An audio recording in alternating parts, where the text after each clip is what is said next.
Ẹ̀jẹ̀ mi ni ẹ kí n gbọ́, àkànbí ewé ayò, ewé tún méje, ìtún ló ní ọ̀tún ẹ̀ ṣe, ìfà ló ní kan fà ẹ̀ mọ́ra, àìbínú gbogbo àtàrẹ, gbogbo méjì ọkà bàbà, gbogbo mẹ́ta ọkà wáṣẹ́, orí ló túmọ̀ ẹ̀dùn, gbogbo ọ̀nà ní túmọ̀ ẹsẹ̀. Akọni ìmọ̀ tú ìmọ̀ ọjọ́, ìmọ̀ èmi ni wọn kì í dálẹ̀. Wọ́n bá lọ mẹ́lẹ́mọ́, wọ́n á fi jóye ẹlẹ́mọ́.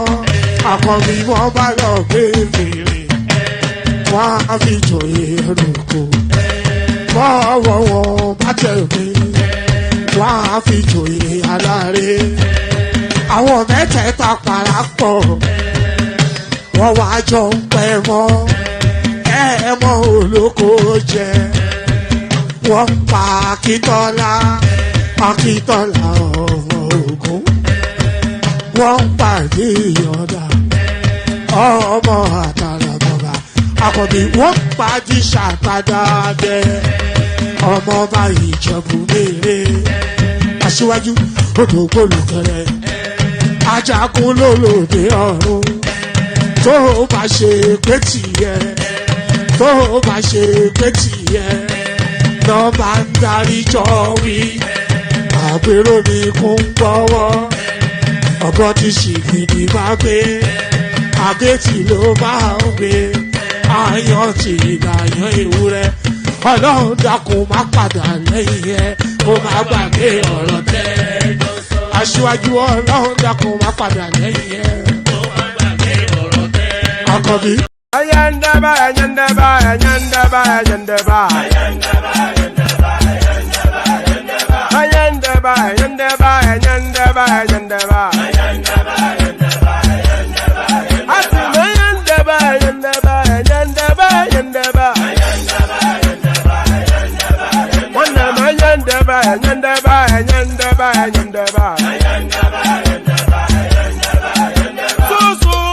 Subramia, baby subramia, Suku sunu baby subramia, Suku sunu baby subramia, Suku sunu baby subramia, Ejemo, Anamana, Ejemeje, Anamana, Wanamejemo, Anamu, Paratuba dodiri chukuma, tukutuba dodiri ndemo, Eguma wego. Paratuba dodiri chukuma, tukutuba dodiri ndemo, Obodo jisike nubo seruna, Oyibo. It is everyone, befere. Ayandaba, ayandaba, ayandaba, ayandaba. Ayandaba, ayandaba, ayandaba, ayandaba. Atima ayandaba, ayandaba, ayandaba, ayandaba. Wanama ayandaba, ayandaba, ayandaba, ayandaba. Susu baby subramia, Suku sunu baby subramia, Suku sunu baby subramia, Suku sunu baby subramia. Ladies and gentlemen, sometimes you just have to act like you are drunk, like you are crazy. Confuse your enemies, confuse them. Oboda say yeah we mo, yeah we mo. Oboda say yeah we mo. anyị ga-akpọ ntụmo ihe dị egwu ga-eme. Ọkwitara kara mi ṅụrụ mmanya mi ga-akwụrụ m ụgwọ ya bebi mo. Abe Maria.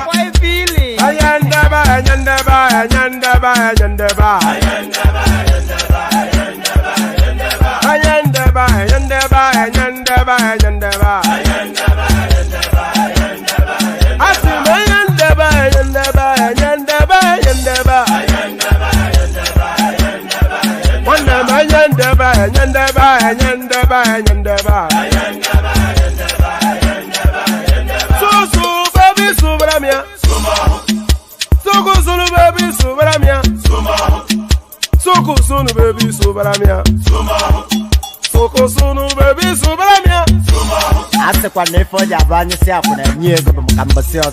Since I was born, but now I am getting youth.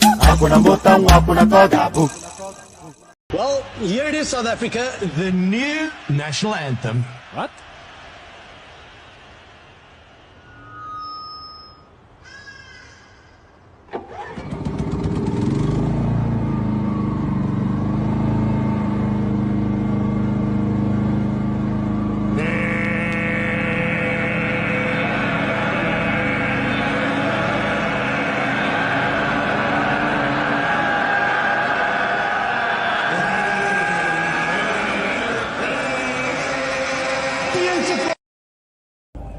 South Africa, are we still generator republic? Are we still generator republic? Are we still generator republic?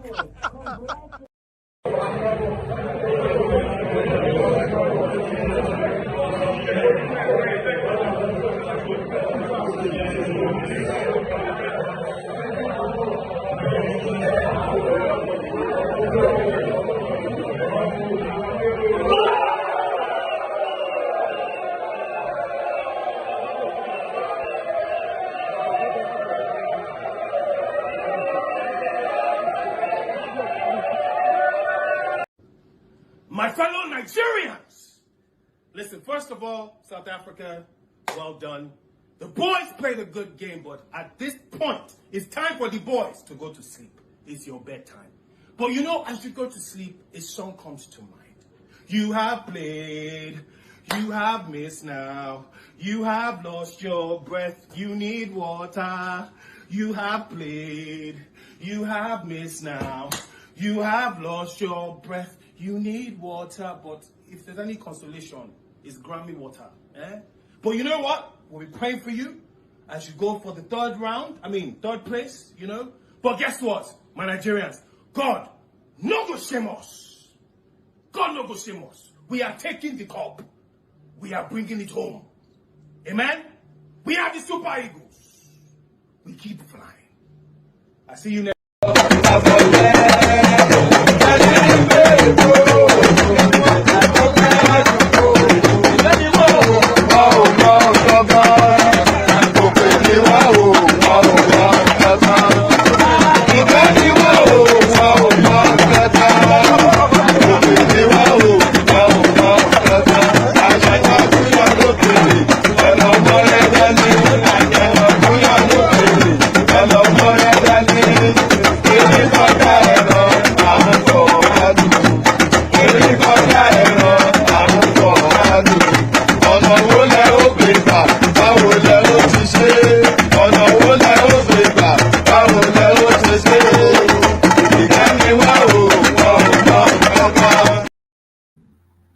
And there it is right there. So there it is right there. We started, pardon me, we start today's session on a sporting note. We cannot start it anywhere else, but we start today's session on a sporting note. I watched the second half of it.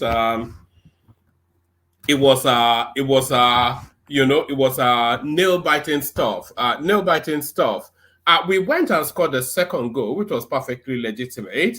And then the referee went back 5 minutes to what purports to be a foul, which he could not have said. If he was making that judgment on the clip that we saw on that screen, on our screens, then there's a conspiracy going on there. We score a legitimate goal, and as a reward for that, he gives them a penalty. But then, of course, the Egyptians and the South Africans, if there's any people that you want to worst come up against, is those people as a Nigerian. They just, for every puff they're being, they're envious of us.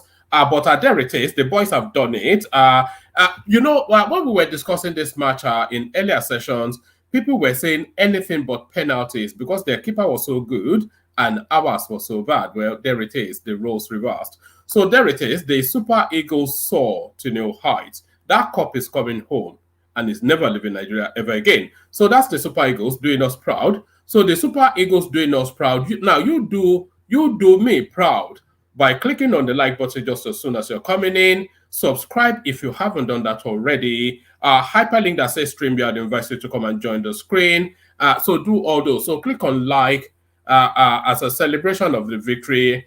Click on subscribe for the same reasons. And the hyperlink that says StreamYard if you want to come and talk about the performance of our team. So there it is. I cannot recall the last time we got to the finals of this, but I'm sure somebody will remind us in the course of conversation.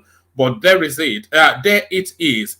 Our spirits soaring high within the Nigerian space. So, no, Ichoma, we did not get lucky.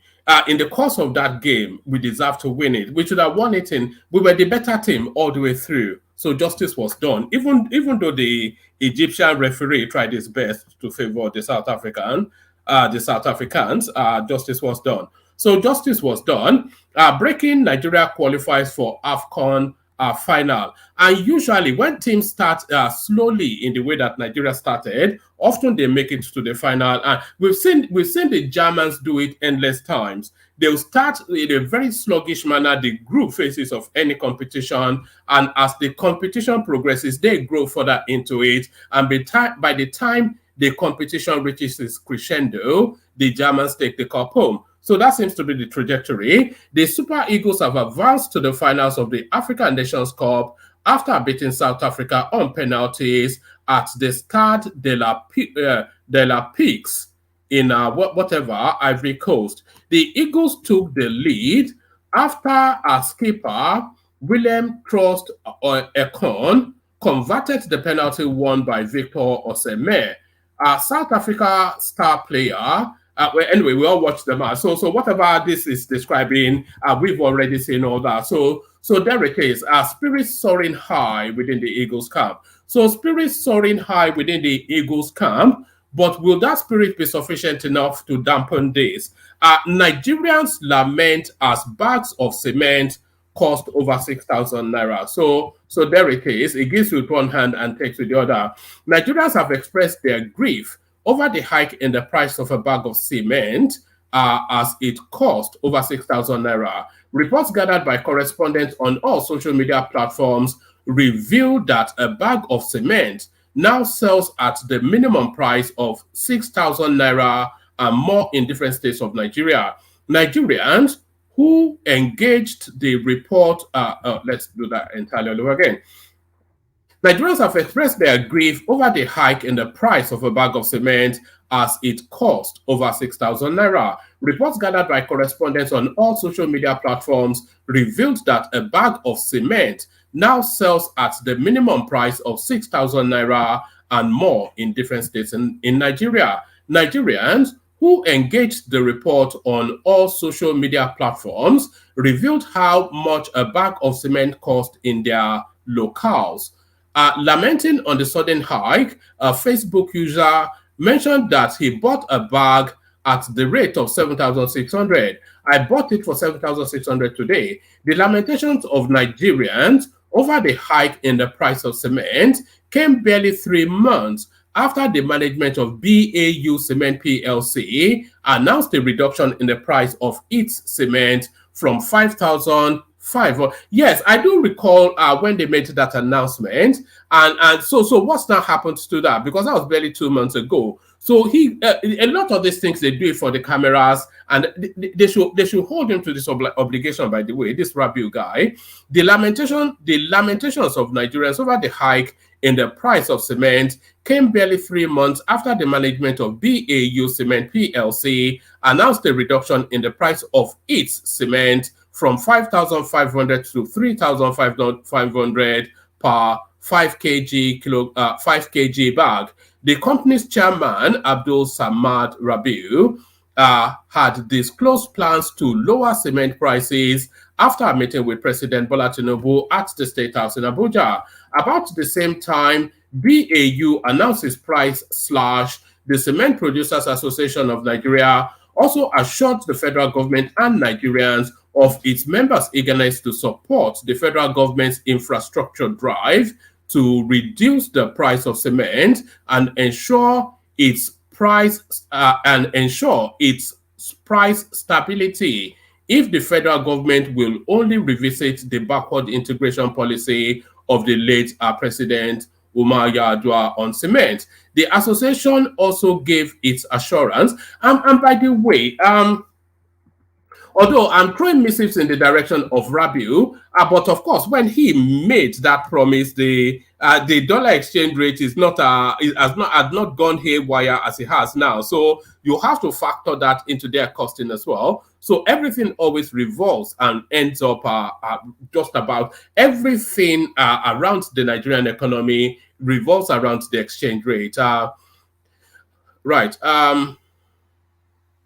About the same time, BAU announced its price slash. The Cement Producers Association of Nigeria also assured the federal government and Nigerians of its members' eagerness to support the federal government's infrastructure drive to reduce the price of cement and ensure its price stability if the federal government will only revisit the backward integration policy of the late President Umar Yar'Adua.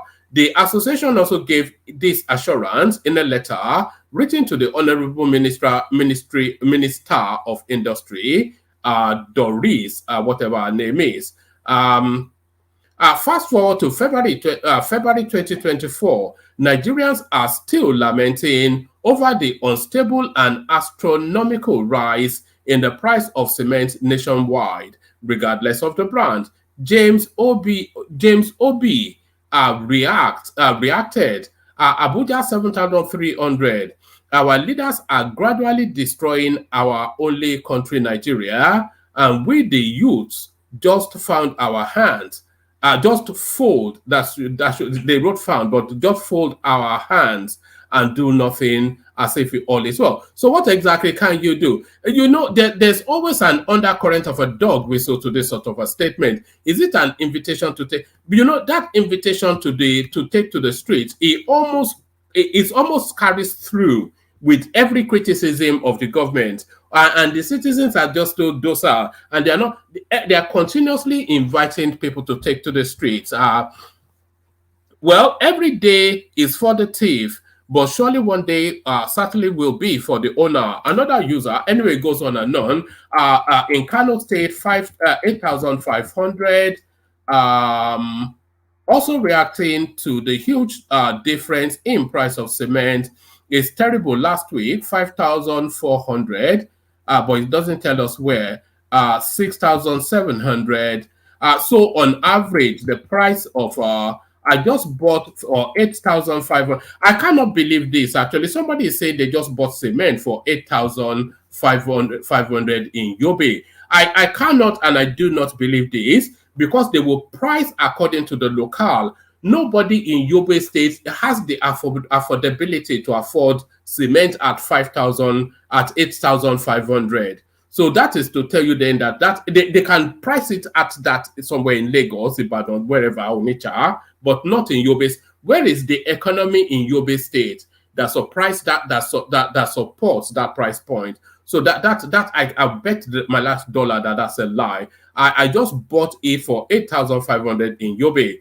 In my place and some parts of Kwara is 6,500. So on and on it goes. So average is 6 to 7,000. Here in Maiduguri, Dangote was sold around 9,000 and BAU at around 10,000. But still can't get due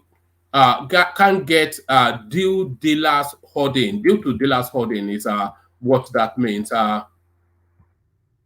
So there it is. The price of cement now seems to be the metric by which the Nigerian economy is being measured. Let's go from that to this. EFCC freezes 3 billion naira traced to former aviation minister Hadi SIRIKA's brother's account. So this guy should really be in jail. I'm not quite sure. This is the guy that painted some toy train, some toy aeroplane, and told us that he had bought the new now airline fleet for Nigeria. Ibadan explosion. 3 persons of interest identified to be prosecuted. So I'm not quite sure. Are they foreigners? Because a lot of that narrative wraps around the possibility that they may be foreigners.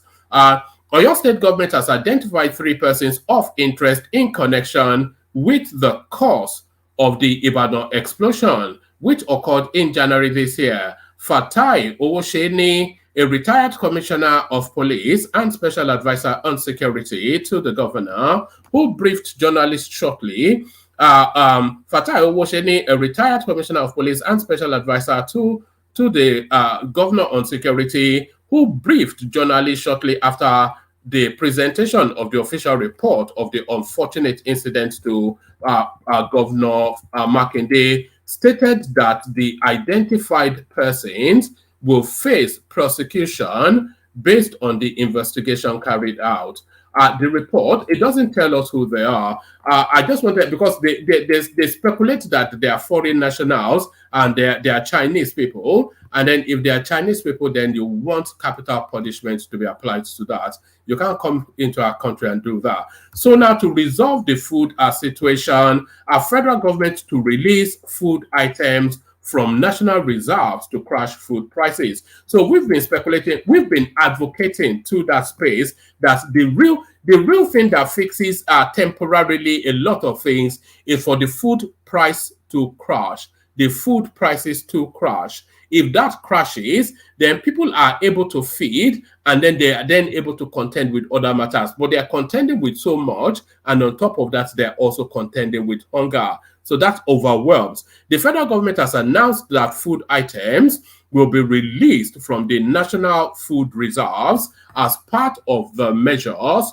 to crash food prices. This was made known by Minister of Information and National Orientation, Mohammed Idris, after the meeting of the Special Presidential Committee on Emergency Food Intervention, which was at the instance of President Bola TINUBU. The meeting, which was convened by the Chief of Staff to the President, Femi Gbajabiamila, and the National Security Advisor, Nuhu Ribadu, is part of the federal government's move to stem. And by the way, there's a lot of complaint about Gbajabiamila and Nuhu Ribadu actually holding this level of meeting, because they are bureaucrats to all intents and purposes. So what capacitates them to be making those level of executive decisions on behalf of the country? To all intents and purposes, but Gbajabiamila is a civil servant. He wasn't elected into that role. To all intents and purposes,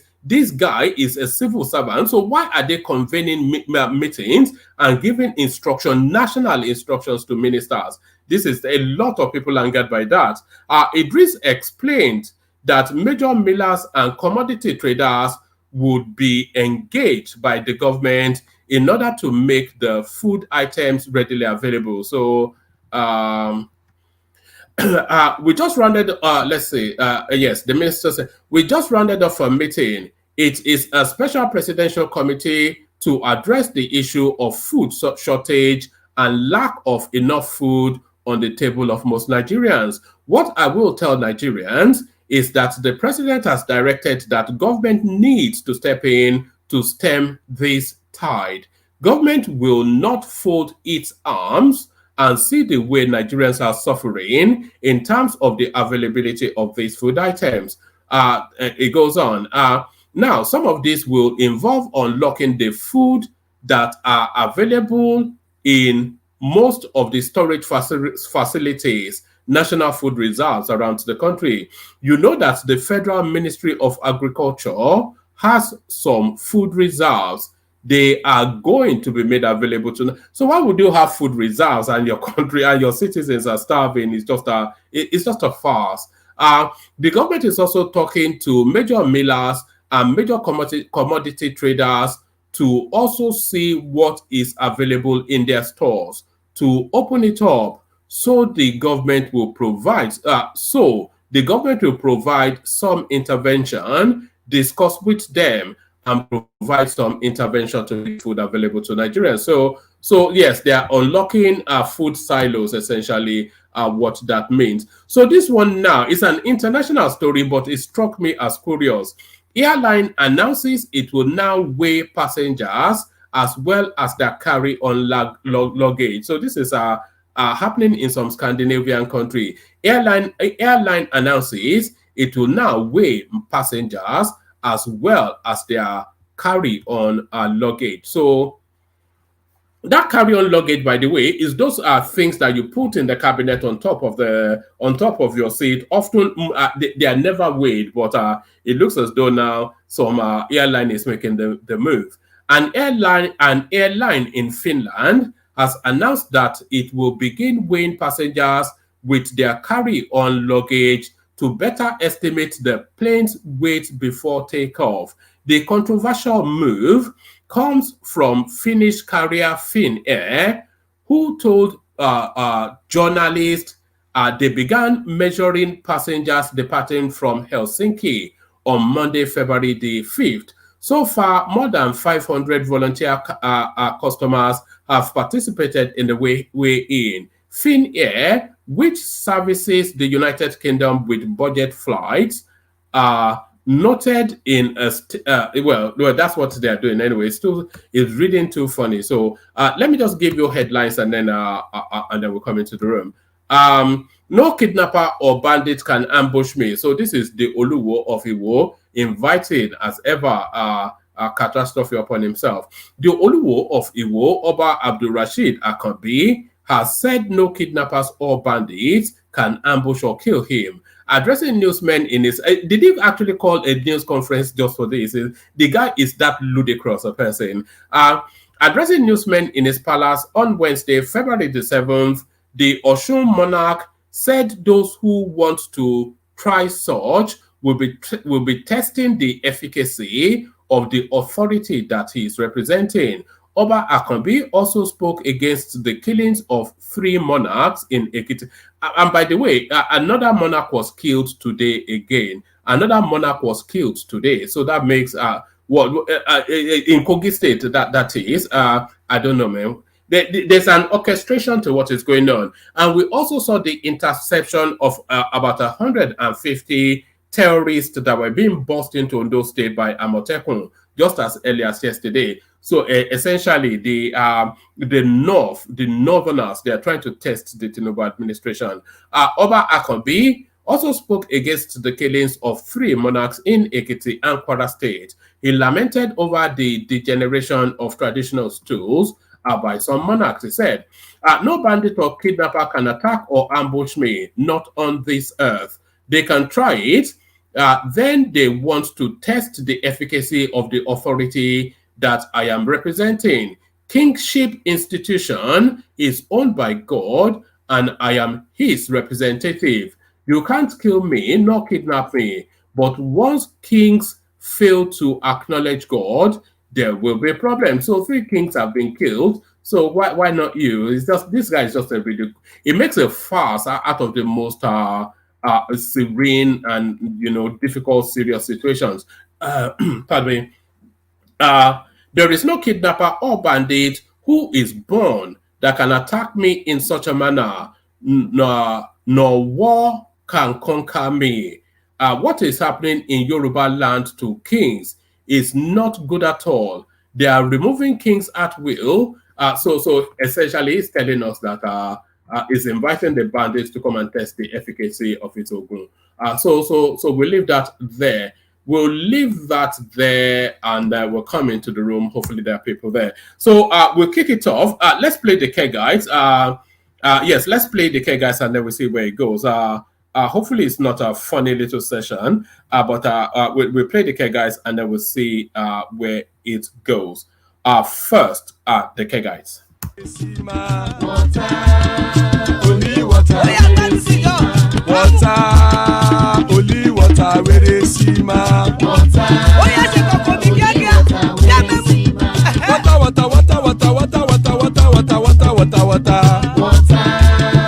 Only water, where they see my Hapa, oh.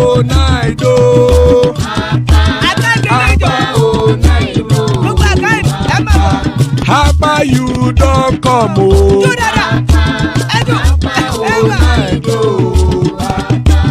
Papa, oh, night, oh.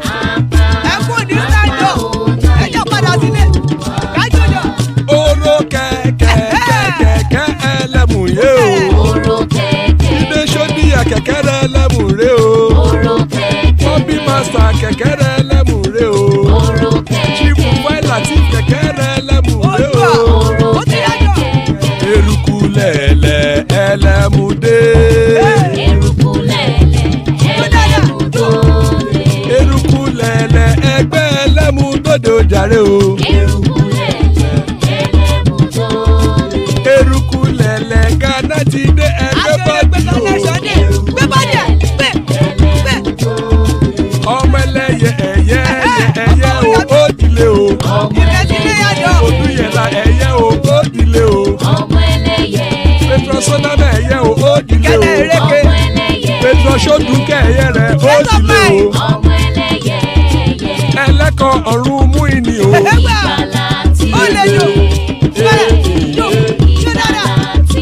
Àkùkọ ọ̀run mẹ́kọ̀.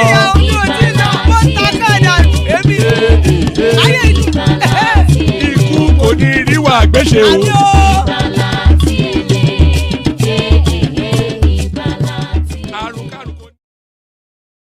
And there it is right there. There it is right there. Ikuku Niriwa Agweshe, may death have nothing to do with us. So amen to that on behalf of myself and you, my friends. So amen to that on behalf of myself and you, my friends. Panel assembles. American First Rifleman joins us. I wonder what's going on here, but good to see you, my guy. War Peace in the house. Konnichiwa to him in Japan. Father of the bride, Adanle Koko, in the house, and Kenny joins us as well. So please, still plenty of room in the studio. Anybody that wants to hop on, make like a rabbit, hop. So if you want to hop on, like a rabbit, hop. Good to see you, American First Rifle. I didn't know you had interest Nigeria related. Have you come to celebrate the football? Yes, I wanted to send a congratulations and a shout out to the Nigerian national team. They did a hell of a job, and it was great to see their victory over South Africa. So I did want to say that. And plus, also, I do watch your channel from, because I like to learn, and you give me insight into Nigeria and kind of the political intrigue that goes on in the country. So a lot of the times I just sit back and watch and don't say anything and let Niger yell and scream and stuff like that. All right. How much of that space have you been following? Because the country seems somewhat delicately balanced at the moment. The government is introducing a whole raft of policies and measures to try and realign the country, but the weight and the pain of those realignments is proving too heavy for the people. So there's hunger in the land, which is something that Nigerians have never experienced. We always throw food away in Nigeria, and Nigerians are now scraping to eat. So what are you then making then of that delicate balance between trying to do the right thing, but not whilst the people starve? Well, it's a really difficult thing, because anytime there's change, any type of change, the hardest parts of it are always kind of on the backs of the most vulnerable. And I really don't know what I can say to kind of, add anything really worth saying to the conversation. I would just say that just do what you can to be more united. I know it sounds easy to say, because I can tell you right now, just in America, we're the most divided we've been since, I would say, 1860s or 1850s and stuff like that. So I would just say, do what you guys can to find the issue, to coalesce around. I don't know, because the issue is very, like I said, I don't like talking about anything positive or negative about Nigerian politicians, because I find because in the past I thought I knew stuff, so I started taking sides. So now I need to just sit back and just listen. That's why I just that's why I told you I really came on just to congratulate the national team more than anything about politics. All right, brilliant. Before we let you go, Donna, Rifleman, not getting political, but just as an outside observer, when you look at the Nigerian space, what are your expectations? What would you like to see? How do you see Nigeria in the broader global space? And what sort of future would you like to see for that country in terms of its position within the Black race? Well, the thing about it is, where Nigeria go, Africa goes. They're always going to be the strong man or the sick man of Africa, and so it's just I see division in Nigeria, but I also see I would say there are certain, I would say like the South and the West, things seem to, correct me if I'm wrong, things seem to be going relatively well. And there seems to be a lot of innovation happening in several places around there. And I know the North is still having its problems, its security problems, but I just believe that if we just keep that innovation going, it's going to spread, because Nigeria, I don't see it collapsing anytime soon compared to other countries. So I expect more or less Nigeria to be around. I think Nigeria is in a better spot than most. Like, there's going to be problems, but I don't really foresee Nigeria disintegrating or anything. And Nigeria is still strong. I guess the best thing. And just the last one, the Nigerian position within the American space. What is it? How do you see it? How do you see the Nigerian position within the American space? Like position as in what? Like. Okay, they are new entrants into your space, but they fall within your demography. So how is that playing out? Yeah. Out of all the African, I guess, countries, when average American, when they think of a Nigerian, they think of Britain, they think of doctors, they think of burner boy, they think of, just doers. They don't really, like the Nigerian Prince scammer thing is kind of like almost 20 years ago. Like nobody, like people are aware of that, but it's kind of like dated, and really more what people think of is just like kind of high class Africans, if that makes any sense, because and obviously in Britain they're already like doing great things over there, and obviously there's not as many Nigerians in America, but the Nigerians that are here and the first generation of Nigerians that are here, like they, there's nothing but like I said, no white person, Hispanic person, Asian person has ever said anything negative about Nigerians. I've heard them say negative things about other demographics of Africans, but like I said, Nigerians in America, from what I've seen, they're just too productive to have a bad reputation. All right, brilliant, excellent. So that's the magnificent American Rifleman who joins us with his dulcet tones. So that's the American Rifleman. Join us as often as you can. We need that just that breakthrough, different voice to add to the conversation. So thank you for that. Let me go on from you and go to Bishop and kick it off from there. So Bishop, are you ready to go, Bishop? Sorry, maybe you can push me down the line. All right. I'll come to you in a bit. All right. Let me go then to. Let me kick it off with Larry. Larry, are you ready, Larry? Yeah, I'm ready. All right. I can still hear the euphoria in your voice. Those boys, they took. Their spirits dropped when they gave them. When they canceled their goal and gave that penalty. And you could see them struggle, and I thought they were going to lose a goal before they recalibrated. But they saw the game out. Oh God, it was quite something. I couldn't even watch the penalty because I couldn't even watch it. because I can tell you because the South Africans were playing for penalties, Yeah, you know. So actually, that then tells you that they feel they were more confident. They feel, but there it is anyway. no, they actually believed in their keeper, right? They felt the guy is is this penalty genius. Because but I'm happy, right? And I'm very sure that everybody in Nigeria is definitely happy now. Can you recall the last time we were in the final? Yeah, was it not 2010? I think it's like 2010, right? Was it 2010 or 2013? 2013. We won in 2013. So 2013, 10 years ago. Kind of like 10 years ago, right? Wow. So there it is. I hope they go on now. I think the country needs the good news. So they need to feel good of a good win. We're up against the host country though, but that's the thing. That's gonna be tough.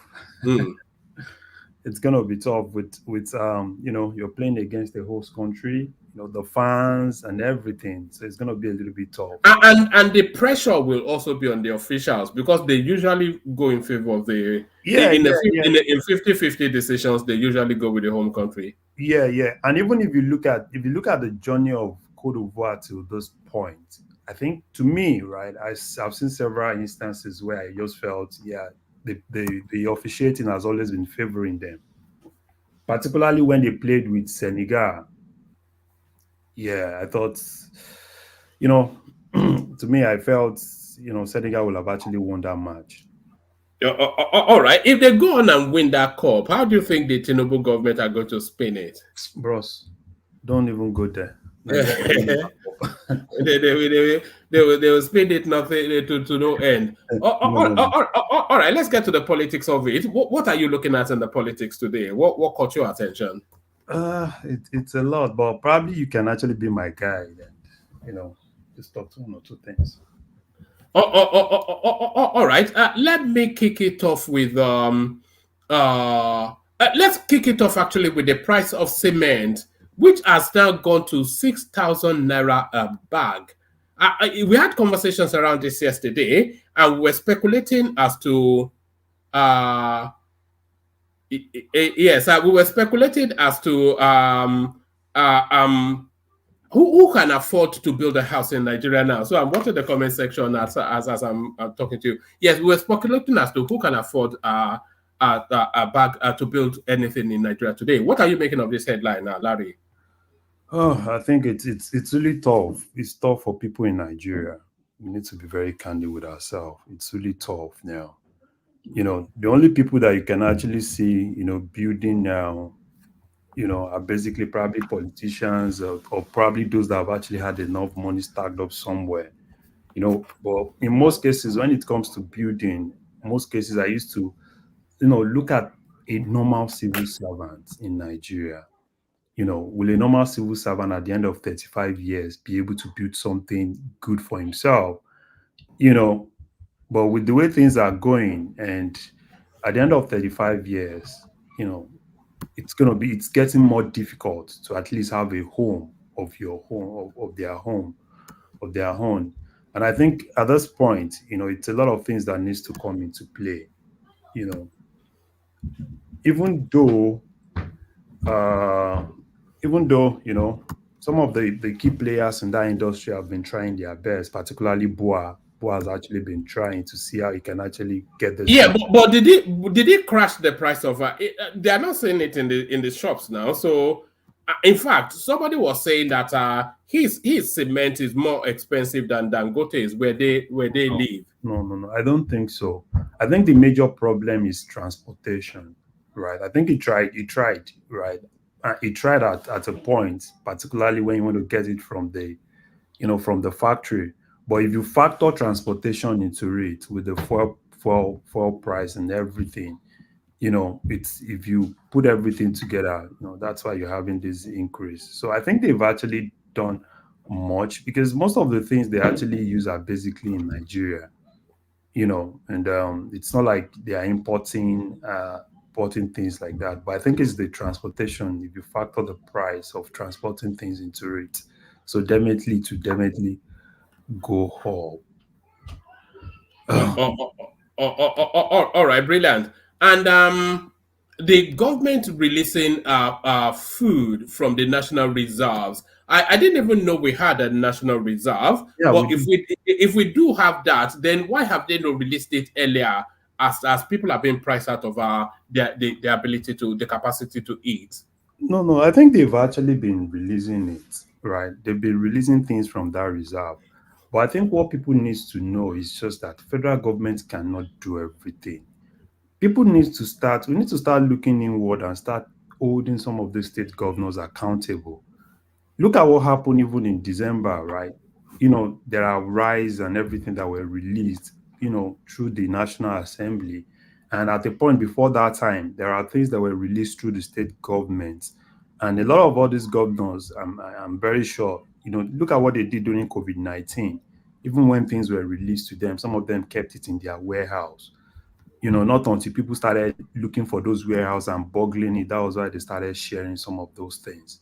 So federal government will always release, right? But how does it really get to people? That's the major thing, right? Are you still using the same process, going through some of the state governments to release some of those things? We all know they will definitely hoard it. And some of them can actually even turn it to party, party gifts and some of those things, giving it to their party members and not really getting it to people. So I think the federal government still needs to look for a way to really channel things where things from the federal government will get directly to people, not using some of these intermediaries, because some of those intermediaries are not really working. Federal government release things and it's not really getting to them. Look at the state government, for instance. If you look at their allocation recently, I was looking at some of their allocations. It has really increased. And are you really seeing the impact on their states? Take for instance now a state like Yeah, but that increment though, you have to put it within context though. It has increased. That's as a result of the removal of the all subsidies, But then the value of the naira has depreciated by about 50%. So that increment is actually even cut by half just by the Yeah, one thing is for us to say the value of the naira has actually depreciated. Another thing is what exactly are they really using some of this money for? Right. If you look at some of the state governments, a lot of them are it at this point, right? I don't really expect some of this state governments to go for some of the elephant projects. Do more, a little bit of all some of those elephant projects and do things that would definitely benefit people. And that's the major thing. This issue of everybody waiting on the federal government, we need to be very candid with ourselves, right? Federal government cannot take care of everything. Take, for instance, now look at the local government. Some of these local states are still sitting on local government finances. And that is supposed to be the nearest unit to the people. And what exactly are we really saying now, right? Everybody in the states are looking up to the states because they've actually, they've collapsed this local government structure. So, which is supposed to be the closest to people. So federal government, even if federal government release everything we have in reserve today, I can actually tell you there will definitely be sabotage if it still go through some of these intermediaries. All right, brilliant. And 3 billion naira confiscated from Hidi Sirika's, the former aviation minister's brother. So, what are you making of that? And why has this? Because this guy stole in open glare. So, why has it not been addressed by the authorities? You see, one thing I have always been saying is, if TINUBU really wants to leave politics and face governance, we all know that a lot of these guys actually stole a lot of money. And if you look at most of the problem that we have now, right, dollar and everything, is a lot of all those guys, they stole a lot of money, they had a lot of money, and the next thing they could actually do is to turn some of those money into dollars, which basically means that a lot of them are going to push some of those money. If you look at towards the head of Buhari's government, you could still remember that some of these guys were still spending money, and a lot of people were asking questions, right? Why are you spending money at this point when you guys were going? They said, they are going to keep spending till the end of their tenure. So, it's for me, 3 billion is still small. I think the EFCC needs to do a good job. Go after some of those guys. Go after some of their bank accounts, even outside Nigeria. Look for a way to trace some of this money. Most of this money. Do you think the longer they let it the longer they let it lie, the more difficult it will be for them to make a recovery? Yeah, exactly. We all know that, right? We all know that. A normal thing is for you to go all out after these guys. Because they are leaving them even more and more room to move that money around. Yeah. They are leaving them room, which I don't really, but I think it's more of politics, right? Because ordinarily, if TINUBU had wanted to do the normal thing, right, go after some of these guys, trace all the money, whatever it is, anywhere in the world, trace the money, get the money back, bring the money back into the economy. You remember what Obasanjo did at that point, right? Obasanjo was, if you need to bring all of them into a room, right, let's talk to them and bring this money. You understand? At some point, so plea bargaining might not even work. Because some of those guys, if they want to go into plea bargaining, somebody will steal like 100 billion. I want to go into plea bargaining and bring in like 20 billion. So who's going to... Maybe the approach of the Saudi prince. Do you remember what the Saudi prince did? When he corralled all of them and just flung them in some 7-star hotel and told them that, look, I need 500 billion from all of you, and I need it within a week. If you don't do it, I will shoot you. Maybe that's what we need. Something like that. Yeah. Well, that's that can't happen in Nigeria. No, maybe not. I will shoot them, but pick them all up on so many reasons that you can pick them up, lock them up, and tell them to cough up the money.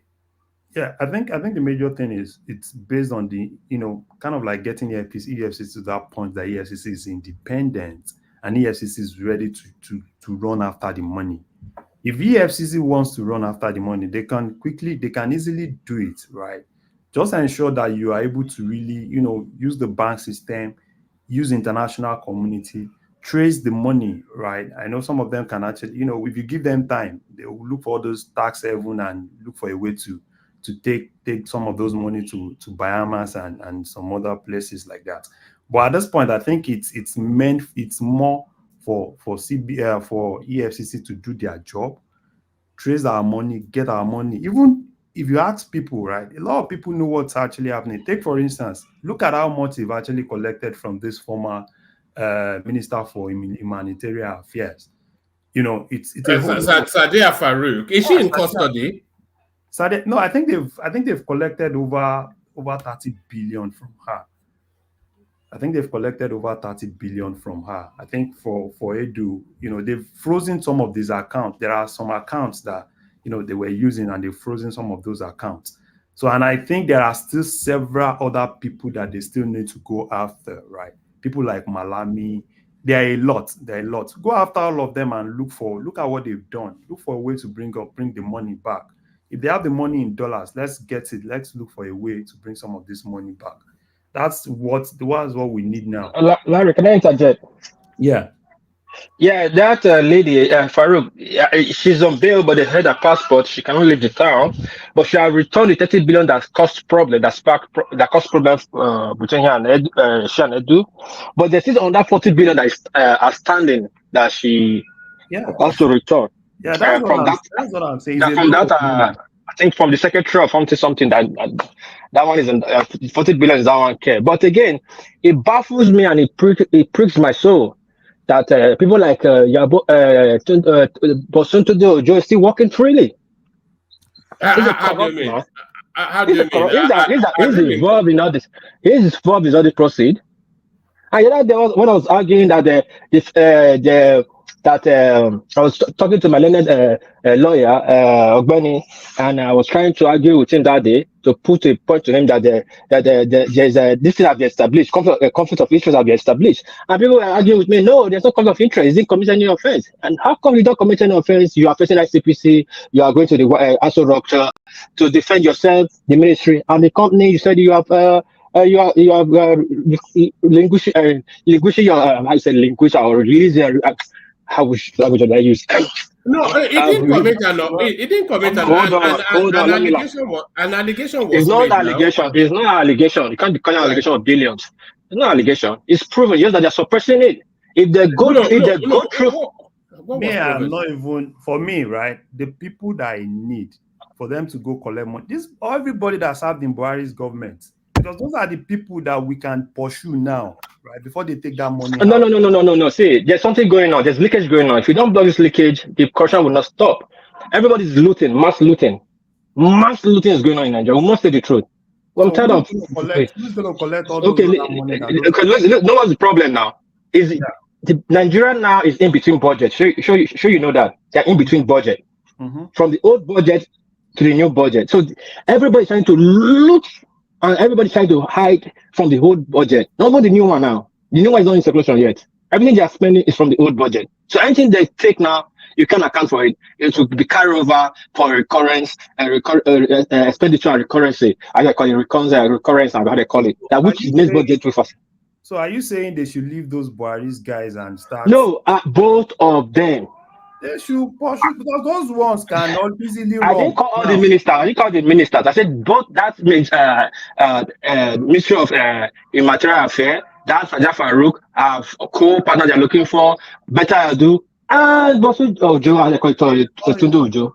Wow, but it's not even only those ones. For me, I don't know why people like Malami are still bring Malami. You know, Larry, I'm really surprised how late into the conversation that name came in.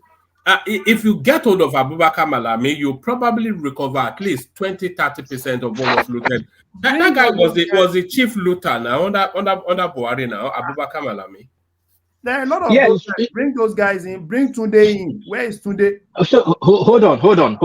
If you want to bring Tunde in, a lot of people will go down. Even don't be surprised. Oshomole might go down. Don't forget, Oshomole is the head of. Hold on.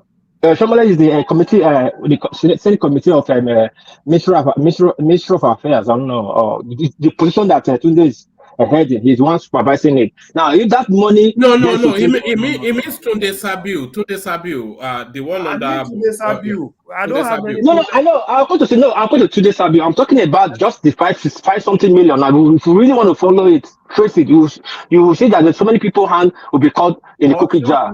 Oshomole is the chairman Senate Committee on Interior, and there is nothing on Interior now. No. I'm not talking about interior. That money that was paid. Why are you bringing Oshomole into the picture? This is what I'm bringing Oshomole now. That much. This is where this is me saying it, and not say that this is what happened on paper. But this is how this people share money. You know, like it kind of something like you know about the Yakuzas in Japan, the mafia, what they call Yakuzas. Now, any deal they do, they only send 10% to their organ or any other person.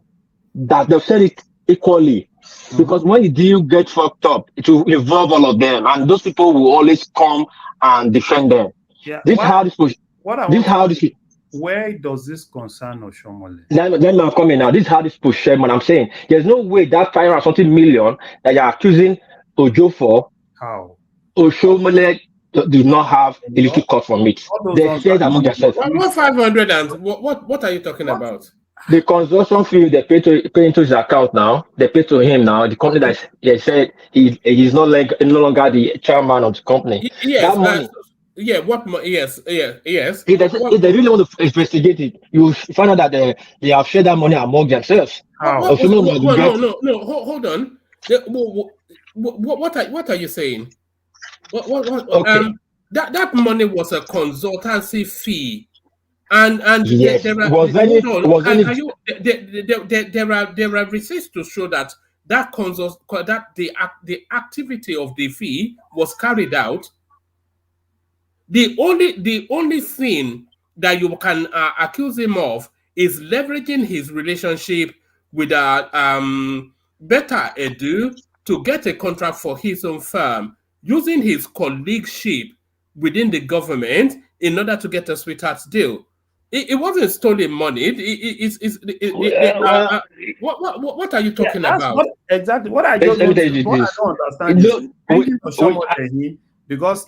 just hold on. Sorry. it might be like randomly. I'm saying randomly, but I'm saying if we really want to look at it holistically, we want to investigate that money. We will find out who shared those proceeds to Shomole, because Shomole, the one headed the committee, is the one headed the committee that supervised Ojo. Hold on. Stay where you are. Don't run away, because you are making an allegation that has no foundation. Of course. You are I'm not running away. I'm coming now. No. Stay where, because you want to run away from what you said and then add on to it when what you said it has no substance. You are alleging that there's a 500 million naira story. That 500 million naira was a consultancy fee to the Humanitarian Affairs Commission Ministry, and the consultation was carried out. All of the receipts for the consultation are documented. So there's no fraud in that money. The only thing that stands accused is that sharp practice took place, that he used his relationship within the government to get a contract. So what are you alleging? What I'm alleging is how we investigate what the job he carried out. What job did he do with 500 million? What did he consult with 500 million? Nationwide. Which the same job they gave to him, they gave to almost 7 people, 7 other companies. It was only him that had that contract. What's 7 on that company? He was not, see, the money they paid him, the consulting fee they paid to him, his company. Right. It was not only his company that did the consulting stuff. There was other company involved too. Did they pay the other? Yes, I'm saying they paid the rest people. Everybody's involved. If the other company didn't do the job. That's what I'm saying. The money they got in, all they got in is about $1 billion plus. Now, what did they do with $1 billion plus? To check a record of what? People that received money. That is left for EFCC to. No, that's what I'm saying. Just what's the time left for EFCC? You guys should hold on. Don't you guys should not run too? Because I'm saying let's investigate that. You are busy bringing a lot of assumptions. I'm not paying. That's why corruption. That's why corruption keep up in this country. No, don't run away. Stay in the conversation. I'm with you guys. I'm with you. I'm not running. I'm with you in the conversation. But hold on, let me carry my talk. I'm listening. I'll carry my daughter. She's crying. Yeah. The ministry that the thing happened is the Ministry of Humanitarian Affairs. Yes. Oshiomhole is the chairman Senate Committee on Interior. Right. And that was why I asked you. There's nothing correlates in what he's saying. Was there an issue with Ministry of Interior? You said no. You said because Tunji Ojo was involved in that, you think he would have actually shared money with Oshiomhole. There's no basis. And what is even 500 million to Oshiomhole that is cutting a share? What will he get? 5 million? No, Mama, that's a very wrong statement. If somebody is a public office, office holder. He's not supposed to have 500 million in his account. You don't just so why you say that? Hold on. If somebody is a public office holder, it's not meant to have 500 million in his account. No. So if Dangote now gets a public position, he should give away all of his money. No. This is what about you guys doing? No, you cannot be clever about this. No, I'm asking you. No, I'm coming down. Let me answer you. Somebody has been a public officer from a tailor to a national leader, for labor union chairman, from there to become a 2-time governor. What's his salary? And I said is a senator. What is his salary for him to now have 500 million naira in his account? What is hold on. Let me land. No, don't land. Does he have a second address? Does he have a second address? No, just wait now. No, guy, don't do that now. Do you know that he has 500 million in his account? He doesn't have. He's not supposed to have. No. Do you know if he has 500 million in his account? I don't know, but I say if he has, he's supposed to hold him for corruption because he's not supposed to have 500 million. You don't have that. No, don't run. Just stay. I will just. I'm not running. I'm standing with you. Yeah. So what's the basis of this righteous indignation? You don't know if the guy has 500 naira or 5 kobo in his account. You don't know what the source of his money is. You don't know, and you don't know anything about his finances, but you are saying if he does have 500 million, I don't. Am I missing something? No, you are missing something a lot. Yes, you are missing because what you're saying now, you are hold on, please, Larry. Sorry, I'm digressing. I'm sorry, I'm stopping you. All right. Now, this is what we do, and that's why our public officers now, our public office or position is a shortcut to become a millionaire in Nigeria. I will not declare like, oh, if you have 500, what's the Shomole? 500 million is not supposed to be anything to Shomole. Actually, what's the No. salary from? Do you know how much he has? Do you know how much he has? Nobody knows. That's why I said if he has 500 million account, he's supposed to be arrested. So why are you saying if he has 500 million? Hold on now. What's led you to that statement? You don't know if or whatever it is that he has. So why would you just randomly, why not 5 billion or 500 billion? Why would you just randomly say if he has 500? What are you talking about? You said it, and I'm telling you what you said. You said, what is 500 million to Shomole? And I said, if Shomole has 500 million account, according to his record as a public officer, he should be supposed to be arrested and be said by EFCC. Because all the times no, listen now, I was pushing back on what you said. You were saying, what is 500 million? Because I was saying they shared 500 million, they pay 500 million to Ojo's account. You now said, what is 500 million to Shomole? And I said, no. I said what is a cut of 500 million? Will he get 5 billion naira out of that 500 million? Is that what does he get to compromise his name? I don't know. Understand is the correlation. You see, because one thing is for us to come and start putting up accusation and one or two things, right? But it's always good that we look at what we're actually putting out. Because take for instance now, you just said because Oshomole is the chairman Senate Committee on Interior, and you felt because Ojo is the Minister of Interior, obviously Ojo will have actually given Oshomole money, which to me, right, we should have actually gone past this throwing accusation here and there without any valid evidence, because you can't even pinpoint. Had it been Oshomole apt to be probably chairman Senate Committee on Humanitarian, Ministry of Humanitarian Affairs or something, probably, yeah, we can connect that. But you saying because, you just felt probably Ojo will have given Oshomole money, for me, it doesn't really make a lot of sense. And it's not two things. It's two different things. So. All right. I didn't quite know. Okay. I just want to push back. But anyway, I'll still hold you and one man accountable to this argument next time. You know me, I will not let go. But now I'll let Commissioner go on. So we'll not deviate.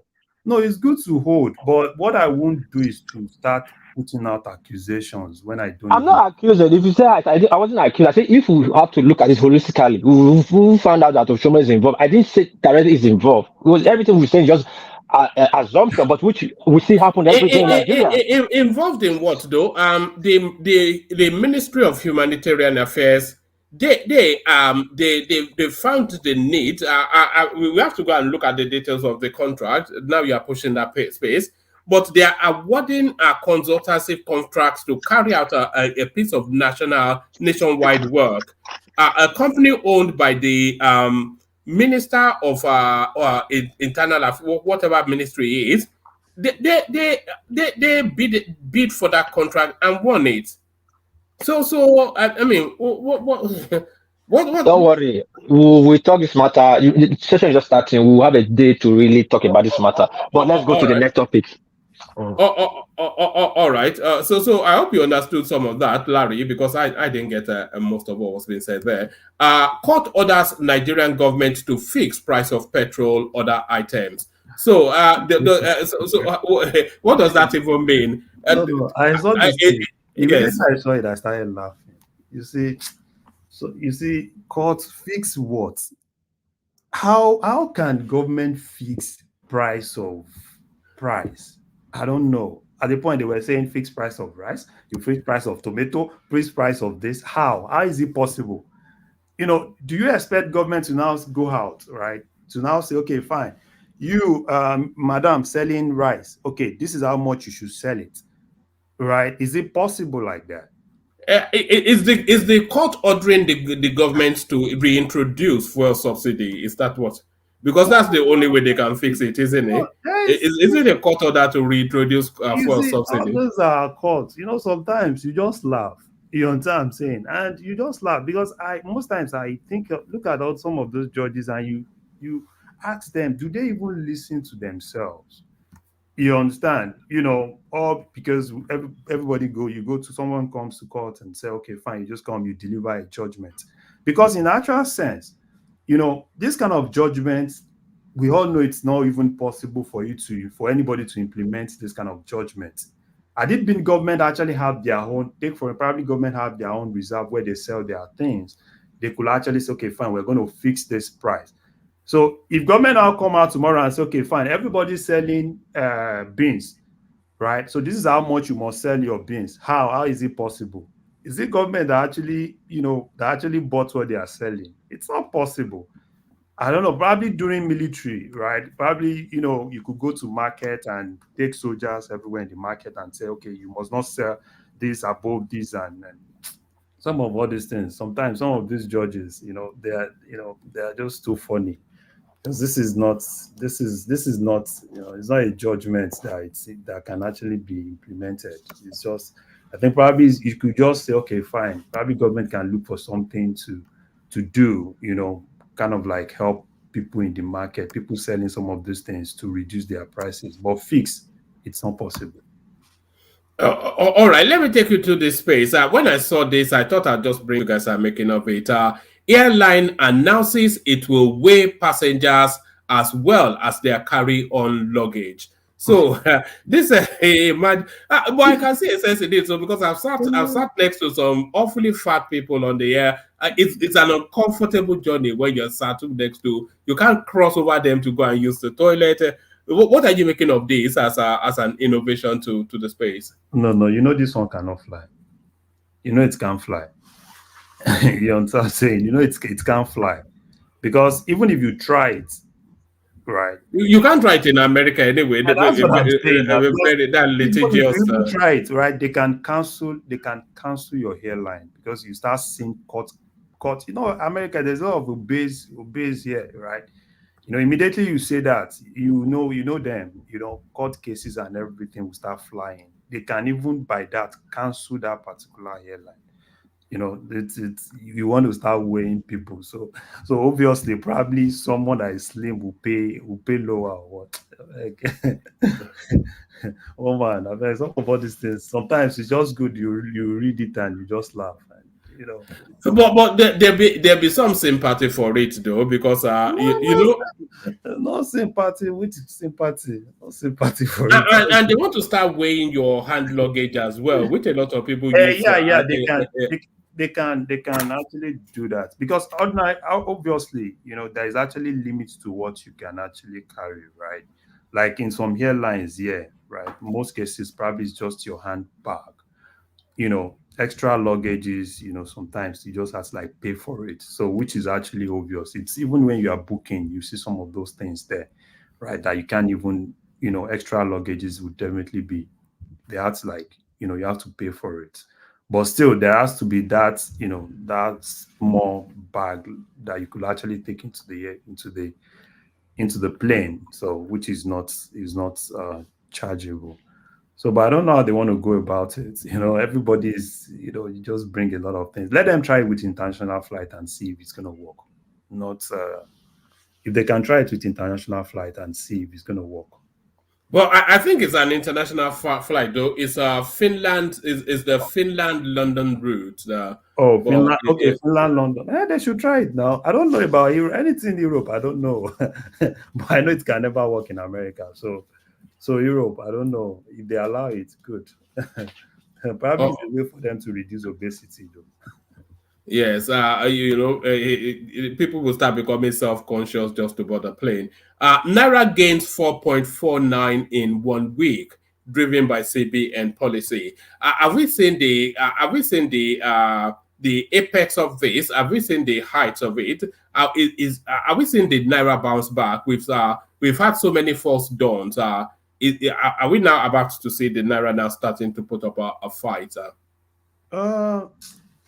I think all the CBN measures are good, but it's just temporary. I think the major thing that they need to do is what they've started doing. I was reading something this afternoon against dollarization of the Nigerian economy. EFCC going all out, right, to go against this dollarization of that economy. And if EFCC can do that, I've always said it here, CBN can always bring some of this policy on the monetary side, right, with the banks and everything. But the major implementation, if you really want these things to go down, I think it does more with the, with the security agencies, EFCC in this regard, to really go all out, right? Like, because we've always said it here, we don't see any reason why people, organizations would definitely be charging dollars. Now it's now beginning to be something new that all of them are now keying into. Private schools, private secondary schools are now beginning to ask for dollars, which doesn't really make sense. Even some universities, I was looking at this new university that this Access Bank guy is building in Port Harcourt. I think it's in Rivers State, and they were quoting dollars, and a lot of people were really saying, why are they really quoting dollars? Why are they expecting people to pay in dollars? Though it's good if you quote dollars for foreign international students, but for domestic students you don't quote dollars, right? So I think major thing, if they really want this to go down, EFCC need to go all out, go against dollarization, negate this issue of people collecting dollars and everything. You will definitely see that thing coming out. And look, EFCC should go all out and look for those guys that have actually stocked that dollar. And if possible too, right? So probably they need to kind of like, put some limits to how much you can actually, push through the banks, right? Put some limit to it, probably $10,000. If you're pushing over $10,000, then there has to be a way to report to EFCC like they used to do here. Because if you're doing over like $10,000, the banks report to FBI and they kind of like look at what exactly you're doing. So there's a lot of things, and it's not just a CBN thing, which a lot of people felt, oh, CBN can actually do this. And I like what the CBN governor actually said, right? For you to stabilize the currency, it's not just CBN thing, you are looking at the CBN from the monetary side. The fiscal side too is really, really key.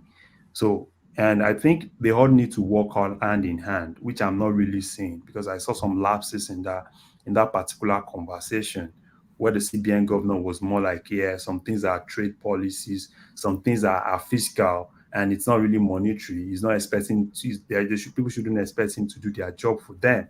And that's not, that's not how we really want it to work. We expect them to really work hand in hand, as he's doing his own from the monetary side. The fiscal side are also doing their own too. And the Minister of Trade and Investment too is kind of like doing one or two things, from that side. And, if they had to go all out to kind of like, discourage import of one or two things, they need to go all out, right, on some of those things. So if they do all those things, obviously, the Naira will definitely find its true value, and, exchange rate will kind of like be normal. So that's what do you think the true value of the Naira is? You see, the true value of Naira now, I've seen a lot of people talk about one or two things, but I've not really seen anybody that is really being realistic. I've seen some people said, oh yeah, the true value of the dollar, look at CBN. At the point they were like, okay, it's 800, it's 850, is this, is that. So I think the major thing is for them to do all what they need to do. And obviously, for me, probably 1,200 or a little bit over one. That's where you think it will settle. Yeah, that's what I think personally, right? Personally, but I don't I disagree. I think the dollar will settle round about. All the way through, I've been insistent that the value of the Naira is 700 to the dollar. But between 700 and 800, I think is where the value should be. Probably will end up. Yeah. So that is when everything, right? Everything has been taken care of. Right. That's what I mean. When all of these are going, so when they settle the debts, chase away the crooks, and let the economy run. Yeah. If everything has been taken care of, right, and they've cleared the backlog, the EFCC is going all out, right, to really discourage dollarization of that economy. The trade guys are bringing their trade policies, looking for ways to, some things are not even supposed to be imported in the first instance. So, which I think the trade minister should definitely look into. So it's a whole lot of things. So that's why I said until they all work hand in hand, and a little bit of patriotism too from Nigerians, right? And see how they can actually, because one thing is for you to have a country. The next thing you need to is for you to have the power of your currency, which is actually something that is key, because people don't really respect you when you don't even have a currency, that is strong.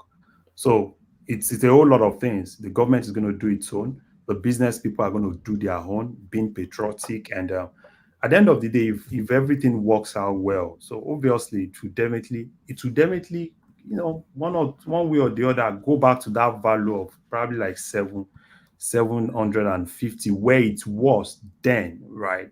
When before the whole thing, particularly what they were selling at the black market, because that was what they were selling at the black market then, which is basically you're not getting from CBN. It's just a normal thing on the black market. So. All right, brilliant. Was there anything else that caught your attention in the news today?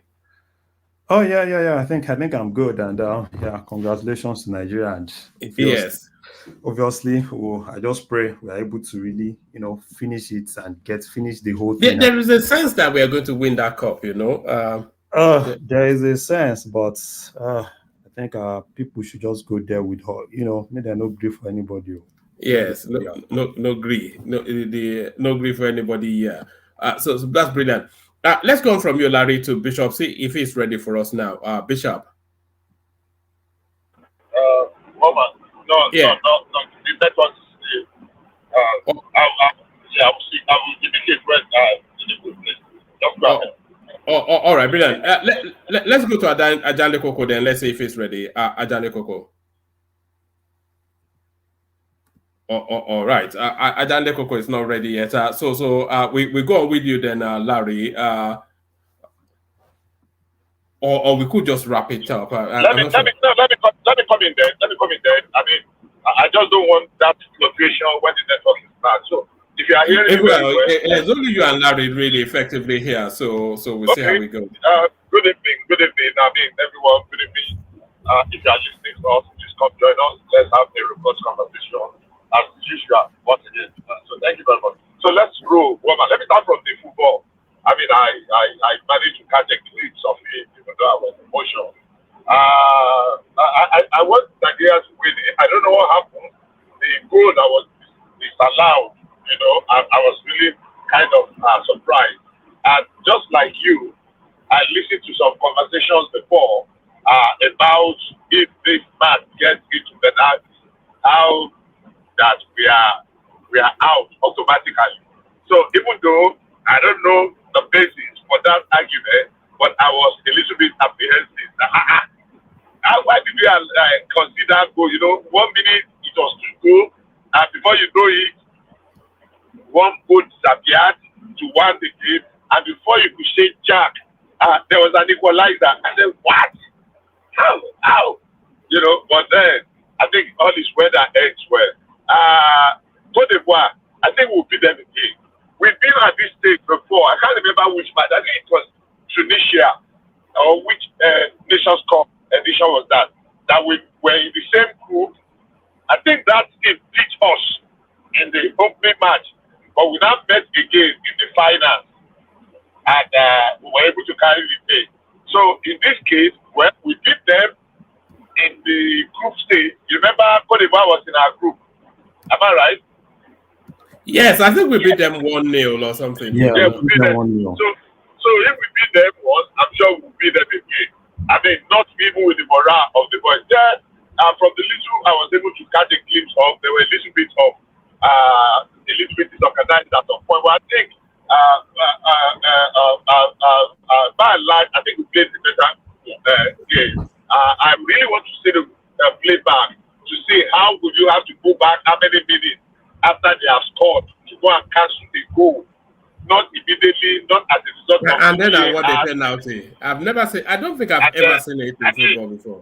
It's a little bit ridiculous. It's not actually ridiculous. But it is what it is. If it is the same conspiracy we always had before, let the battles continue. Ultimately, another one is to remain. But this one, We don't already know. So final on Saturday, right? Yeah, I think so. Yes.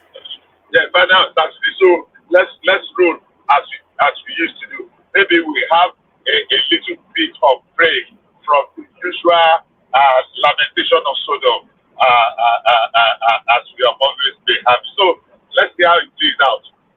Congratulations, Nigeria. All right. This really is a follow-on from the conversation we were having yesterday, Bishop.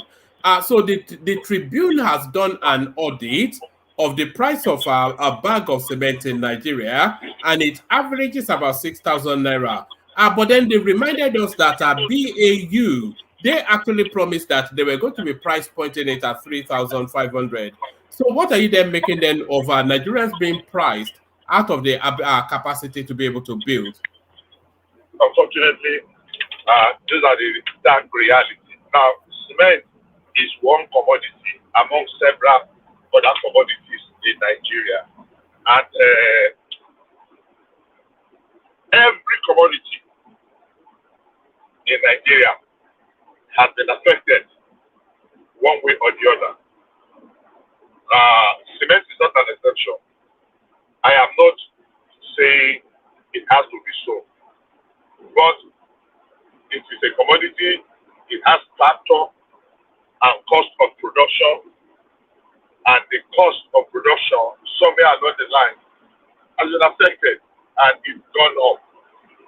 Is it going likely to come down? I don't know how far it will come down. But immediately, hopefully, when monster of inflation maybe is going to 6,500 is high. I mean, it's high. So every other thing is affected. So, and that's why the president and the government of the day's job is cut out. It's well cut out for them. Where do they want to start from? I don't know. And the first thing is to change inflation and the aspect of building. I mean, and if you go and check, it will not be only cement. It will affect sand. It affected blocks, rod, everything about building materials generally. Because, like we've always known, it is the trajectory that cement go that other building material also will go. If they started implementing the concrete road policy of Umai, we say maybe there is a competition for cement and the demand has gone up. But they've not started that. So I think I would just say that government should do something about it and do it quickly. Do you think the government should license importation? Well, if we say government should license importation, with previous experience, has it helped in any way?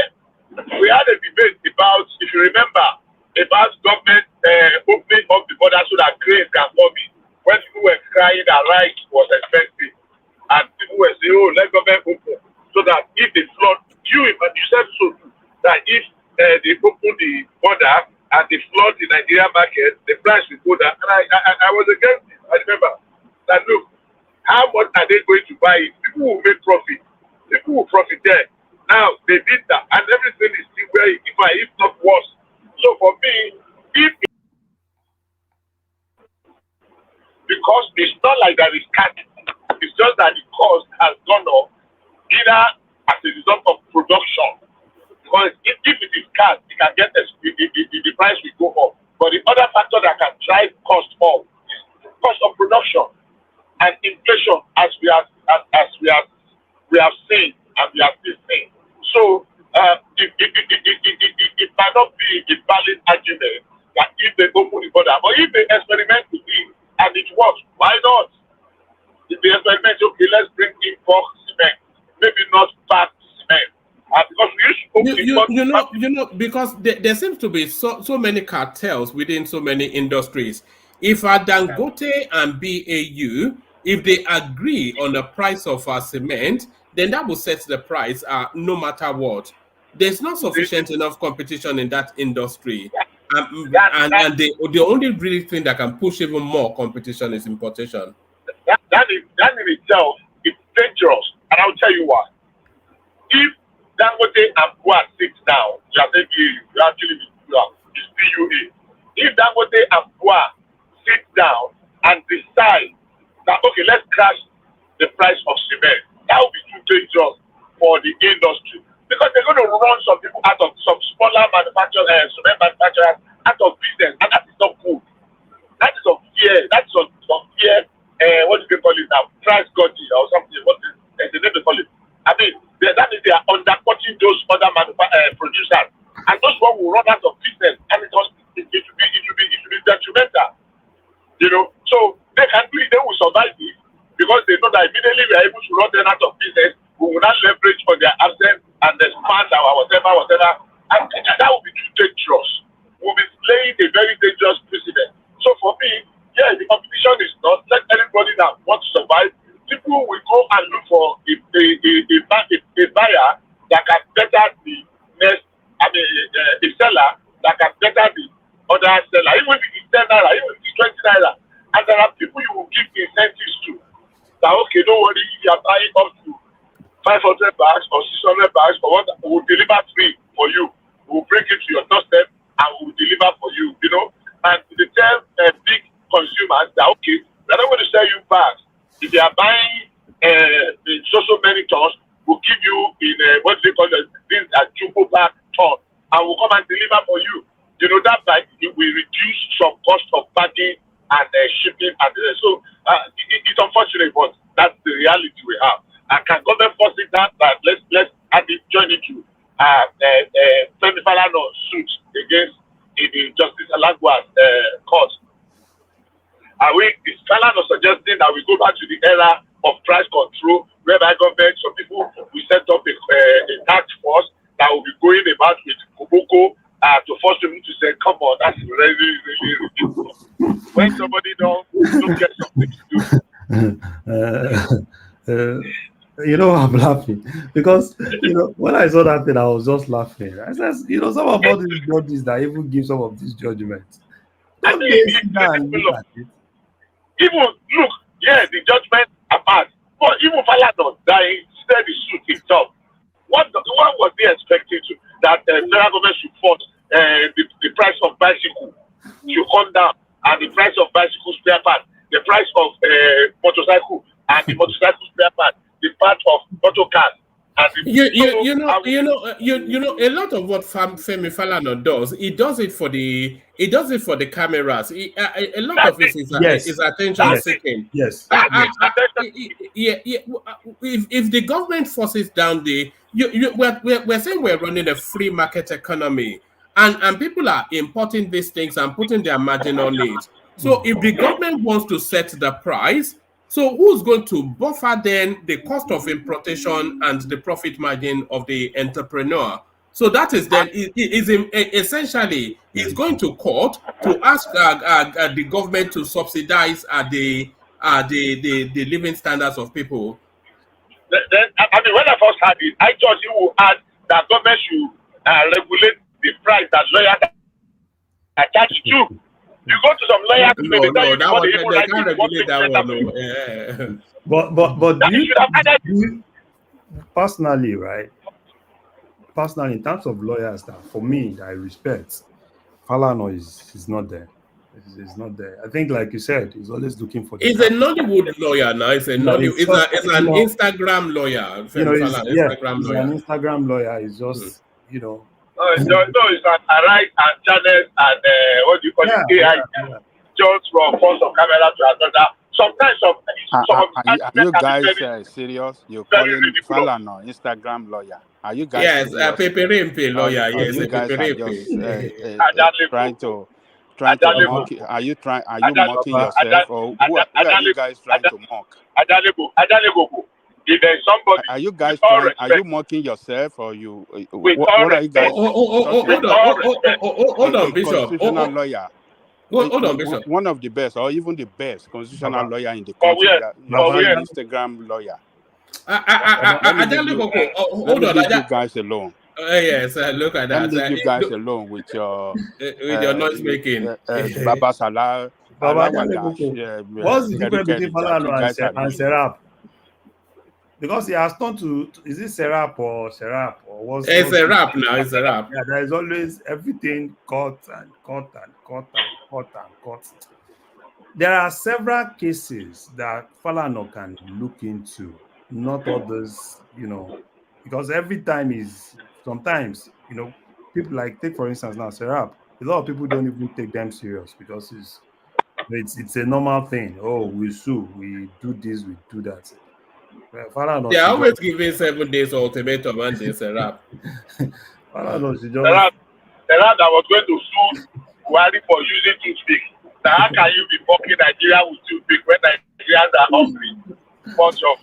So let me go that out. So for me, I think it's just for comedy relief. Maybe there are other issues going to take us back to the era of military regime where we set up price control and give some people kuboko to be going across the street or confiscating people's market to sell it at a price control. What are you doing to the economy? Who wakes up? Which side of the bed did you wake up from? Look, the best we can describe that is just for the comedy relief, and that's the joke that Falana has become. No matter how analysts want to do it from. I don't want to say more than that. That's the joke he has become. Because I wouldn't say he has become a joke, but he has moments sometimes that he gets ahead of himself. Sometimes I think he's just lost in the attention of the publicity that he gets, But he does do some good work sometimes. Okay, so let's just do that. For me, I think it's a non-starter. We cannot go back to the era of price control now.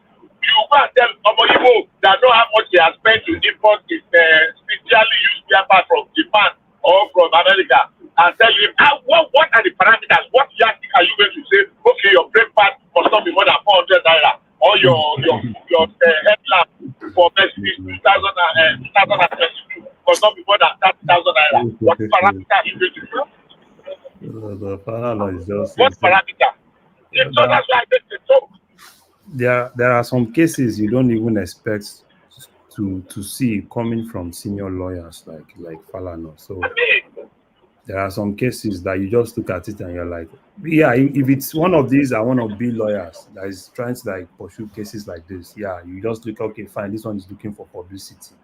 But a person like Falana, right, because even himself, he should definitely know that how is the implementation going to be? Do you expect them to carry soldiers to a code Dumota and start flogging people? Okay, how much are you selling your tomato? How much are you selling your this? Oh, you must sell it.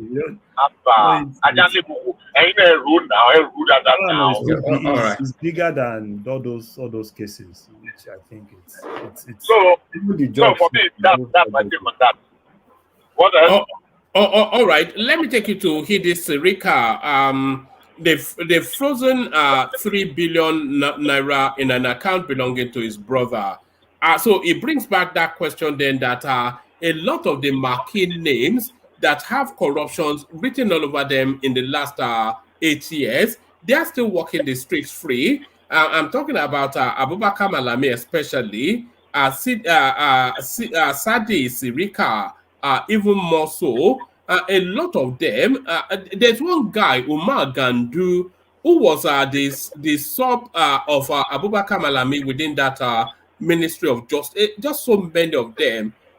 Why has his name not even cropped up yet in all of this corruption space? So what are you then making then of freezing monies almost certainly belonging to Hadi SIRIKA, and why has he not been arrested?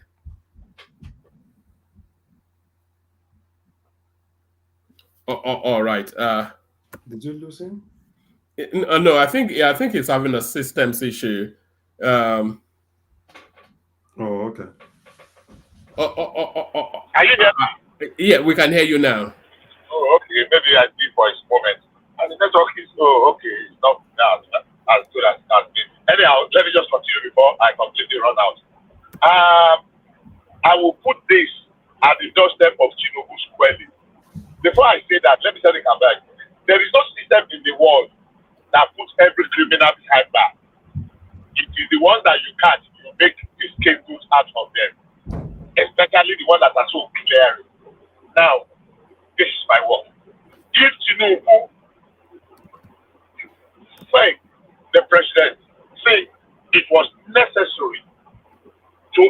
inflict this amount of pain on Nigerians, the generality of Nigerians. I'm not going to talk about the Naira, whatever, but on the fuel subsidy to get it right. I don't think it should scare anybody, whether it is SIRIKA or SIRIKA or Malaba or anybody. All you need is verifiable evidence to bring just 10 out of this, not all of them. Yeah, but you see, Bishop, the problem with that Abubakar Malami narrative is that he has gone and packed his immunity under the Buhari name, because shortly, just before the administration went out, he went to immediately marry one of Buhari's daughters, and of course, then he becomes Buhari's in-law, which is a form of immunity in itself. Let me tell you for a fact. If there is a fact, evidence today, and the president approached former president and put the file on the table, Buhari is the first person I would say pick him up, because he has said to them openly, nobody should use him as a shield. If they call you, no, that was just a stunt. Now that was just okay. Let Tinubu try it so that we will know that there is this man that wrote a book. They used to call him Demas Uwoko. Demas Uwoko. He's a sculpturist and an artist in the age category of probably Wale Soyinka and the rest. He used to live in Ibadan. I know him very well personally. He said the poor man and his white clay rags. You know, the poor man, I have a copy of the book, and his white clay rags. I think you read it sometimes around 1996. Now, Tinubu, Buhari, one thing he has that everybody says, whatever goes on around him, Buhari will not sacrifice, will not soil his clothes now, his white clothes now. No matter how old or tattered they look, he will not soil them. If Tinubu wants to put that to test, let Tinubu gather enough evidence against Malami and take it there. And let's see if Buhari will now come in his defense. We will now know that everything Buhari ever stood for is a fact and is a management opinion. But you cannot just say, oh, because you don't want to offend and you're not going to prosecute. If you have evidence, bring it out. If you have evidence against Malami or whosoever, bring it out. Because you cannot inflict this amount of pain on ordinary Nigerians in the sense that we want to change, and do things better. And now we have sacred cows in the bowl of Malami and Hadi Sirika. So the ones that are so obvious, this for now, carry the man. You don't need to waste time. If there is evidence, forensic evidence, carry him. So if it is Buhari's in-law or Buhari's son, Buhari is there saying he will not even defend his son if he saw his hand. So I don't think they will Tinubu should just speculate, oh, Buhari will be angry. And so what? If Nigerians are happy, what's the man, an individual? Buhari is 82, 81 now. This is 82nd year. So for me, Tinubu should do the needful. They should just bite the bullets once and for all and take the fight to these people. Because they brought us where we are now. This solid state. Yeah, of course, I said the last thing that maybe there were some mistakes, but it's so clearly. And the man that we counted that he was and all these mafians, mafians are now showing up. Then we should be able to press up and say, oh, we moved. Then let's open the books. So, irrespective of the man that is the same party, we should be able to ask questions so that we will set a good example of precedent for people that are going to come, that the day of reckoning and the day of accountability will come at some point. So for me, Tinubu will be doing himself and even his maker, his God, a disservice if he gloss over all these big allegations. He will be doing, and he will be offending some of us. So for me, I think Tinubu should do the thing. But he's coming up to 1 year in government now, Tinubu, and apart from Emefiele, he has not yet picked up any high-profile person to give account of of the Buhari administration. So why do you think that is? One man, one of my problems before with Buhari is this. I would rather that you arrest, you complete investigation on 2 persons, arrest them and prosecute them diligently. Look at Amosu. What's that name? Yeah, Vice Marshal Amosu. Look at the court dismissed the case yesterday against him. Do you know the reason of 2.something billion naira? Do you know the reason? Nonsensical technical grant. So instead of arresting everybody and just now looking for how you will get investigated, let them complete their investigation proper so that they will have a diligent prosecution. So it is not just about coming in and arresting.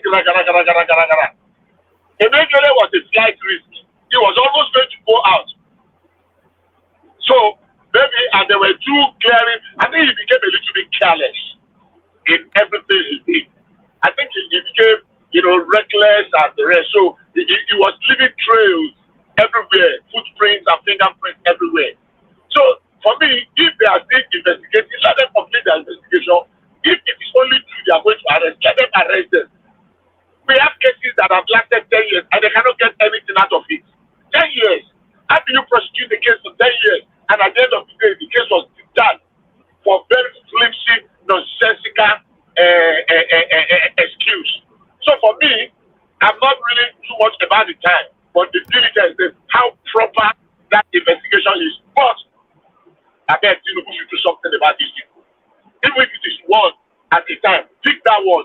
If investigation has been concluded by SIRIKA, pick SIRIKA to come and answer. If it is about Malami, pick him. If it's about anybody, pick them one after the other. You don't need to make a party out of it. But he owes us that, and he owes his God, his Allah or whatever. His whatever he owes him that. You can interject now, please. Oh, somebody was standing for me. Hello. No, I think that was Larry, but I think it's doing something else. I said, do you think one man was saying TINUBU is almost 1 year, and aside these guys and probably this minister of humanitarian affairs. So, but my question is, do you think TINUBU will even probe these guys?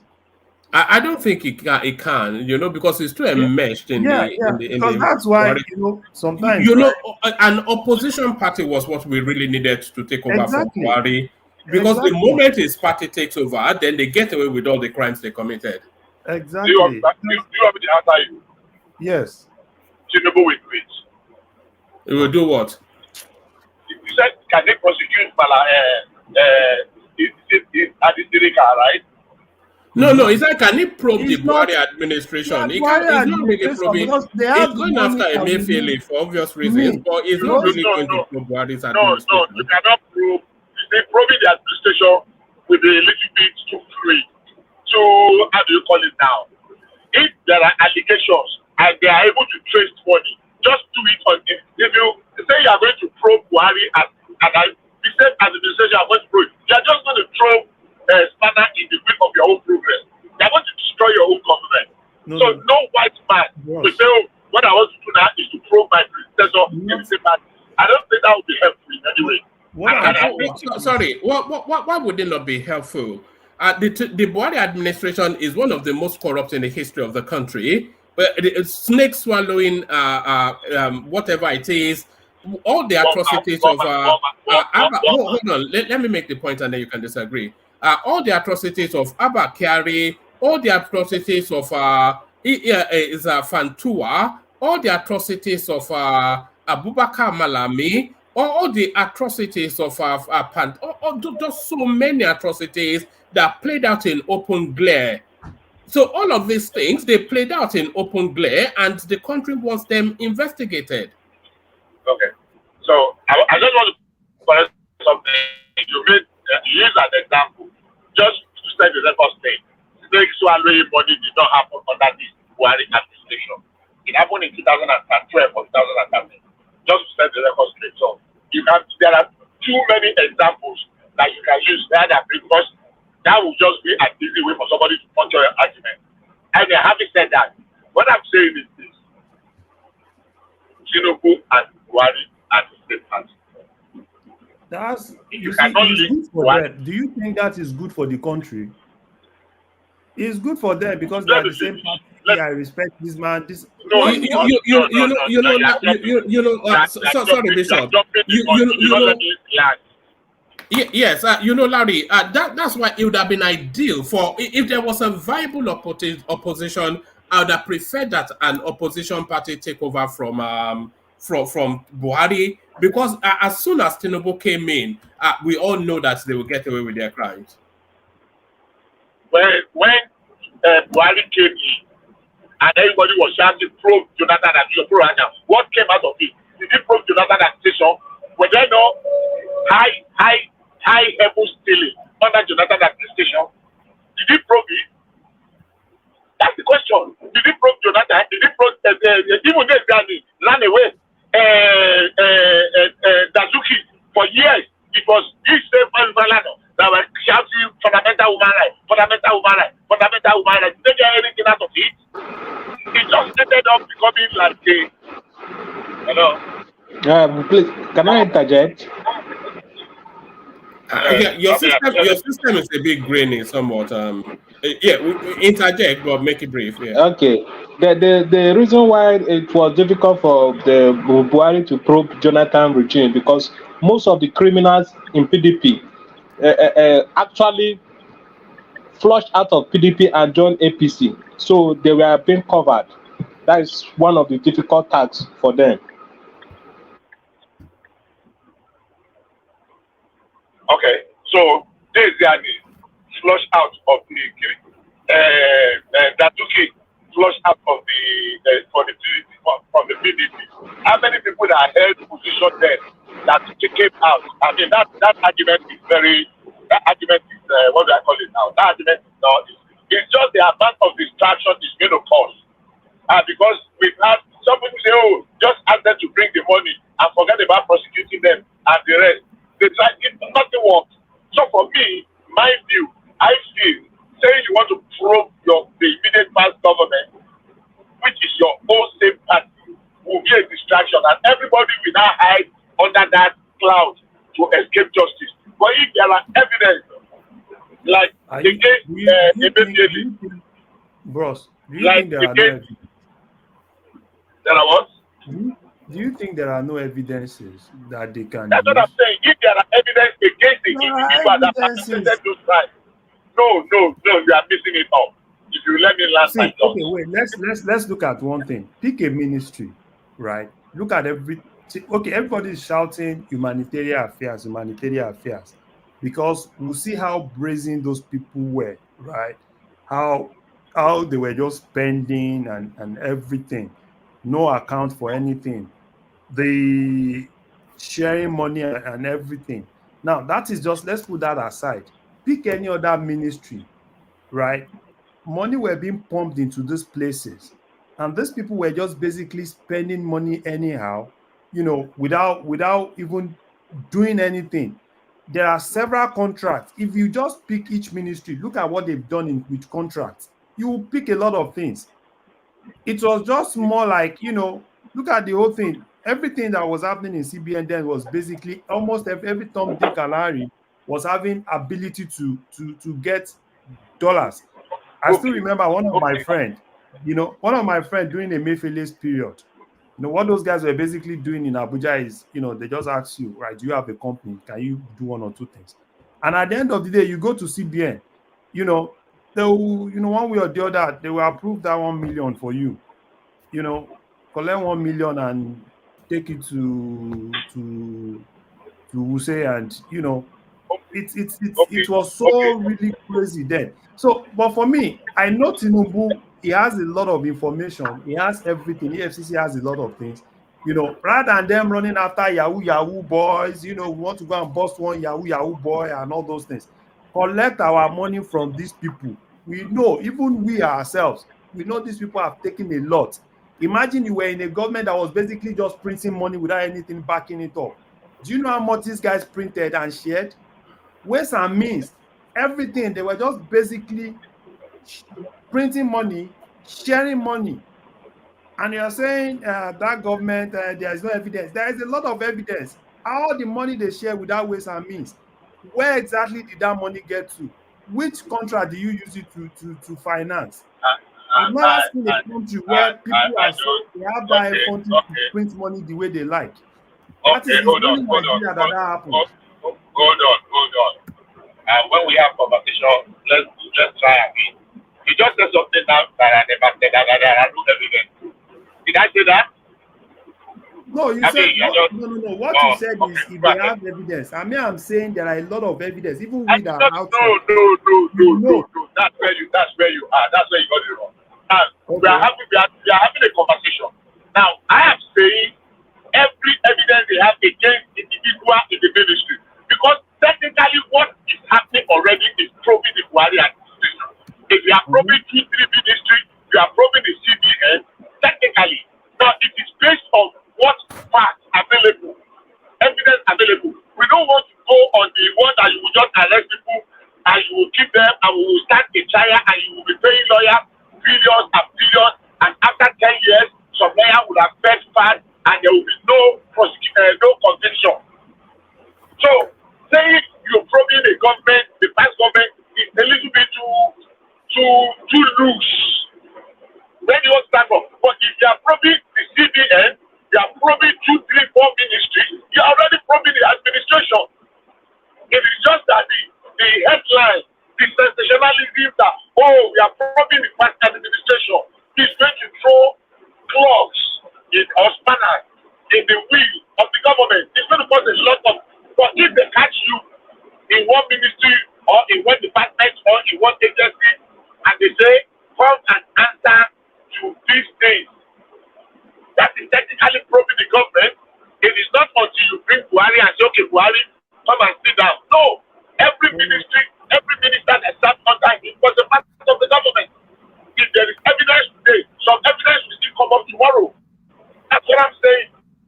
So okay, I want to ask you a question. I want to ask. All right, sorry. Before you ask that question, Pansat, to Niger, I left you a message in the private chat. Acknowledge it. Good to see you, Pansat. Thank you very much.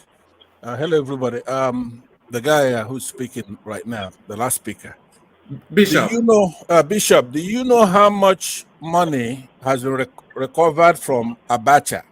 What's called Abacha loot. Could you give me a magnitude, a number? How much has been recovered? Okay, Pastor, good evening. Good evening. Good evening. Good evening. Please. Are we going to have a conversation like they are having now? I beg you beforehand. Please, let's have a conversation. Let's change. No, I hear you. I hear you. How are you doing? How are you doing today? Do you know? If you don't know, are you begging him now? Look at this is what you have turned into.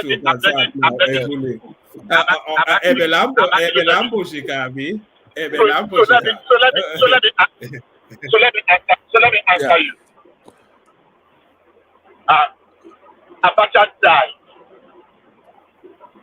and a lot of the money that were traced to him. That is being recovered. A lot of money to him.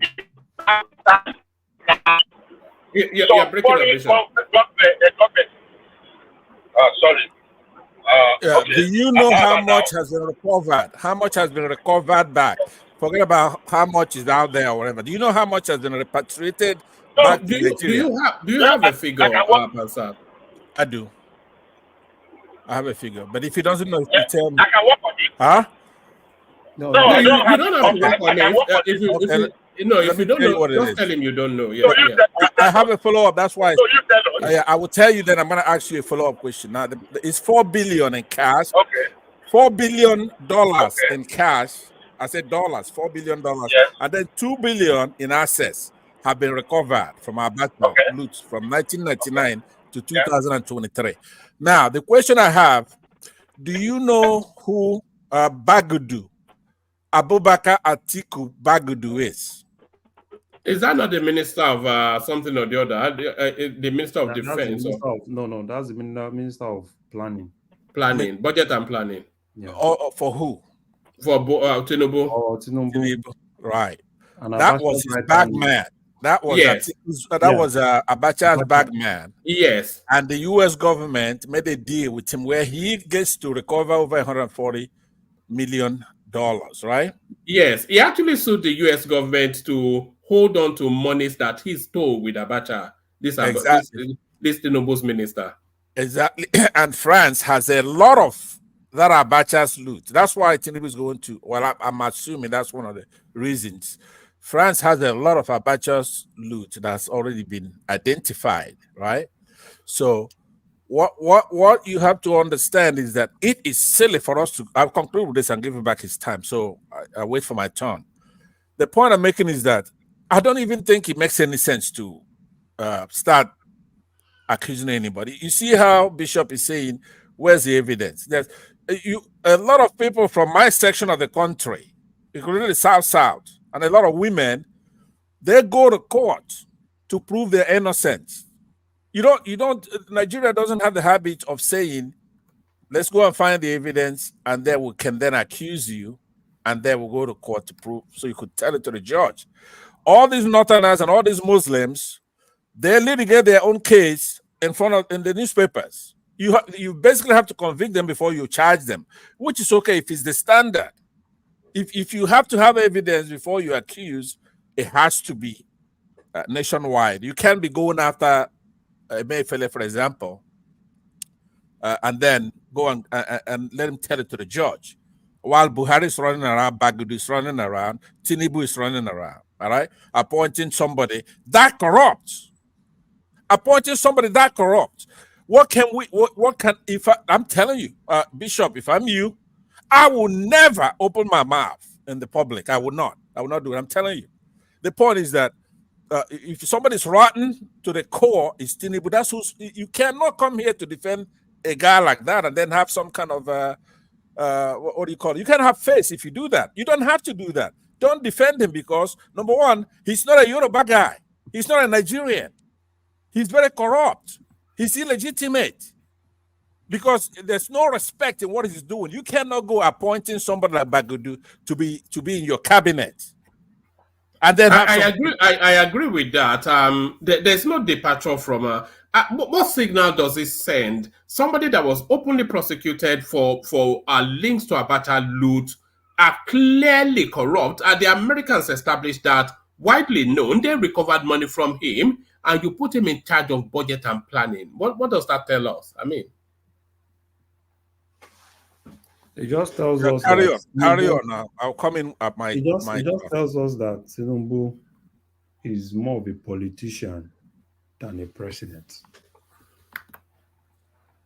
Because if it's not politics, if you look at it very well, right? If it's not politics, I don't see what those guys are actually doing there. So it's more sinister than that. It's not about a politician, right? Everybody's a politician. Yeah, but you can't say it's a politician because what it is, what we're looking at, right? I'm telling you, this is forget about partisanship. Forget about everything else. This is the most disrespectful thing. And there's no country in the world that will do this. What's going on right now? Okay, because now sometimes somebody could get himself elected somehow from whatever means. Then when you get there, then you sober up and say, you know what, let me give him something. He has absolutely no respect. Release Showore, he will not do it. Right? Releasing Nnamdi Kanu, he will not do it. Try to unify the country, he will not do it. Right? He went over there for two weeks and a day. His people were being slaughtered. Right? So he comes back with hubris. As if how we measure the new standard of measuring our president now is if it's rumored that he's dead, then he shows up alive. Then shame on all those people who said he was dead. That's what we're going to be doing for the rest of. But the kind of money, the kind of corruption we're talking about, and then the kind of suffering that our people are having to go through, there is no way I'm going to be putting up with this much longer myself. I'm telling you that we're going to have to do something about it. We're going to have to do something about it. It's not going to stand. All right, brilliant. So back to you, Bishop. Back to you, Bishop. Bishop, are you back? Yes, I am. Let me just try and I know I did not hear the better part of the, but some other I can just take it from there. You see, Bakudu, yes. Do I want him prosecuted? Yes. Do I want him convicted if there are evidences against him? Yes. But in Nigeria, there is no law. The law says every individual accused person is considered innocent until proven guilty. I mean, even if you go to court, but the one that has not been charged, the one that has not been tried, the one that has not been convicted, I think will be indulging in this catch-up 50 street mentality if we keep wasting our time on that. He said he was an Apache man. No court has called him one. No court has convicted him with for complicity. I'm not saying he did not do that, but the law says you cannot punish him until the court says yes, he has done so. So instead of wasting energy on that, the ones we have recovered and that we can recover, let's recover it. The amount of money we have spent on some cases. Look at this Amosun case I'm talking of. That case is more than 8 years. Look at Otikalu's case. Look at some of the cases 10 years after. They are still on it. And if you know how much those senior advocates of Nigeria are charging to prosecute and the rest, and some of them we did go back and counter sue. So, I mean, it's not productive, it's not helpful. Yeah, I don't know how much we have recovered from Abacha, but if we have recovered 4 billion, it's better. At least we did not spend so much money on litigation on that one. And if there is still more, let us recover it. It's a shame that it happened. I mean, but the money could have as well gone forever, and nobody will even be able to trace them. So for me, yeah, Babudu is not guilty until the court says so. So if they give him position today, even but the court has said so now. The Americans found him guilty. Bagudu. The point is that how much do you know how much $4 billion is? First of all, $4 billion. Not everybody knows how much it is, right? Not everybody. I don't even know how much it is. Let's put it that way. $4 billion. Nobody's gonna give you $4 billion just to toy around. If they repatriated $4 billion, if by rule of thumb, it means that these Oyibos must have taken about 20 billion themselves. No, let's not go to ridiculous lengths. No, but what I'm saying is that it must be a lot of money for them to allow 4 billion. Hold on 1 minute. So now the point is this, Bishop. On top of that, Bagudu comes to America to negotiate for $140 million, so that he doesn't have to sue the Nigerian government. I don't know what it is, some kind of deal where he'll be paid that kind of money. So only a corrupt Nigerian leader would do that. Instead of grabbing him and toss him in the slammer, right? So he stole that much money. He was a bag man. He's the guy that's bringing the money over here, right? So instead of grabbing him and throw him in the slammer, right, for the rest of his life, he's blackmailing the United States. Now, remember, when you hear he's dealing with the Americans and they dealing with him, it's probably some lawyers here who are probably the shyest people you could imagine. Lawyers in the United States, right? They are nothing to sing home about. I could say virtually all of them. Now, what I'm saying to you, though, is that it's disrespectful, Bishop, for you to come here and you say somebody has to, they have to show beyond a reasonable doubt that they've done something, or they have to collect evidence that is very solid, right? Whereas in the same breath, on the same day, you're talking about Emefiele. What do you have on Emefiele, aside from policy differences, of which he has the right, as an independent agency, he has the right to formulate policy, even a bad one. He doesn't have. He's an independent agency whereby. Now, let me just land on this. Now, because this is why I pick a fight with you, right? The main reason is this. It's not your fault, right? I'm in the United States, right? I'm here. There's a lot of things that I know, a lot of liberties, a lot of freedoms, what an agency does, that you have no clue what the hell it means. You are basically there, probably smarter than your neighbors, but you know, you sound to know. Let me land. Please. No, hold on. It's not a route. Hold on now. Hold on. Let me land. I'm not going that route. I'm trying to tell you something. To say fact. You cannot argue it. I'm here in the United States, a first world country, a hegemony, $30 trillion economy. You in Nigeria, 26 billion here and there, budgeting, 400 billion, if that's even true. So there are a lot of things that I'm privy to here that you don't have, that you don't know, you have no clue. One of them, for example, is the standard that somebody has to reach for you to take him to court. And the role of the court, the role of the prosecutor, the role of the investigators. You have no clue what that means. Because I'm also from Nigeria and I know what we got there. All right. It's not picking on him, but what I'm saying is through no fault of his own, he's ignorant of this thing. So let me learn now. Ignorance sometimes is used in a nefarious sense. That's not the way I'm using it. I'm just trying to bail out. Yes, gentlemen. I have something early to do, so I'm going to bail out at this point to prepare myself for what I do have to do. But the magnificent Tunaija has kindly volunteered to step into the bridge. So Tunaija will take it on from here. Tunaija, Ajalekoko has not spoken yet. In fact, only Larry has spoken really, but I'm not sure Ajalekoko is fully ready, but you are experiencing this space, so you know how to navigate and coordinate it. So you've got Pansat, and then you walk in Gamemaker, so I can only really wish you good luck. But good luck. Tunaija, thanks for doing this. Thank you, everybody. I'll see you tomorrow. Thank you. Thank you for having me, and greetings everyone on the panel, the chat, and to the viewers. Who was speaking, and have you finished, or you want to carry on? Yeah, I was speaking. All right, go ahead. But that was putting questions, but he has already left the trajectory that we are. So I will just continue to share my thoughts. Basically, we know that we have a challenge. We have problems, not just a problem. We have problems.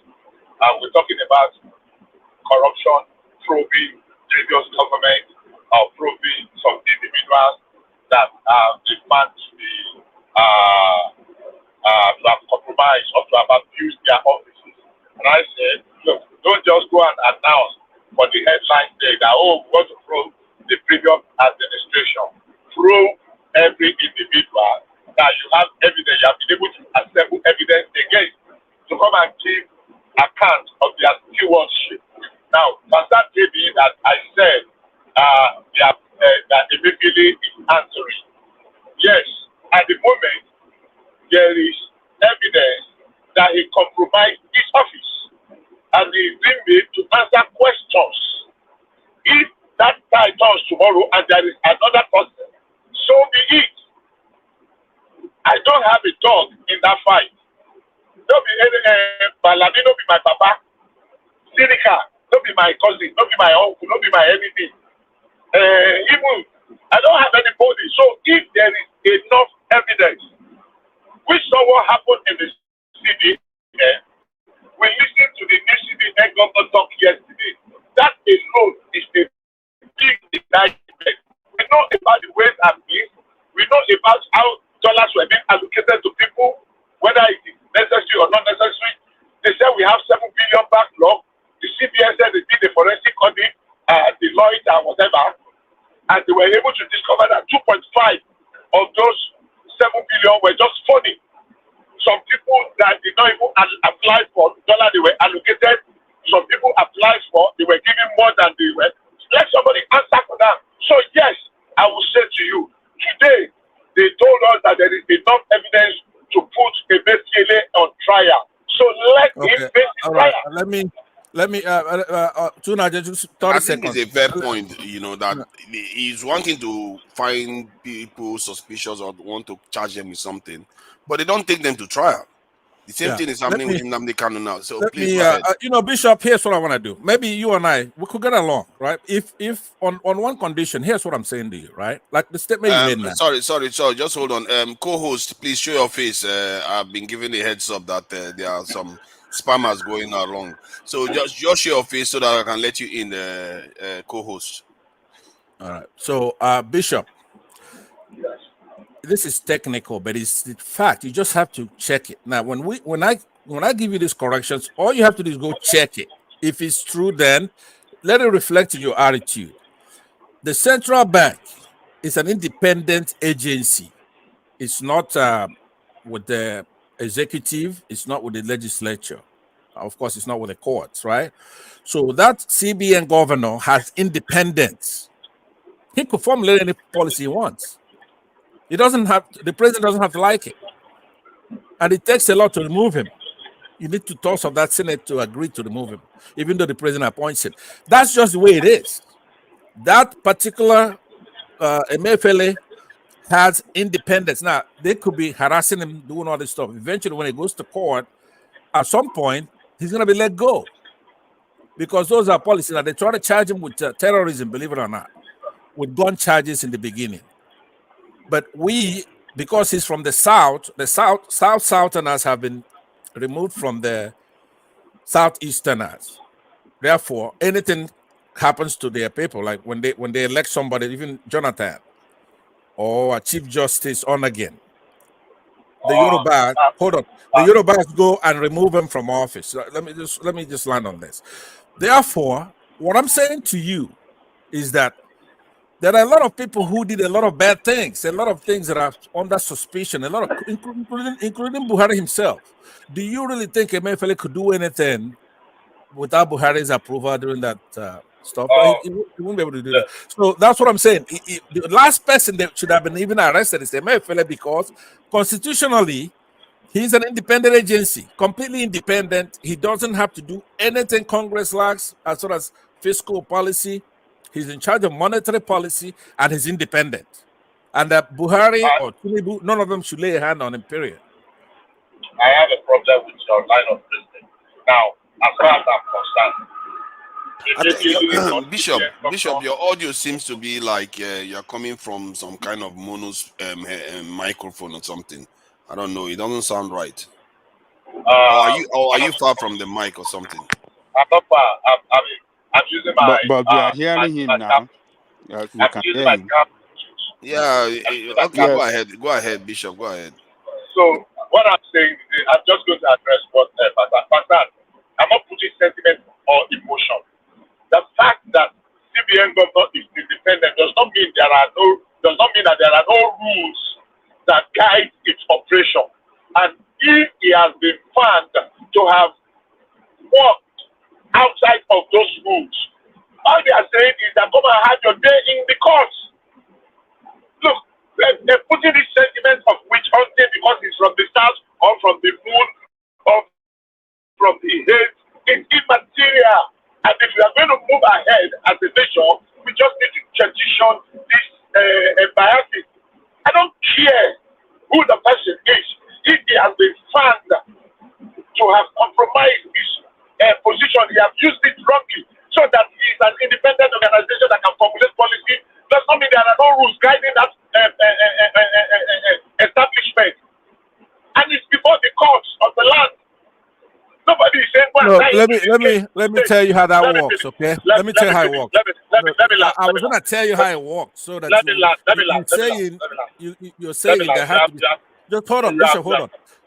You make a good point, so let me just correct you on that. You take 30 seconds.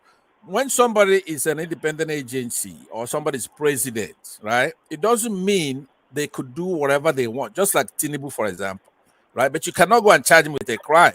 What you would do is to get him impeached first, right? Like that independent agency, what's his name, Emefiele or TINUBU, you could go and have him impeached, right? You have to have him impeached and then tried in the Senate and convicted.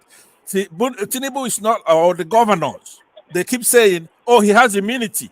Yeah, they have immunity from your regular prosecutor to prosecute them, but they don't have immunity from impeachment, right? They could be impeached and then convicted by the senior body, the Senate, in the case of the federal government. Right? Emefiele does not need impeachment now because he has been removed from the office. Illegally, he was not removed legally from office. Well, listen, go and read the Constitution. To remove him from office, you have to go through the Senate. Same thing with Chief Justice Onagin, but the Northern Muslims do not obey the Constitution. They just remove the Southerners illegally. Can you hold on? You hold on for a second? Sure. How was Lamido Sanusi removed? He was not removed. He was not fired, right? What they did, Jonathan suspended him, right? The president can suspend somebody. The president cannot remove him, right? So he was suspended. The same way Emefiele was suspended, yes, and somebody was put as acting. Yes. Right, and both of those were illegal, by the way. Let me just quickly add, it was illegal to even do that, but because the Constitution tells you what to do. You have to go to the Senate and get that 2/3 to have him removed from office, right? That's the law.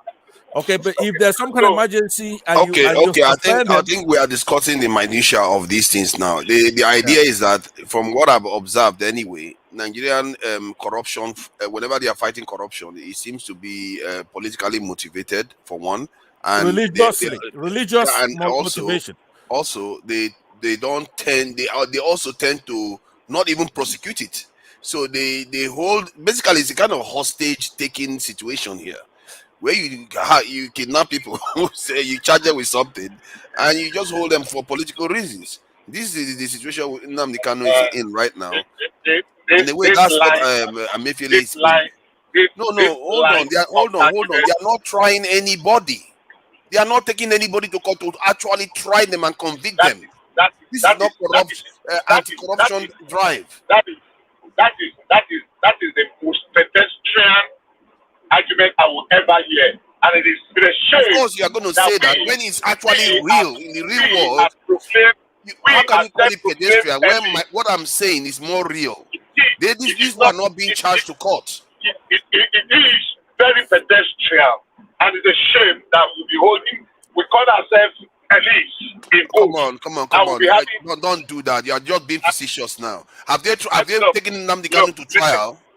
Listen, if Nnamdi Kanu was taken to trial, the only reason that I've led to continuous delay in trial is the multi-suit. They are still not going to trial for how many years now? They've not money. The government has no money to take him to trial. Hold on now. I don't want to go down, but I will tell you. It is Nnamdi Kanu's lawyer that have made that trial not to start. They are the ones that lawyers cannot be able to prevent trial from going ahead. Let's not go to Nnamdi Kanu, please. Bishop, hold on, Bishop. Do you know what kind of gall it takes for you to come here? I just told you something you didn't know before. That Bagudu was a bag man. Hold on. Bagudu was a bag man for Abacha, and they have returned $4 billion US dollars, and then $2 billion in other assets, right? But he was just appointed to be a minister. And you have the gall, you have the temerity. I mean, you have the unmitigated. You cannot come here and do that with me. I don't like that. Please don't do it. Right? They are capturing our people, and you are talking nonsense. You cannot do that. Can you just keep quiet? $4 billion, and he's in the cabinet. No, that's not fair, though. It's not. He can't be lecturing us with something that he doesn't know. We have to be realistic about it, Bishop. You can't just be always. Just hold on, please. Hold on for me. Pastor, I beg you. I went down. That can we have a decent conversation like I'm talking to a human being today?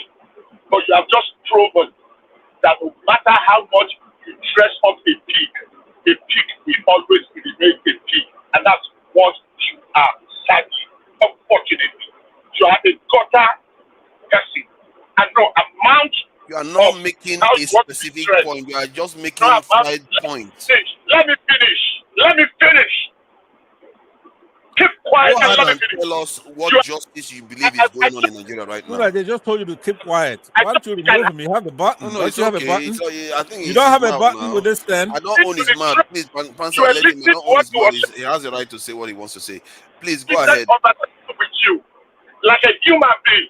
But you have proven once again, as always, that you are a pig that does not deserve. Oh, come on now. You're not just insulting people. This is not edifying. Come on, you can't be doing this. You are the one that is claiming to be making a more substantial point, but you're calling people all kinds of names. Abio. You have the button there.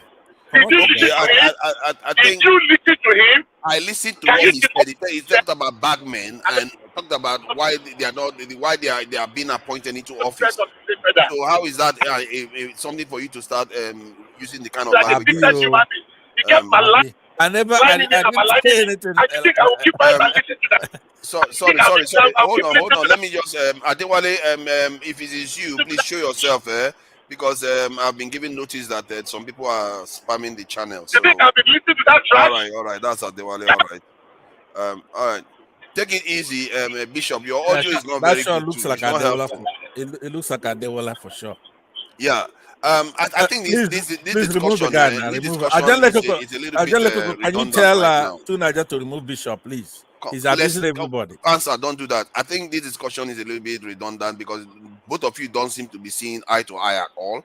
And personally, anybody that looks at the Nigerian justice system, it seems to be politically motivated, and they seem to hold people for political reasons. Whenever it suits them, they use them. Whenever it doesn't suit them, they just hold them there. And I don't subscribe to that. If somebody has done something wrong, try them. Take them to jail them. To Nigeria. Yes.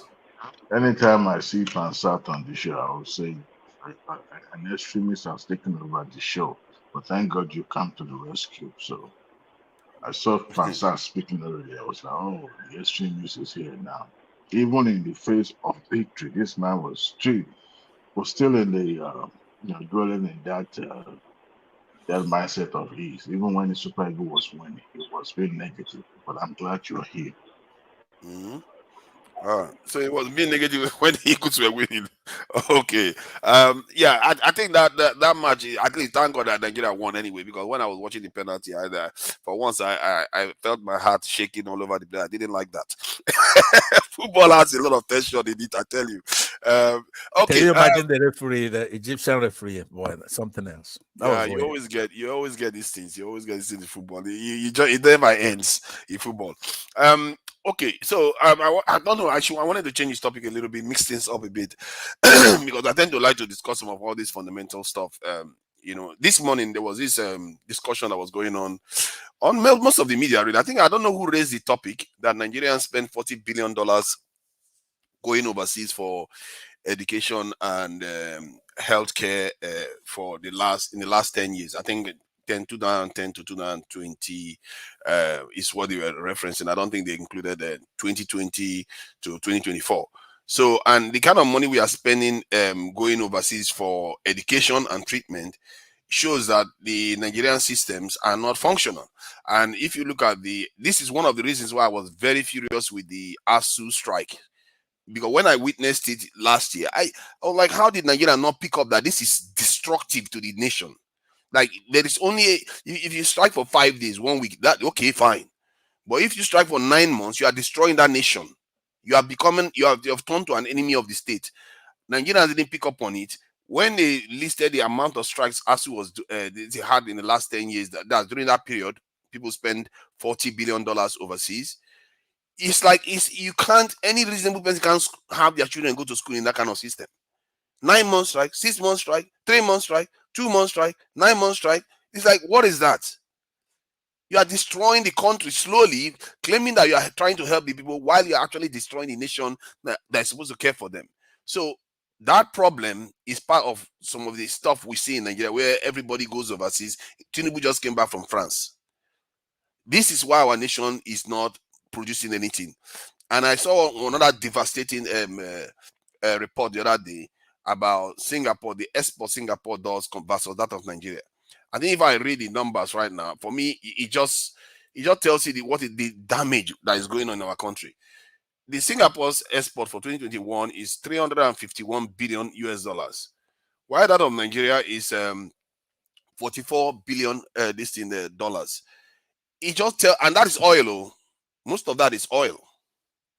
So this is what we are dealing with here. That this nation has been mismanaged terribly. And people like TINUBU, people like Buhari, all of them, they've not done a good job. And we all sit here, we in a way, we think we know a lot. I don't know whether we even know anything at all. We allow them to get away with it, argue about who they jail in prison and who they didn't jail in prison. What are we going to do to get our nation in a better state in terms of this? Let me please, Adewale, hold on. Every time I want to talk, this Adewale Singapore is not even up to 10 million people. They're 5 million. They're 5 point something it's million. Crazy. But look, Tunaja, hold on. Let me say that with all the points that Bishop made, right? He made a lot of points. We might have disagreed. Pansa, see, you've been talking, and it's only. I have not been talking. I have not been talking. Come on, you've been talking with Bishop. You've been exchanging with Bishop. No. I want to conclude with Bishop, please. Mute that boy. Pansa, give Adewale a chance to. No. He does that every time that I'm about to talk. Pansa, right? come on, don't make me hit you. I'll mute you. Talking on this show. Let him talk, Jare. Go ahead, Adewale. To Niger, I want you to this mindset of, oh, nothing is working in Nigeria. It was actually the Cardoso, the CBN governor, that made that revelation about how much Nigerians are paying to study abroad. But let me tell you, even I've heard it on Asleep TV. They were talking about, they were mocking at how Nigerians that traveled abroad in the 60s were being mocked, for studying abroad. But I tell you this, that was a lie. That was a pure lie. Remember, most of the leaders that we had in Nigeria, talking about the days of the likes of the Awolowos and Sikhs and all that, they were product of education from abroad. Okay, so the standard has always been benchmarked on people that have studied abroad.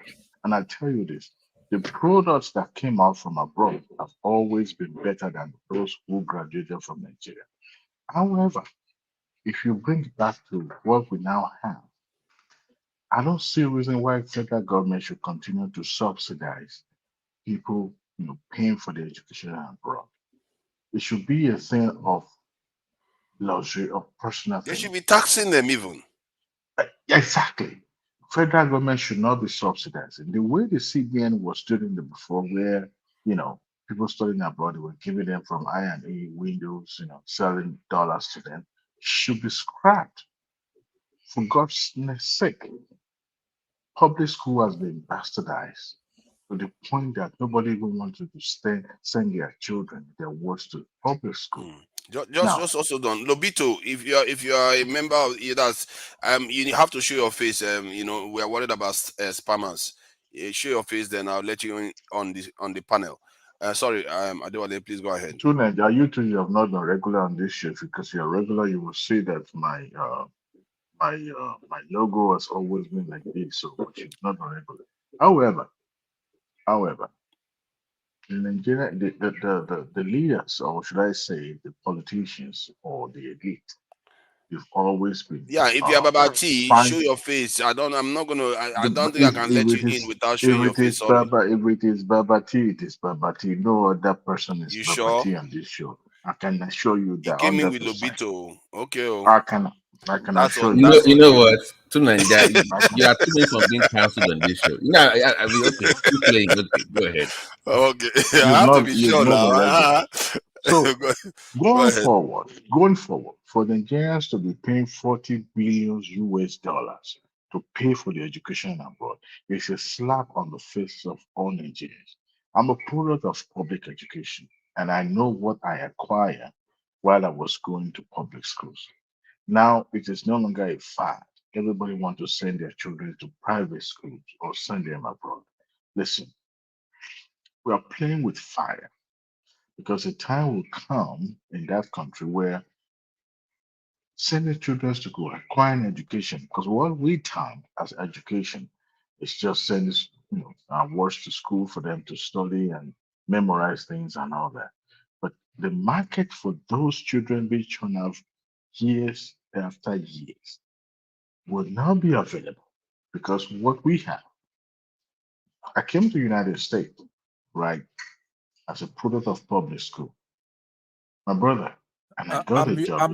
I'm yawning here so much. I wish you could see. Please continue Why to don't you yawn. go to the point Jesus now. comes Why are you back. wasting our time? Hold on now. You're just trying to waste time and talk about Hold nonsense on. instead of what we're talking Let You me about. will continue to I yawn wanted to till question some him regarding some freezes of out. his earlier It statements. is my Very time. tricky It guy. is my time. Yeah, On my please time. hold on. You will not interject until you are called upon to do so. Okay, one answer? Learn how to interject. Now, what do I mean by this? You know how American kids they learn how to type on the computer? I did not even get introduced to computer until while I was in college.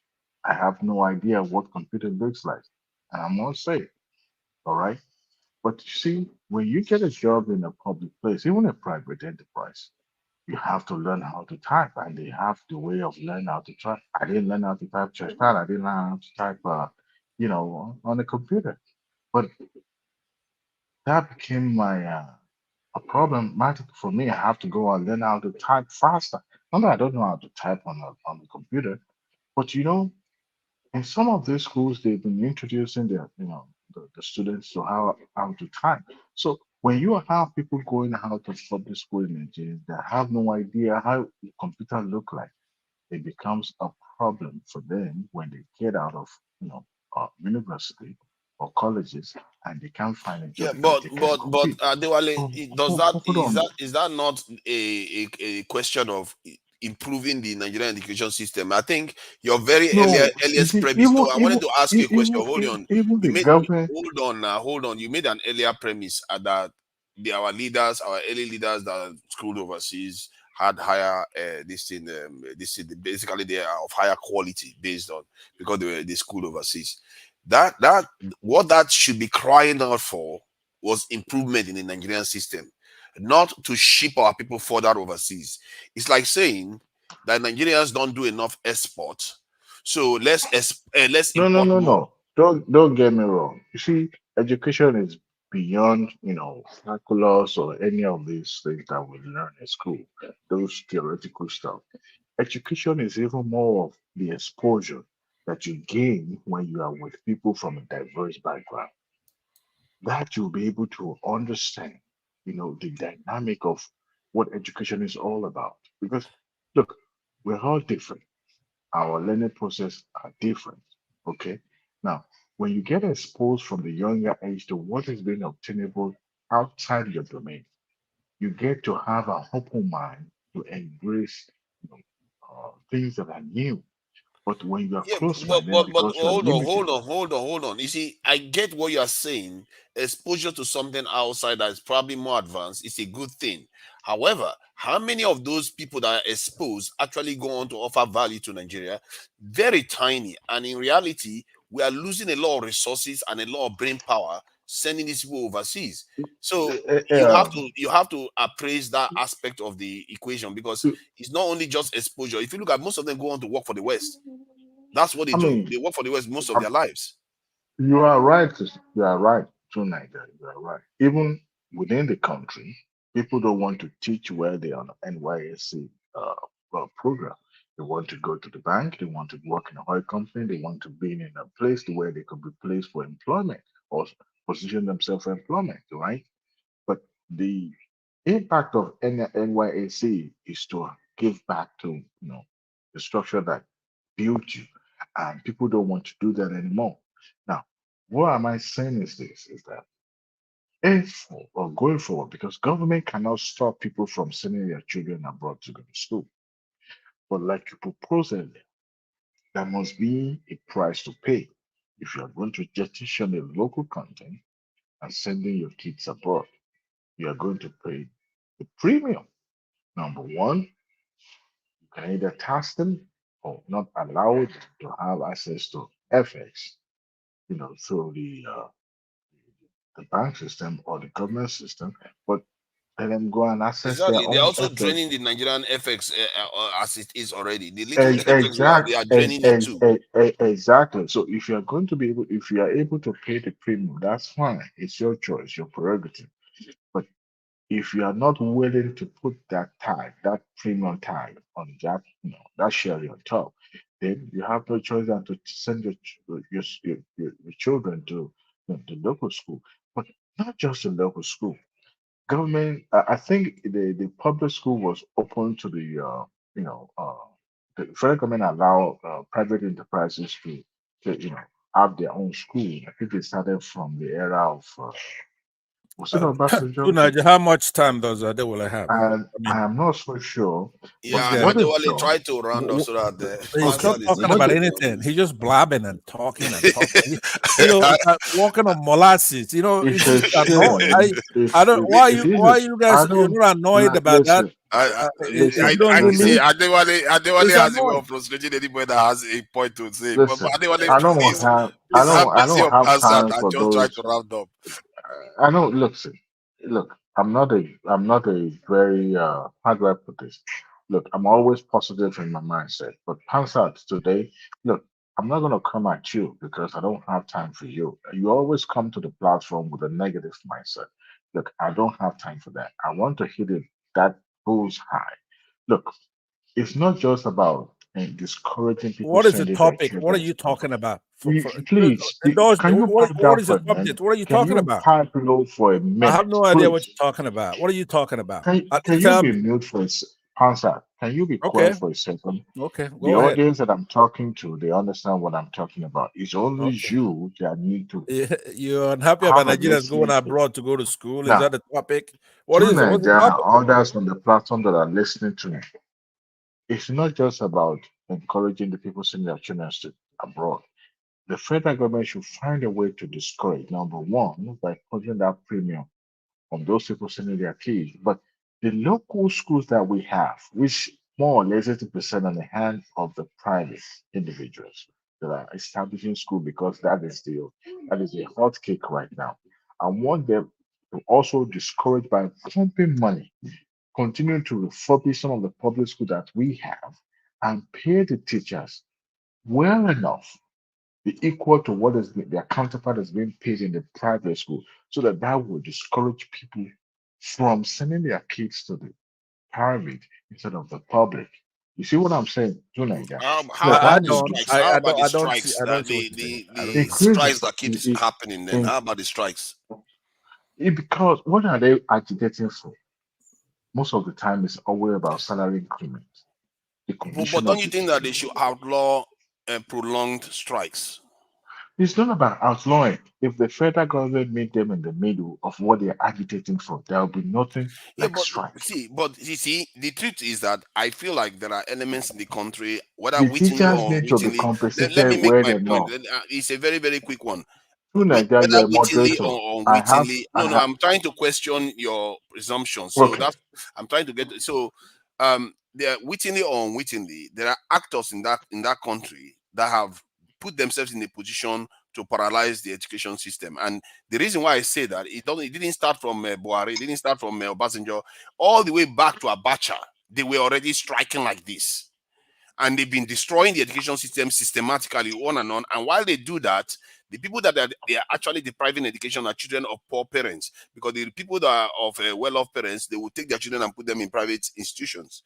You see what this that systematic damage is, and that's why I think that maybe they should ban them from going on prolonged strikes, because that is the no, one there's no. that's where the See, damage is done. they have the right to protest. They have the right to go on strike if they choose to. No, To but Nigeria, not, did you not you attempt? don't. Did they do that in America? Do they do that in Canada? Or If there's a need for it, they will protest. They Yes. protest. not for 3 I've months. seen teachers Not for protesting. not for To 3 Nigeria, months. It will be hold as on, long hold on, hold as on. is necessary. Let me I've run never it seen up. that in the To US. Nigeria, let me run it up by asking this question. Did you attend a public school? I don't. Yeah, I think so. If you call it public school, yes. Public school means different thing in the UK than in Nigeria. So that's why No, I I'm was. talking about in Nigeria. Let me help Diwali here. Hold on, So, Babati, before you come in, Babati, I wanted to ask to Nigeria, did you attend public school in Nigeria? Yes. Okay. Do you think your teacher then were well remunerated while you were attending those schools? Do you think they were well paid? At the time I attended school, that didn't cross my mind whether they were well paid or not. I think they But now seemed that fine. this, okay, maybe you It still attended has those schools, not but the crossed guy. your mind up till now. Admit it. Every time you So raise this issue, I don't know. We have so many problems It's not organized labor. Can you It's not, would you no, shut up? listen. Shut your dirty mouth! You son of a bitch! Can't Shut up! come on, you can't No, be but don't. you can't be cursing people Can you like do that. me a No, I'm favor by upset taking Are this? you drunk or because Can you something? take this Come guy on. out? Can you take the this guy problem is out? actually. Can you take this guy Let's be called civil, Pansat out? Because I'm not going to be, You have condescending enough to to, Nigeria, you must do your job. Step him down for a You second. must take this guy You can't out. have him on the Take power. this Pansat of a guy You out. can't have him on the Because power. I'm not going to be I'm not going to stooping so low to the level that he has brought the show to tonight. No, I'm not go going ahead to do and that. step me down. But like I said, when I come back in, Nigeria, I please want to take be this guy hard. I out. don't want this guy making this noise he's making here. Go ahead, He step heard me what he down. said. I will He come does back not to have what it talk takes to to be you. on this show. Okay. We discussed as a step me Let's be down. civil now. We're not trying to get somewhere. Let's be No, civil. No, it's You not about know they are civility. no good. He has Those chosen two, they that came here path to of make not being trouble. civil. This guy You has do not got that. a single point. He's been making noise. See, please go ahead. Can Murmuring you to do me a favor? Take this guy out. No, I've Thank stepped you. him down for the time being. Because on this show, nobody is going to be condescending to be calling people names and such as bitch and all that. No, we're all civil. We're all adult. This guy, I believe, is more than 50, but doesn't behave that age. And I'm unfortunate. That's unfortunate because this show does not tolerate that. You can't tell me that you go to other show and acting this way. This is not acceptable. This show also, kids are listening to this show. When you hear an adult sounding this way, it's unfortunate. Nigeria, let me go back because I'm not going to waste my time addressing him. Nigeria, the point you're raising, okay, is that for a very long time, the federal government or the government generally, whether at the federal or state level, neglected the condition of teaching in Nigeria to the point that they even see them as, it's your job, do it, nobody cares. Teachers have never been, since I've understand what life is all about. I've never seen a teacher being well paid. Some of us are going back through the alumni, trying to find our old teachers and trying to take care of them. Some of them are living in penury. So what I'm saying is that when you have teachers being taken care of, they are well paid, and the condition of teaching is already good environment where they have what they needed, the book, all the tools that they needed, the books, You the see, pencils, the I pen. take that point. I take your point. Hold on. I take your point on that.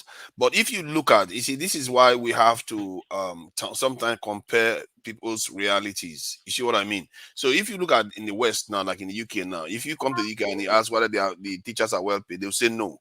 And one of the analysis I did once was that I calculated the average salary of a nation versus the average salary that they pay, say, the lecturers. And what I found was that compared to the average salary of the nation in terms of Nigeria versus what they pay the lecturers, the Nigerian lecturer ones were higher. So this is the aspect that people don't often detect when they describe it, because their realities are totally different. And even in the UK, they don't believe that the teachers are well paid.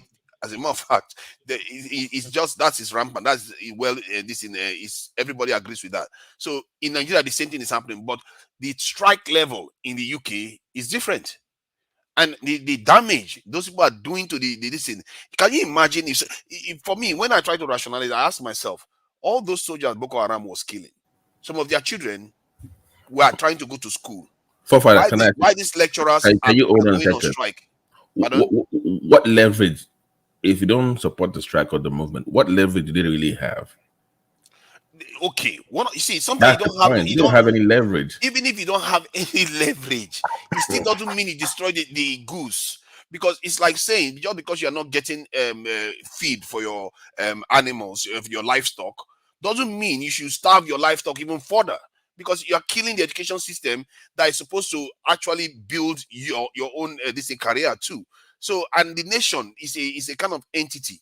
If you start destroying one aspect of the nation, like the educational system, what good are you doing? Because you are destroying the nation. You are saying to pay you more. It's a vicious cycle, and the result is very clear. It has shown it. In the UK, we had similar problem in the 70s, where the unions were going on strike constantly. That's what brought the Margaret Thatcher's fame, came from breaking what the unions were doing. And the strikes in the UK wasn't even as severe as some of the strikes you see in Nigeria. So here in the West, they understand that, okay, you can strike, you have the right to do these things, but you can't do it to the point whereby it damages the body of the nation itself. And what is happening in Nigeria is a perversion of strike. 9 months? Seriously?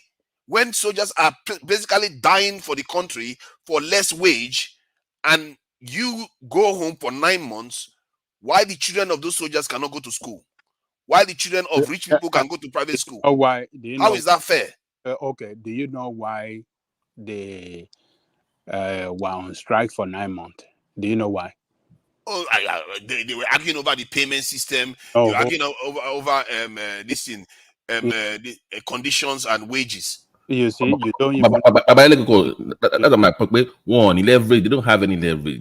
What else can they fight? What can they use? But it's not leverage. If you can go on 9 months strike, that's not leverage. Even know why the people you are trying to blackmail don't care. Yeah, you don't know why they were on strike for 9 months. Government entered into agreement with them, and government failed to fulfill the agreement. So no, I'm aware of that. I'm aware of that agreement. Okay, so what do you expect? Who do you have to blame? See, they too are part of the government. Hold on, no man.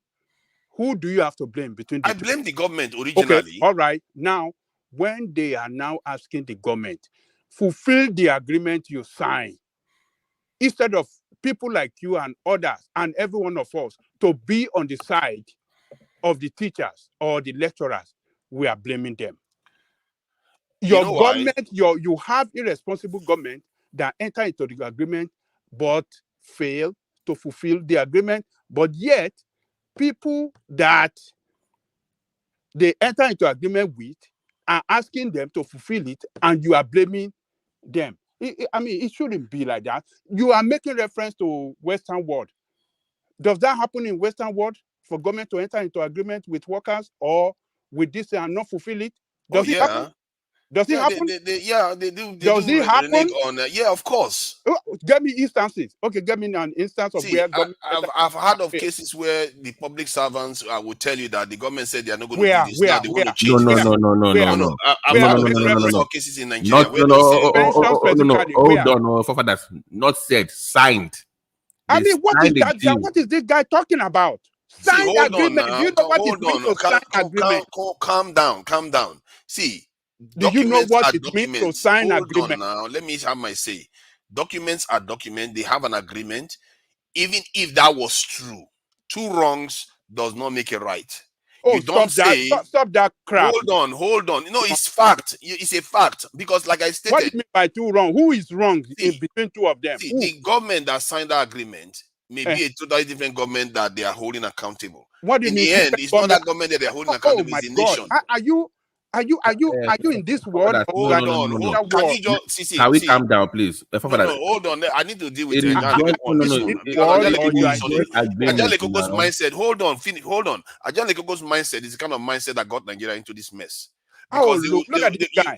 No, hold on. Because you say, just because I got a document, let me paralyze the country. Not be speaking in the public like this. Hold on. You are saying just because you have a document, you should paralyze the nation. The same thing. Who is paralyzing the nation?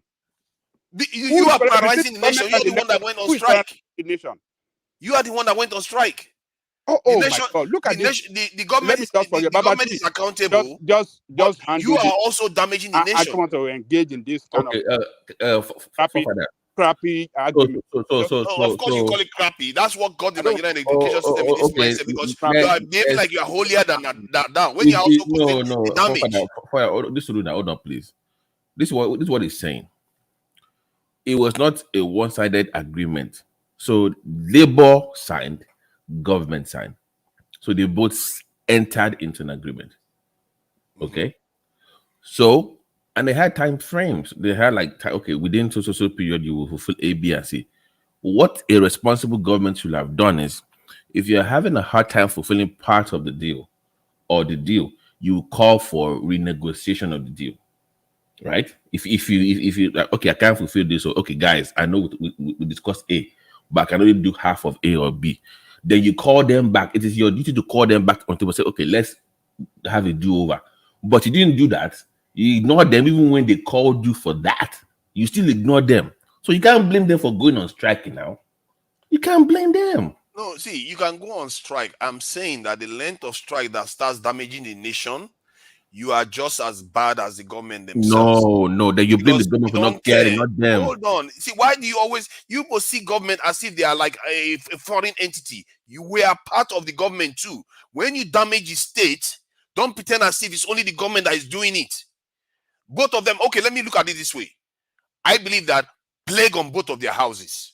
The government is responsible and they are responsible, and I believe both sides are compromised, because there's no way this stuff, you have to know when you're getting conned. And this is why I say to our people, sometimes you get caught in by the narrative, we had an agreement, and the government say, we try to talk to them, they refuse. No, the result is what you should be looking out for. What are they doing to the nation? These people are saboteurs. You have to know when you see saboteurs, when they are showing up. You can't tell me you care about the people and you keep going on strike for 9 months. You care about people? Seriously? So they should not go on strike. By the way, part of the deal, it's more than salary. They were talking about the condition of the system itself. Is that you? Can anybody vouch for AIZON? Is the right logo, but I don't know. One man say people are spamming. I don't know what profile they come with. AIZON, can you show yourself so that I can let you in, or can anybody vouch for you? Them not paying them the wages or fulfilling what they agreed to. Because I think maybe you should. It's online. Maybe you should go and just read the agreement. That will give you a better understanding of where we're coming from here. I do understand the part of it. Because you are limiting the not only the agreement, it's also the hold on. Because you are limiting the deal just to salary payment only. Is more than that. Even the working conditions that will benefit the student and the system itself is part of the deal. Beyond salary only. Okay. Yeah. So what we are saying is, if you take strikes off the table, government will just call them and say, okay, they're not going to strike anyways. You know the kind of system we have in Nigeria already. Can't you see you are being conned? Both sides don't care. No, you can't say the church don't care. There's a reason why they're going on strike. Like I said, it's more than just the money that they're going to earn. They are fighting for the system itself to be revamped. But you can't fight for a system by killing it. They have killed it by their actions. If you look at the amount of strikes, no nation can sustain that. No nation. Do you know how many times they go on strike in the healthcare system in Minnesota? Go on strike all the time. How many days? I would not be surprised if they are on strike right now. How many days strike? Days? I'm talking about months. No, hold on. Which system and what system? Is it the healthcare? I'm telling you, the healthcare system in Minnesota. As a matter of fact, they have to bring people from different states to come and work while they are on strike.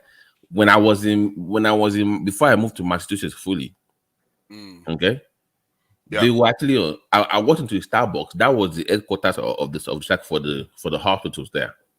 I've never heard of strikes that lasted. I'm telling you, because they are in America. If you're a labor state, we're not all labor state. If you're a labor state, you can go on strike. Even in healthcare, they do. No, not that long. Not that long. No, for months. I'm telling you, look it up. For 9 months. 9 months, they will not work. I didn't say 9 months. Look up Massachusetts and Minnesota. Yeah, I'm looking at Minnesota now. I'm not seeing that large number of strike. Okay, let me find you the link so you can, but this is my bigger point. This is my bigger point to you. When people are fighting for wages and favorable working conditions, the onus is upon you, the government or the system, to understand the impact and to bring them back on the table to negotiate with them. It's even worse when you've signed a deal, you can't fulfill the deal, you don't call them back to renegotiate, you ignore them, then you are now blaming them like they are the problem. No, it's the government's fault. That is where the focus should be, not those teachers fighting, not those lecturers. No. It's the government's fault for reneging on their that is the end of that. That is it's not the end. It's not the end. You see, that's the mistake we make. We really need to get our level of thinking higher here, because there's a nation in the middle of you it. don't need to waste your time. You can't see. Hold on, Angelico, hold on. This holier than thou approach, I don't subscribe to it. I don't subscribe to it. Hold on. Competing as if you are competing to win to win an argument. I don't care about arguments. Can you just stop it, Angelico? I really don't care about arguments. You are arguing to win an argument. So I'm trying to get you to see what you are doing. Okay, guys, let's calm down. Are you telling me I'm trying to win an argument? I'm not going to university. You're telling me that I'm trying to win an argument. Tunaja, I have a question for you, please. Do you know the level of, I guess, reneging of the contract that the government had with these people that forced them into the position they had to take? Do you understand the level of what that was? Because you seem to be criticizing them, but I don't think you fully understand what drove them to that point. So I'm just asking you if you can outline exactly. I do understand some part of it. I don't understand some parts. Okay, so you can't criticize a man for taking a stance when you don't know the abuse that man has been subjected to. You don't. You understand what I'm saying? When I take the holistic, this in the bigger point of view, no, because you are looking at it from one point of view. You're saying these people are saboteurs. The government didn't ask for their first bonds, so but you're calling them saboteurs. Yes, but you don't fully understand. You don't fully understand what drove them to that position. Hear me out. These are professors, and they say they need funding for universities, and they've had this problem for decades. If they've not solved that problem in the first year, second year, third year, and it goes on for decades, and they are damaging the national educational system based on their agreement with government or none of their agreement with government. Who knows how many conditions they've had to go on strike for? The point is that you have to recognize that sooner or later somebody is screwing the nation up, because you can't just say it's only on the side of the government. These are highly educated people that should know how to organize themselves in a way that shouldn't damage the nation. So what recourse will you suggest they take? The recourse I would say they should go with is that, one, you return back to the class, teach the students, because remember, those students that are going to grow up someday to reward you for the sacrifice you've made. Because if you think we are going to get out of the mess we are in without the sacrifice, they should wait for the kids. Hold on. They should wait for the kids to reward them someday. Come on, do you listen to yourself? Hold on. Now, can you hear me out? Can you just hear me out? Hear me out. I used to think like you. So make no mistake, I used to think like you. What you don't understand is that every mother, every parent sometimes makes sacrifices for their children to grow and go and do better. If you have a nation, as a professor, highly educated people, and you watch that nation education system get destroyed, and you carry on doing the same thing, then something is wrong with the way you think. You have to understand that if that nation is to progress, if your people are supposed to do better, and you really want to do better, don't use the government or rascals or admiros as an excuse to sabotage the nation. You can't do better than that. You can make some sacrifice, because either way, the sacrifices are being made. But the problem is that they are making the sacrifices while damaging the nation at the same time. Tunaja, have you heard of the bus boycott during the civil rights struggle in the United States? I've heard of it. I'm not entirely conversant about the precise details. Okay, African Americans boycotted the buses in the United States because of the treatment they were receiving from the system, to try to force the system to change. They eventually won out, but they paid the sacrifice so that change can happen.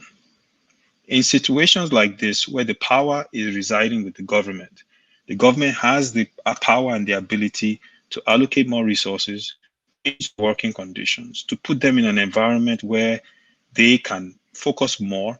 They're not thinking about jackpotting. Their students can be better trained, and they're not doing it for years. I'm not talking about 1 year. I'm not talking about 5 years. I'm talking about over a decade of rot, right? And these people are fighting. They're paying the sacrifice to try to get the government to change its behavior.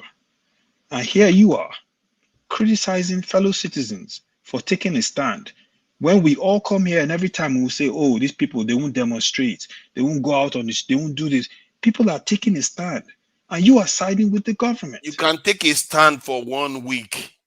You can't take a stand for 9 months. That you is take my a point. sacrifice there is pain. I have advised you. You guys. I looked okay. I just looked at the longest strike, the education. Hold on now. I think somebody used Minnesota as an example. I looked at the longest education strike. This in Minnesota.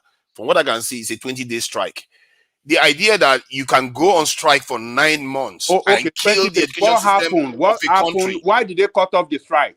What happened after 20 days? Why did they call off they the will strike? negotiate now. You think exactly, but the government is the one who negotiates the strike after 20 days. See, our own Hold our on, own is that they want what they you are want. reading to what?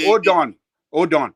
Don't be talking as if you are talking to people that cannot understand the one. Let me see what happened. I didn't know what happened after that strike. For 20 days, after 20 days, why did they call off the strike? Why did they go back to work? Tell us in that article. There is an agreement. You see, your problem is that you will say, what about, what if? I'm asking you a question. Seeing the bigger picture. That's answer your that question. I don't know. I'm just looking at the longest strike. I don't know how they call this strike. Answer the question. Okay. Answer the question. I'm going to look for it. I have to find it. I just saw the days. I don't know what ended the strike, but for me, it's immaterial. Okay. Hold on. No, guys, hold on, please. This is Sikiwan. You got him in Sikiwan with that one. Because I think this is what our people do. People like Ajale Koko, they are the kind of people that believe that what they are doing is right. Why they kill the education system? Why would you say that? I'm missing the point. No, that's what they do. Is their way of thinking. I used to think like him. They called up the strike because I've been backstage. Let me get a word in here, please. Hold on. You guys been arguing, okay? For the question, when I ask you that question, the answer obviously is that Muhammad Buhari invoked the no work, no pay to compel them to return to their classrooms, right? But I have a question for you to Nigeria, because every time this will maybe the 12th time you and I have been on a panel and you bring this topic up. Now, if I understand what your beef is, are you saying that it's punishing the kids, for example? If you have two parties fighting, the ASU, for example, and then the government, and it's a long, prolonged strike, that is the children that are suffering the brunt. Is that what you're saying? Is that what you're concerned? And the children of the poorer people in the country. Right. Those are the target of the strikes. I know it. Please just answer my question. A lot of people want to talk. So when I'm asking you questions, that's me talking, right? So remember that's my time. So now, what I'm asking you, every argument has to be taken to this logical conclusion. Let's say, for example, in Ukraine right now, unfortunately, they have a war going on with Russia that's affecting maybe the children in the school. What would you go and tell Ukraine not to fight the war because the kids are affected, they cannot go back to school? Would that be a good argument to make? No, it's not a good argument, because that's war. That's war, right? You are trying to defend the ability to even go to school in the first place. Right. So that's the point. You see, you don't look at the extreme example. You have to look at things based on the issue. External aggressor. This I know, but internal. But listen now, destroying your own system. It's equivalent to the Ukrainians attacking their own education system. Yeah, but you get my drift, right? It's not similar. It's not exact, but it's similar. I'm sorry. So the point I'm making is that when the universities strike, in the case of us, you and I debated it infinitum, right? Ad nauseum. But I believe that you should stop this thing that you're doing all the time. We're here. We want to talk about important things. There are many, many benefits to organized labor. There are reasons why we have organized labor. We didn't used to have them hundreds of years ago. So you have to credit them for higher wages, fewer hours work, because people used to work maybe 24 hours. Hold on. No, I want to answer the question. Sorry. Hold on. It's my time. Please hold on. I'll answer the question that John Lekoko asked, because no. I've answered it already. I have answered it. I'm talking about how the strike ended. It's my turn. Go ahead. I waited for my turn. So what I'm saying to you is that there are many benefits to organized labor, because that's what we're talking about here. Higher wages, fewer hours, improved benefits for the workers themselves. That's what that unionism is all about. In order for you to attack what you're attacking, you have to attack those things that I just mentioned. You have to say, people are getting paid a lot, or people are working too few hours, or people are getting too much benefits. You first have to attack that, because you cannot be doing it case by case. Do you understand what I'm saying? I want you to understand that now. In order for you to make that case you're making, you have to make a wholesome case that the government can just rain down on laborers and workers and give them and punish them and do whatever they want with their coercive powers. The government is a very coercive evil, but it's necessary evil. We have to have a government. But what's brought civilization are these things that you're attacking. You're not oblivious to it, but if you were, I'm not making it very clear to you that in order for you to make a sustainable case, you have to attack the benefits of unionism, laborers organizing and then demanding something from the government. They have to obey the things. It's not like the government doesn't have agencies that take care of that as well. They do. So I don't know if it's because you're in United Kingdom, okay, but Nigeria is a democracy like not a monarchy like you have. We're a democracy here like the United States. Those are rights. So I want you to stop it from today. Stop doing that. It makes you look bad. It makes you look. I don't care Pardon? about looking bad. I care about our people being able to attend education. How many minutes do I have left? Because I have other things to talk about. You can still talk. You can still talk. So let me just read this. It says it ended with an agreement to go back onto the picket line, which is still striking. Some of the demands of the teachers were met, but as the strike progressed, increasingly the most important issue was the ability to negotiate. The teachers union was not able to secure that major issue until a year later. You see what I mean? The idea is that you talk to people, but you don't make it obstinate to a point whereby you can go on strike for 9 months. Even if these people went for 10 years, I don't care. Because from just looking at the entity of Nigeria, if you look at a body, you can't sabotage one side and think that you are helping it, because the sacrifice is already being made. Like I said, it's not logical behavior. You can't make a sacrifice and saying you are making the sacrifice to benefit the people, when you are not. The thing that you need to do to benefit the people, you are not doing it, and you are making the sacrifice anyway. Hold on. It doesn't make sense. We had the point you just made now. They sign agreement to call off the strike, and they continue negotiation, and final agreement was signed a year after, right? Something like that. They didn't get what they want. Yeah, that is what the article said. According to they didn't get what they want. Yeah. So, but in Nigerian case, they sign agreement. When the time to fulfill agreement, they fail, and these people call them. What is happening? Why don't you want to fulfill this agreement? They didn't want to answer.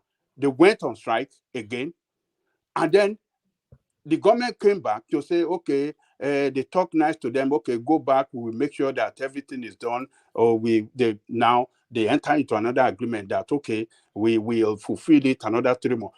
Do you know that the union gave the government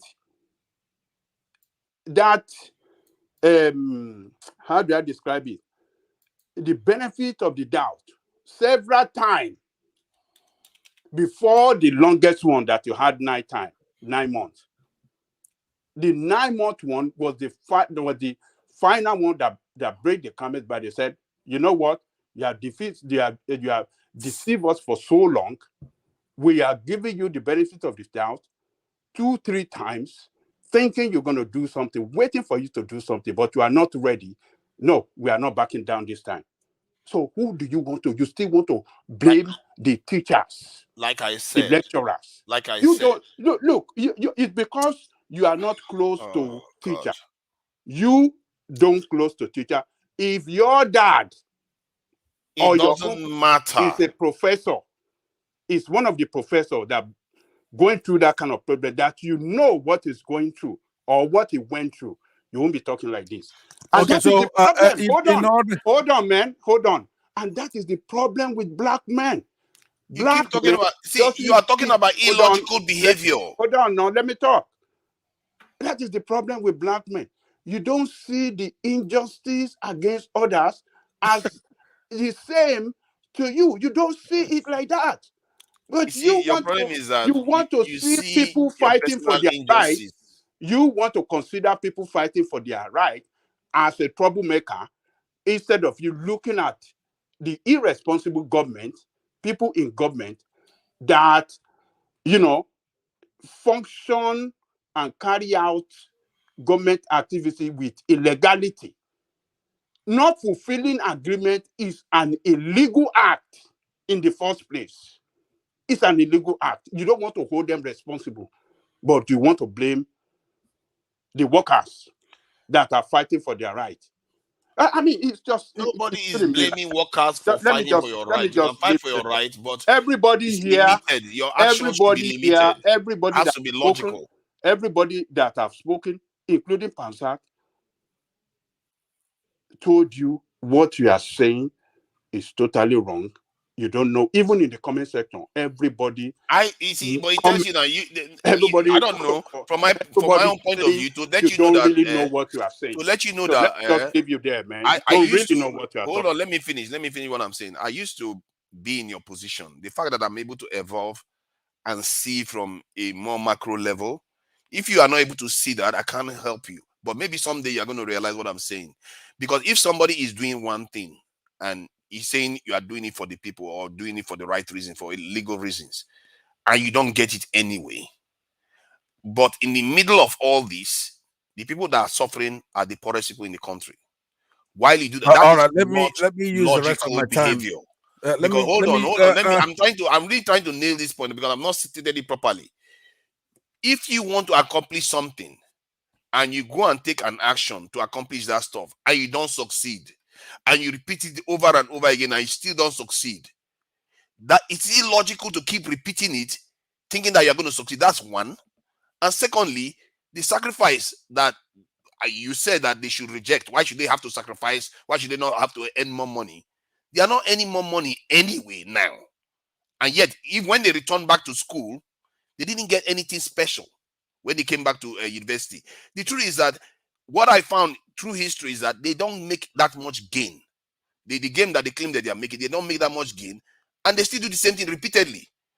The people that are suffering are the poor people's children, and that is the one Ajaleko is missing. Millions of get away from this topic. Let's not being before we get away from the topic, I wanna let me hash it out. I don't even know. Ajaleko, do you even know people that sit at home not going to school? No, let's get away from this topic. No, hold on. Ajaleko, hold on. To Niger, what I want to do is to give you a chance, right? It's my time. I'll use the remaining. I hate this topic. I've talked about this with you, like I said. But let me use this time to actually hash out your position because you seem to be interested in this. And then, of course, security one. Is it your position that organized labor itself, not a university, for example, ASU alone, organized labor, period, it's detrimental to the society? Are you against organized labor? Just yes or no? Yes or no? No. No, you're not against organized labor. Why would I be against organized labor? Okay, so you're against organization in education. Is that what it is? Or you just like when people destroy the national body without caring about it. No, okay, but hold on now. Just by the time we're done with my little question and answer, give me yes or no, and then I'll be done. I'll be done soon. So I want to understand your position. Are you against this particular episode of ASU strike, or are you against organized labor in education striking or just being organized? Are you is just one? I'm organized. I'm against long strikes that are systematically dismantling our system. I will make this point on this.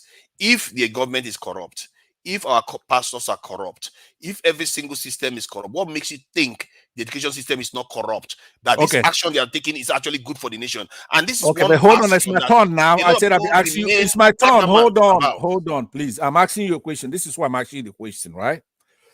Now, are you aware that the behavior of a government towards labor is determined by the administration itself? In essence, you could have an administration right now that is labor friendly, and they could come in and they would resolve the issues that is best for the country. And that you could also have an administration, even here in the United States, that will come in that's probably pro-business, pro-whatever, and they start giving, and they start to dismantle organized labor, including the universities and stuff like that. Are you aware that the Constitution makes it possible for them to be organized, but you have the government, not patriotism, not the army, not the police, not the citizens, but the administration could be anti-labor. Do you know what that is? Where an administration could be labor friendly or they're not labor friendly. Yes. Okay. But the problem is that there has been strike through all of them. All of them, they have been strike, including from Abacha. That's true, and that's the way it's supposed to be. If they're not happy, they don't like anybody. It's always a problem. Listen, no, but the country has not. I mean, even though the political parties do not really have ideology, but it's been the same sort of criminals that have been in power this whole time. There's nothing. Okay, what is that fair on the larger public that are not earning as much as they do? I just gave you the numbers that if you compare the average wage in the UK versus the average wage that they pay their lecturers versus the ones in Nigeria, there's a bigger gap in Nigeria. And the Nigerian lecturers actually earn more than the average Nigerian. How much oil? But yet, hold on. But yet they are more discontented to the point where they decapitated our education system. They should how does it justify it? Look, you're making an argument that is contrary to every other position I've heard. Hold on now. Can I talk? Can I get a word in here? Let me get a word in here. Let me get a word in. Okay, be quiet. You're wrong. Go ahead. Number one. I see you run around, you're ubiquitous on the internet, and you keep saying, why should we copy Oyibo? Why should we be like, why shouldn't our lecturers now you follow the point that I made? You follow this point. Let's see whether you can follow. I've answered some of your questions. The UK lecturers, the average salary of the lecturers versus the average salary of the nation, the gap between them is wide, is smaller than that between the Nigerian lecturer and the average salary of the entire population of the nation. So why is it that what is the numbers? Give us the number. I can't remember the number. It was a long time. Okay, hold on. But I can get you the number. It's unbelievable. I don't believe it. Okay, I don't believe it. I'll get you the number now. Because of it. If I get you the number, would that make sense to you? That why is it that our own are more discontented? That you're not the only two people on this show. Okay, but he won't let me land that. But I'll go ahead and pass it over. No problem. Because your own idea is even more crazy. So I don't even see the difference between you and two Nigerians sometimes. Okay, fine. It's okay. Coco, can anybody testify what I'm saying to you is Adewale, right? Adewale. A lot of times we come here to play, right? We come here to play, but I want you to understand that when I'm here, right, I'm not here to play. So just carry your trouble and go. Don't address me. When I'm talking here, I'm very serious. I didn't come here to play with you. So it looks like every time I open my mouth here, you start running your mouth, okay? I'm not your mate, and just stay away from my conversation. I left when you were talking. And if you start talking again, I will leave. Answer. I will not respond to you. Please don't. Be quiet if you can. When you speak, I'll be quiet. Okay. Thank you. To Nigeria, you didn't give me a chance, but I wait for the next turn. Go ahead and pass it on. No, I think it's T actually. He hasn't said anything at all. Sorry about that. I just it's fine. Our co-debater / moderator / I don't know. Anyways, I feel strongly about this one. I don't understand why everybody you can feel strong. You're just wrong. You can be strong. I'm not. I simply refuse to believe. I will get that data now. Carry on. You just okay, but this is my point. So, if you want to have a deeper discussion about the reasons why, then on that one we can actually have a more robust debate about, because we are pretty much dealing with symptoms here. about just putting some bandages on the issue. But if you want to go deeper, why would they want to strike? Why? How did we get here? All those kind of So that one we can have that robust conversation. But on this particular topic, I don't think anybody should be on the side of the government on this, especially when you sign an agreement with them. That's why I asked earlier about them not having any leverage. I'm not on the side of the government. Make no mistake. I mean, that's across more responsible. Yeah. Babati. Yeah. Children that did not attend public school. Oh. Evident. Oh my God. I can't believe because if he had attended this public school, he won't be siding with the federal government. Yeah. Why do you think I can recognize that it's only the poor people's children that are missing out on How this? can you guys say that because they are going on strike and they haven't gotten what they wanted? See, you are the one that didn't attend public school because you don't even recognize the true victims of what is happening. How can you not know the true victims? So tell me, who is the true victim? The true victims are the children of poor Nigerians that cannot go to private universities. Who is to blame? I am for them. I'm saying you have to go and teach them so they can have better prospects. You don't sound like. By the way, you don't sound like you're for them. By the way, just FYI. By the way, the kids of those lecturers, they also fall in the same bracket of those poor kids. I hope you know that. They are barely struck. I mean, those lecturers, the average lecturer kids cannot operate private school, so they also go to other public average lecturer earns way more than a soldier or. But I'm saying, if the average lecturer cannot afford to send his kids to a private, but the average lecturers are not the majority of the nation. We know the that. Vast majority of the nation is living in poverty. Hold on, but the conversation was about them. Like I said to you, if you want to have a broader conversation about the systemic rot of how we got here, then we can do that. But we were just talking about the symptom. That's why I'm like, let me just limit to what we were discussing. So, but on this particular issue, if you sign an agreement with somebody, with a group of people, and you cannot fulfill that deal, you have to then do the work and say, guys, I can't fulfill this, or we overpromised. That is on you. Nobody in their right mind should then say, well, you signed a deal with them. If you don't do, then you hate, you don't like the students. You don't like. What about the government? They're the one with the funds. They're the one with the money.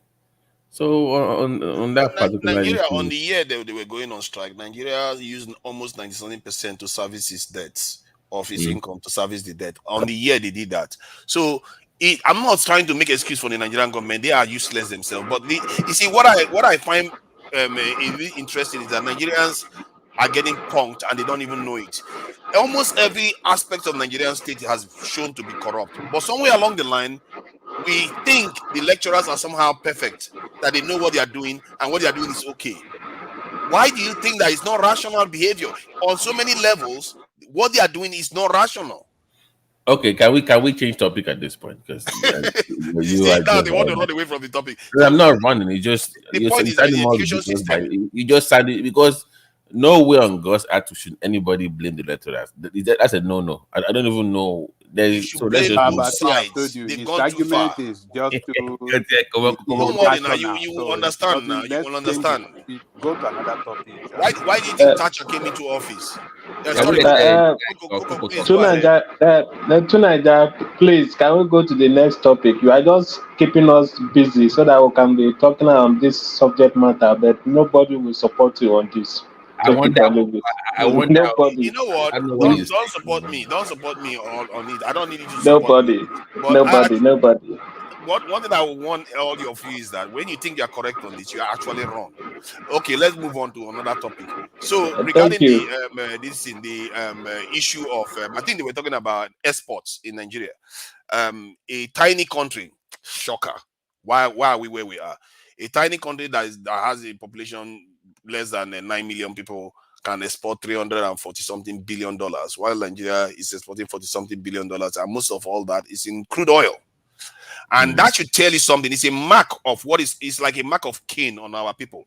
We think we know what we are doing. We don't. And when I say something, people think I'm crazy. You all are probably ones that are probably wrong. Because you left the country where it is right now. Wait, before you go ahead, can we stop quoting that 200 million? Because I'm sorry to say, But what is the what? What is the value of that 200 million? Do they have the Oh my skill? God. What is your human capacity? What is the human? What you're is going it? back to the education system that they crippled again. Who crippled it? We Nigerians crippled the education system that reduced their capacity, their net worth, or whatever you want to call it. But when you say we have 200 million people, half of them are, sorry to say, use the word, but the value is low. What is the output of the average Nigerian compared to that of the Japanese? So when you say, so let's not stop putting that 200 million number. It doesn't mean anything to me. It can be 5 million and actually more matters productive. because they are human lives. No, no. To your topic, I'm saying that you can be 5 million and be more productive. But quoting that 200 million, what is the output of that 200 million people? Where is of the 200 million people is generating 500 $1 billion, and we haven't even figured out how to secure them because our people are somewhat. You are good. See, I don't want to insult all our Nigerians. No. Stay with me, because like I said, you bring up a topic, but you want to have a broader discussion. So you go. So if you want to stay on topic or something, do that. If you want to have a broader, I brought the topic up and you start. Did you not bring up a different topic? No, I did. No. I was speaking because you said Japan. Did you address the exports? No. You said because you are quoting Japan now, it was a smaller country, but they had bigger output. You changed the goalpost. No, I did not change. When I tried to do the same, it's like, don't do that. No, stay with me. No, people. No, stay with me. You said you brought up Japan and you said they are smaller, but they have a bigger output.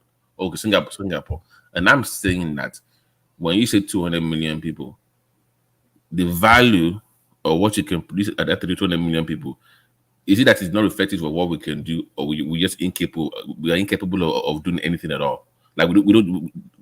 Okay, can we do it, or we don't have the ability to do it at all? We are incapable.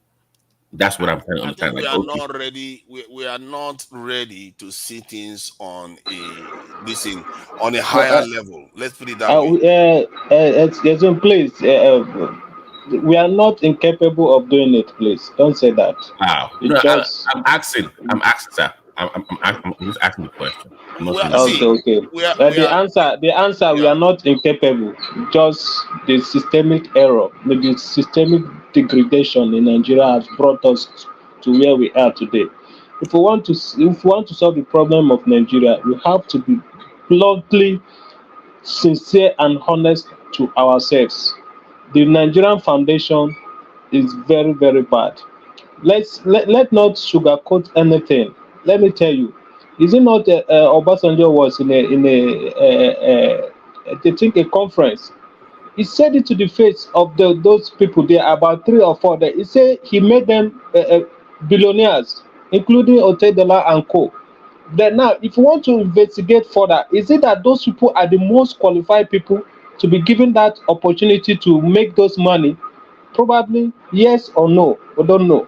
But let me tell you, the Singapore that you're talking about today, there are a time when Singapore and Malaysia are all the same country. They start having problems that we're having in Nigeria today. The Malaysians have to vote for Singapore to leave their country for them. Because when you come to their country before the Singaporean left, the Singaporeans have less population, but they somehow have been prosperous in what they do. So it brings envy and rift. Then the Malaysian that feels they are more populated feels that these people are dominating them. Okay, let them go. Let them then have the larger population and larger landscape. Let them manage themselves. Now, when they left, the two nations start competing. Everybody was trying to kind of grow at their own, and now they face themselves. And if you check those two nations now, they're actually doing well. Nigeria, we have been deceiving ourselves for so long. Some people will tell Nigeria is indivisible, is this and that. No. See, if an Hausa man is there and he wants to bring a change, the Igbo man will say this Aboki will not do it right. If it's an Igbo man, listen. Within states. Just stop with this.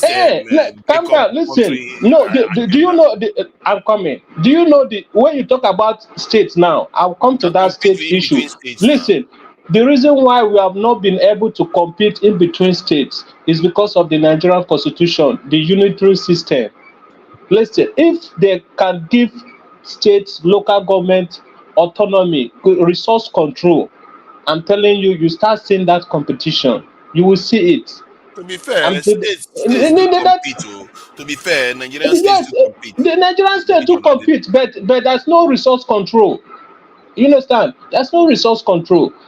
Like now, I keep telling people, like the issue of insecurity that we are talking about, on and on, on and on. We that are in Nigeria that are on ground, if we want to be sincere, if TINUBU will today mandate the Nigerian police to go back to state policing, local government policing, and mandate every state to employ their police officers from their indigene, local government employ your local government police from your local government indigene. I'm telling you, within 6 months, this issue of insecurity, banditry, I'm telling you, will become a foregone issue. But because the people at the center want to have power to control the whole nation, they'll feel threatened that when you do that, their power has been reduced. You understand? Because I sat down, I talked with one person one day. I told him, hey, Mr. Man, if you are in the Nigerian military now and you are from the southwest and I send you to the north, will you sacrifice yourself for the 50,000 or 100,000 to save the people there? He said, no, I can't do that. But I said, they post you to your own village and they are paying you that same amount, will you allow terrorists to overrun your village? Say he's going to defend his village with the last drop of his blood. That is exactly what we are missing. We should stop deceiving ourselves. If we want Nigeria to work very well to the way it will go, let's not be sentimental, being tribalistic or whatever. State to have resource control, state police, state all this military that's fighting Nigeria insurgency, they cannot solve the problem because this insecurity that we're having in Nigeria is not, most of them are not. Let me ask you this. You see, some of the things okay. I like us to, when people have 2 cups and they say, they show you that the ball, they're going to put a ball under one of the cups and they ask you to choose one ball. And when you choose the ball and when you choose the cup and there is no ball underneath, by deduction, you assume that the ball is in the next one, isn't it? Yes. That is what I call deductive reasoning. Yes.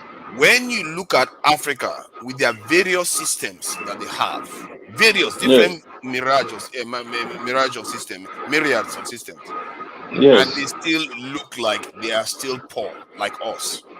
Things are not working fine for them. And you look at foreigners, other people, non-Africans, or even not Africans, and you look at how things are working out for them. But that will tell you that something else other than what you are describing is responsible for our problems. And to Nigeria, I know the angle you are coming. You are coming from the angle of external force, probably Western influence. Definitely, not necessarily our own individual behavior. There's something within us that we've not fixed, and that other fellow African nations have not done. Wait, to Nigeria, what you are thinking that we've not fixed is not actually true. What we have not fixed is that we don't have a strong institutions, and that strong institution will not come by a fraudulent constitution or a fraudulent way of imposing people to be together. Listen, we have to respect ourselves before we can work together. You have to respect me. Then I will respect you. Then we have to have a constitution. We have to have a constitution that. Hold on now, to let you know, this is what I call about deductive reasoning, so that we can try to start ruling some things out. Somalia is homogeneous. They are the same language, the same religion, the same tribe, everything the same, and they are far more divided than us right now. The idea that even families can be extremely divided. Sure. So we have to understand that there is something else. We are not, instead of us to focus on other things that are going to solve the problem, we are missing the solution. When you say because we are separated, we are different tribes, different language, that is not at the core of our problem. I'm just using deductive reasoning to say, if you look at other nations that have more reasons to be united, but they are not, that tells you that something else is going on.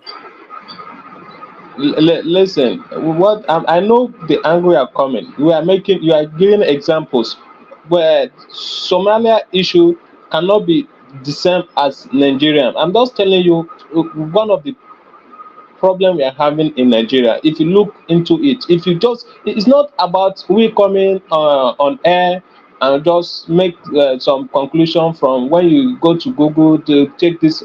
Let's go to the grassroots and look at the behavior of the people. When you go to the listen to Nigeria, I've spent more than 30 years in the north. I know when in the north, when you come to the northern part of Nigeria, they are very, very accommodative people. They will give you farmland for free to farm. That is the northern part of Nigeria. You understand? I'm from Southeast. And then let me tell you. But I'm telling you, I've spent more than 30 years in the north. Like when some people will come, will paint the whole northern with they give you farmland to farm, and then they'll cut off your father, your mother. Pansad, calm down. Listen. Let me land. I don't know what he's trying to say, Pansad. Come on, man. Listen, Pansad. Listen, I'm coming. You are talking a lot to Niger. Plus, let's spread it around. Pansad, let me finish. I will come. Listen, I have to be honest to you. I have to be honest. I have to tell you the truth. But today, when some people, those days, they look at an Igbo man, they say they always fight over land. When you have a limited resources, there have to be a quarrel. So there have to be a law, a very strong law that will make that quarrel not to happen. And that is what Nigeria is not getting up to date. I know in the early 20 years back in the northern part of Nigeria. I'm going to land now. Pansat. When you now I'm saying something that you don't like, you are feeling angry. No, I'm not. I don't want to be ethnic bigot now. Let's say the truth. I'm telling you my own personal experience. I'm not telling you about other people. As I'm talking to you now, I don't like to stay in the north any longer because I feel my life is being threatened. And I know this things change over time. Even that same northern part that I told you that they give people land free, now they are even killing themselves over land. What brings about that? Development. And as development comes, you can no longer give people land for free anymore. It's just like the issue of former headers clashes. When people complain, some people start giving you excuses that it's not header man, it's not this and that. Listen, the reason why I'm bringing this issue is that as development come, changes come, you have to accept that changes and sit down on a round table and discuss what is the better way to solve this problem. But Nigeria would think no, the old way is the way. Can you show your face and show your teeth? Let's see if you have gold on your mouth. Come show on. your face. Thank you, Coco. Let's bring other people in. Izon hasn't said anything for ages. What kind of human being Izon has been there for you are fond of denigrating all these Nigeria is okay. Let them go. Let them go, please. It's okay. All right. Okay. Thank you. It's my turn. It's my turn. Pansad, let them talk now, please. You see, there's Ekene has come in, hasn't said anything. Angelico barely said much. He was basically interjecting. And okay, I'll leave the floor. Are you the floor for the next person? Yeah, we're in a different topic now. You can say I've been here a long time. Say what you want to say, but don't go on. People will interject anyway. So okay, please don't say. Give me how many minutes I have to speak, and I want you to shut up when I'm talking, please. How many minutes? You have 1 minute. Okay, 3 minutes. 1 minute. 1 minute. 3 minutes. Okay, let's time it. No.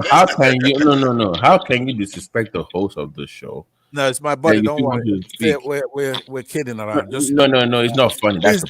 Please mute all these people now. If I have 3 minutes, You guys have no respect. Is that because when let's just wait. diaspora, I could be your dad. All of you here could be your father. You have You no can't be my respect. father. I pray to All God right? I anchor this show one day. You would not even, in fact, if once I see your logo, you would not even be allowed to this platform. Let's leave that. Let's get to the You know, crux of the matter. when he was speaking, I left. Could you remove him while I'm speaking? Pansat, Remove him. we are Remove. currently, let's not go to northern talk. We are talking about that's what we're going Singapore. right now. No, we're talking about Can Singapore. you remove from the platform? Hold can't on. have this kind of He needed to be removed. That guy needs to be removed immediately.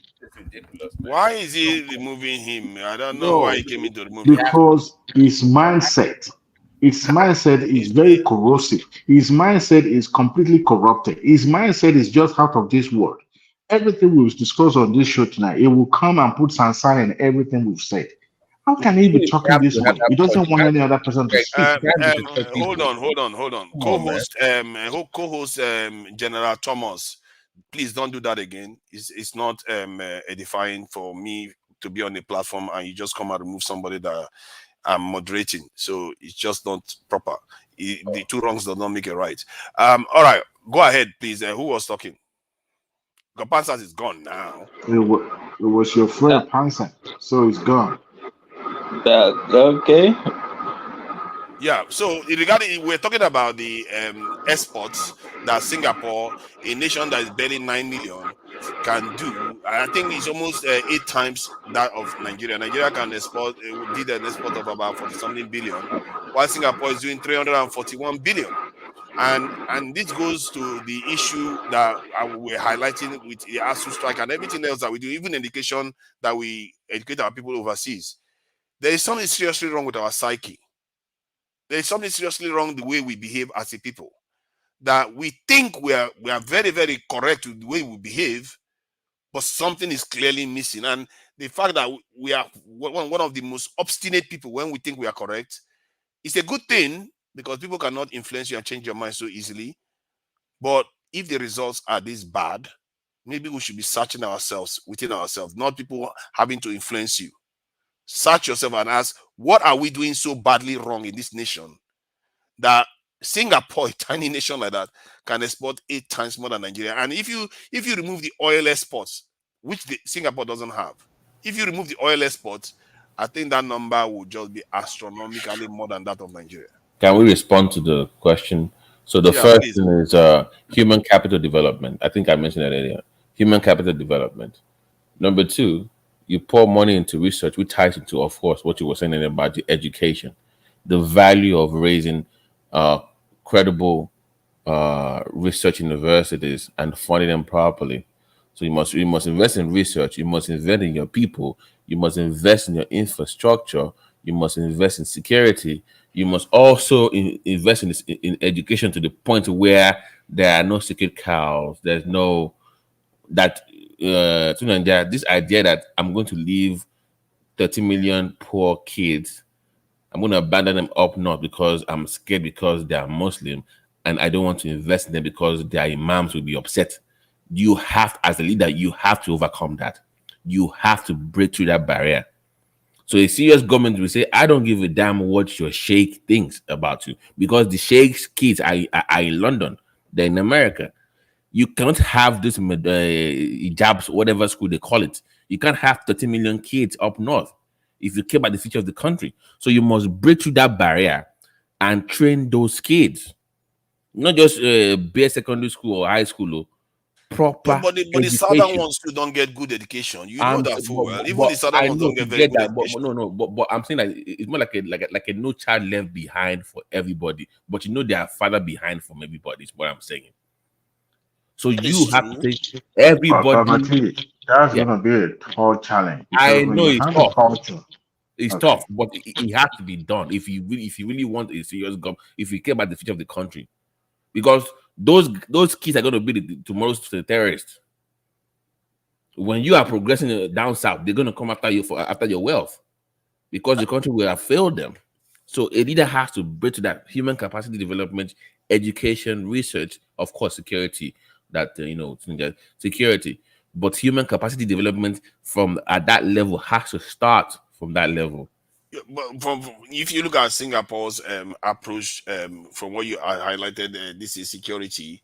They are very, very extreme when it comes to security. Actually, they are one of the most extreme nations I've ever seen. In town, they use about 10% of them. They are involved in their securing their nation. What is their literacy rate? What is their Oh my goodness, their literacy rate will be through the roof. let me But they achieved that. They achieved the high ready security posture first before they became advanced, and that part of it is maybe that's like when I 97 always go back to this topic again. 97%, 97.13. Yes, I'm surprised it's not even 100%. Let me see Nigeria. Let me see Nigeria. Literacy of Nigeria. 77%. I think we're up to. That is, you can hide. read, but where the gap is the highly educated ones, the ones that actually go on to do things that actually earn money for the country. We're just selling crude oil. That's all we're doing.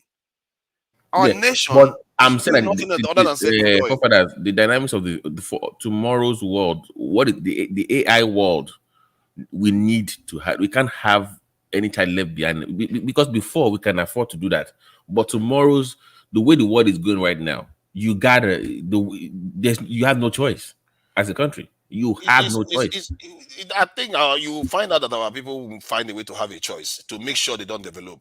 See, the truth is that our people always find a way not to do things right.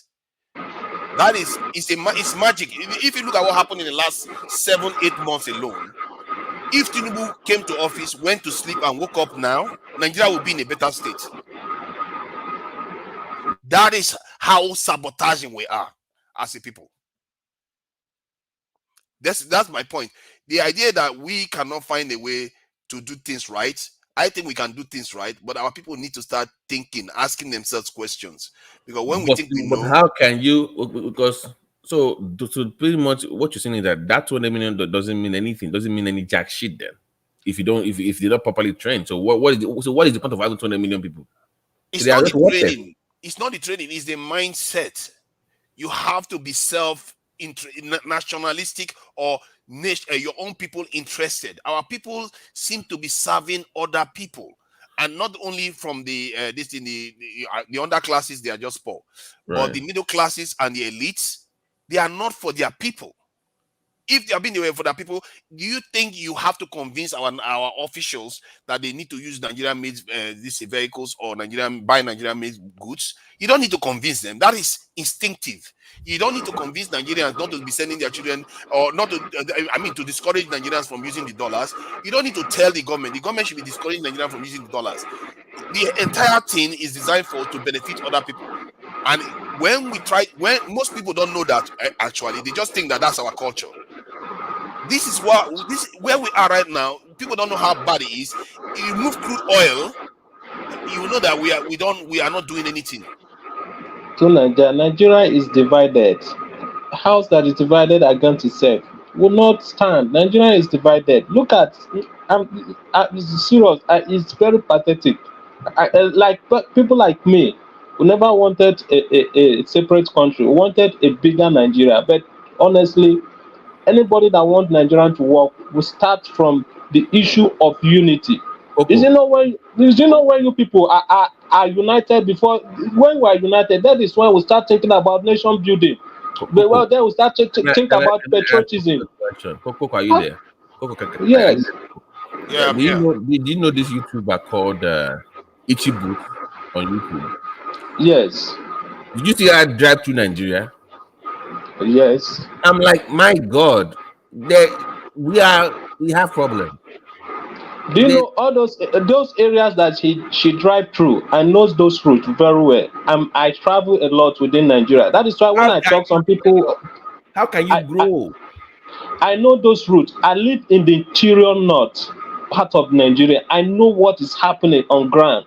You people that are here, you might not even know what is happening. The level of the problem that is happening. Do you know that the northern part alone, if their elite will remove their eye from the Nigerian oil and face agriculture, I'm telling you, the oil is nothing compared to what they will produce in the north. I'm telling you the fact. Let's say the middle belt. the middle belt alone. If the elites can remove their eyes from the oil, from this Niger Delta I oil. think if they remove the eye from the oil, it's not going to make a difference. Look at what Macky Sall Senegal is doing. Our leaders, I've said it before. These Why leadership do you that we say have it's not going to make any meaning? because these leaders are not technically our leaders. They are groomed by foreigners and they handed power over to them. I'm talking about not just the leader, the elite class. They handed power Yes, over to them, and their mentality has not changed. They don't see their people as their people. They see their people as benefiting other people. Then why do you keep blaming the innocent Nigerians on the problem we are having? Because we have to start changing our mind. I'm not blaming us. If you look at it, I'm not even blaming them. I'm explaining. Who are the people that they say they have to start changing their mind? Is it not the same people that they indoctrinate in their own stupid ideology? The people that they indoctrinate in their own stupid ideology. If you know what is happening in the north, the northern, most of them, if you see an elite and an elite educated person, a professor or a doctorate holder in the north, if he speaks sometime, you think that this person should be a kind of should be able to go away from all this bigotry and ethnic sentiment and religious sentiment. But when the conversation gets down to religion, he will tell you where he belongs. See, why is it that every time we try to talk about problems of Nigeria, most people just go to the north as if that's where there's the only problem? The truth is that to Nigeria is not the north that the only problems comes from. But when you have two problems that one outweighs each other, I'm telling you, I don't want to be sentimental. Perception. Okay, let me give you an idea. Yes, that is my perception to Nigeria. That is my perception. Let me give you another aspect of this that most people don't see. And I think I listened to one northerner the other day said, Northerners are very, very nationalistic. And when he was saying that, it was interesting because most people don't necessarily see it like that. But I can see the reasoning behind that. Because they feel like they are getting the benefits of being in Nigeria more than any other group. So they will be more nationalistic in terms of wanting Nigeria to be together and be a strong nation. Most people don't see it from that point of view, but I believe that is true. To Nigeria, northerners that are more nationalistic, how do the northerners expand their nationalisticism to the other parts of the country? A northerner will spend 30 years in Lagos and he will not pay house rent. Rather, he'll be sleeping from doing business. He will rather sleep on the streets for him to pay house rent. The nationalistic northerners are those politicians, and the reason why they are more nationalistic and depend on one Nigeria is because of the Niger Delta oil. Because what is the problem of him sleeping on the street again? Well, I don't understand what the negative there is, because I would have thought that was calm down. But I'm giving you an example now. The reason why it's like that, and most of unless the elites that are making millions, that would an average Igbo man or Yoruba man goes to the north. The first thing he does, he look for a house and rent and pay house and for a shelter. But average Hausa man that you are calling nationalistic will go to other parts of Nigeria. He will never rent a house. He's doing business. If it's someone that is nationalistic in mind, somebody will be doing business in a community for 10, 20 years. And he will not be able to afford accommodation, and not that he's not making money. I'm telling you this out of experience. I have people, I keep at times I advise this man. Sometimes they fell sick because they are sleeping outside on cold. Let me add to this one. The individual that is doing that may want to make a sacrifice because maybe he has 4 wives that he has to cater for in the north. You don't know that. And secondly, listen, I'm coming. Please, just a minute. I've had that conversation with an individual like that. I told him that my own father is an Igbo man. He has 2 wives. What does he do? He bring one of his wives to where he's living It's after 2-3 years, he sent her back. Take the second one. I advise this man: if you have 3 or 4 wives, bring one, rent a house, you stay with your wife. After 2-3 years, you go back, bring the second one. There is no cheating. You keep alternating them, but still, no, he will never take that advice. Listen. Hold on. I think what you are doing there is you can't expect people to be like you. One, the Northerners, they evolved in an environment where staying outside is not entirely new. They were half nomadic, half this in settler groups. So you that is in the South that has a slightly different way of life, you can't expect them to be like you. And even in the South, we have different attitudes towards housing or towards this thing, each other. So the idea that you single them out, I don't think that's a good way of looking at it. In America itself, the people in the North and the people in the South are slightly different. You can't tell me that the people in California are behaving like the people in Oregon. They are different set of people. The point we have to actually, the question I was asking was that if a tiny nation like Singapore can accomplish that, we as Nigerians, with all our bravado and all the stuff we like to do, if I start giving you all the numbers that will make Nigerians shame a little bit, we are not going to get out of here. You know, like if I give you one example, like in the top 50 tech executives in America, there's not one black person there, not to mention one this in Nigeria. The gap between other people and us, people think it's a joke. That maybe because if you deal with one Igbo man today or one Arab man, you can outsmart them. Means that you are smarter than them. As a group, they are well ahead of us. It's almost like somebody that dropped out of secondary school versus somebody that went to university. That is the gap between their mindset. That explains why you can see a nation that is about just 9 to 10, this in 8 million people, can exploit $341 billion, while a country of about 220 or 200 million people is exported $40-something billion, when most of it even is in oil. They are not making anything. We are not generating anything at all. To Niger, on my own perspective, I stand to be corrected. One thing I keep talking about Nigeria, we need to define our unity. Let's go back to the drawing board. Let's get our unity together before we talk about any other thing. Listen, I've been in the North, I've go around the North, I see so many companies, so many factories that have been built in the First Republic, how they run them and ruin them. I'll give you listen, if you can come down to Nigeria, somebody take you on tour to go and visit so many places and give you the picture of what is in place in those areas in the First Republic. I'm telling you, if those things have been maintained and built upon, Singapore is nothing to be compared to Nigeria. I'm telling you the fact. But those things we are run down by the same people that I'm telling you. One, if someone that is coordinating that place is a Yoruba man and is doing well, because they feel that this thing is in their land, and why should somebody from the southwest to come and be the head of the operation? They will make sure they remove that person and put incompetent person, and when that incompetent person comes on board, the next thing they do is to run the government apparatus down. I know that anything that belongs to government makes deploy who works there and who doesn't work there.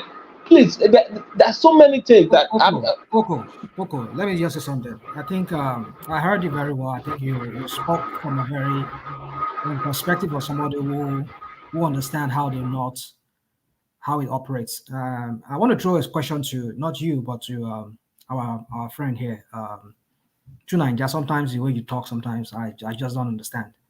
I know you've had some heated debate with some people here. I know about that, but one thing we need to understand is, I'll throw the question, but let me just say something first. There's a difference between being patriotic and being a nationalist. And we keep asking the question that, is Nigeria a nation or just some kind of contraption, as some people will say, or some kind of a criminal enterprise? What are we? Well, Nigeria is not a nation. Nigeria is not a nation. If we look at it strictly from the definition of a nation, Nigeria is a country of nations. mark my word, nations, not just nation, as in one singular group of people.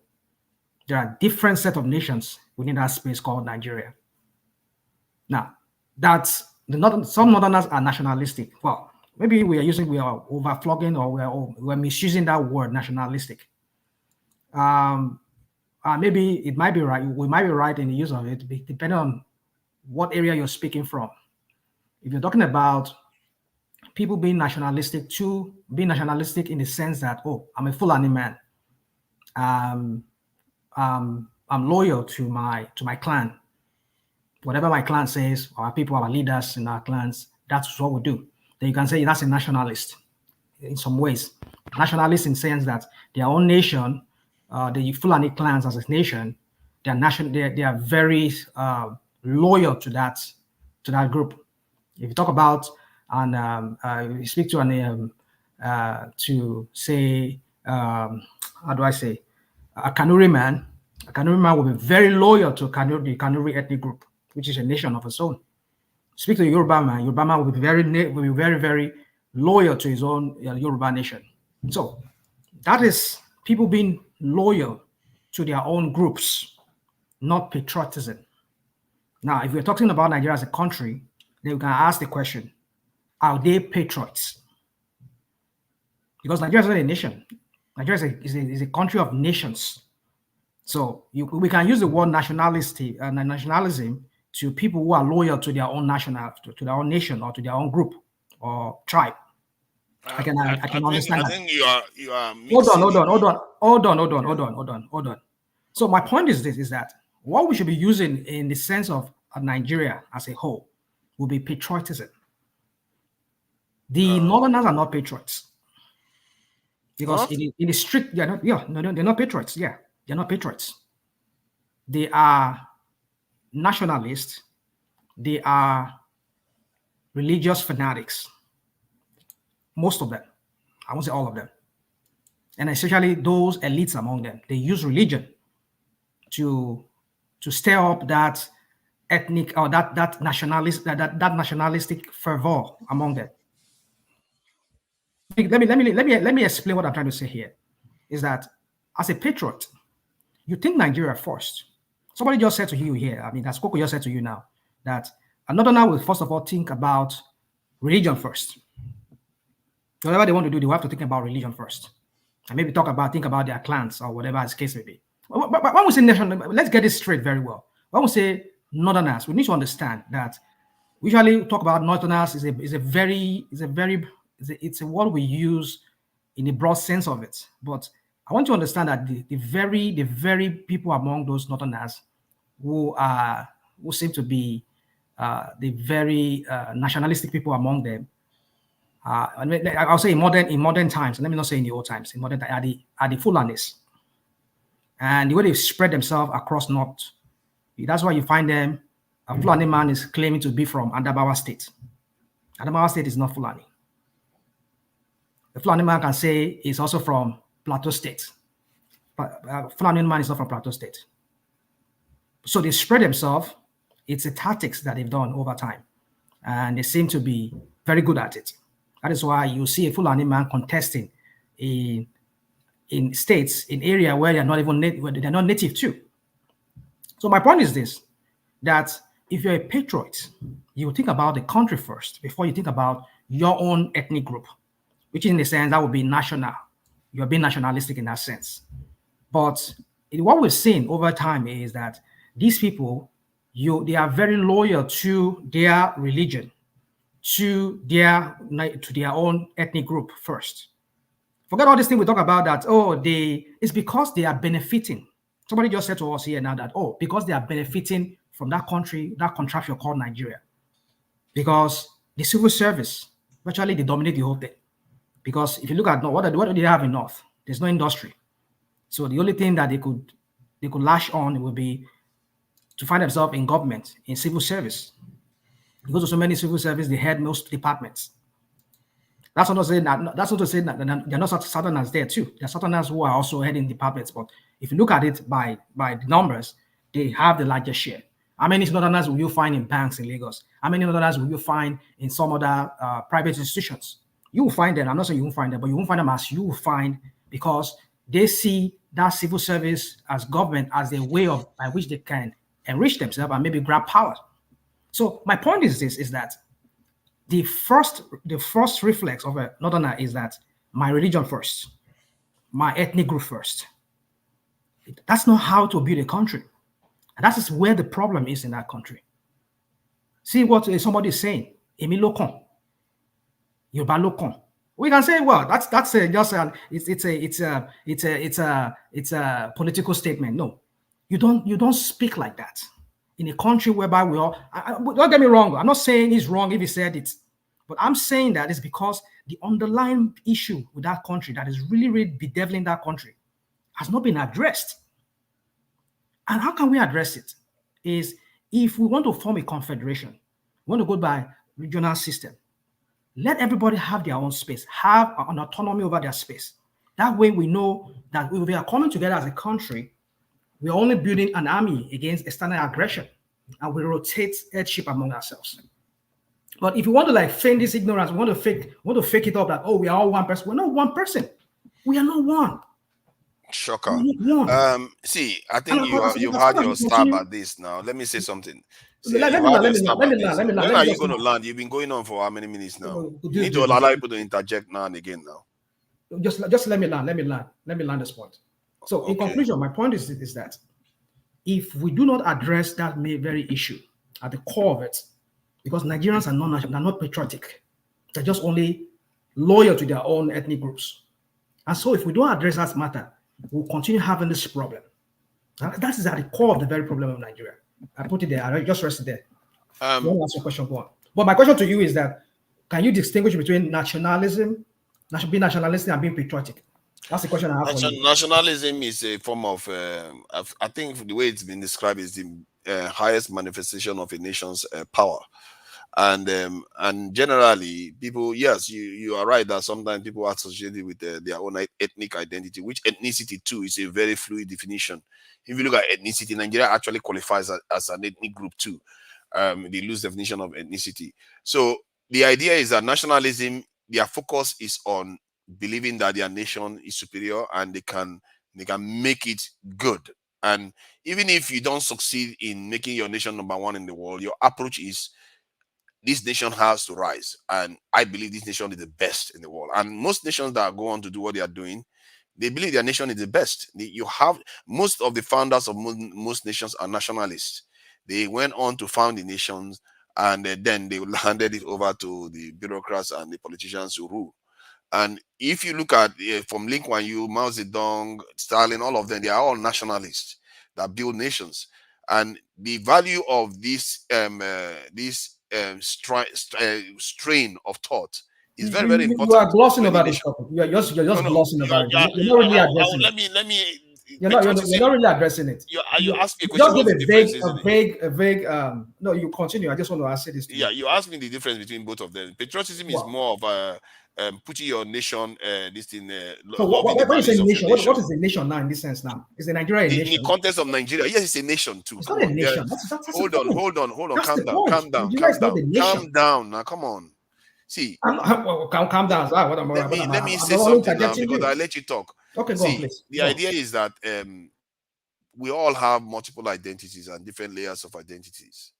Just like you are a husband, family, son, and all the rest, you are from so and so village, you are from so and so tribe, you are from so and so this in the state, nation. We have different levels of identity. The idea that those South Africans today, they don't care whether when they were playing Nigerians, they don't care whether you are Isoko man or you are from this in Kanuri. They just care that they are playing Nigerians. That is the level of identity that we express, and that is the nation I'm referring to. And that nation is the one we are comparing value, the numbers about in terms of the exports that Singapore is doing versus that of Nigeria. Singapore is also to an extent mixed. They have mixed religion, mixed people in there. Not, I think the Chinese dominated, but they still have mixed population.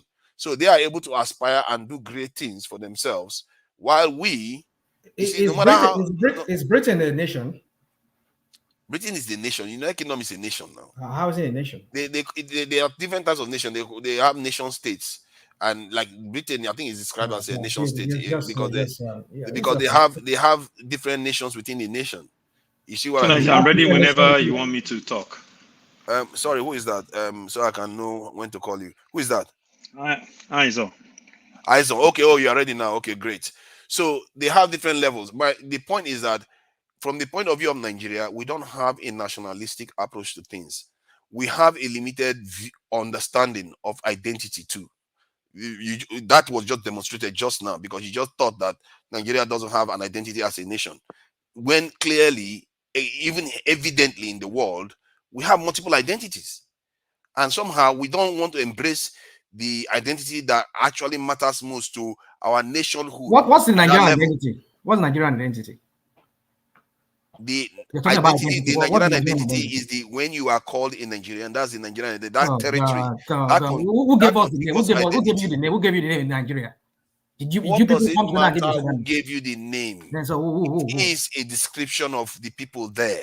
So who come about the name? Who come about the name? To Nigeria matters. So who gave you the name? To Nigeria matters.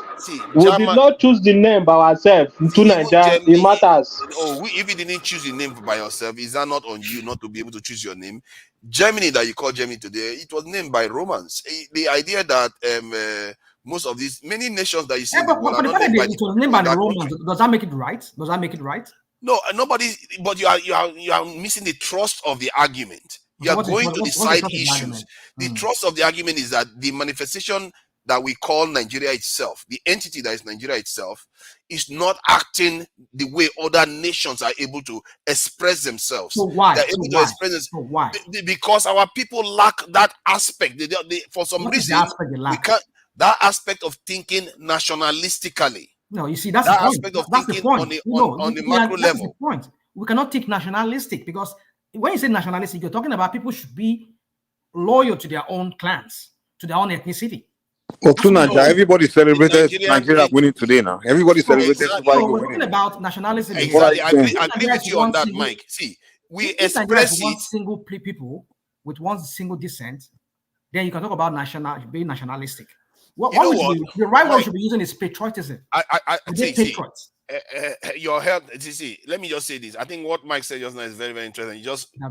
He just light a bulb in my head. What Mike said about people, celebrating Nigeria winning. Those Nigerians celebrating. See, hold on now. Of course, those Nigerians celebrating. Hold on. Oh, come on now, calm down. Those Nigerians that are celebrating, what that does is it implies, for me, in my mind anyway, that when nations become nationalistic, sometimes it's events that create it. It's not necessarily a will. If they try to will your mental health is important, he can't will it. But when Nigeria scores a goal, it happens. You see that come out immediately. When foreigners attack Nigerians overseas, you see that nationalistic instinct come out. That tells you what I've been arguing for a while, that the reason why we're where we are is because we didn't have the kind of events that happened to even Singapore. Can you define a nation? Hold on now. You have already defined it. I've already defined it for you. We are talking about unity within the country. We are not talking about national cohesion. Is that what you are? Yeah, within the country, how do we see each other? How do we work together? How do we do we see that country as same country for all of us? Are we the same under the law? Or do we have some people within that country that above the rule of law? I mean, those are the things. It's a very strange question to. Can I say something? Yeah, go ahead if you want to say something. Honestly, to be frank with you, when people keep saying how we see ourselves, how we don't see ourselves, why people are not killing, why people don't see the country as the same, is the reason we are not progressing. I tend to disagree with that. In the United States, it's a country of almost every ethnic group in the planet. We're all living together. But what's making it progress is just productivity. The system, the rule of law, justice, that's what it is. No one cares whether you want to be patriotic or not. Just do your job and you get rewarded for your work. And hey, if you don't want to be patriotic, that one's in your pocket. If you break the law, you go to prison. So in Nigeria, I think what we should be focusing on is how can we become productive people? Whoever tribalism, racism, all those things is not going anywhere. It's human nature. Exactly. Even if you become one, you gave example of Somalia one day. Yeah, they're all the same people now, but the people who have reason to fight, especially when money is involved, all those things. When people are fighting, it's really not because of their differences. It's just because of money or something at stake, some interest. But they will use ethnicity and religion to further it. Whether they want to win an election or they want to gain some kind of power, they will just use. When you start, if you want to achieve something, you want followers. So you have to give people one reason to follow you. And what's the best reason? You tell them about use ethnicity or religion, something that's connected to their emotion. They will follow you. So if we want to progress Nigeria advance or anything, let's forget this conversation about, wow, we are different. We are this. Do we see each other? Who cares how you see me? If I'm in Nigeria deaf, what I want to do, I don't care who's across the street look at me. I don't care. As long as you don't step on my toes. So if we want to discuss how to progress, let's forget this. Why we see our church, the Northerners are like this, Kennekan like that. That's not the problem. Okay, let me say something. Respond. Look, I mean, it's like sometimes we like to deceive ourselves. Now, we have people within that same country that cannot go to some part of the country to live in because of they believe their life could be in danger. They go and live there. And why? Is because within the same country, they see some people as they see some part of the country that they don't accept their own tribe as brothers. And for that reason, some of us will not want to go and live in some part of that country. So, look, the issue is this. There are certain structure that a nation must put in place for people of that country to see themselves as, to have that sense of belonging, that this is a nation for all of us. So will that begin to make us progress? The beginning, from the educational aspect of it, children across the country must be taught the same curriculum. The children must be educated the same form of education, the same mindset.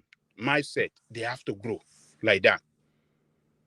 They have to give them that sense of patriotism for patriotism to the nation from the little kid. Do we do that in Nigeria? So okay. So if they become patriotic and then what? But rather, the way we raise our children is, look, see yourself as Yoruba first. Okay. So how is that hurting the country? Hold on. See yourself as Igbo first before Nigeria. But that's who you are now. Yeah. So what's wrong with that? That's your identity. Hold on. Hausa raise their own children to see themselves first before Nigeria.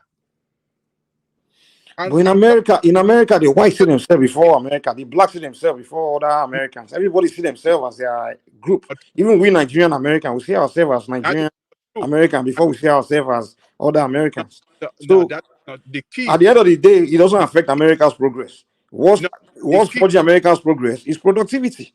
Even if today we begin to say, okay, we are all one, we are all this thing. If we continue to be lazy and be corrupt and all these things, we will still be in the same shoes. The only difference is that, okay, now we like you smile better to each other. That's it. Look. Let me say something real quick. I don't know when some people. Yeah, I don't know. I don't know why you guys are looking for love from every tribe. Oh, I need everybody to love me if I can be Nigerian. What the heck? Just land Ajadeko so I can say something. Let me land. National man. So what we are saying here is that we don't put in place a kind of,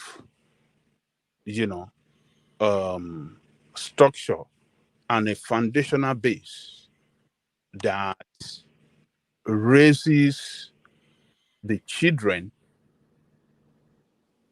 to see that country first before any tribe, before your tribe. But what's the relevance of it?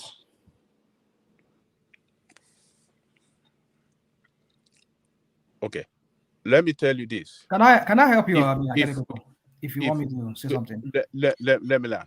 Okay. If you raise children to see Nigerian first, okay, and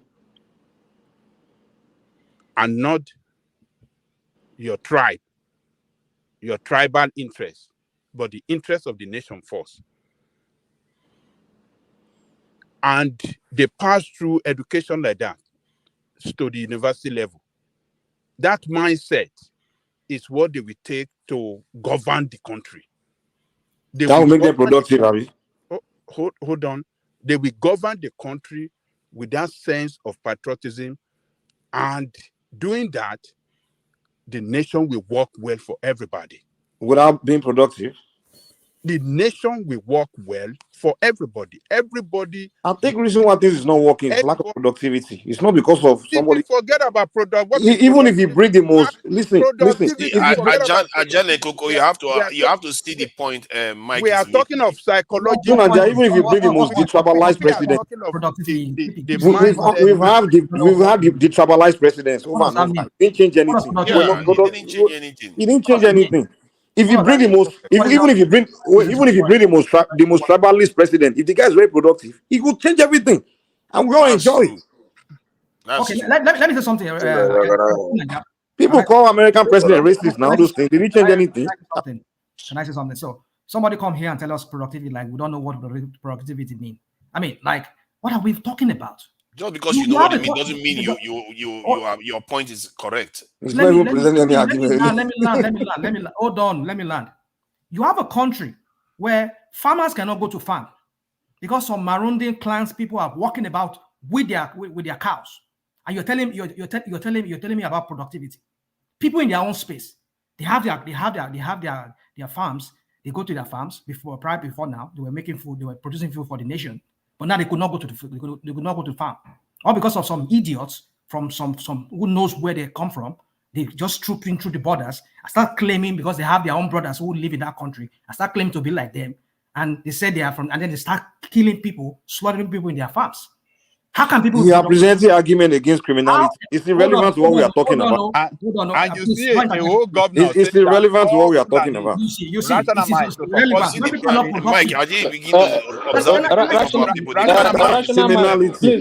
Can I talk to Mike? Mike, a whole governor said Mike can come from any part okay, before that problem came, when we progress. Hold on, Mike. What it is today. Before the Fulani started ruling, when we progressed, before Buhari became president, and the Fulani problem started, when we progressed. Mike, can I talk to? I don't even know what you're saying. Can I talk to Mike? You don't even know what you're arguing against. Rational mind. Mike, all you do is emotion. You only express emotion, but you don't present anything. Everybody just coming at the same time. Okay, can I talk to Mike? Mike, I agree with you in terms of the productivity, but let me give you this instance. Rational mind, you present zero logic. Mike, I agree with you in what you are saying. If Nigeria is productive, we will not be where we are. But there is something that is making us unproductive. It's not because we are lazy. Check the Nigerian constitution.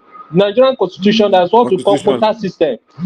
The quota system, do you know now in Nigeria, in unitary school, if you are from the north, for you to get admission into the same school that is being paid by the whole taxpayers' money, there is a lower amount of grade you have to make as a northerner to gain admission into that school, while if you are from the south, your own grade is higher.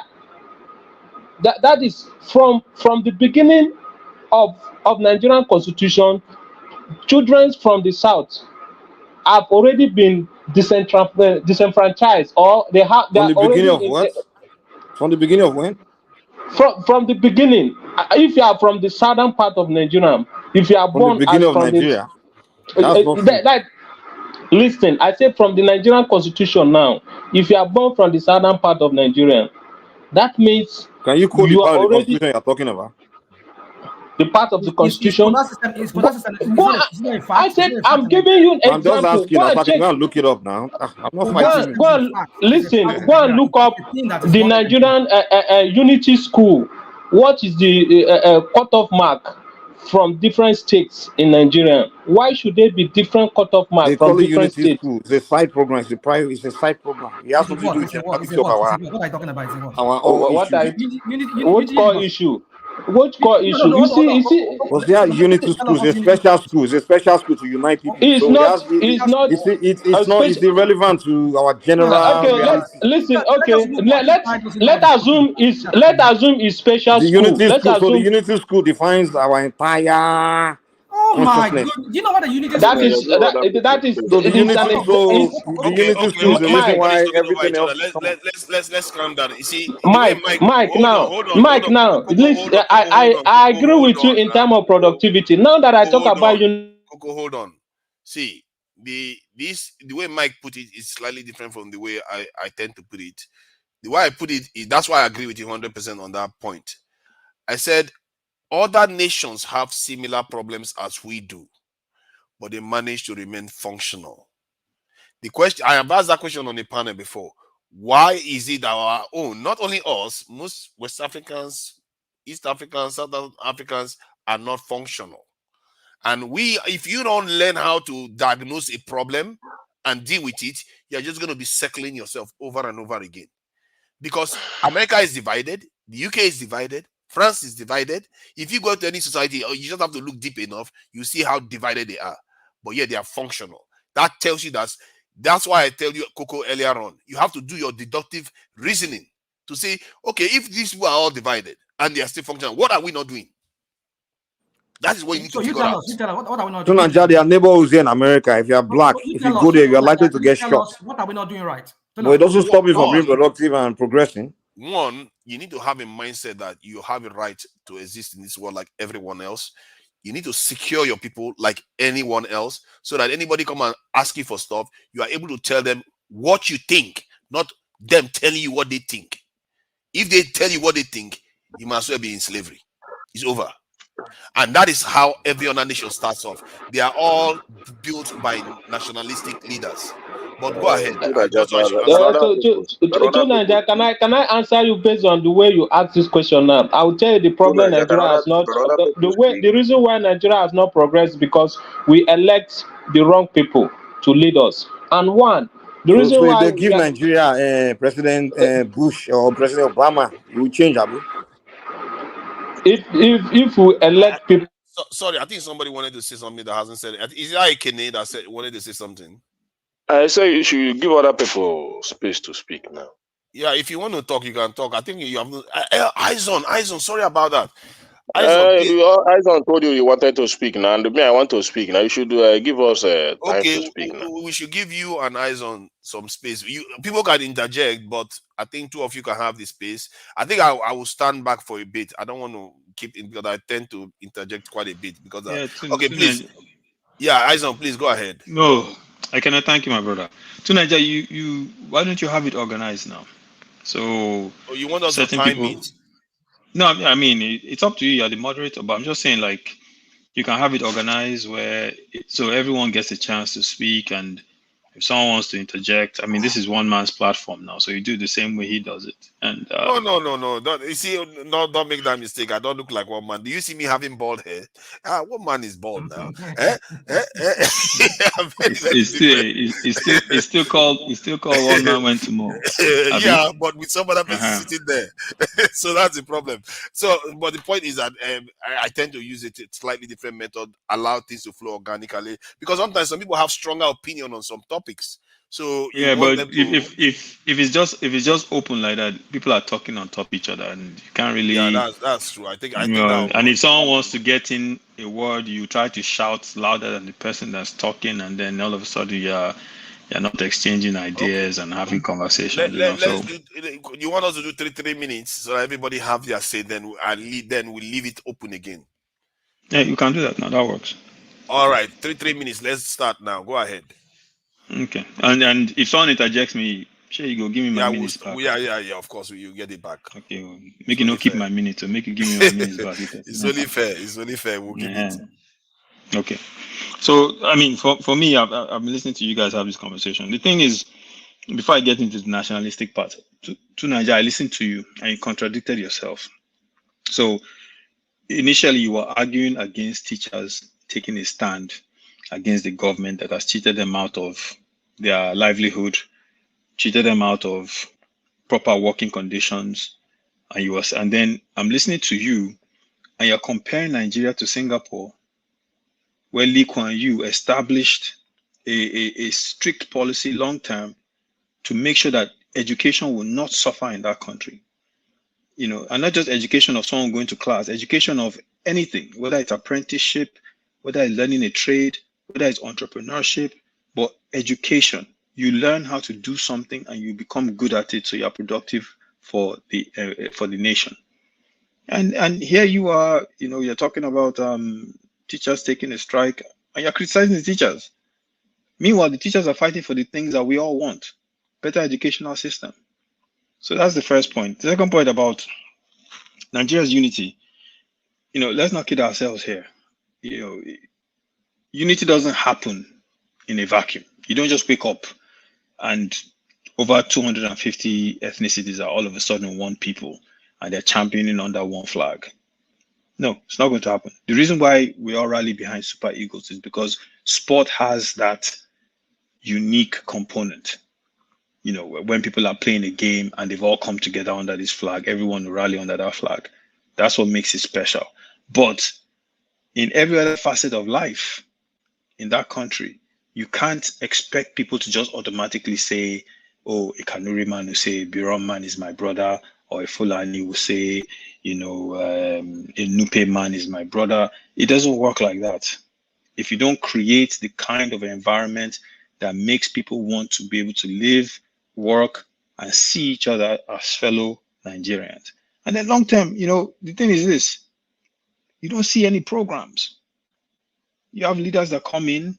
The last one came in, clearly favored his Fulani ethnicity over others, created problems, wanted to create Ruga, give them special dispensation so they can come and settle. When people said no, it caused problems. How do you then build a country where from the very top, it's being divided?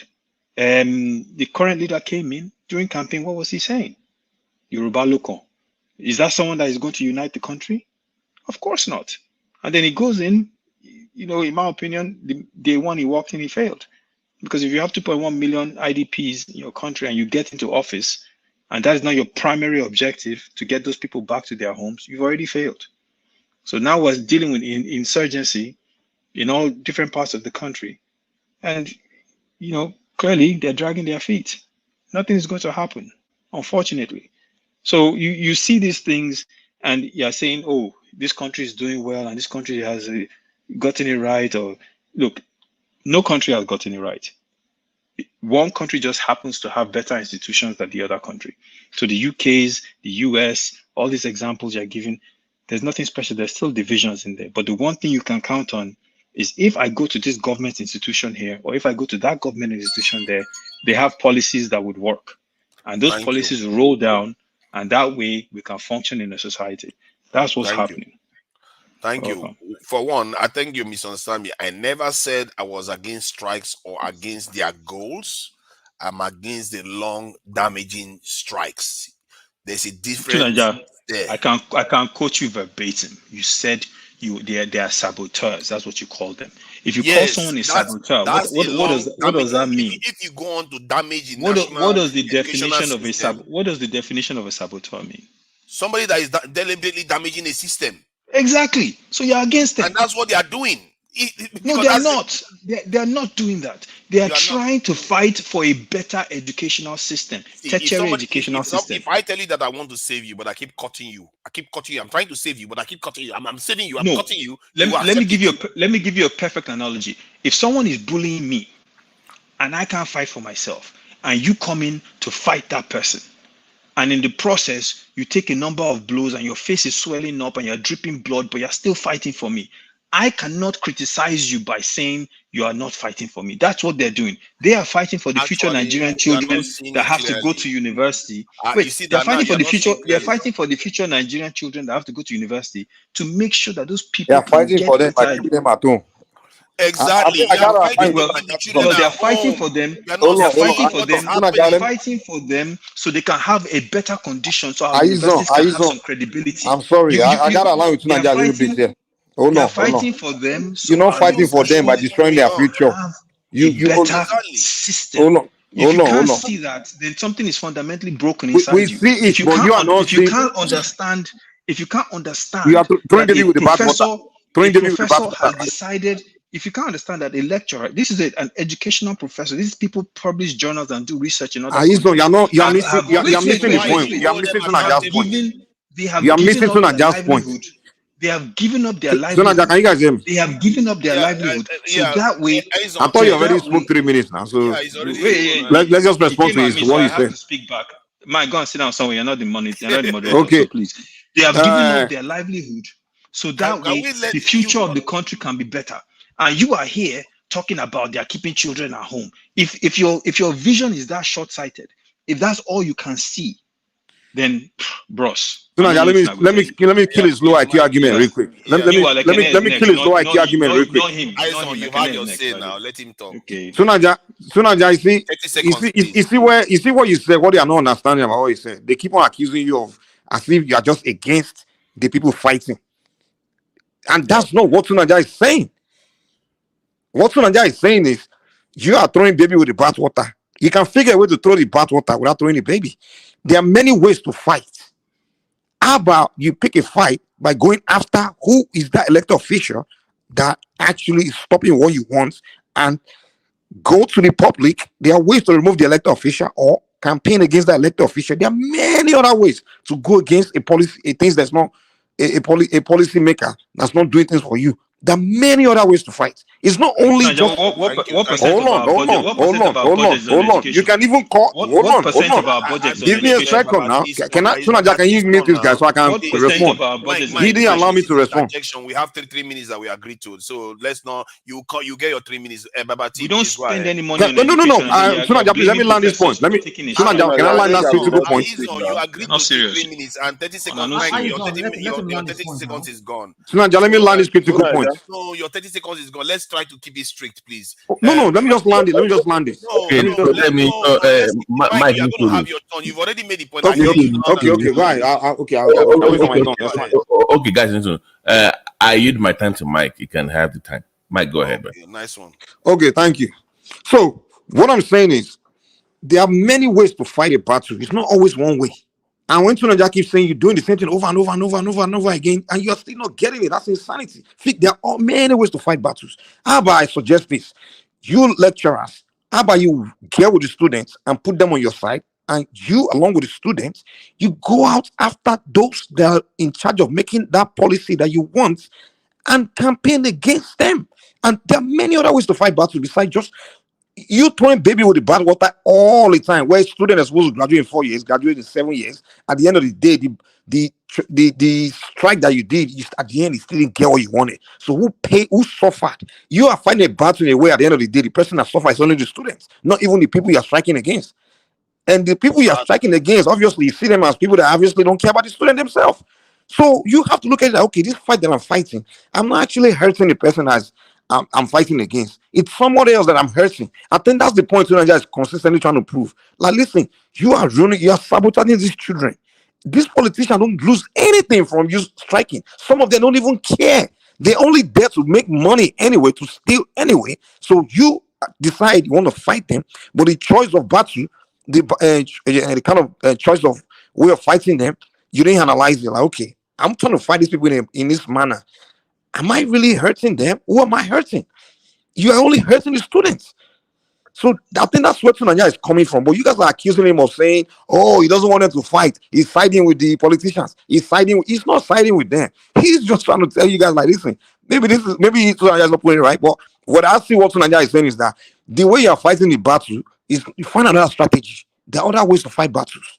Exactly. They are professors, so professors of strike, and the people that can figure out a solution to the problem, they keep repeating the same thing over and over again. The people that are suffering are our poor Nigerians that we keep saying that they don't have a value. To Nigeria, why don't you have this kind of venom for the government that budgets less than 10% on education? Wait. Why don't you have this venom? What about this thing? Why don't you have this? Why don't you have what about this thing? That's what you are doing. What about this? For the minimal amount of money they are putting into education, or for the fact that your schools don't have roofs. They don't have roofs over the buildings that students go to. That's irrelevant to the point we are making. Professors have to take side jobs so they can teach. Why don't you have this venom? You're having the venom for people that are trying to fix a situation. No one is having venom for anybody. Stop this low IQ from management, man. And you'll be saying how people are always talking and nothing happens. They will start presenting a different argument that has nothing to do with what you are saying. How many Nigerian universities have you? You are presenting argument that's not relevant to what the point we are making. Mike, please be quiet. How many? You are saying we are having venom. We are not having venom towards professors. Goodness, we have to let it. We have to let's mute and use on. Let someone else talk. We have to let 3 minutes go. Ekene, sorry about the delay. We've come to you now. 3 minutes, please. Go ahead. Okay, thank you. For me, you see, there are many reasons I have to agree with Izon in the argument he's making. His argument is straight, educative, and quite understanding. You see, that's why most of the time, if I come here, I speak about our educational system, the kind of education we acquire in school. It's somehow theories, how to exaggerate certificate and all that. And that's a great problem that many of us are not seeing, because when we have much education without compassion about the people, it's a big problem. It's a big problem. Trying to explain matters, give explanation to every issue without adding compassion to it, it's a big problem. You just see how Izon explained things with compassion that is added in it. Then we're trying to exaggerate, as in to take away the responsibilities of our leaders in trying to fix education. See, a responsible leader that wants a nation to grow will not have to tamper with education. It's simple as that. Whether laborers want to strike or not, you shouldn't even allow that in the first place.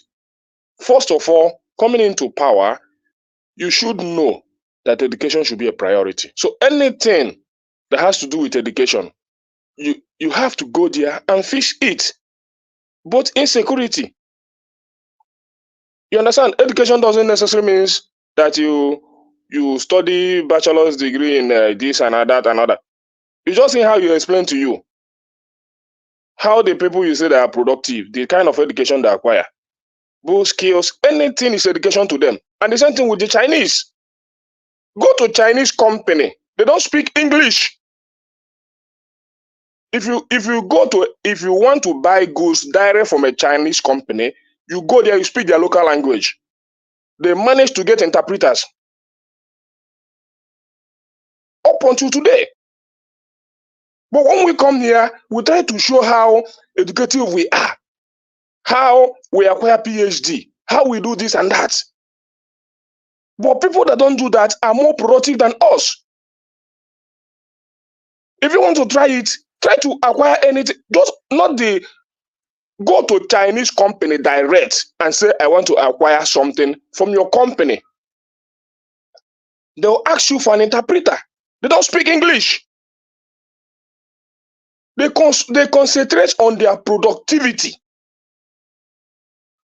But we use their products all over the world. We praise them for the work they're doing for the world. We don't see that. We only see our PhD holders, master degree, and all that and all that.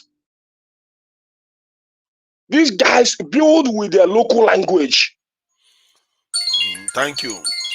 Thank you. So all this argument, we are giving our leaders excuses for their failure, and that's what we continue to do. And if we don't start, if we don't stop it, this nation will not build. Thank you. Nobody's making an excuse for our leaders. Okay, interject for 30 seconds, please. No, not 30 seconds. You have to give me my own 3 minutes. Okay. Then Adewale's turn then. Adewale, please go ahead. 3 minutes. It's not my phone, though. It's not my phone. No. I mean, it's your turn to speak. Oh, go. You guys go ahead. I'm listening to you. That is Can I speak? Yeah, please. It's your turn now. Wow, that's a good one. That's a good one. Yeah. Anyway, yeah. So you see, it is good. I mean, it's true that what is one of the things that is plaguing the country is productivity. And the same person that comes here and tells us about productivity, like we don't even know what productivity is mean. This is the same person when somebody was campaigning some few months ago, was this almost a year ago, rather, over a year ago.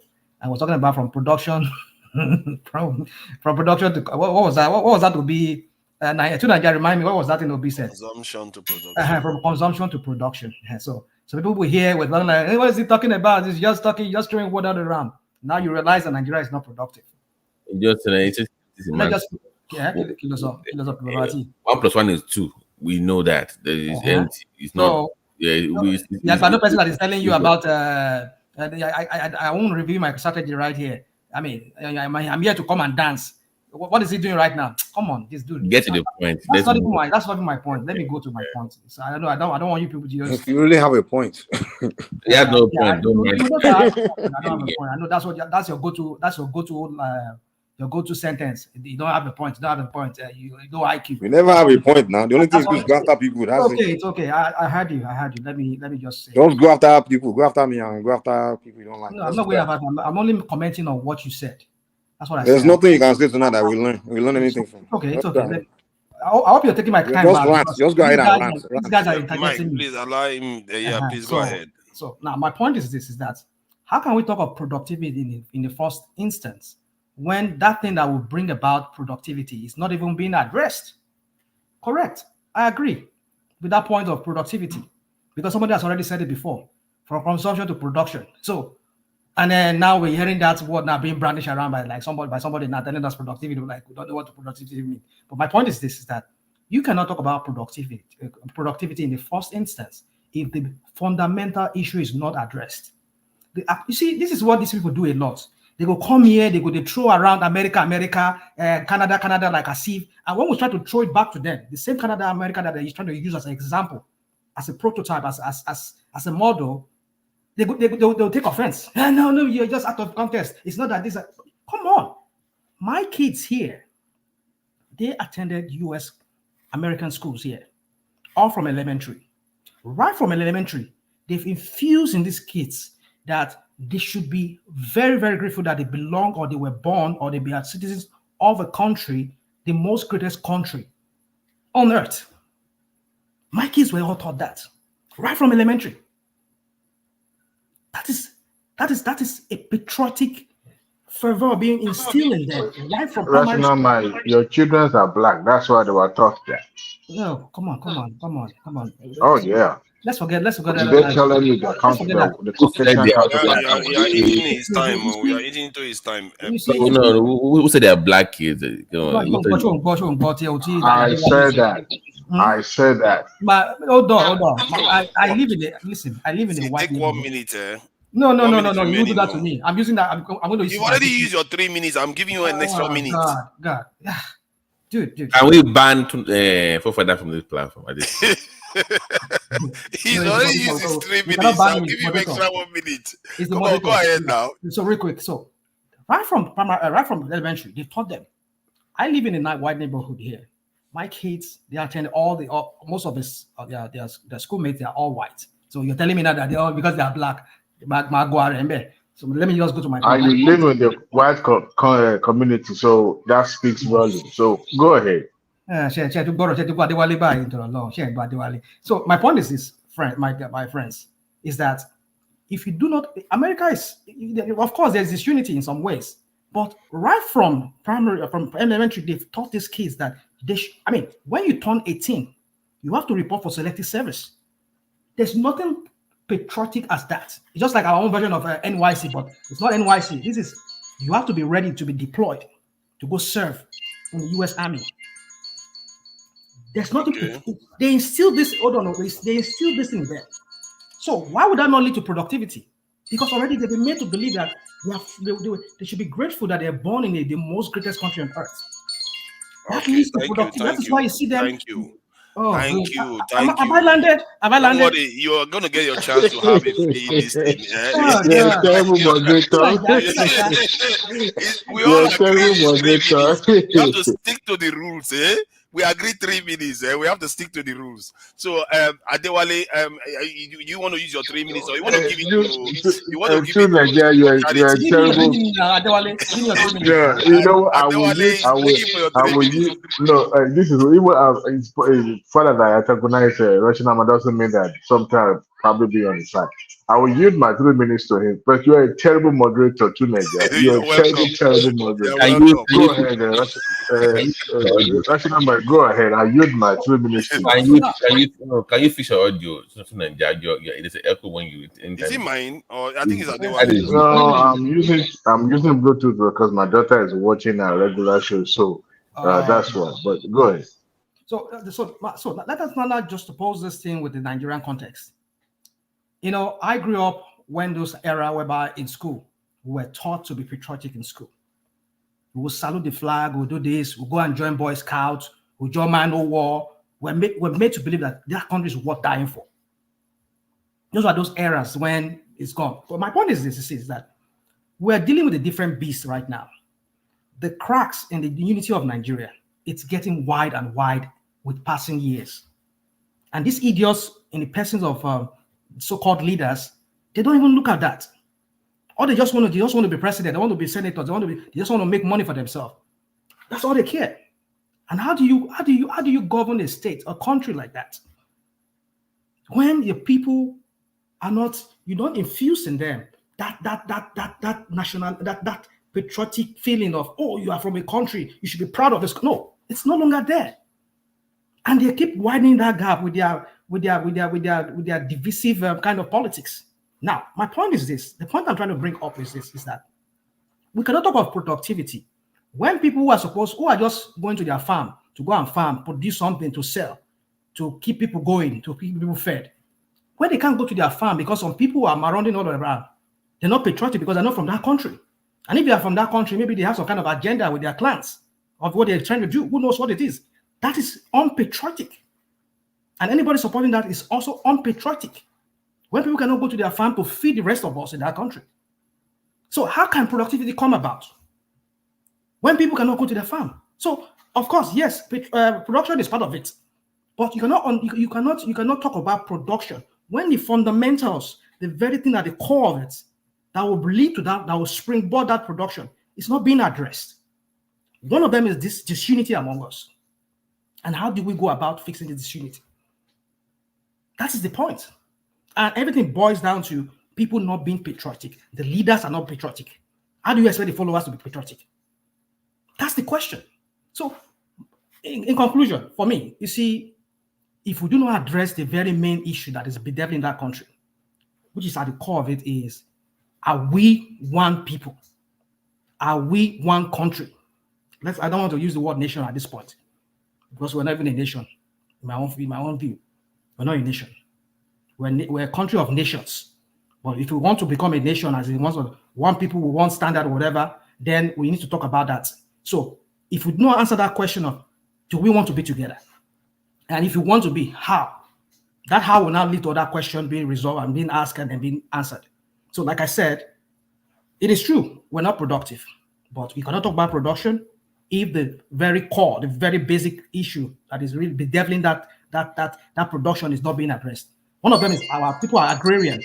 You are jingling your bell again, eh? You're trying to remind me. I'm not jiggling my bell, it's the timer.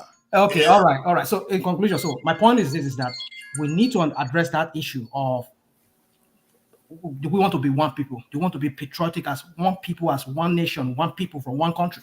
If we do not address that, forget it. Anything we want to talk about, we just be building castle in the air. I rest it at that. Thank you. Well, have I done my 3 minutes yet? No, I don't think it's come to you yet. When you make this treaty, it's not free flowing enough, and you kind of after it gets, because the problem before was that some people were not able to say anything. We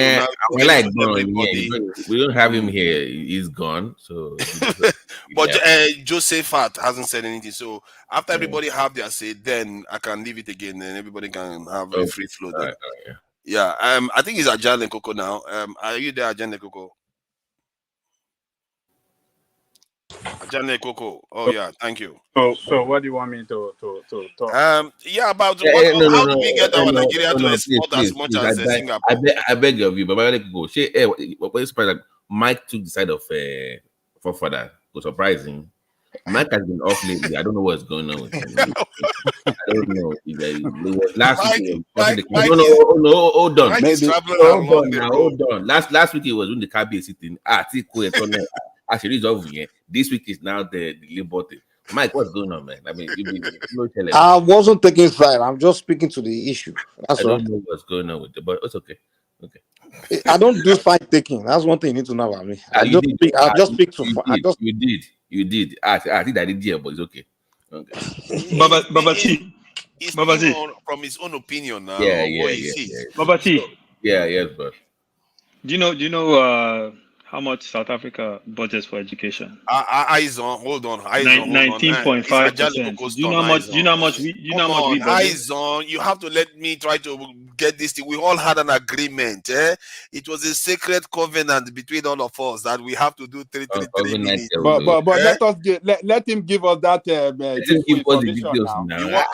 You want to sacrifice your 3 minutes? Ajaligo, he muted me because he doesn't want to hear the truth. No, give him your 3 minutes now. Give him your 3 minutes. If you want him to say, give him your 3 minutes. Let me just say, I'll say this and I'll keep quiet.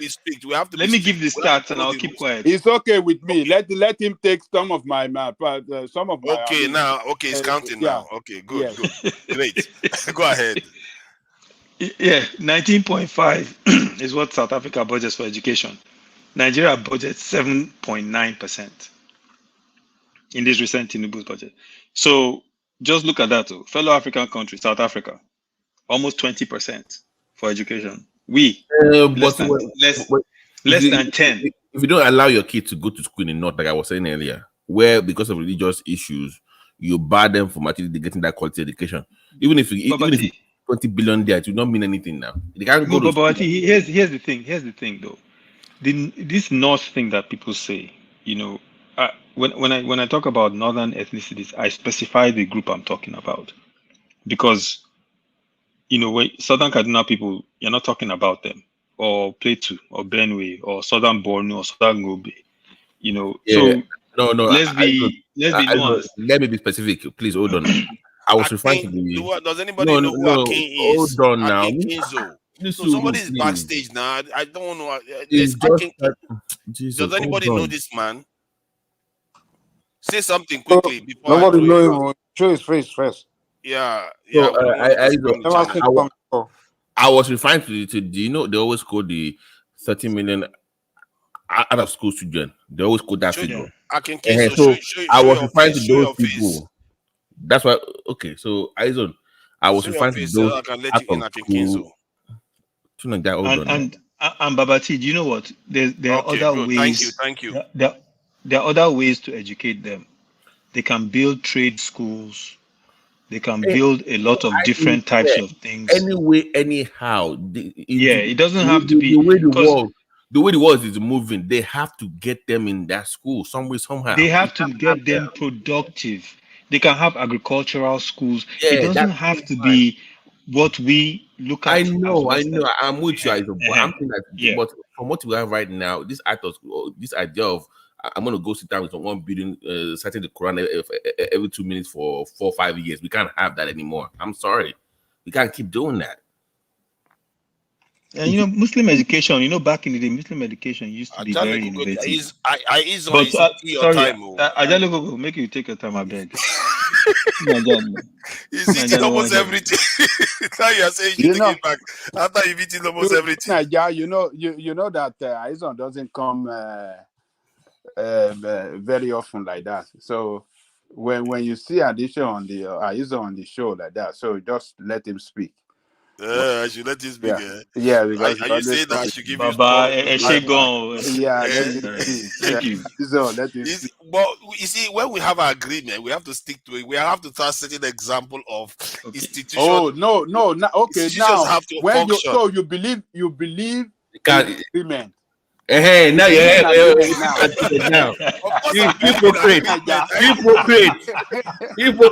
What is wrong with you? I mean, this guy, man. I believe in agreement, but that is besides my point. I don't know why you agreement now. I agree with the reason for striking. I agree with the idea of an agreement, but I don't agree that the main objective is destroyed in the process. We don't see that's the my point. Don't worry. Now campaign after election be that. We don't see. Yeah, please go ahead, Angelico. You got 2 minutes. Okay. What am I? What's the point? Singapore now. How do we get to Singapore level? Because this is a disgrace. How 6 million can export almost 10 times more than Nigeria, and that is not crude oil. So if you remove crude oil, it's more than 50 times more than Nigeria. We can never get to Singapore level. That is crazy. Yeah. And the reason why we cannot get to it, to that level, is because the fundamental constitutional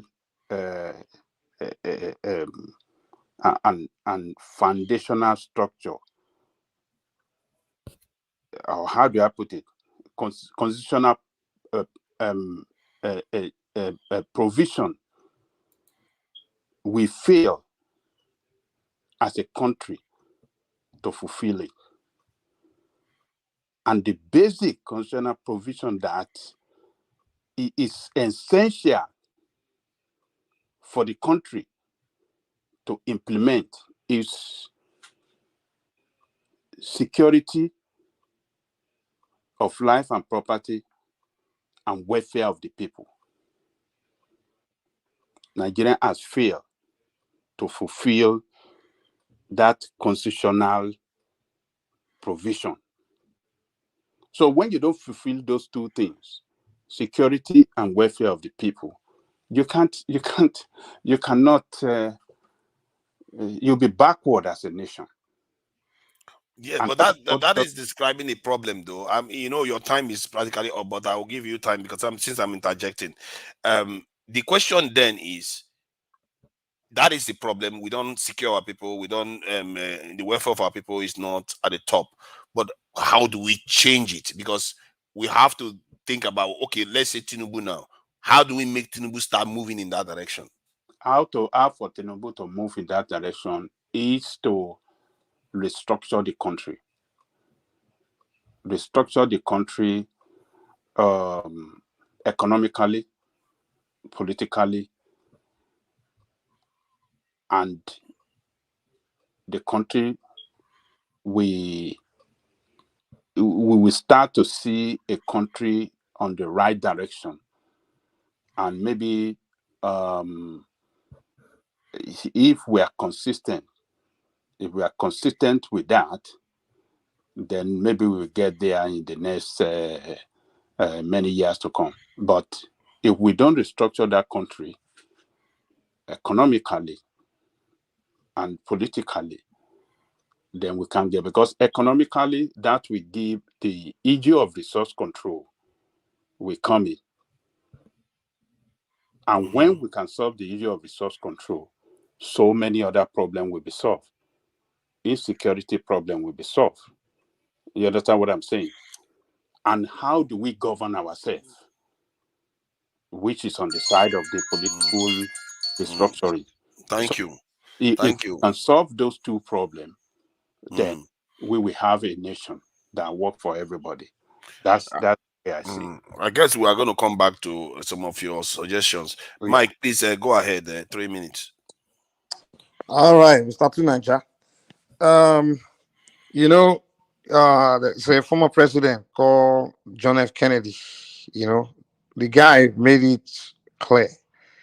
He said, listen, here's what I ask. Don't ask, it's as a citizen, don't ask what your country can do for you. Just ask what you can do for your country. That's the best way you can develop your country as a citizen. You have to contribute. Figure what you can contribute to your nation and be very productive at it. That's the way. I prescribe the same thing for Nigeria. That's the solution to Nigeria's problem. All hands have to be on deck in nations building. Every individual got to get in their mind that, listen, hey, let me be productive. Let me see what I'm good at. What's my strength? What's my talent? What's my gift? What's my passion? And be productive at it. If everybody have that mindset, you will develop a country. It's irrelevant when we start saying people have to be patriotic. Oh, we have to like ourselves. Oh, everybody have to love themselves. The Americans don't care. They don't ask you to love anyone. They don't ask you to love your neighbor. All they do is create rule of law. They say if you want to be racist, you can be racist. If you want to call anybody the N-word, if you want to be... The only thing is, if you break the rule of law, you go to jail. You can say you hate a black man, you hate a white man. If you touch him, you go to prison. You can hate. It's your right. It's your freedom. So I'm saying, and this rational mind say something. He said patriotism equal productivity. If that's the case, with all the patriotism that they are preaching to the children in America, why are the immigrants not productive? Why are the Mexicans that don't speak English that just cross the border? Why are they more productive? Why are they the most productive people? Patriotism has nothing to do with productivity. It's good to be patriotic, yeah, but it has nothing to do with productivity. The nation doesn't need everyone to be patriotic for the nation to advance. All we need is few good patriotic people, and you put them in the positions where we need someone to be patriotic. Jobs that require patriotism. You find patriotic people and put them in those jobs. But everybody, the entire 200 million don't have to be patriotic. You just have to make sure everybody follow the rule of law. That's it. What we need to start emphasizing on is let's promote this culture of productivity and let's celebrate productivity. If we find somebody that's contributing to his community, that's contributing to society, let's celebrate those people. Let's call them and let's award them. Let's hail them. Let's talk about them. Let's name things after them. And everybody else will begin to follow that step. It becomes a culture. Because whatever society promotes is what everybody wants to participate in. Whatever society praise, whatever society admire, whatever society... because every human being want to be admonished. Every human being in life just want that recognition. So you ask yourself, what is it I can do where people will lift me up and celebrate me? That's why we do a lot of dumb things. Why is that thing making sense? Is it 3 minutes already? Yeah, you'll be surprised. Sorry, okay, let me round it up. The reason why we do a lot of dumb things is because, like, you want to show off your car, you want to show off this, because you know people will celebrate you. But if the reason why people don't feel it needs to be patriotic or be contributing to society or invest in the next person, because you know if you do it, nobody will celebrate you. So we need to create a culture of celebrating productivity and promoting productivity. This overemphasis on we have to unite. We have to. What the heck? What the heck? Americans are not united. No one cares. In America, thank you, Mike. I think that I agree 95% with. I don't need anyone to love me. At critical point in the nation, we are all united. If you are not, America, okay. You are united with your Pakistani neighbor, Abi. No, if you're not, see, Mike, I think there is a gap in there. If you are relying on just productivity in the critical areas of a nation's life, like in terms of defense, if you look at productivity, then you are just going to abandon your post when it comes down to laying your life down for your country. So that is. I would not miss one point, by the way. So patriotism is very, very important. I would not miss one point, by the way. We missed one point that people don't want. They want to ignore. we all cannot rise. So if you want the part of being productive is understand that you must pick the best of the best of the best. So the idea that, okay, we want everybody to be productive, yeah, is good. But part of it is like, I have to know you're productive, right? For me to pick you for a job, not because you are from the north, the south, from the east, or the west. Exactly. That's what the culture I'm talking So about. the best of the best will be picked. But this is what happens. So some people will be left behind.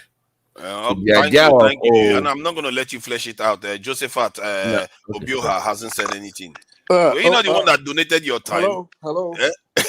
Yeah, Josephat. You know, for that sometimes. This is what, You donated your time, eh? No, I'm just chiming in for a minute. I'm not even gonna. Yeah, that's fine. That's fine. Don't worry.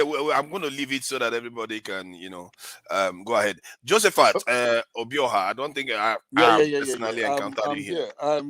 Are you hearing me, guys? Loud and clear. Okay. I'm really happy to be here, and I want to greet everyone on this platform. You see, I have to agree with ATIKU'S submission. You see, why we have so many problems in. I know there are so many factors that have kept Africa down. At least three major of them, the ones I'm going to mention now. Three of them: religion, the democracy they gave to us. We didn't even look at the democracy very well. We just swallowed it just like that. And then another one is education. The education in Nigeria or in Africa, most African countries, is only for extraction. You see, most of our best are outside because our education, the educational system the colonizers brought to Africa was not about producing anything. Now, it wasn't about productivity. It's all about extracting, just like what happened during slavery. So the thing is that what we've gotten wrong in Nigeria is anything that is thrown at Nigeria, policies, ideas, we just swallow it like that. We don't analyze things. Like, for example, I know in the 80s, we used to have this technical education, like technical schools. And these technical schools, it is where you breed like the most productive youth in a country. Just now in China, look at what they are doing in China now. Not everybody should go to the university.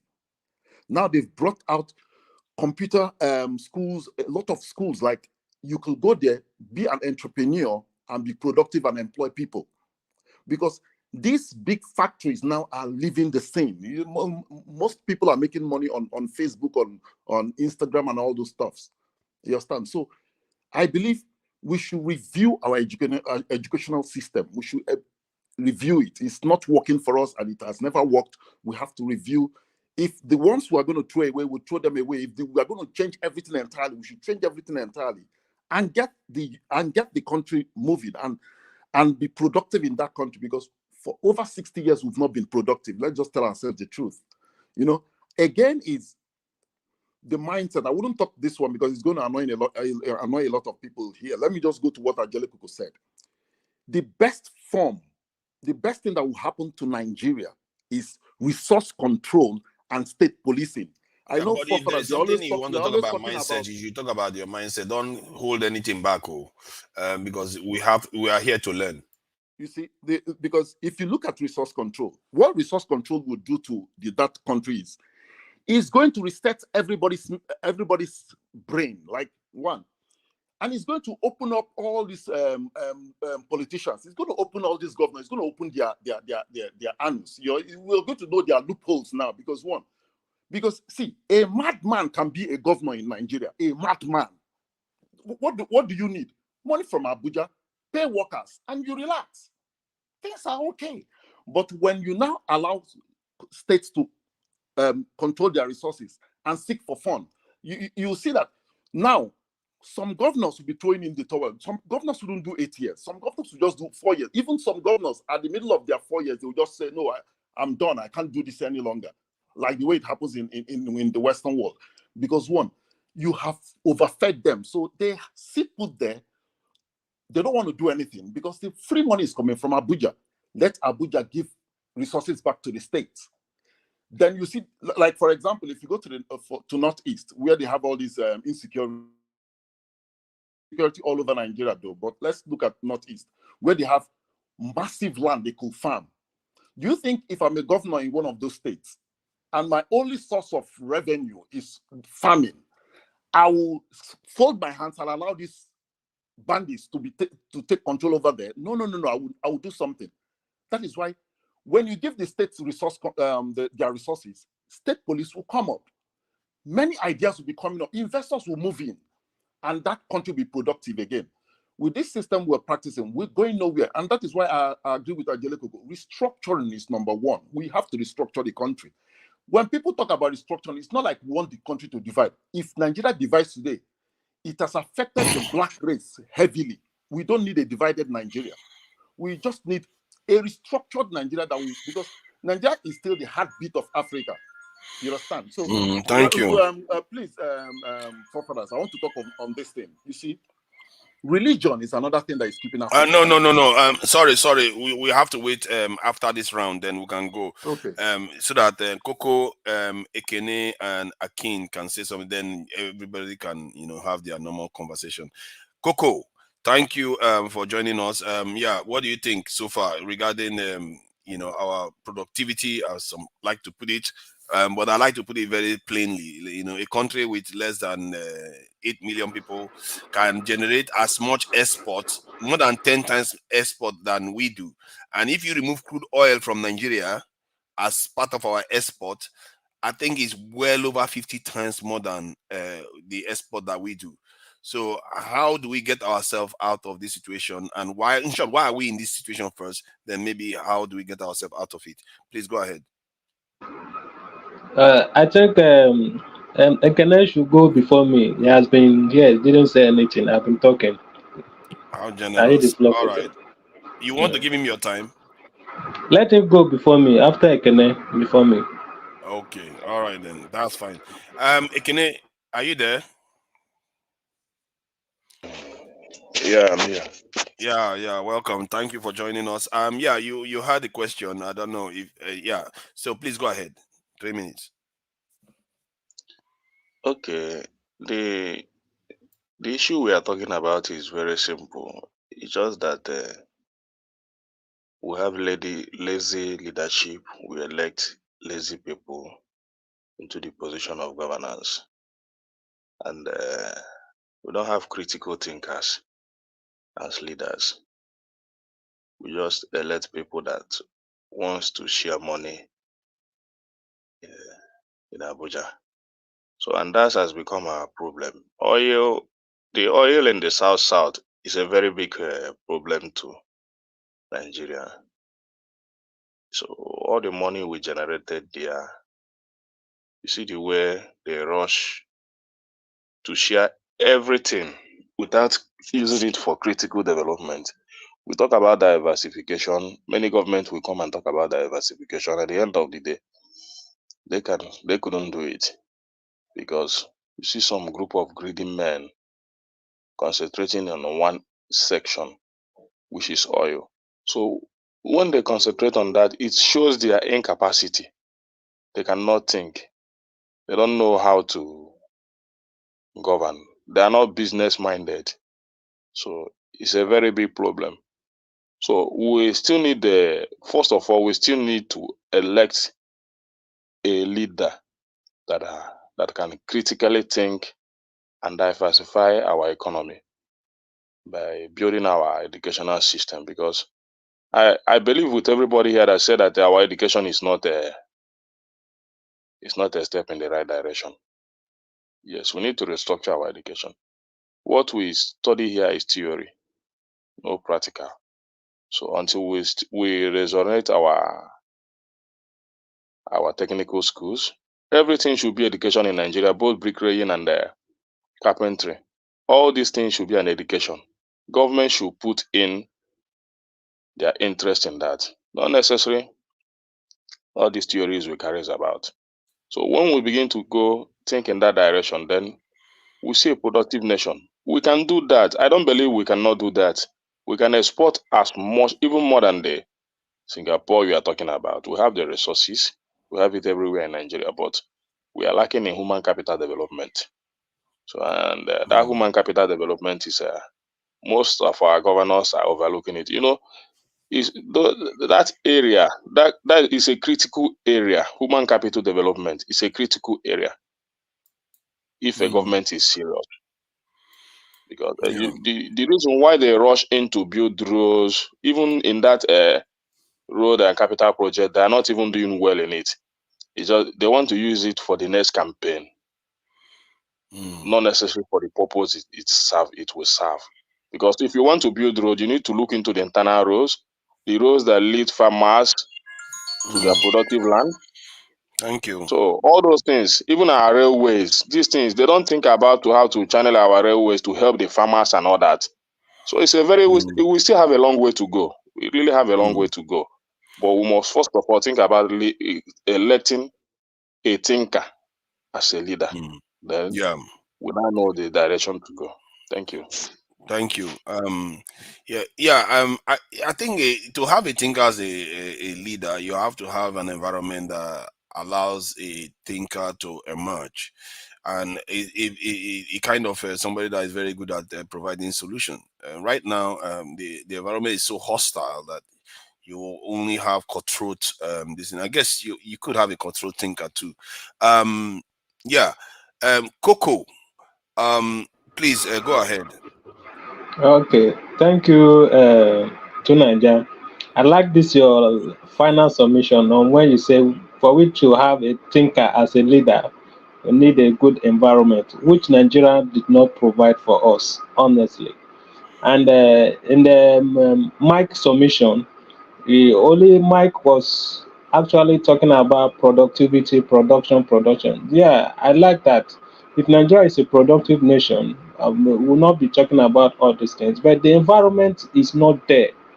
I'm telling you the truth. If that enabling environment is far from us, and there are issues that make it to be so, and those issues that make those enabling environment not to be there is the issues Ajali Koko, Obiora, we are all talking about, which is we need to go back to the fundamentals, the rudiments, the building blocks of Nigeria. Something is wrong with our foundation, and I'm telling you, we that are on ground, and I'm telling as I speak to you now, I don't want to be brag or say most things.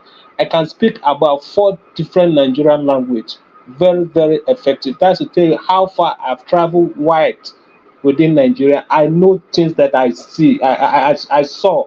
Honestly, it's not everything that you see that you can be able to talk about, but the foundation of Nigeria is not in good shape. I agree with Mike. Production, but before that production will take place, there need to be enabling environment, and that environment is not too okay for Nigeria now.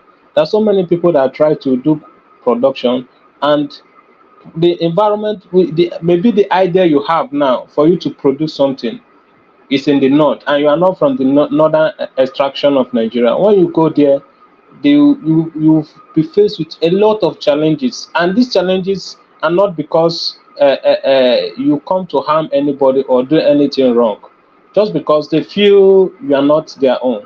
You might go to the east, the same thing. So when there is a law, a deliberate law that works, that now, like Nigeria now, so many foreign investors, if you talk to them, they will say, okay, the reason why they would not like to come to Nigeria is that sometimes when you have an agreement and somebody breached the agreement, you go to Nigerian courts before you get justice, before you get your matter attended to, became a different thing. Look at the justice system. So the rule of law is also part of the problem we are facing. So for us to get to that state where the rule of law will be effective, they have to be a sitting down on a round table. Those indigenous people of Nigeria come together and decide on how they want Nigeria to be, and resource control is also part of it. Because the unitary system that we are trying to practice, like Mike will say, look at US. Okay, well, we might not care about unity. The unity I'm talking about is not like a unity that we must be united by force. No, there should be something that will unite us by the law. That is what I'm talking about. They will deliberately written down in the law, so that not all this kind of constitution that you see a law and you see something, another law ahead of that law that will contradict the first one. You see, all those kind of ambiguities in Nigerian law should be scrapped out. And like issue of insecurity, I've talked about this. It will have to go back to the regional system, or if you don't want to go back to the regional system, since we have states, let there be a resource control within the state and also state policing. Thank you. Yeah. You see, the thing about Kinzo, thank you for joining us. I don't know whether I've ever had you here before when I'm hosting. Thank you for joining us. What do you think about what you've heard so far? Well, thank you so much for bringing me in. I listened, attentively to the last speaker, I believe Coco, right? Yeah. I followed his submission earlier on, and I think I agree with most of what he actually said. But to advance it further, or just before that, I just want to say that when he was making his submission earlier on with regards to the Northerners, I hear you, pushing back at him, right? So I was thinking, do you even have idea of, what is actually going on, especially in the North, if you're not part of that ethnic group? I have some idea, but I don't have entire ideas. But I'm pushing back based on just generality, not if you are making blanket statements about the North that is inaccurate, it's easy to call that out because most things when somebody makes absolute statement that is inaccurate, Yeah. so that's why. Yeah. So if you don't have enough information about the North, I think you rather just listen to someone like Coco who actually lived there. Because as I speak with you right now, I can actually boast that I had the opportunity or the privilege, right, to to have lived there. Okay, and I interacted a lot with Northerners, and I know what they can do and what they cannot do. Okay, but to advance on Coco's point, which actually I believe he missed, is this problem, this whole entire problem is not just the North. I will say it's just a southern problem because we gave them that opportunity and they are running away with it. Okay, if we get our act right, I don't think the North will take us for granted. So, but let me say this: when he was saying that uh, I think somebody submitted somebody made a submission about nationalism, right? See, nationalism, right? First, before anybody can call themselves a nationalist, first you must have that patriotic mind, right? You must be a patron. You must love a country. Okay, you must have that progressive mind to want to see the progress of that country. Otherwise, you do not have that nationalistic agenda. You have zero nationalistic agenda. So what I'm trying to say here is that if we want to talk of nationalists, true patrons of Nigeria, we are looking at the Southerners. Okay, the Northerners, they're just there just because of the national cake, which uh, you know everybody knows is oil. Okay, cut the oil off. I'm telling you, it's going to be a lot of chaos going on. So that is why I said the problem is us from the South. If that opportunity is not created for the North to take advantage of, we will not be talking about uh, the North sidelining us in the areas of appointments, business, whatever. Okay. So yeah, I'll make my point in a minute. So the point is that not in a minute. You have 15 seconds to round up. Okay, yeah, but okay. Anyway, thank you so much. Thank you.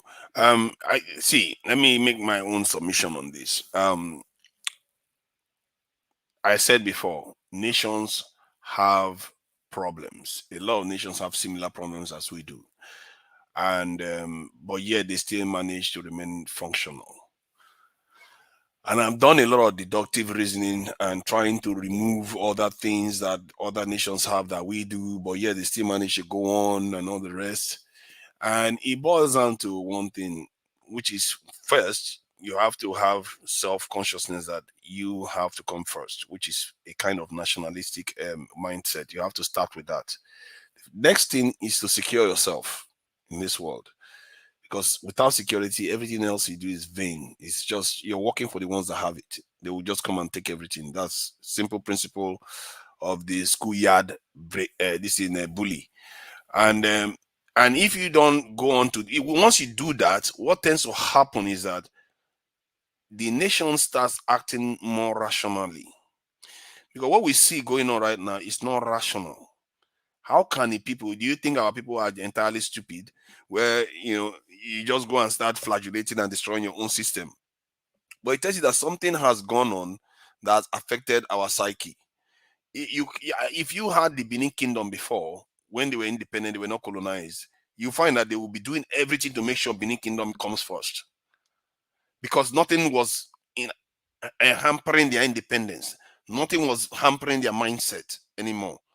And what we fail to realize is that when we got our independence, we didn't know that because we didn't have anything that forced us together as one nation, and they just handed it over to us, that these people are not going to rule on our own behalf. I'm not even sure they knew what they were doing. So that mindset has forced us to become a nation that serves other people. This is why TINUBU can come out openly and say, the people that are jackbarring is fine, that I will train more. And if they need more, we will supply them more people. This is a man with the same namesake as a slave trader saying this thing. And it tells you that he doesn't even know the tragedy of slavery. If he did, he wouldn't be saying things like that. It tells you that our elites, our intellectuals, they don't understand where we need to be. That's why we have a problem. That is why we are dysfunctional. I don't think it's because of Igbo man did all this stuff to us, because we left our elite the way they were. If you look at other nations, they are forced together. If you look at all the Mike, can I just interject a little, just tell on what you're saying? I'm not deviating. Okay. You see, Mike, from what you said now, you could now see no, that. I'm not Mike. This is two Nigerians. Sorry.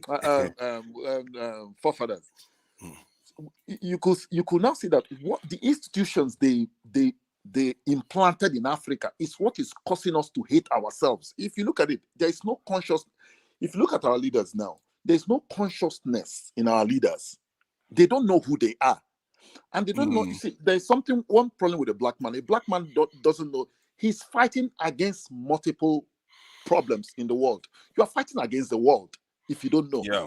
So the institutions are there to keep you down. So you have to fight back to liberate yourself or kind of remove the chains from you. That is what African leaders do. You can't believe how many people that have told me that Nigeria doesn't have any enemies.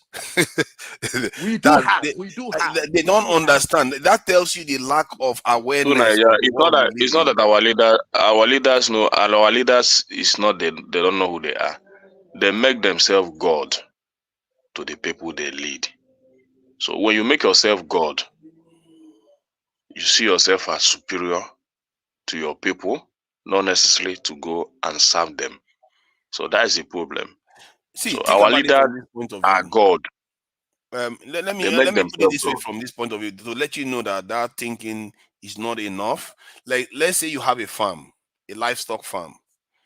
Your job is to make sure that your livestock flourish, isn't it? So that you too can make profit.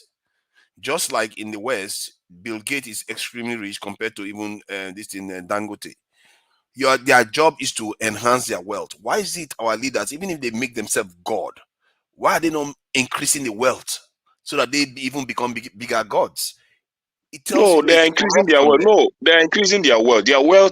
Their wealth can lead them to whatever generation. No, It's just that they are not starting. Nigeria has become poorer. No, they don't care about if Nigeria becomes poorer. Their own care is to make sure that they have enough resources to control the next election. That's their mindset, and that's why when you see this So hold on, administration. I'm trying to paint a mindset, what you picture you're painting. So if you say you have a farm now, that livestock farm, and your next door neighbor has another farm, so they have 100 cattle fat, and you have 100 cattle very, very slim. So and you don't care about making profit as long as you are in control of your cattle. Is that normal behavior? No, they already have one tiny hole where they are milking the nation. That is the oil. So the money they get there and the other taxes they collect is enough for them to build their own personal wealth. That's the problem. So they're not looking at the wider perspective, wider areas of the nation, the north, the east, west, and every other part of the nation. Counterintuitive for somebody that is so that wants to make themselves God? Everybody that wants to acquire power wants more.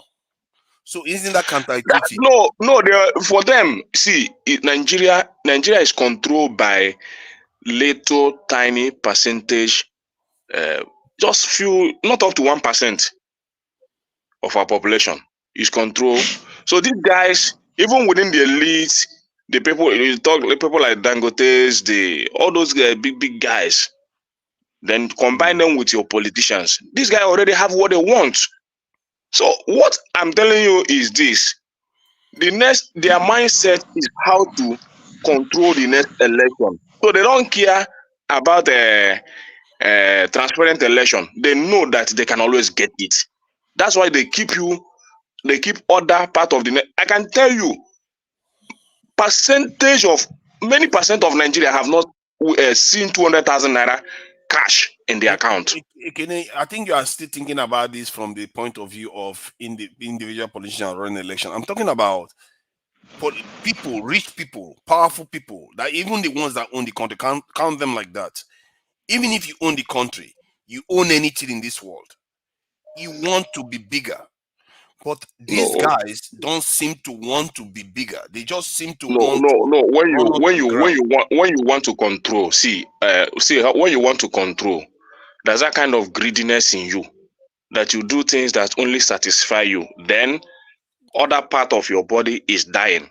If you see a greedy rich man, what he does is every day he talks about money, acquire money without looking at his own health.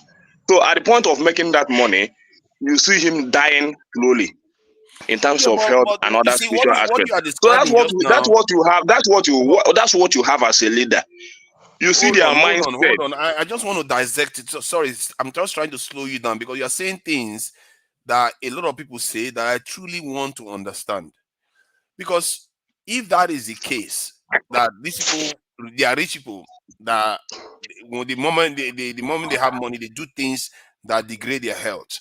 But that is not normal rich people behavior. If you look at rich people in the West, the richer they are, the more they take care of their health. And that is it. That is it. You see, if you're a rich man, like our leaders, if they think very well and they know that if they become rich, they need to treat themselves here in Nigeria.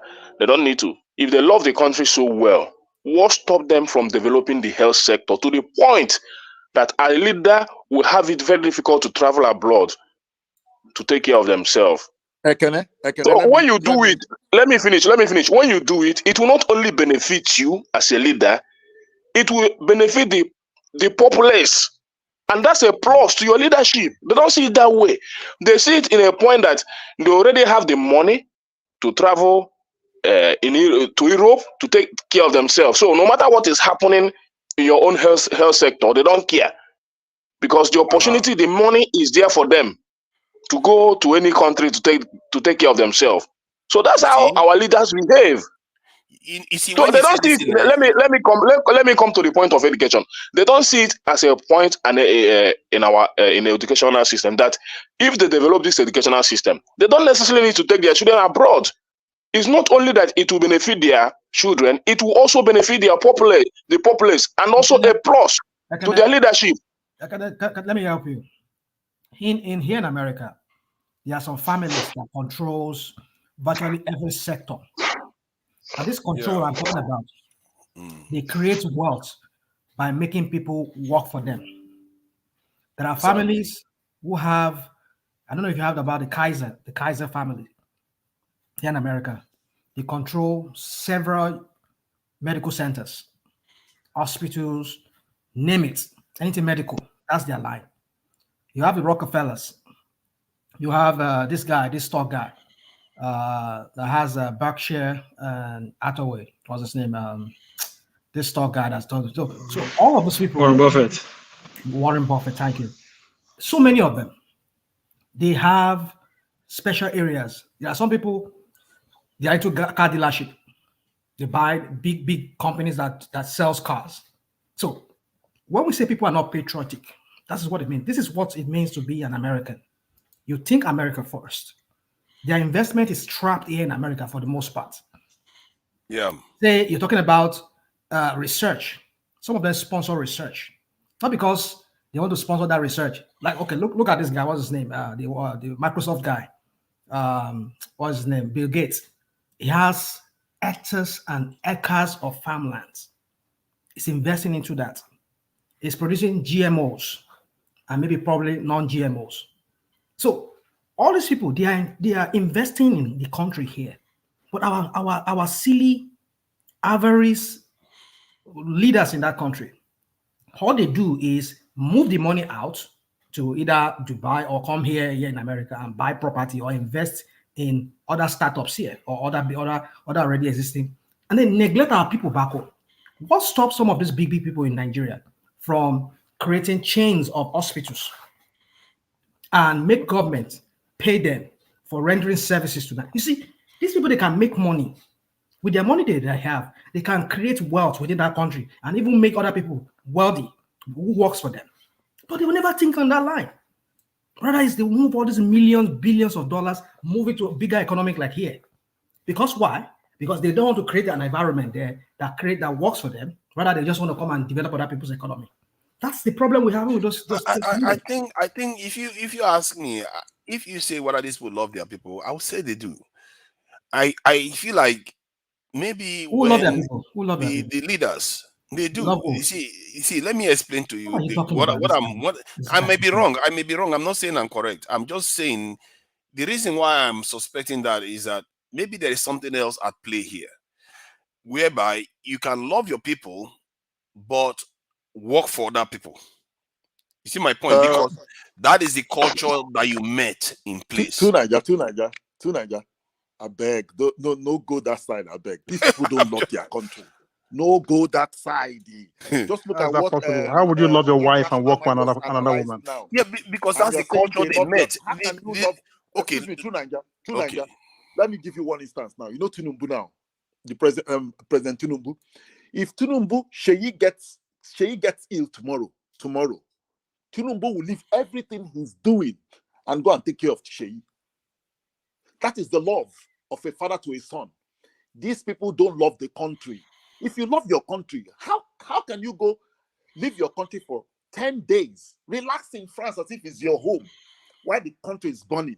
You don't love your country. How can you see? You see these leaders. Let me try to reason. I'm just trying to see whether there is something we are missing here. You see, rational and explain something. That environment. Hear me out. Hear my reasoning out. Because I grew up sometimes. I remember watching all these TV programs where you have all these men wearing short knicker and they will wear the shirt and wear this kind of Oyibo hat, like in the villages. And these are some of the few educated people, like headmaster or some kind of magistrate people. They work. They are like intermediaries between the natives and the colonizers. So those people, you see them, and I watch them, and now I'm beginning to think those same people are the ones they handed over power to. They've trained them, they've groomed them in their own ways. And when they hand power over to them, there's a culture at the top. And this could explain why you see somebody that will be fighting for the people when he's on the street. The moment he starts getting into the political hierarchy, he becomes like one of them. I agree with you to a certain extent, but not it. You see, since our can I please let me say something a little, you know.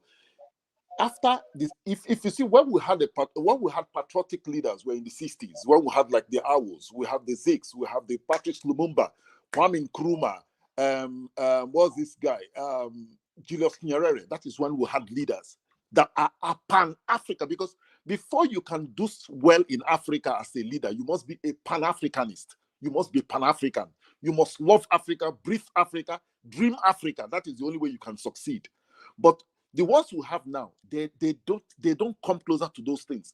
And look at Thomas Sankara. What was Thomas Sankara's offense? Thomas Sankara said, "I don't want your loan." The French gave him an offer. He said, "I don't want it. I can develop my country without your loan." They killed him. What is Kwame Nkrumah's decision? He said, "Let Africa come together, have a strong military, have a strong economy, and we do things within ourselves." They destroyed him. Patrice Lumumba, you saw what the Belgium did to him. They destroyed him because he was fighting. They want people like Buhari to be president. They want people like TINUBU that will be answerable to them. Let me tell you, see TINUBU. The day TINUBU says no to the West, you know what they will do? They will destroy him. Just yeah, okay. Now that leads to the question. That leads to the question, and this is why well said, my brother. Well said. We are getting close. We are getting close now. That leads to the question: why is it that other nations are not that susceptible to it? Like if you go to like as example, Singapore, South Korea, Vietnam, China, all the other nations, even Algeria. Why are they not susceptible? You don't even need to go that far. In Burkina Faso today, as we're speaking, Traore has initiated a gold refining plant created in Burkina Faso. It's going to be refining 400 kilograms of gold per day. Okay, they've been sending their gold abroad for refining. That has stopped. They're building a refinery. They're going to get their gold refined, finished gold. They're expecting the first gold bar to be produced before middle of this year, and they're going to be exporting finished gold. All right. All this is happening because these guys came in, took over power, they kicked out the French, and they're taking their destiny into their own hands. They're no longer puppets. Like my brother was just saying, it's that simple. Very good. Just how you just have to have the balls to do it. There is a way they do things sometimes that concerns me though. Like, okay, I agree with you. I like the things that they are doing, like kicking the French presence and the international forces out of their country. My concern is that one, like Egypt now. Egypt, there was a military regime that they were able to convert to civilian. Because what created the fissure between them and ECOWAS, that gave ECOWAS the excuse, was that they refused to convert to civilian regime. And why would they choose to remain military when they can combat and still remain like dictators anyway? So I asked myself why. And secondly, are they actually taking charge of their country truly? I agree with you that he's commissioned this stuff, but I don't see their military presence. I don't know the size of their military right now. That indicates that for the size of that population, that they're actually taking charge of their military. Look at an example I'm going to give. Okay, let me give you. No, hold on. So that before you say something, 30 seconds before you say something. Right. So I'll make myself clear. Algeria, that is bordering Mali, has in excess of 700,000 soldiers. Not that dissimilar in population, but Mali has barely 12,000 the last time we checked. So what is going on? Do you see that a change happening in that direction to show that these people are actually independent? Because sometimes they can give you smoke and mirror this issue, but nothing has truly changed fundamentally. Please go ahead. Okay, so in Burkina Faso, I don't know if you're probably aware because you pay attention to all these things. They, like us, okay, like Mali, have been battling insurgency since 2015, to the point that the gold in their country, same thing that is happening in Zamfara, no difference. The gold in their country, they haven't been able to even control it. It was leaving the country illegally because people were stealing the gold, and the insurgents were coming into their country, creating instability. They, according to the reports, they've killed 17,000 people, civilians, in Burkina Faso. These guys and the French were there this whole time saying, oh, we're going to help you keep peace. These guys took over the government by force, kicked the French out, partnered with the Wagner group. They have immediately stalled the insurgency, and now they're building their refinery. The, what do you call it?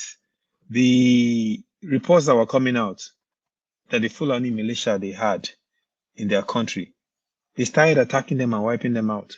Those ones started creating reports of human rights violation.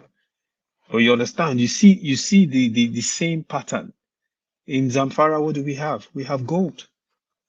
According to reports, 40% of Nigeria's gold is in Zamfara. I don't know how accurate that report is, but that is, Dela Lake came out and said powerful Nigerians working with people to fraudulently take the gold out of Nigeria illegally. The same thing happened in Burkina Faso. Continue, Aizo. Right, wait, my brother.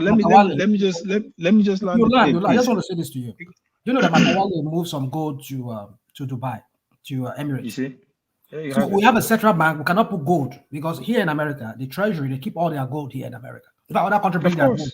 So why can't we put our gold in Nigeria? Look at the idiot. He moved our gold to Dubai. Zamfara gold. But you see, rational mind, that's what I'm saying to Nigeria. You don't have to go far. Right? These guys are taking their destiny into their own hands. According to what they're saying, it's going to create 5,000 indirect jobs in small country of Burkina Faso. Just because they've decided that, no, we are going to decide our own future. You are not going to decide our future for us. And that is the thing that we need to realize.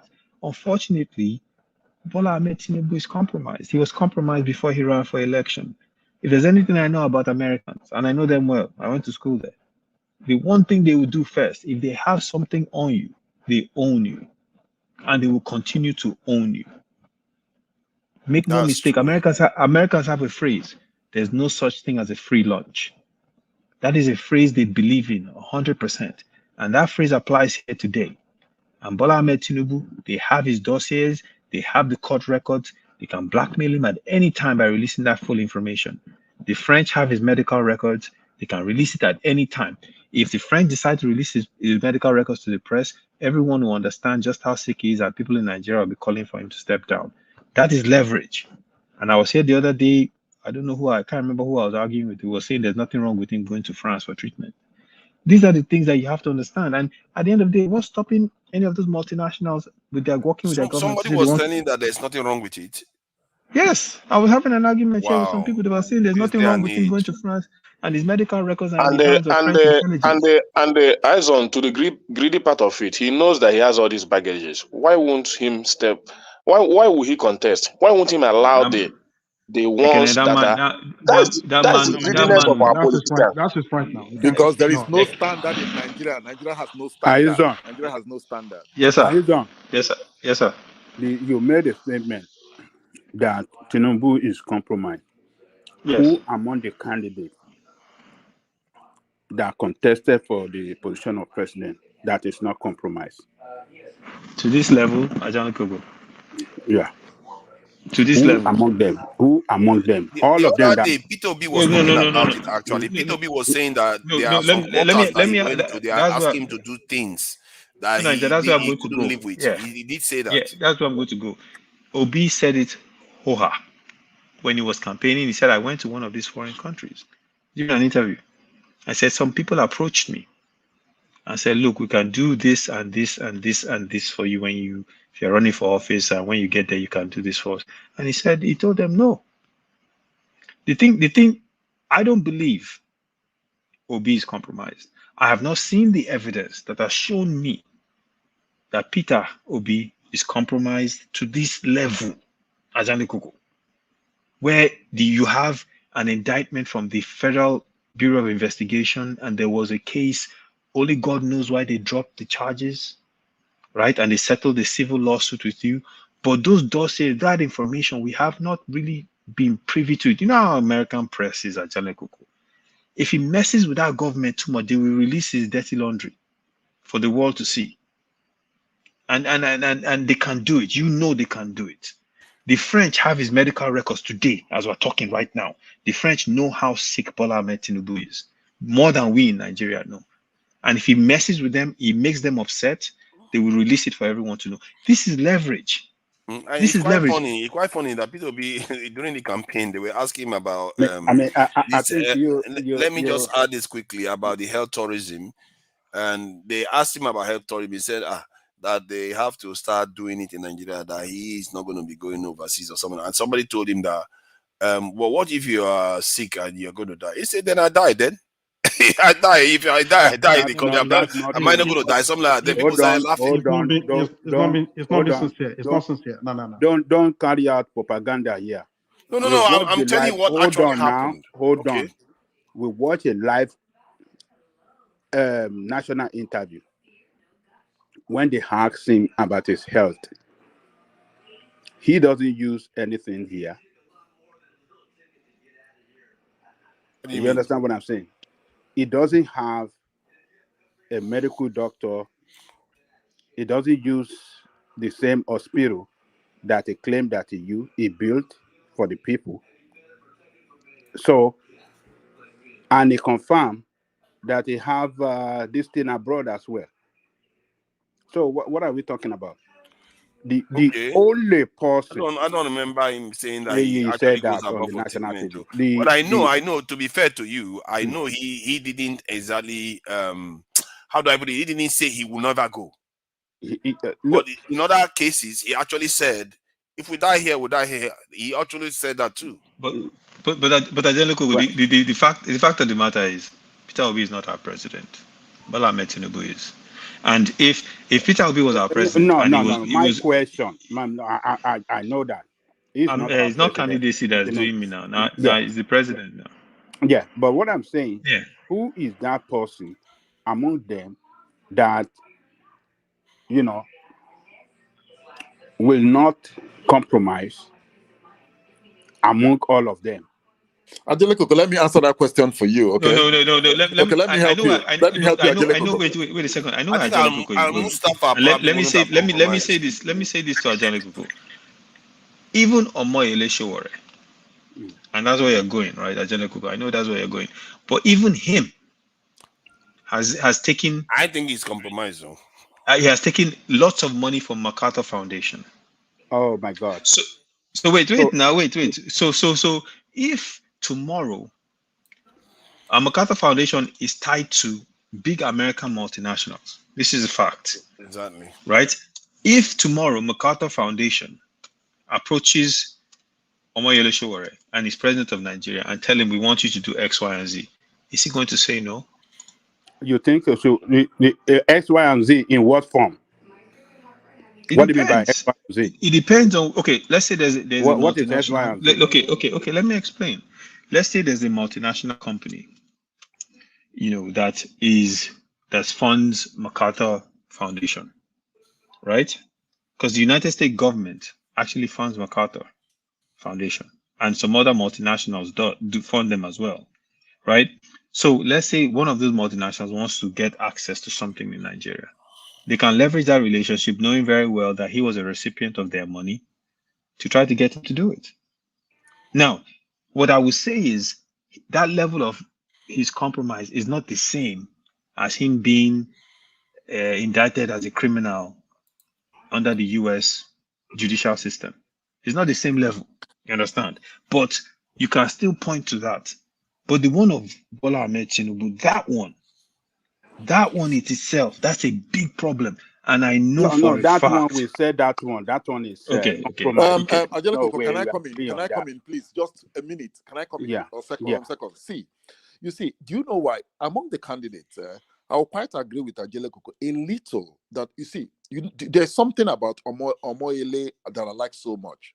Sure, that I like Laura. Do you know why I like him? He's a rugged man, like a dogged, like he's this kind of person that is principled. There's because if you have to govern a country like Nigeria, if you tell them, if you want to straighten everybody, you must make everybody look up to you. You understand? That is what our leaders will tell you. Don't do like I do, but do the right thing. No, you don't do like that. Omoyele still remain. It's just because he doesn't have that popularity. Omoyele still remains the best candidate in that election. I'll put it there. I'm not taking away Obi's quality and all those stuff, but to me, personally, Omoyele looks better than all of them. Why? Omoyele is not like somebody that like you could push around. It doesn't look to me as somebody that you could push around, or you can tell. Maybe Nigerians can't push him around, though, but maybe others can.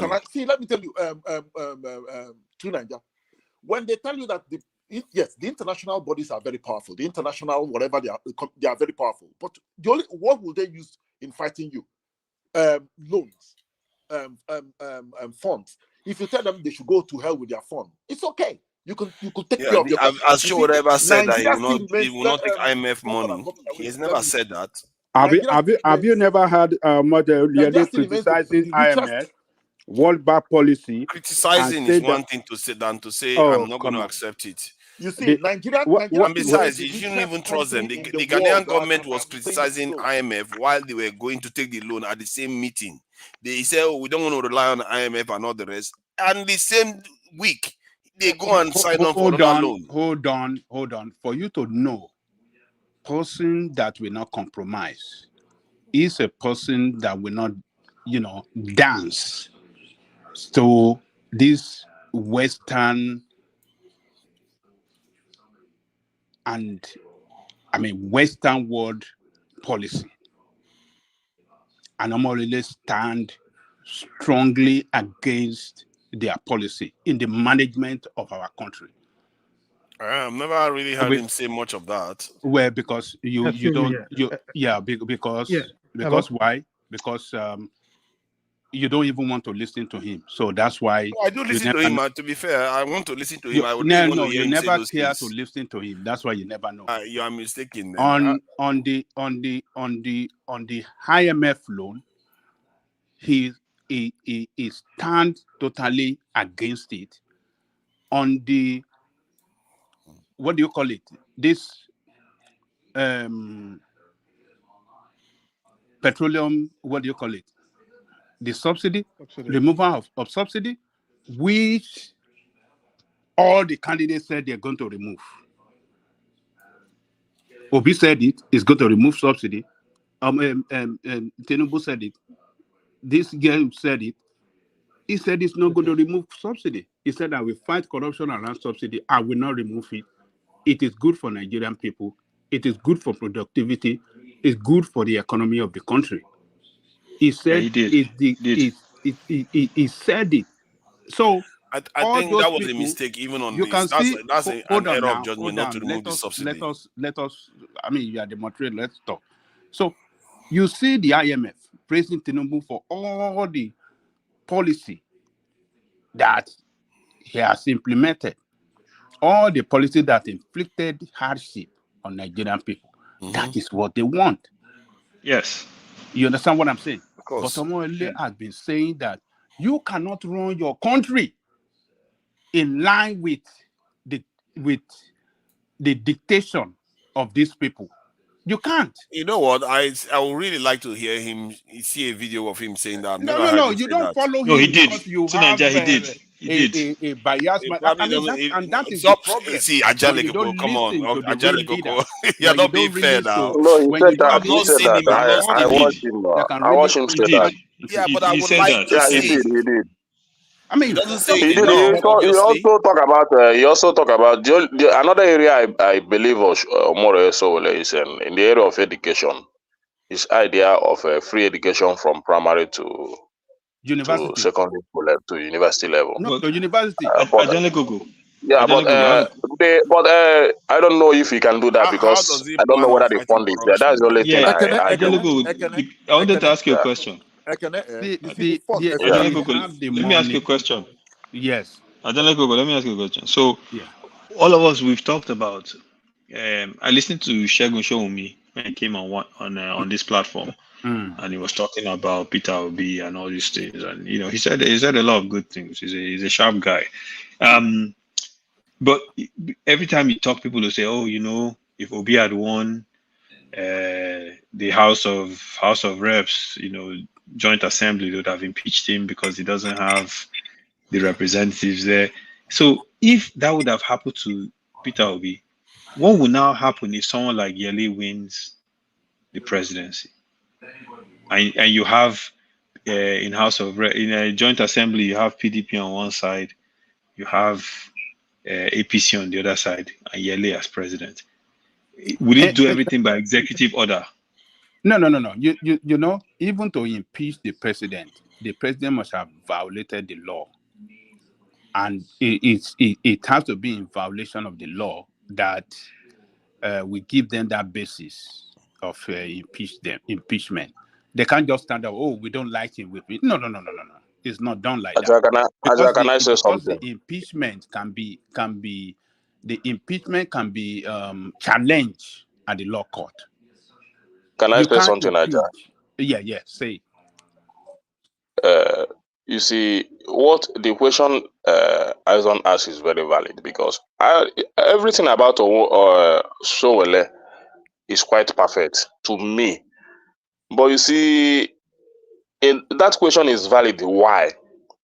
I've never seen Omoyele Sowore tested that maybe in a lower level. If I've seen that, honestly, it will be easy for me to support him. But the reason many of us go, let me finish. Okay. The reason why it is easy for many of us to support Obi is when you talk about that impeachment. Obi has gone through that process, especially when he was a governor. He didn't have any representative in the house. So when he wanted to make a policy for the people in terms of building a budget, they have made in building a house of governor's lodge and the governor's house and all that, the budget was too extravagant. Obi have to cut it down. Now it doesn't fit their purpose. They now have to go for an impeachment. So when the case got to court, the court said, is this the reason why you impeached a man? And they have to return him back. So I've seen him practice that. So if that was why it was easy for me to root for Obi ahead of Sowore. It's not that Sowore is not good. I've had his policies. I've had everything he has spoken. I know he has a strong mind, but I think he still need to prove that, honestly speaking. And that's the only problem. Can I come in? I want to leave now. Can I just say something, please? You see, when people say Sowore has not been tested, Sowore has not been this, just look around the governors, the people that have ruled us from Obasanjo since 1999. All of them have been tested. Then they've made a mess of the country. See, we need somebody that is patriotic. Most of these leaders are not patriotic. They are just lip service. They are not patriotic. We need patriotic citizens like Sowore. We need the people that that wants something good for the Black nation. See, let me say this. Let me tell you what Sowore is going to do. Sowore is going to stop leakages in government. Sowore is if you look at the guy, if you look at you know that he's a no-nonsense guy. That is the person we need. We need somebody very, very mean in Nigeria to govern Nigeria. Kick out all these bad eggs, And when you talk about impeaching Sowore, it's going to be difficult to impeach Sowore because when you do what the people want, the people will fight for you. Therefore, everybody will block the streets of Nigeria if the guy does well. So, to me, when people say Sowore should start from council or start from this, no, we don't need it again. This is what they've been telling us. What the elders stand and see. Listen, even if we climb the top of the mountain, we cannot see. All those ones are old-fashioned now. We want new people to come and govern us, and that is why I like what we're doing here. We're trying to talk to people. We're trying to educate people. And see, to me, I feel it is time for us to go home. We cannot talk from afar. We have to go there, play the game they are playing. If they want it anyhow, rough, we do it. Get in there. Obiora, that guy, that Dele fellow to me, that guy. Yeah. he's a Showore supporter. I hope you know that. I know him. I listen to him all the time. Yeah, he's a very ardent Showore supporter. But there was one thing he told Showore, that P2B presidency will be an easy way for somebody like him to get into the governance of Nigeria. He said that to him on an interview. Yeah, I understand. I don't believe that P2B will. I don't believe P2B will change Nigeria overnight. But he will give leverage, a chance for strong men like Showore to have a say, not even to become the president of this country. So, and that was the advice Dele was giving to him. I watched the interview. He was trying to dish out that to him for him to understand that, because that Dele is also Showore supporter, very ardent Showore supporter. Quick question: when Obi ran, did you ever imagine that he could win that election? No, you see, I don't know. You know one thing. You know one thing that worked for Obi. Listen here. One of the things that worked for Obi is this. You see, Obi came in when everybody was tired of the system. We were tired of all this APC, PDP. We were just tired. So I know he was a former PDP man. We cannot take Abgaf to a typical Nigerian politician. But the thing is that people see him as somebody that could rescue, even do a little for Nigeria. You understand? Because every other politician is lording it over everyone. So people saw Obi as kind of a little redeemer to the situation. It's not like Obi would transform the country overnight. But the thing is that Obi will come with all sincerity. At least there will be, how will I put it? There will be sanity. You will put at least there will be some sort of reform. There will be some sort of reform that will accommodate every Nigerian. Exactly. That was why Nigerians went for him. It was not because of he was going to transform the, but at least we will not be hearing dog swallow money, snake swallow money. This one is not working. You see all this, we will not be hearing it again. You understand? And it's somebody that listens to he's somebody that listens. That is why he listens. But to me, when you now talk about who to govern Nigeria at the moment, it is Showore. Because I think hold on. I think we are going too far here, because when I reviewed Showore's security policy, that for me, once I look at that and I see that you are not about to change the dynamics of things on the continent or in Nigeria, forget it. Don't bother, because everything you do is still going to fail. When I saw, let me just finish what I'm saying. When his security policy, because Showore is supposed to be for the youth, isn't it? That the youth are the ones he called to,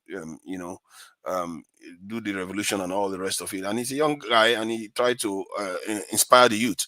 But his security policy was to go and hire mercenaries in other words, create jobs for foreigners to come and kill Nigerian youths. And for me, if you can understand that yours comes first, how about the youths on the street that don't have jobs? Why are you not recruiting them, training them? That tells me something about the psyche of the person, that the first instinct is to get another foreigners to come and help us clear our security problems. I didn't like that at all. Jonathan did it. And I didn't like it when he did it. And look at where we are today from what he did. Do you know something? Let me ask you a question. Why Showore was saying that? Do you recall that Jonathan said that his military is compromised, that there's Boko Haram in his government?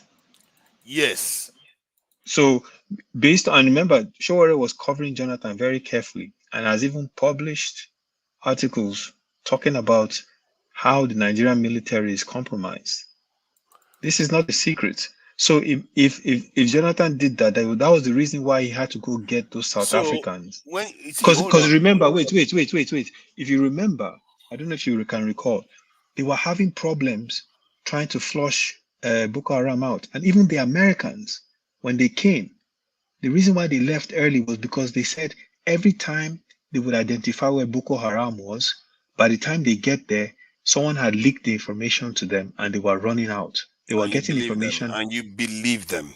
Okay. Man, you're gullible. Hold on. Let me make this point. You people have been talking. You people have been talking. Let me make my point. Wait now. Wait. Let me just say this last piece. To what you're about to say. I will add texture. I'm not going to go long. Let me say this last piece, and I'll stop. So let me say this last piece. I think you need to hear what I'm saying. So before you say because otherwise you're just going to say something, and I will say something. You will say something again.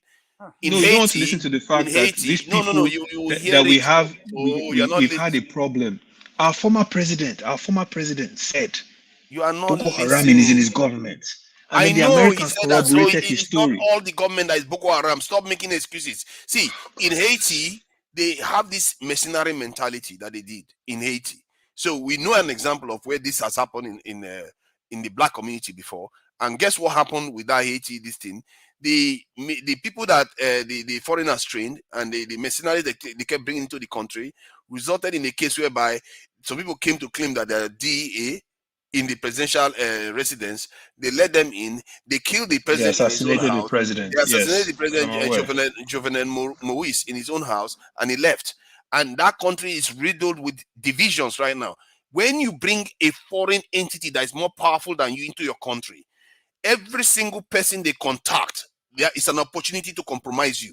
The idea that our people don't understand this is just mind-boggling. That he said he was going to hire mercenaries to come and kill people in Nigeria.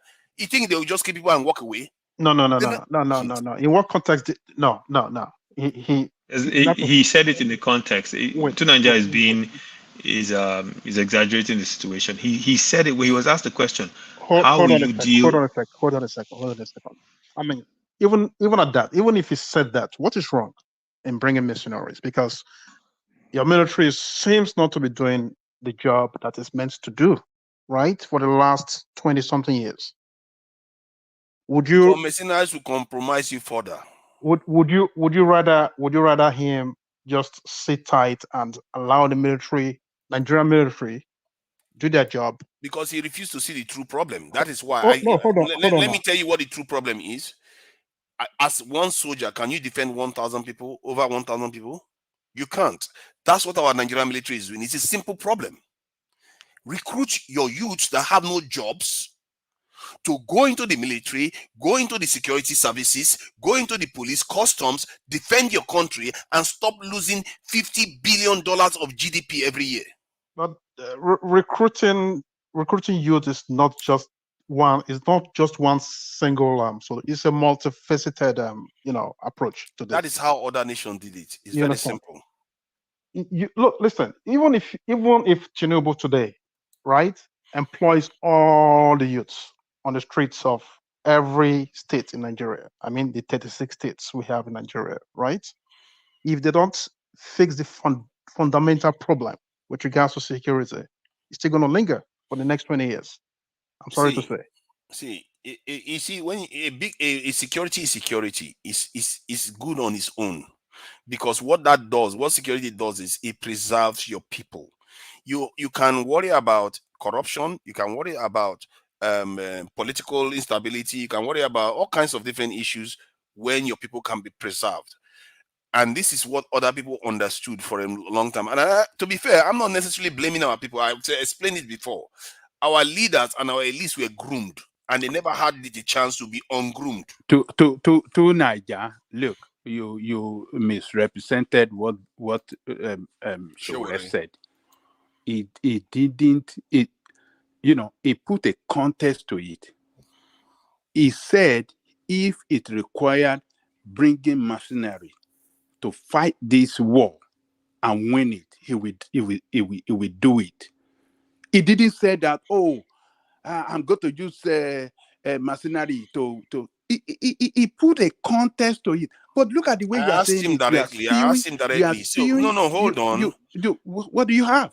There is, he was on Dr. Damages. I asked him directly about it. Yeah, I was there too. I mean, I listened to him. Even other than Dr. Damages, I listened to him on other platforms. And he ended up calling Nigerian military mercenaries. He put a context to it. If it requires us to use mercenary to win this war, he will do it. But that is his policy. That is his manifesto policy. But that is also in his manifesto. Can you defend that one now? He said if. What is in his manifesto policy? Is What are you mercenary talking now about? to use mercenary to secure this and deal with instability too? Read it out There's to us. nothing Can you wrong. read it out to us? There's Read nothing it out wrong. to us. There's nothing wrong. Put a context to it. Look, I don't know. Let me see if I can find I the mean, listing. I mean, what is wrong with you today? You, this guy, you Stop it. doing Stop all saying sort that. of Let me see nonsense now. all night long. Mercenary. You So can you be talking crazy. You be talking Be careful. If he brings in mercenaries, listen. If he brings in mercenaries What to have you supplement eaten our all day military, long today? I think he's going in the right direction. Okay. He now does let me find his zigzagging let me up and find his down. comments on mercenary now. While And you your find it, let me just say this. qualifications. Let me just say I'll this. find his While you comments online on find it, mercenaries. let me just say this. You see, Tunanya, you see, you need to understand the Nigerian military is compromised. If Jonathan, who was the commander-in-chief of the armed forces, could be saying that way back in 2014 or 2013, that tells you a lot that you need to know about the our military. Our military is no longer the way it used to be way back in the 70s, 80s, or 60s, 70s, 80s, up to like before Abacha died. Our military is no longer that anymore. So one thing you need to understand is that to clear that rot, because you need to understand that we are fighting a non-conventional war, kind of warfare, in the kind of war we fight with these insurgencies and these pockets of troublemakers that are everywhere in our forest. You need to understand that it's not a conventional warfare. It's going to take him a long time to bring about some kind of reform into the military. But in the immediate, for him to be able to suppress the rebellion within the Nigerian state, he would need some kind of foreign help. The only way you can criticize him is that if he continues hiring them, as in when I mean hiring them without no attempt or no effort in restructuring our military, flushing out those bad eggs among them, that is when you can say, okay, yeah, this is a matter of national security, or it's a threat to the national security of that country. But in the immediate, if that is necessary, for me, I don't see that as a problem. If he needs that help, external help, for him to be able to read those troublemakers within Nigeria, because right now in that country, somebody was talking about production here. You cannot talk about production when the very, very, very core of what will bring about that productivity is not being addressed. One of them is bringing security that is in no way compromised in any way, that is non-aligned to any clans, that is no respect of any tribe in that country. If it's a Yoruba man that is making the trouble, that made the trouble, we can get rid of him. If it's an Hausa man or Fulani man, get rid of him. If it's an Igbo guy, get rid of him. So that's the kind of person we want, that kind of military that we want, that is no respect of any clans or any ethnicity. But it's going to be an equivalent task for him to do. You can't expect to just come and say, okay, military go. This is the same military that people that were there before him, no matter how he fire all the whole high ranking. Because one thing is this, you cannot fire all your high ranking military top brass. If you do that and you're bringing in some people, you have to, even though you have to bring in the lower cadres, the ones in the bottom, you have to go through some kind of training to be able to be at par as to manage an army for you.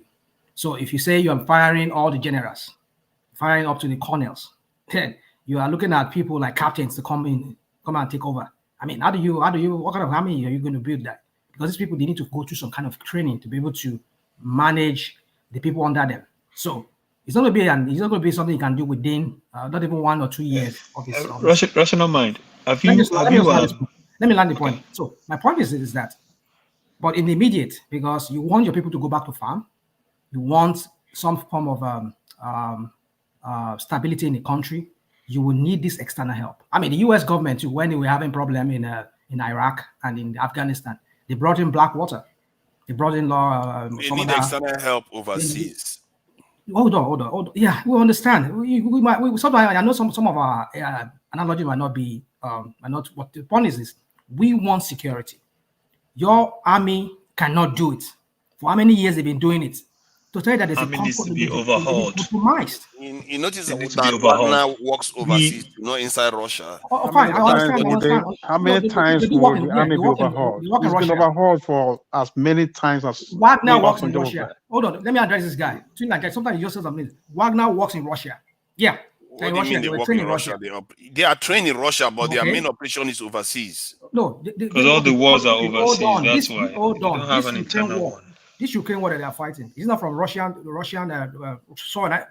It's not where they used to enter into Overseas, Ukraine. they are not using it to fight the war inside Russia. We're not saying there's no war inside Russia. And to be fair, they are even Russian. There's no war inside They Russia. are even Russian. But if you use There's no foreign war mercenaries inside inside your Russia. country, What difference does it make? There's no war inside Russia. Okay, because you people don't understand statecraft. If there was a war inside Russia, if Ukraine if there was a war inside Russia, they'll be Wagner fighting doesn't it. help them out.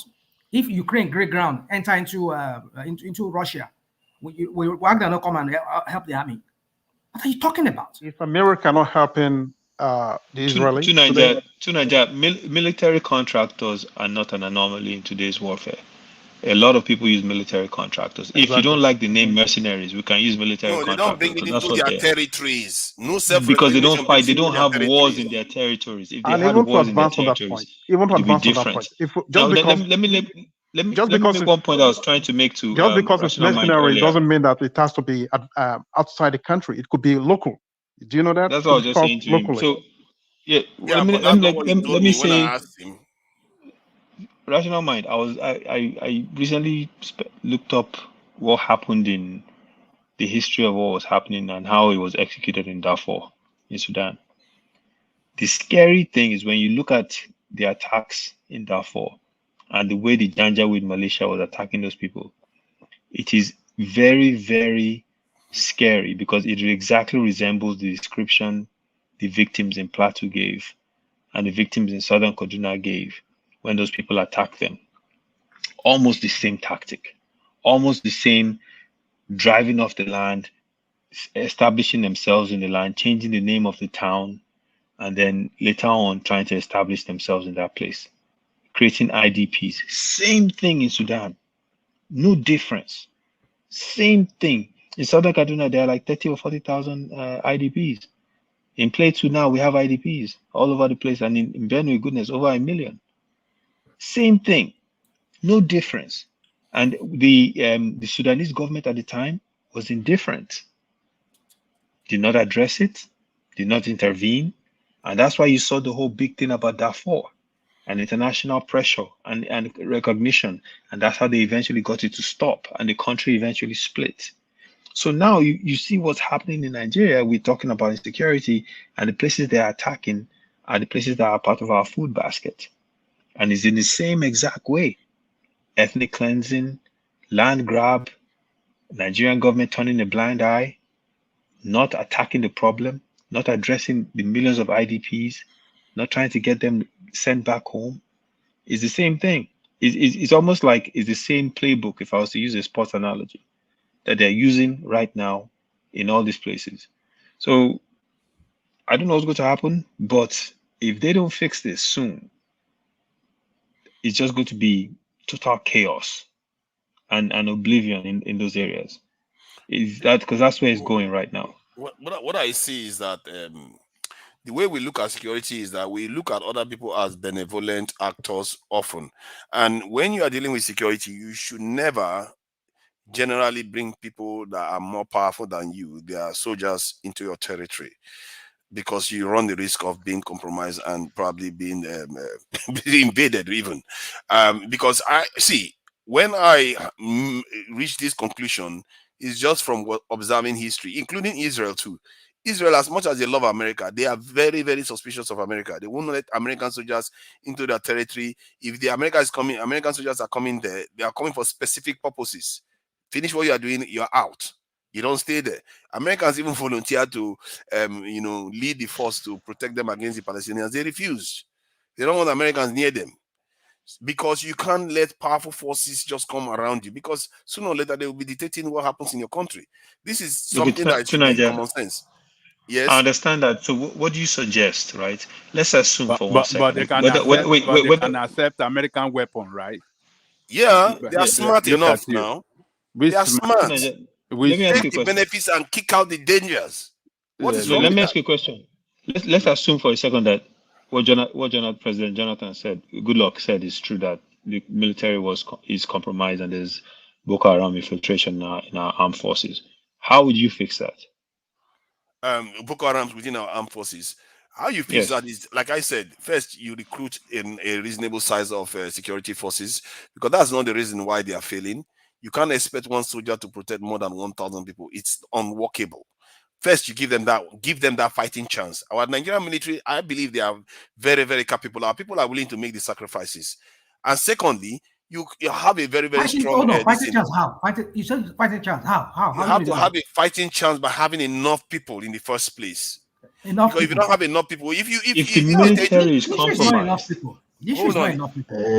Hold on. If you start from the premise, the premise of one soldier not being able to defend 1,000 people, you have that first problem. Hold on. The issue is not quantity. Oh, stop saying that. Can you defend 1,000 people? Can you? Hold on. The issue is not quantity. No, answer the question. Can you defend 1,000 people? Quality, not quantity. Hold on now. Why is he saying that? I asked him a straight question. Can you defend 1,000 people if you're a soldier? Can I answer that question? How many soldiers? It's not the number of. It's not the number of soldiers. It's not the number of boots on the ground. See, my point is that even America, with the most advanced technology in the world, the ratio is one soldier to around 150. Most countries are in that same bracket. One Nigerian soldier that is barely paid is expected to defend over 1,000 people. How is that even fair? Why I agree with you partly.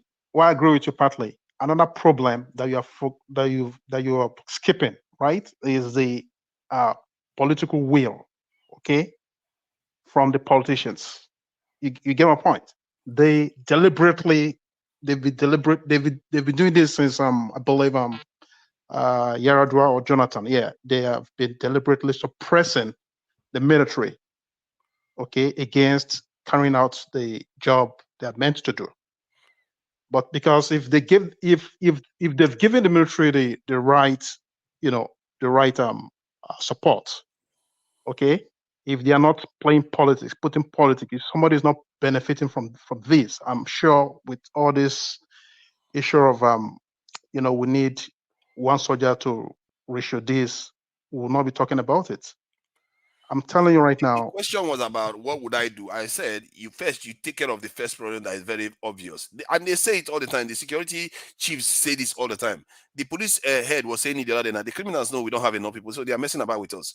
The idea is that if you don't have enough people, you take care of that. One, because you have the people in the country.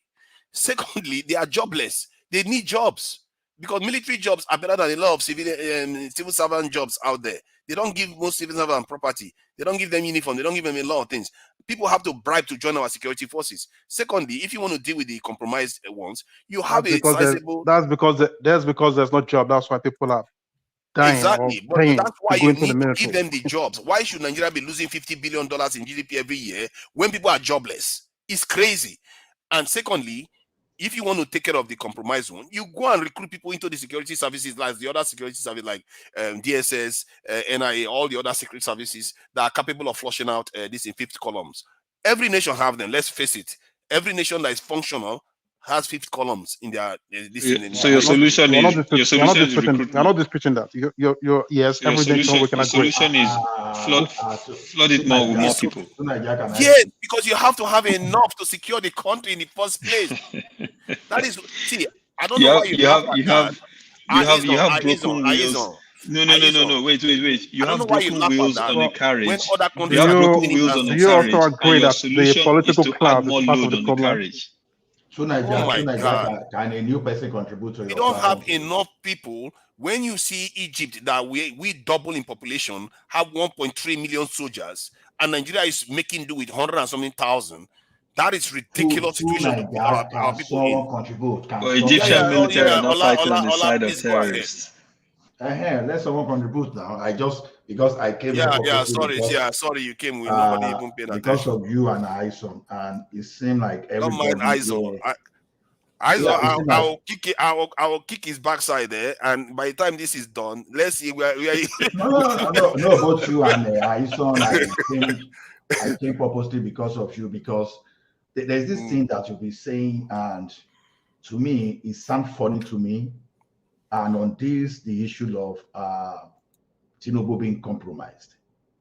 See, whatever fear you want to spread, a president of any country needs not be compromised if the external forces want to show their interest in that country. There are several ways. So now the fear that France has a medical record of TINUBU, we've said this thing over and over.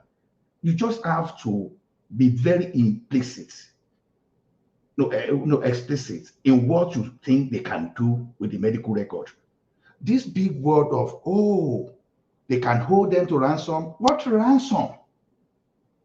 During our lifetime, Yar'Adua record, even if this medical record was not personal, it was still private, we even knew everything that was happening to Yar'Adua. How did the Western countries use that against us? When Abacha was alive, he dared the Western power, even though you can say he suffered the consequences. But how did that, what was the implication of that? To me, I think we exaggerate a lot and try to be like a Nobel professor in international medical sciences or international diplomacy or whatever, and we create some kind. Someone should tell me today the record of TINUBU in the hand of the French government. What will they do with it? Is it not the same France that those people they colonize under their nose, they've been able to take power away from them with the backing of other countries? Everybody fight for his own survival. Whether medical record or whatever things, it doesn't matter. You can be as clean as snow. Maybe you don't even have any dent in your life. There are several ways that the countries that are bigger than you will find a way to limit you. Tell me the medical record of China when the Western world brought them down to their knee. Oh no, I tell you, I don't think it's a record that they can use to compromise you even. There are so many other ways to compromise. Like what are those ways? We are exaggerating. Oh my God. See, one, they can bribe you, they can threaten you. We are talking of the president. We are talking of the president. Okojo Uwiala's family was kidnapped. Forget that story. Of course you will say forget it. No, listen. We are talking that's not anywhere related to. No, it is similar in the sense that if somebody has more power than you they have a way of incentivizing you to do what they want. It's not a valid comparison. The record they have on TINUBU, what will they use for? I don't believe that a letter should be the reason why they will have anything about TINUBU. Can I answer that question? TINUBU is the commander-in-chief of our forces of Nigeria. And hold on. Ola, you said, what would they do with it? You want me to answer that question for you? Please go ahead. Okay. I'm making credit. Now, you know what it is. If it's the same, I think Nigeria is the same country where everything that works in another climate, it works there. If you have a dirt on your opponent during an electioneering year, and you show that out, that he was involved in some kind of extramarital affair, he was married at the time, he was seeing another woman. If you bring that, we've seen many people stepping down in a similar climate like where you and I live in Europe. They will step down. If they're already in office, they will resign. And if maybe during the if they continue remaining in office in the next election, most election they lose it. Such candidate they lose the election. So if they could bring it up, maybe there's a real debt on his earth that is really not showing up to Nigerians, and that health is a concern. Maybe it could be cognitive, that this guy maybe his doctors have already said, cognitively you're not doing well, sir, and it's on the medical report, and these people have it, and it could show it to maybe like Peter Obi or Atiku, any other person that run against him in the next coming election.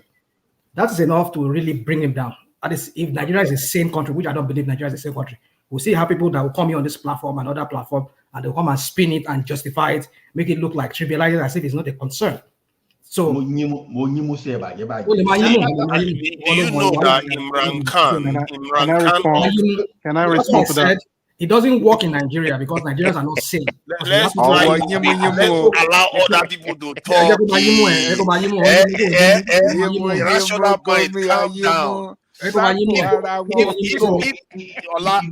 Imran Khan can say that, if Imran Khan can say that, come on, man. You just been talking. So when you know the environment, our environment of Nigeria, we see that. I don't know if it's going to work. You don't know. You can't even say if it's going to work or not. I've cited an example. Ola, what if Tinubu's medical records show that he's terminally ill? Do you think that's something he wants everybody to know? And the French have access to it. Let me tell you what they would do with it. Wait. Let me tell you exactly what they would do with it. They would tell him that on this ECOWAS situation, here's how we want you to take a stand on it.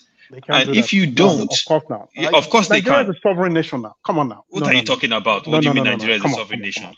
What are you talking about? What are you talking about? You think our people? You think our leaders act in a vacuum? Nigeria is a sovereign nation. Sovereign nation that multinationals own. Man, wake up, man. Listen, let me tell you something. Let me tell you something. Let me tell you something. Do you think for my friend saying Nigeria is a sovereign nation, do you think Nigeria's decision regarding ECOWAS and the countries that had the coups, do you think that was solely our decision? Do you think? Let's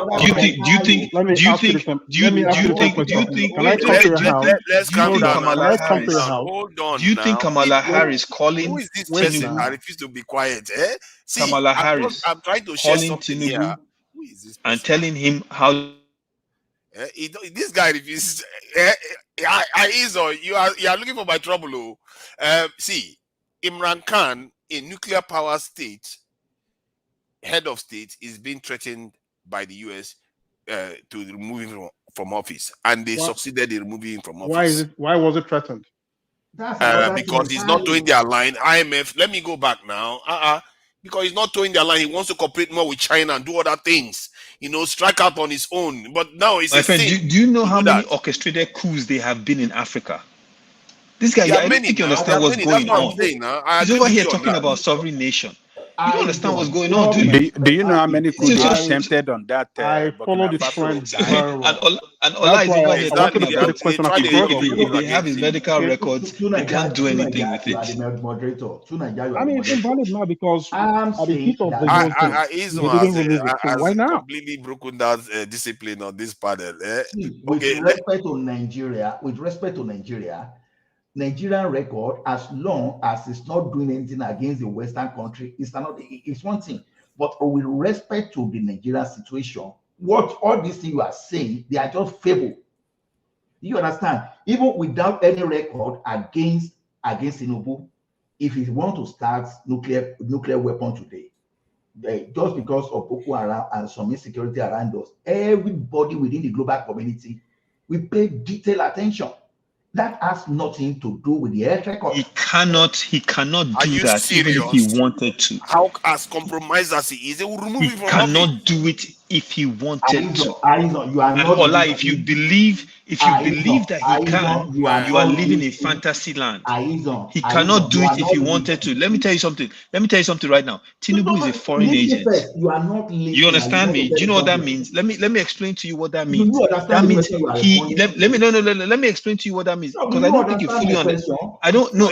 Ola, hear him out, then he will hear you out. Let's go, please. Okay, listen to my question first. Okay, so you said you should hear me out first, Ola. You should hear me out. Ola, hear him out first.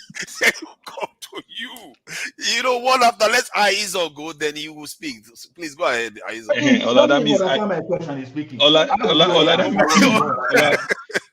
that means I should talk first, and then you talk second. Let me ask my question. Ola, let him land. Let him land his point. Ola, let him land. Let me answer my question. Let me ask my question. You still insist on going first. Okay, please go first. Okay, ask your question. The question is this: assuming Peter Obi, they don't have anything on, that they don't even have his medical record, Or maybe we're not talking about Peter Obi now. We're not talking about Peter Obi. Yeah, why you? I think he's giving an example. Please let him finish. Now we are making it. You're trying to spin here. He's asking you a valid question. You're trying to spin it. Just hold on. Now, if Mr. Obi, without any dents today, want to start nuclear weapon, they don't have anything on him. Now, are you saying the global community will not react just because they don't have anything on him? That's the question. I think you misunderstood me. Wait, okay, Jesus. I think Remy has come with his own this 11. Let Aizo answer. Wait. So let me recap your question, just so I understand it properly. You're saying that if Peter Obi was leader today and they didn't have anything on him and they wanted to start a nuclear weapon, don't I think that they would say something about it? Is that your question? We they fold their hand and be looking and say, okay, go ahead and build a nuclear weapon. We Americans. What does nuclear weapon have to do with being a president that's compromised? I don't understand your question. You do not understand a lot of question. First I don't. Wait. Iran tried to start a nuclear weapon. They weren't compromised. The international community came out against them because they thought it was in the worst interest of the world. That had nothing to do with compromisability. What I'm talking about is our president is clearly a foreign agent that's compromised. That's what I'm talking about. That is what I am talking about. I think there's some truth though. You never see this guy near the Chinese, near the Russians. How many times have anybody seen TINUBU near Chinese or Russian or any other people? The Americans have his whole dossier sitting in front of them. The French have his whole medical record sitting in front of them. At any given time, they can pull his string. He is their boy. Make no mistake about it. And if you don't believe that, that means you truly do not understand what's going on. I think Aizo is closer to I come in here, please, just for a minute? Agree. Yeah, please, Remy. Yeah, let's allow Remy say something. Just came in. Good morning, everyone. This is a very interesting topic you guys have been talking about. It's quite lively. First and foremost, I want you to know that we live in a global village. And as a president of a country, you need a lot of bilateral agreements, so many agreements to deal with other countries. No any politician, I repeat, no any politician anywhere in the world will not have one dent or the other against him. Because before you can become a president of a country, you need both external and internal supporter. I mean big people. I do not mean ordinary men in the streets. I mean people that control state or control community. So you need finances all over the world that will support you. Even America, they get finances from the rest of the world when they are going for election. I mean the presidential candidate. So when you talk about TINUBU agent, you forgot that this man has been a governor. They did just say even in America they need the president financing all over the world. Yes, that's foreign country also support your presidential candidate. I repeat. Foreign countries, financially, they also support. You might not know. Yes, they do. They do one way or the other. That's not true. Okay, let me finish. Okay, let me finish, and then you can. That's not true. You can debunk it. So when you are saying that this guy is a foreign agent, blah blah blah blah blah blah, you said you live in a civilized society in the modern world. Why? What do you call it? Information is very important. Even as an hospital, you cannot disclose the information of your patient to anybody because they all sign confidential agreement. So you cannot just say, okay, if we are looking at it in that direction, let's be factual with ourselves. I don't think if I live here and go to any hospital in America and they sign a confidential agreement with me, then they'll just go and give it to their government just like that. So why is the institution? America is known for great institution. And because of this great institution, that's why that country continues to thrive to today. And that's why the rest of the world still hold them, that even if you are nobody, when you get to America, you can ask for your right. But remember, right is also limited one way or the other. But what I'm trying to say is that as a country like America and the Western world like Europe, they cannot just release your medical record to anybody like that. Just because he went to France for medical something, then they will now hold it against him. They will have other things, other leverage. That, okay, if you don't do this, we're not going to invest in your country. We're not going to do this. We're not going to do that. We're not going to. Do you think they would listen to acquisitions to you? Just like what before Trump? Who was there before Trump? Is it Obama? Okay, first of all, foreign election campaign laws in America prohibit foreign nationals from donating to anyone that's running for federal, state, or local elections. So that is false. That is false. That statement you just made is false. Okay, let's get that out there first. Second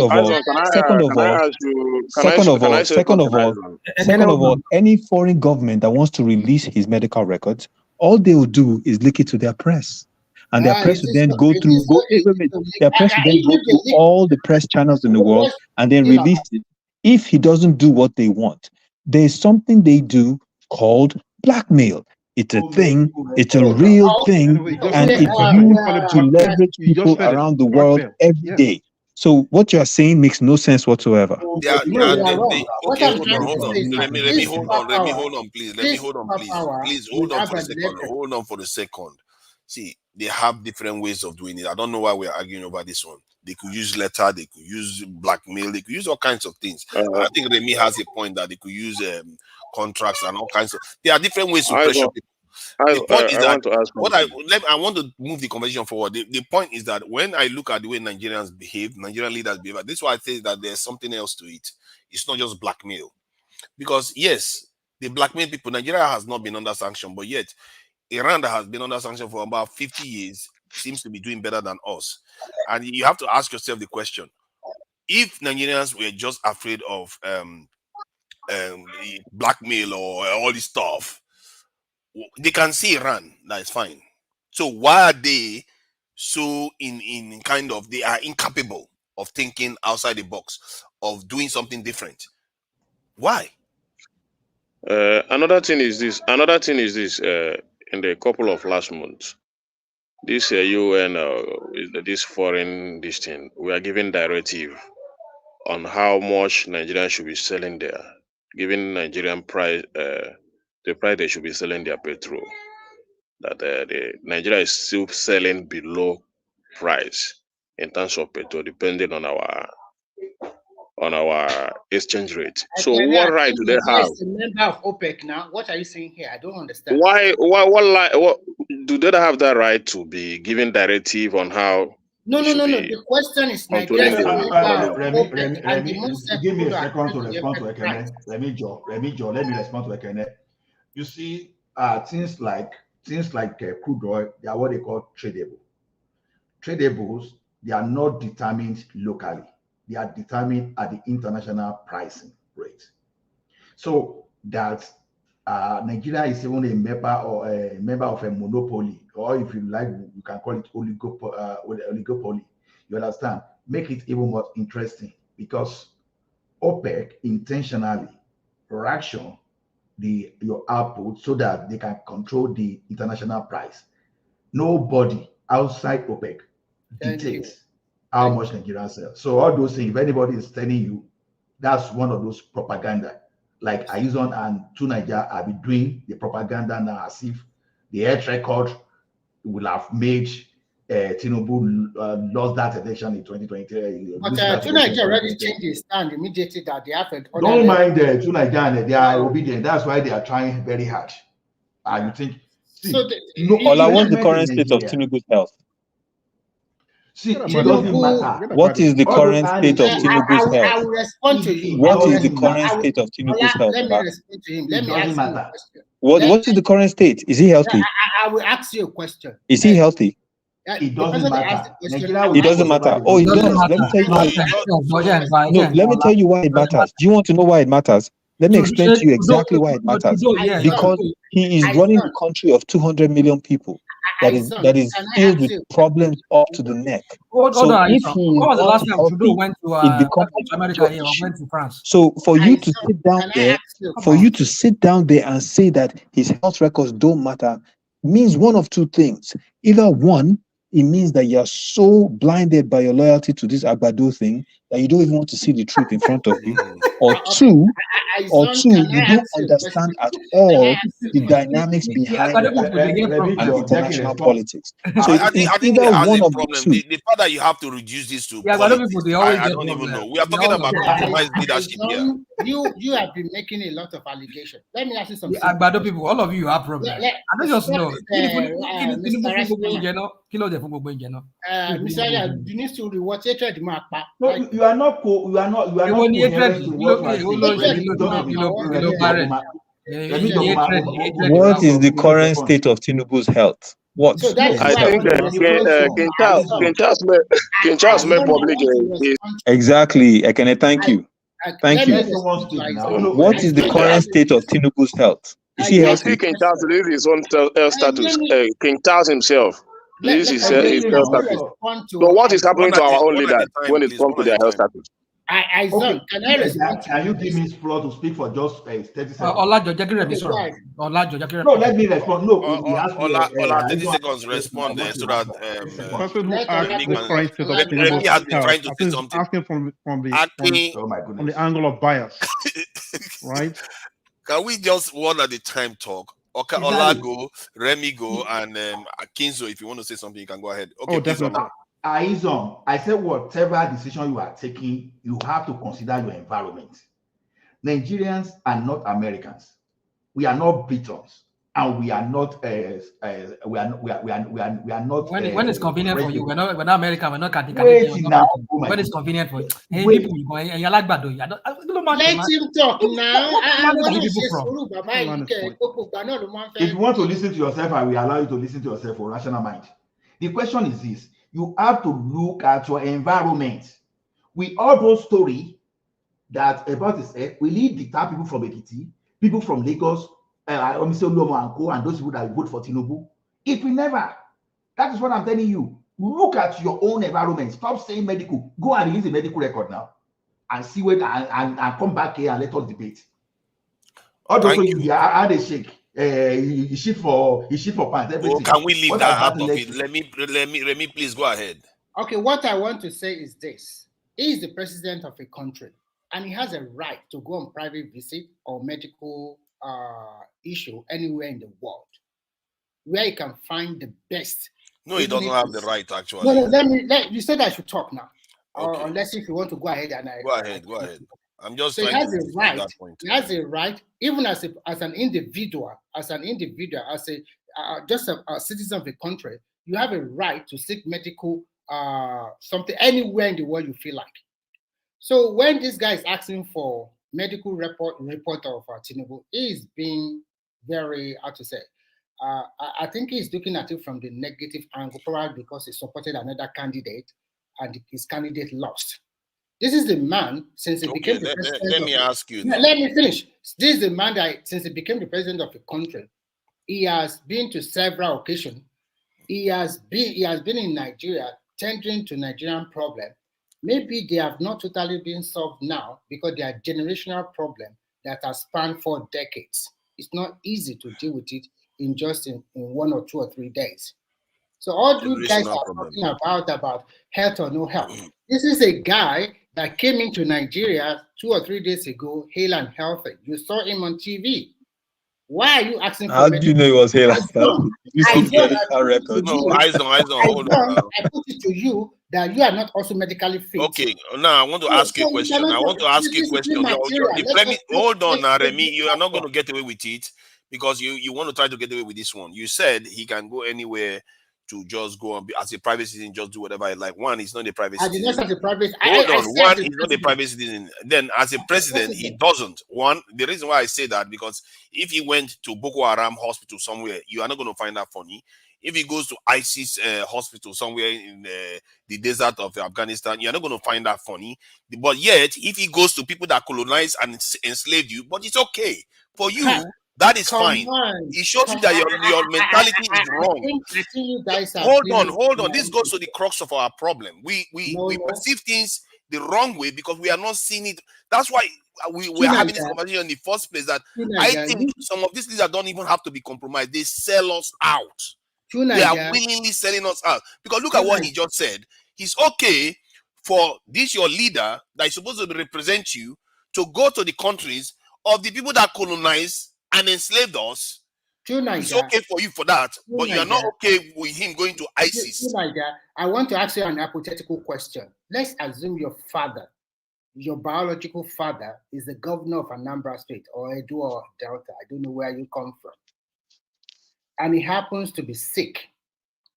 And the only way they can take care of him is to fly him to UK, America, Canada, Saudi Arabia, or wherever to seek for medical something. What are you going to do? Because there's no facility in Nigeria. I'm not going to go there. If they if I run a risk of being you allow him to die. So you allow him to die. That is the death of one person than the death of a whole nation. Don't so you understand? You allow your father to die because you hold on. There is a reason why. There's a reason why when you are personally hold on now. See, I will answer you directly. Let me answer you directly. There's a reason why when you are personally involved in anything, you are compromised, so you are excused. This is why doctors don't operate on family members. The question you're asking me is irrelevant because I wouldn't be allowed to make it. Hold on. I won't be. If anybody's objective, I won't be allowed to make that decision. He has a family too. He has a family. He has but wife. The family can make that decision, but he ran to become president. Everybody around him. Do you think because he's the president of your country? I'm not making it personal to TINUBU. Actually, if you are a president, you are representing the people. You are not a person anymore. What I'm trying to tell you is that President TINUBU has a wife. He has children, so they'll just put their hand. If he has a medical issue, then they treat him in their country. 500 years ago, there is no Igbo country. 300 years ago, there's no Igbo country where you go for treatment. You treat yourself in Nigeria, or you die in Nigeria. It's very simple. Why do you have to always allow your father to die? In a nutshell, you allow your father to die if he's a governor. That is not my decision. Nobody should allow me to make such a decision because I will be biased. The son of a governor. Let's say you are the son of TINUBU and he is ill. Are you going to allow him to die? And why would I allow him to die? But if my father is a president, hold on. But if my father is a president, the nation has the power to stop him. They should stop him. Even if I want to save my father, but the nation should stop him because he ran to become a president. I think you guys are just being actors. I gave you a direct answer. The nation should be able to stop him because he's not an individual anymore. All the Nigerian citizens should say, stop, don't go, stay and die. There should be a law that prevents that from happening. What kind of law is that?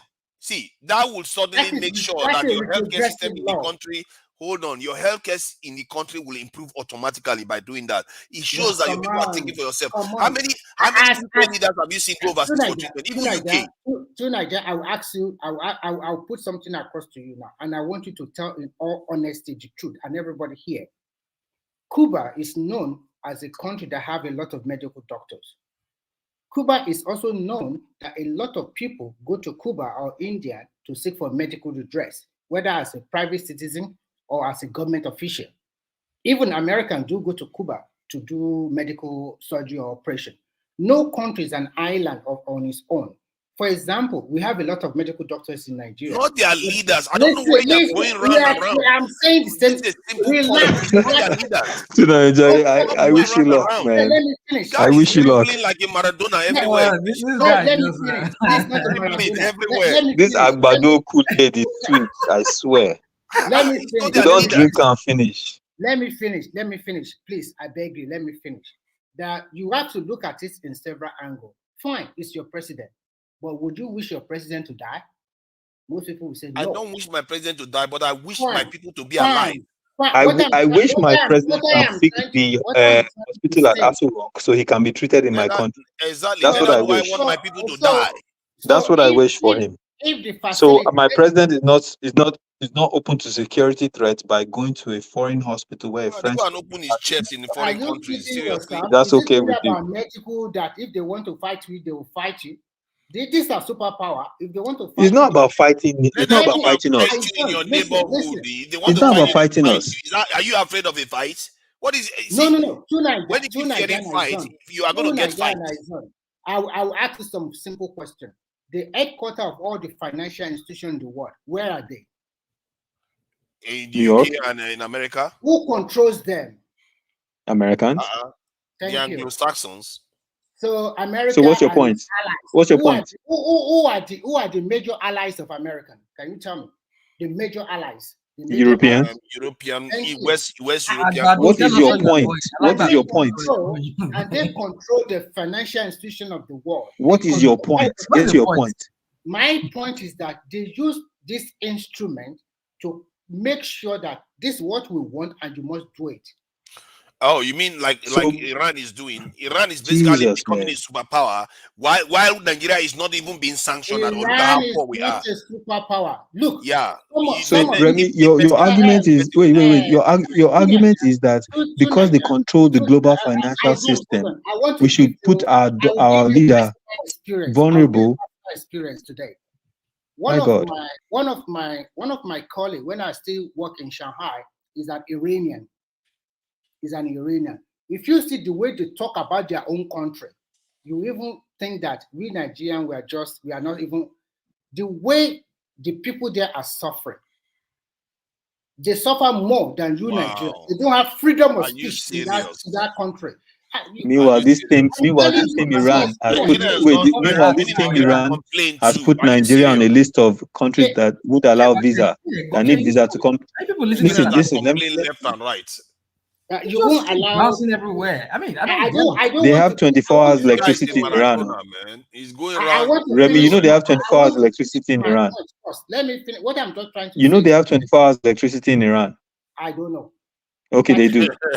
They do. Know that now. You know Nigerian soccer players go to Iran to go and play because they get better salary. Did you know that? I don't know about that. It doesn't matter. Okay, well that happens too. That happens too. Just so you know. So this thing. So the Tinubu that's best friends and doing boy for these Western countries, they don't even take care of him. The Iranians that they're sanctioning have a better economy. I want to talk to you objectively, not just. No, we're talking objectively now.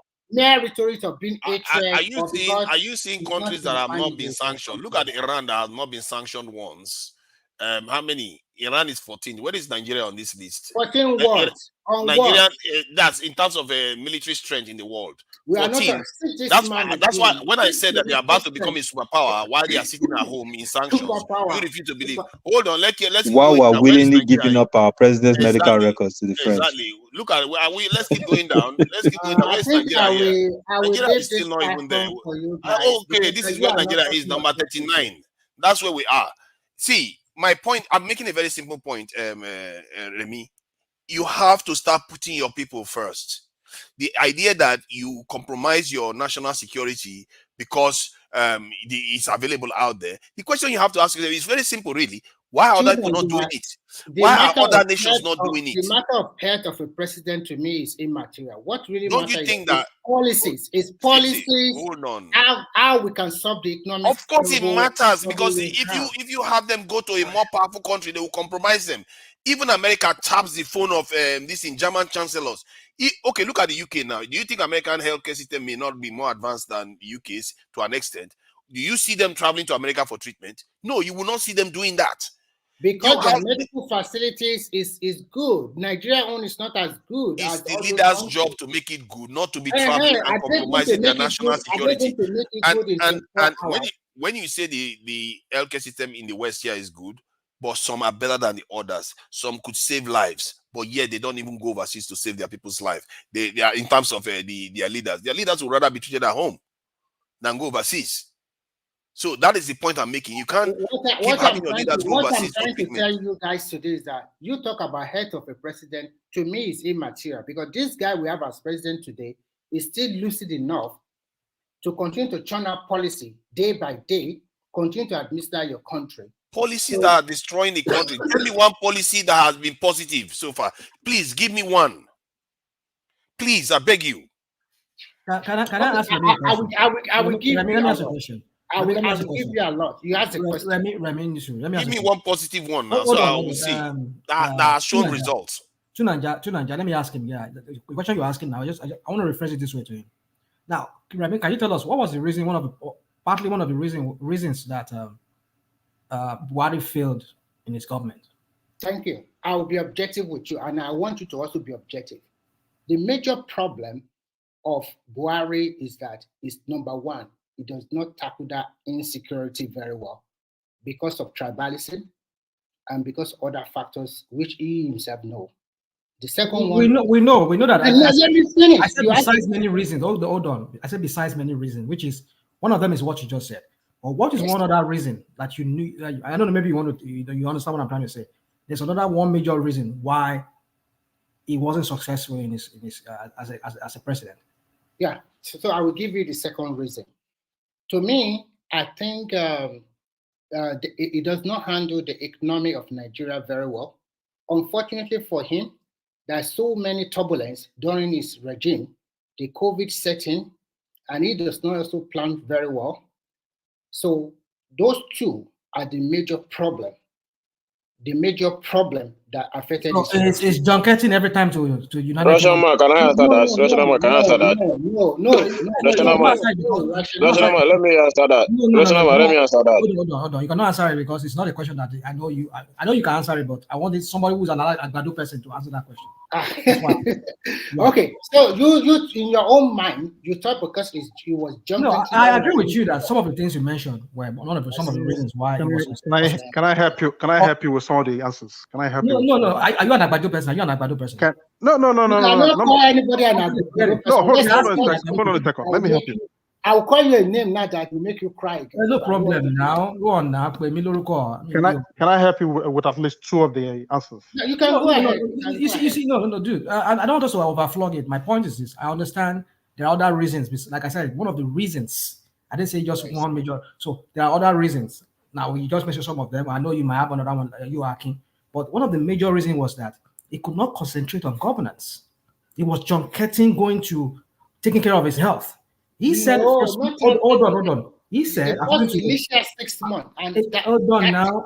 According to Adesina, in one of his in the excerpts of one of his book, he said he was so sick as dog.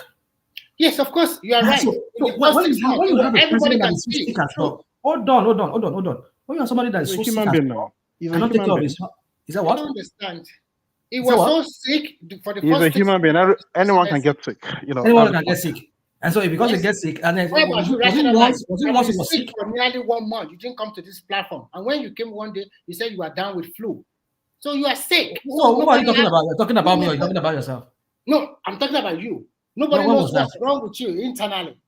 Can I not? These are the people reason. Am I a president? Am I a president? They keep telling you don't understand the difference between a president and a normal individual. I'm trying to poke a joke at him also. These people are irredeemable. These people are irredeemable. I'm trying to poke a joke at him. You cannot You know, Remy, you can support Tinubu and still agree with us on this point. No. What I'm trying to tell you is very simple. I have a friend in UK. When he was sick, he was so sick, he went to the hospital. They could not diagnose what really went wrong with him. Our brothers now advise him, go to Nigeria. He went back to Nigeria, and through spiritual means, it was okay. The only people cannot know what happened to him. So he has to go back home and find solution to his problem. Remy, if you don't mind, please give me a minute to respond to rational. Go ahead, yes. Rational mind. When you try to make propaganda, you know not everyone here was born in the 90s. I was alive when Buhari messed the economy up, not the same way he messed this up. That was when even Buhari was in his 41, 42. It's what happened to Buhari was total incompetence. It has nothing to do with his medical record. Don't change it.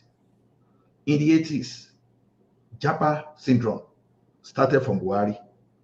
In the 80s, Buhari destroyed our middle class. In the 80s, he started messing up with our currency. But the only difference this time around is you gave him more time to destroy that thing extensively. It has nothing to do with his record. But to be fair though, Buhari didn't encourage the Japa syndrome. As a matter of fact, I remember those times where they used to make. I don't know how. You know this Andrew adverts. I know the Andrew adverts. I don't know. Now this leader is not even discouraging it. It's encouraging anything. That's not the point, guys. I know all of you have a point. I agree with you guys. No, that's not my weight. Hold on. I believe one thing is for you to say don't jump out. Another thing is for you to use to destroy the economy. Hold on. I agree with you guys. Listen. I agree with you. Babangida is the one that destroyed the economy. Hold on. Let's not go this jump around. What my point we're talking about now is Babangida. Well, during that last in the 1980s, let's not go it was Babangida that destroyed the economy. It's okay. Yeah, guys, thank you so much for letting me on. I appreciate the time. It has been fun. I hail everyone. Who is that talking? Sorry. Kinzo. Oh, Aizon. Okay, thank you for coming. Yeah, go ahead. Yeah, so everybody. Yeah. So I agree with you.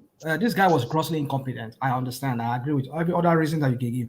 But one other reason that this guy had was that his inability to sit down and sit down and govern the country. Even when he was sick, transfer power, give you a deputy. He was forced many times until he gave it to him once. And once that guy tried it, which was the deputy, his vice then, he tried it, and we saw a little bit of difference. But when he came back, he dabaru the whole thing again. So the point is that I believe that the guy is grossly incompetent. But my point is that his inability to sit down. Because when we talk about governance, I would like to be Buhari's devil's advocate. Finish. You can't be his devil's advocate. If you don't know what happened. Come on. So my point is this: it's an inability as well to sit down as a healthy person, sit down in that Aso Rock, and okay, look, we're talking about this one that went to France. I mean, if it's your not regular something, we can believe that. But this is just the beginning. We're going to see more of him going to France every time. So actually, they swear for these people. When they go Europe, go take care of themselves. The point is, you can be sick. Do it in your country. We know you are gay. Everything is taken care of. Take care of that. But the point is, go out and do it. You're not in the country. The country is burning. Several times, the country burned many times. Rational mind. Many times we talk through both sides of our mouths. What are you talking about? We want institution to work. Wait now, I will tell you. Today we want institution to work. And tomorrow we want presidents to come and macromanage everything. Now, why did you always now? You know how long Buhari was gone for? You know he was gone for more than the time was gone for almost 7 months. Let him say something so that I can add to it too. It is not because Buhari traveled. It's not because Buhari refused to delegate power properly. It is just because Buhari failed to delegate power properly. That's just the main thing. Now, when he was going, and he allowed Oshibajo to take over, he did very well, right? But he came back in Dabaru and handed back to his guard. What does that tell you? It's just his decision making. It's not because he traveled. So if you really want your country to be okay, the president should not be the one that will be managing your Ministry of Finance. It should not be the one. He has already delegated. His so is to make sure that the incompetent person is what we are supposed to substitute as at when due. So let's forget about as if the president will be here now and he'll be the one now going to the bush inside the PT to be flushing the criminal's house. No, we are just trying to build case. You know what? That's why I love Nigerians, because there are so many people that are talented and educated. So anybody cannot come out and bamboozle with that kind of with the end of the cock and bull story. So let me just add something to this quickly. See.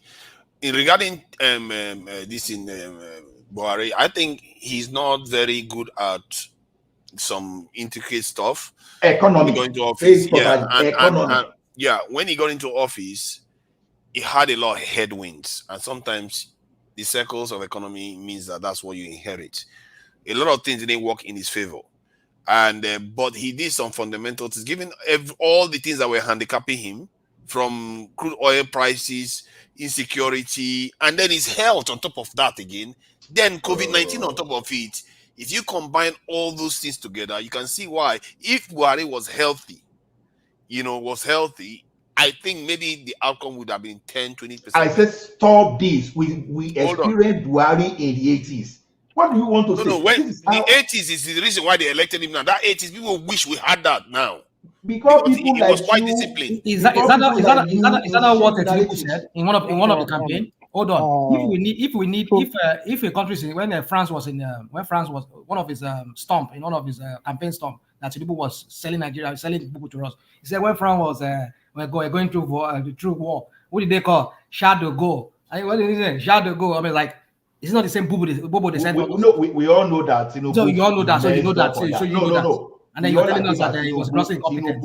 Ola, before I go, I want to ask you a direct question before I go. Are you giving us assurance with every argument you have made concerning Tinubu that in the next 4 years he's going to deliver in his mandate? Are you giving us that assurance? And I stand my ground that he has been the best among the 3 candidates. So I expect. No, I'm not saying because are you saying that he has achieved something now, or because for me, you know, market women are threatening to beat him if they see him on the road, though. You know, Shebi, you know that. So you never see that one for paper. And what I want you to say, what I want you to tell me. The local market economy, or what do you call it? Tinubu's government is so bad. Let me ask you a very quick question. You start a building today. You start a building today, right? Do you see yourself finishing it the next month? Thank you. You lay a solid foundation. 8 months going. My problem is that I've not seen any building that he has started. I've not seen any direction. I mean, something that has been destroyed 8 years, and you're expecting to fix it. Okay. Let me ask Akin. Akin is saying something now. He's making a point. So now, tell me, Akin. Hold on, Remy. Akin, tell me what policy that Tinubu has that you think is going to bear fruit. Please go ahead. No. But this none of you asked It's a straight question. Let him answer now, because he's trying to say if you build a house, it's going to be completed. We are on the same side. My question. Hold on. Yeah, I'm going to answer your question. Hold on, but I need you to answer this question for me. You bought a land, you started a foundation today, okay, and you're projecting the house to be done within a month or 2. Is that possible?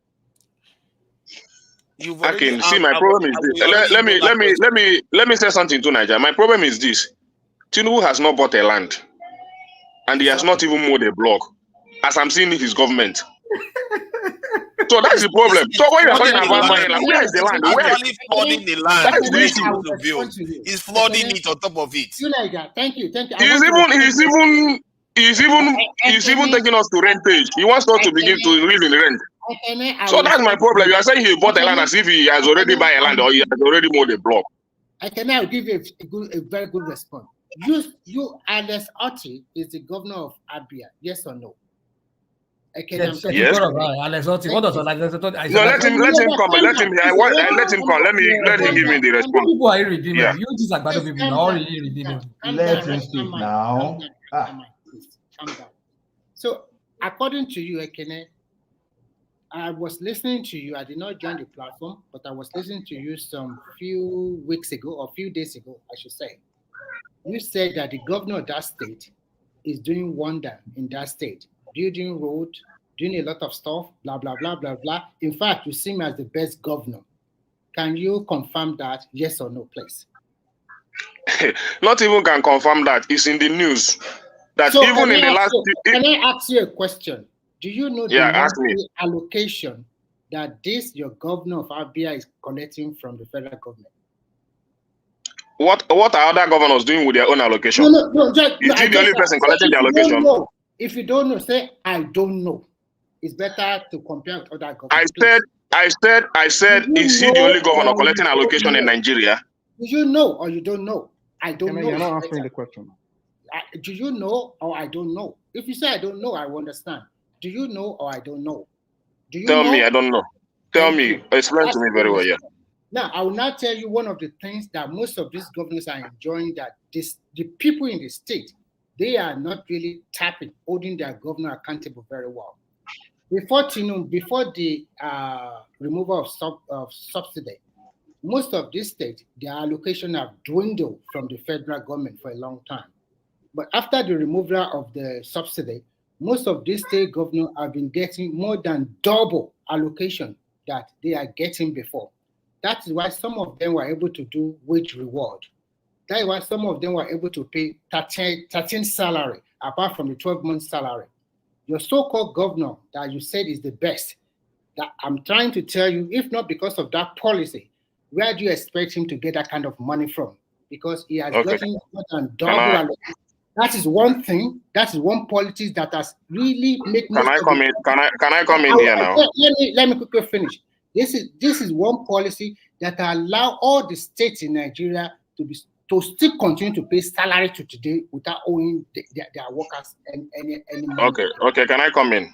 First of all, any governor receiving, let's say, 100 billion of allocation every month in the past administration, you don't expect that governor to be receiving such allocation now because of the inflation and devaluation of the naira. So you can't compare 100 billion with 300 billion now. It's almost as the same thing compared to our exchange rate. So that is not double of anything you are trying to explain to me. So it's even worse.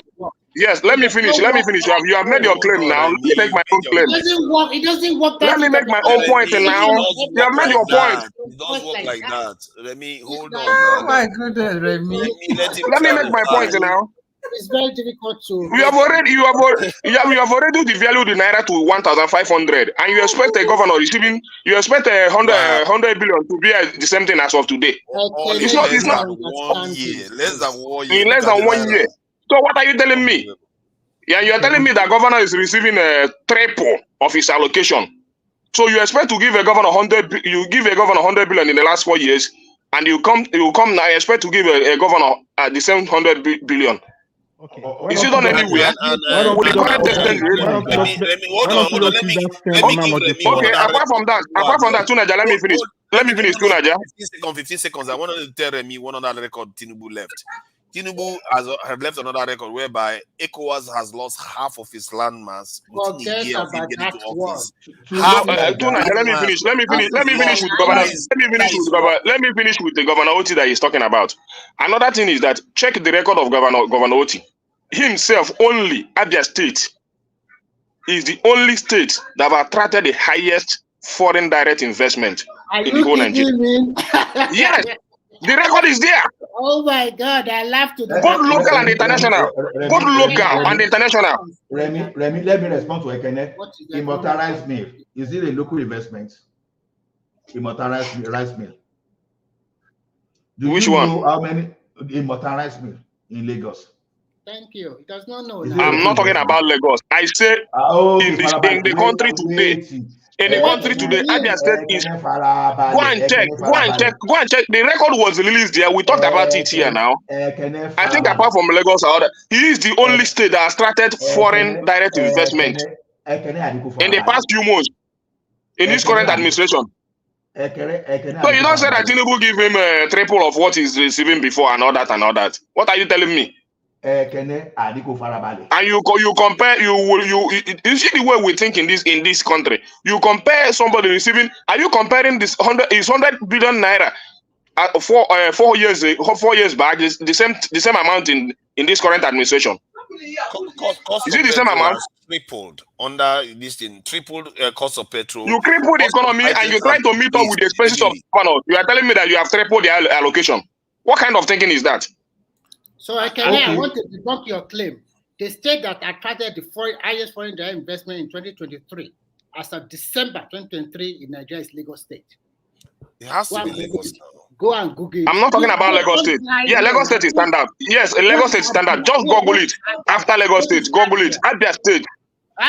Go and Google it with yourself. I've already Googled it. No, the record is there now. The Abia State is the last record that was released that Abia State is fast developing apart from Lagos State. Apart from Lagos State, Abia State is fast developing as I'm talking to you now.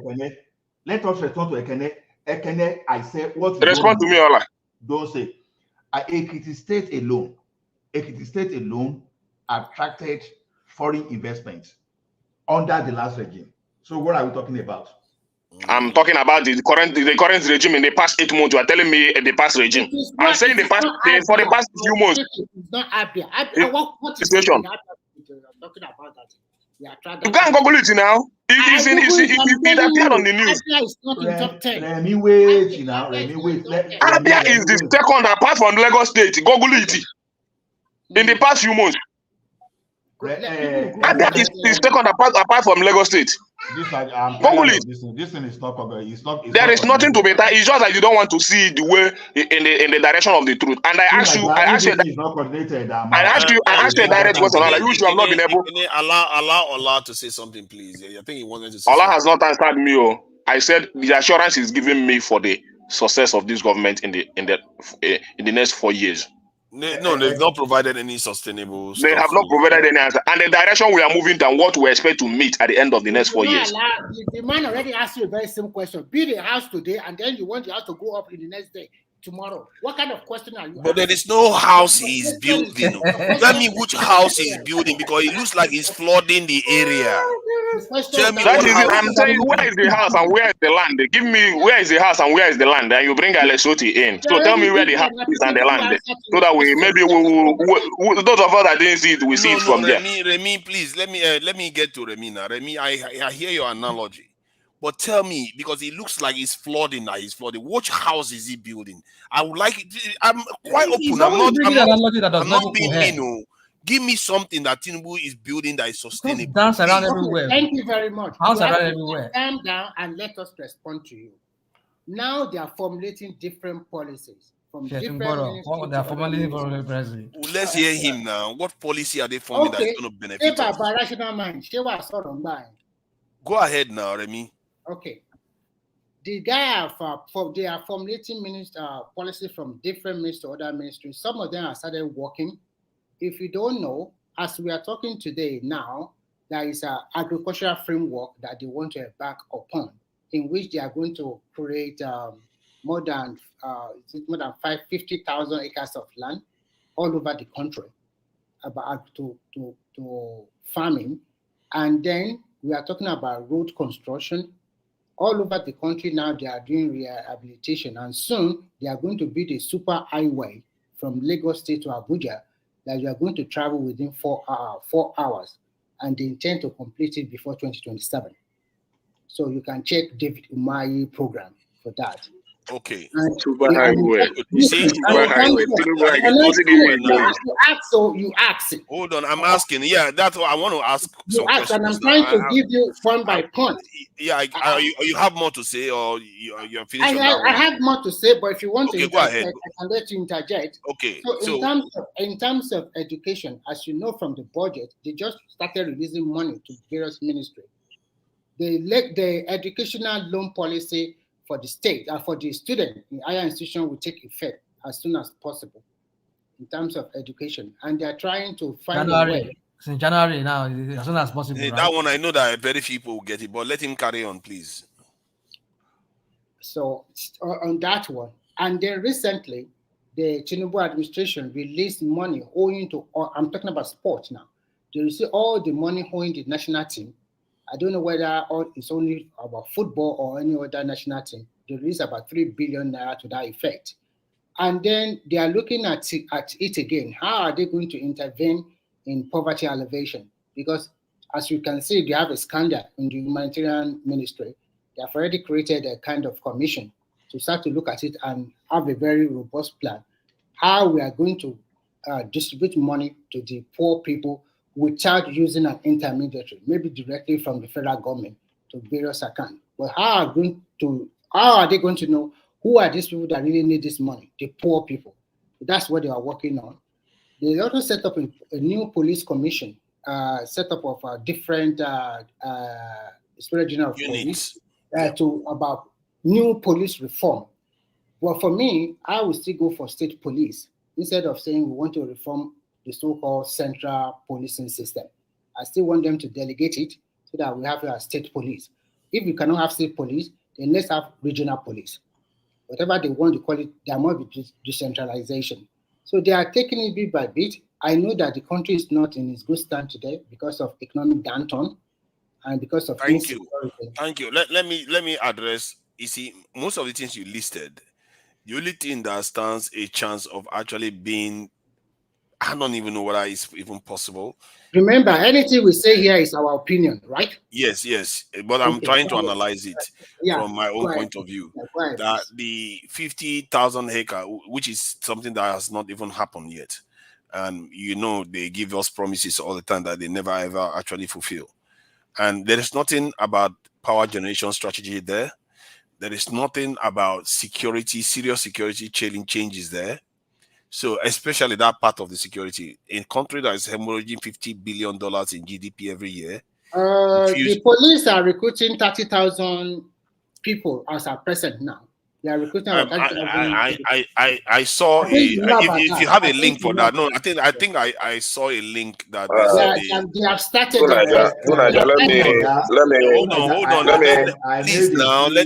Let's just get someone. Give me 1 minute. 1 minute. You can come back. 1 minute. You can come back, please.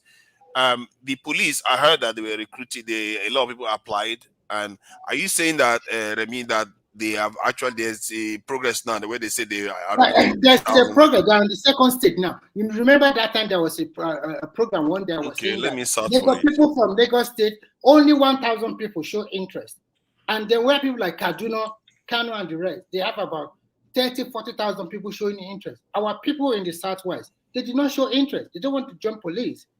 Lagos State 1,000 plus. Ogun State is not up to 3,000 or 4,000, and the rest state they are not showing interest. Where did you get this this 30,000 number? This is true. I got this to Niger. Let me. I really want to say something because I want to go. So already, I want to finish my final thought. True. We're going to be rounding up soon, actually. Yeah, because Mr. Remy has told us is the building that the APC is setting for us, which we were expecting. But I want to start from the one that TINUBU has assured. First of all, the wage award he promised the workers. They received only 1 month. The rest is nowhere to be found. They will pay. They will pay. Don't worry about that. They will still pay. Look. Listen. They are dusting their book because when was it due? Listen. I want you to know one thing for sure. I want to you can conclude on that. Let me finish what I want to say. Maybe they will pay, but let me finish. If they will pay, they let them pay. I will be happy if they pay. There is no problem about that. But I just want to remind you that it's only 1 month they have received, and the other they will pay. And let me finish. Starting from the first of this administration, the statement that the president made himself on the national television is going to be giving out 50,000 naira to all these small scale businesses and all that, which he has made allocation for that. He said it in that national broadcast. He has made allocation about I don't know whether 75 billion for manufacturers and the other and all that. And let me finish. CNG buses and all that. So you know. This is what is fresh and it comes out from the mouth of the president, and that I believe in more than what is written on paper. And I want to tell you, since he made those promises up till now, nothing to show for it. If there is any place for it, can I respond? You can tell me. 10 seconds. So I don't know whether to believe you that he's speaking for him now, or the one that he made himself, which he never fulfilled. Which one am I going to believe? Calm down. I want to ask you a question. Do you know how government or ministry, do you know how they get their allocation? The money budgeted for this ministry, do you know how they get it? Do you know how the government pay them? Are you aware? Do you know how they get this money? I don't know. You can still explain to me. So you don't know. So when these are all things that they are going to do, the government need money. That is why you have to look at your how much money is coming in from your crude oil sales, the loan you source outside, and so many other stuff. And money will not just be paid directly to the ministry like that. It has this process, have to pass through or some ministry or something. I mean, they have their own ways of doing things that before the money gets there. I was listening to Fashola the other day. He said that by now, or maybe next few days, most of the ministry will get the first allocation. Maybe for the first 3 months, maybe January, February, March, and so that they can now commence work on their various projects or things they have set out to do. So don't worry about that one. The CN buses we talk about. So let me come again. Let me come again before you conclude. Let me come again before you conclude. So you mean the government will come and make a declaration without finding out if they have the financial muscle to accomplish that? They have the financial muscle to do it, but it does not mean that if the president say today, this is what I'm going to do, and then tomorrow, then it will start coming to reality like that. It takes a while. Everybody know how government work. He gave us a date. He gave us a date, and that date has passed. Which the date he gave us has passed. Go and listen to that interview. Okay. Go and listen to that interview. Go and listen to that national broadcast. Guys, I'm going. Good night, everybody. I'm going now. Yeah, good night, Rational Man. Thank you for joining us. Good night, thank you. Yeah, Ikene, you too. Thank you all for joining us, Remy and Akin Quinzo. Yeah, we are Remy, please hold on. I just wanted to because I looked into the policing numbers you talked about. I didn't see the 30,000 one, but I saw one where they said they screened 100 and something thousand people, and they say they are going to subject them to physical and this thing. I think educational. On the portal to Niger, when they announced that the people who want to join the police should send in their application on the portal. They break down the numbers state by state. Okay. Most of the southwestern states, only few people applied, like 1,000 plus. This is the website. It's not about most of the northern states, they apply in large quantity. But most of the western states, Lagos have the least number, about 1,000 plus people. Yeah, about south, east, and south. I think they too are quite low. Southeast does not even apply a lot, but better than southwest. And South too did not even apply a lot too. They did not show interest in joining the police. And I made mention of it here in this platform that in 10 years' time now, you said you have been shortchanged. When that is another point again. Yes, so you said they are being shortchanged, but now they are saying you joined the police, you did not join. So that is why I think that maybe it's better we have state police. Because when we have a lot of young people, if you can have a state police and every state can now fashion their own security outfit as they did. See, my concern with state police is that the center is too weak.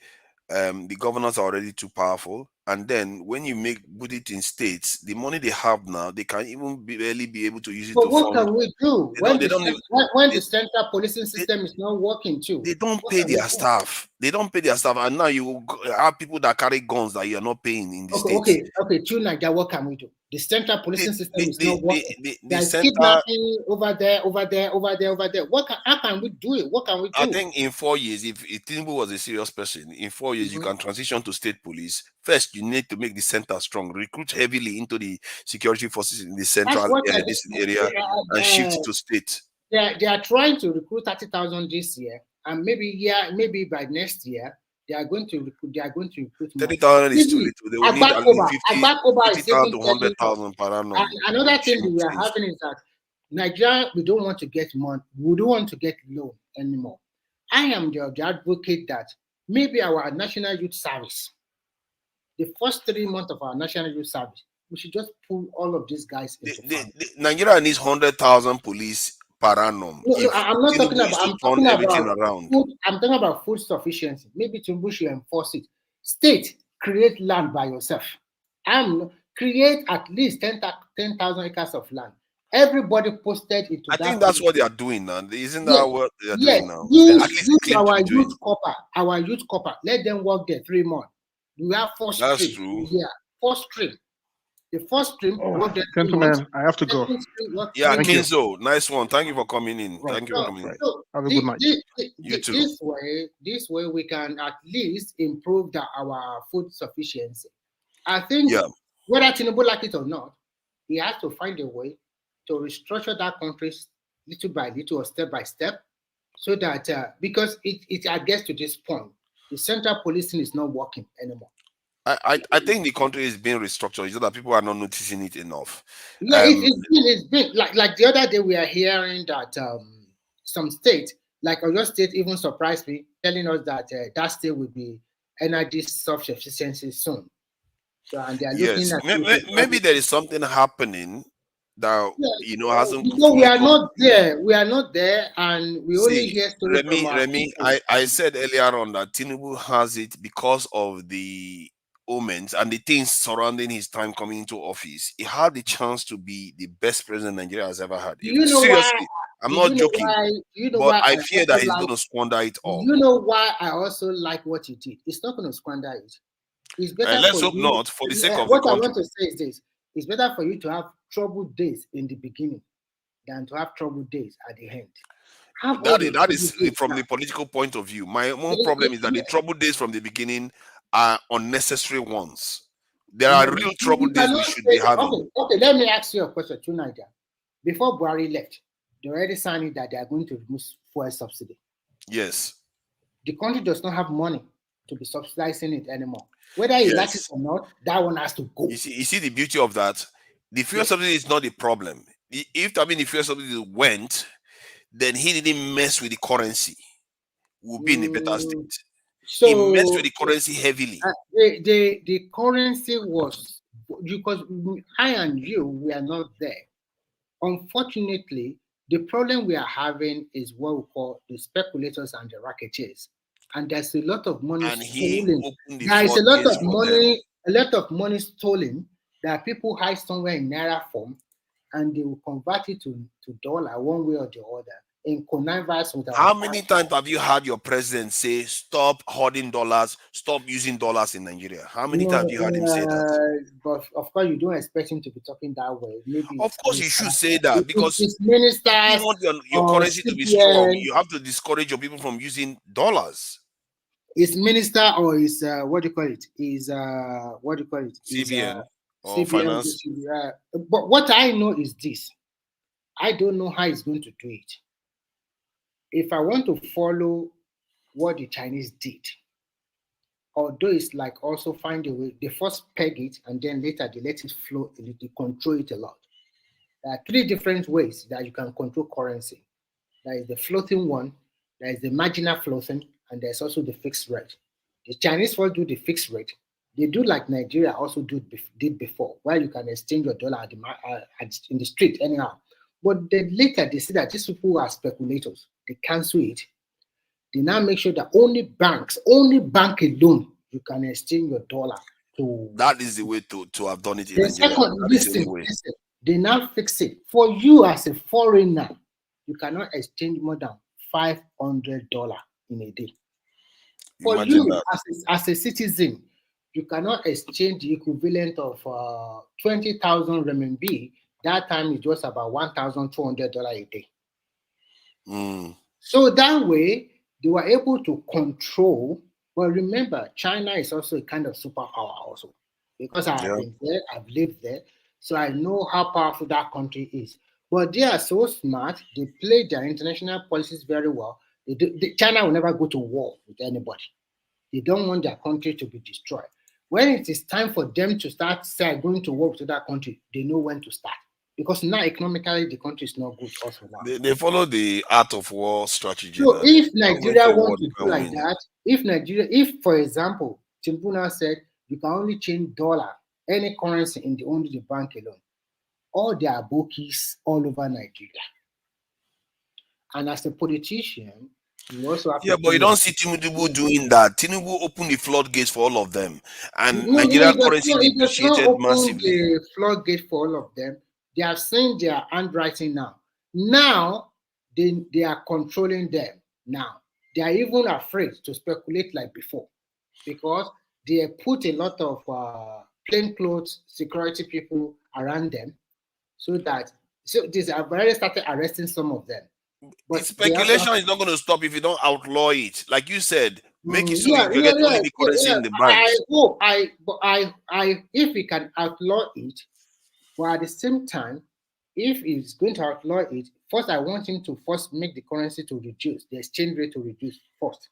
After reducing, then you can find the way to outlaw it.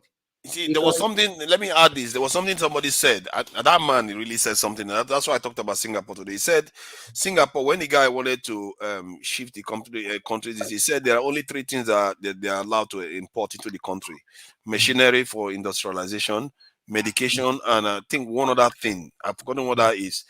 But so those things are strategic for the nation to be able to improve, but not all the useless stuff I totally agree with you. But let's look at our Nigerian mindset. Our Nigerian mindset, we do not really appreciate what we have. We always look for imported, induced something most times. When I was growing up, I know that if I want to wear a good shoe, I will go to a place in Ibadan to buy made in Italian shoe. That is what we often do. Was Bata Italian?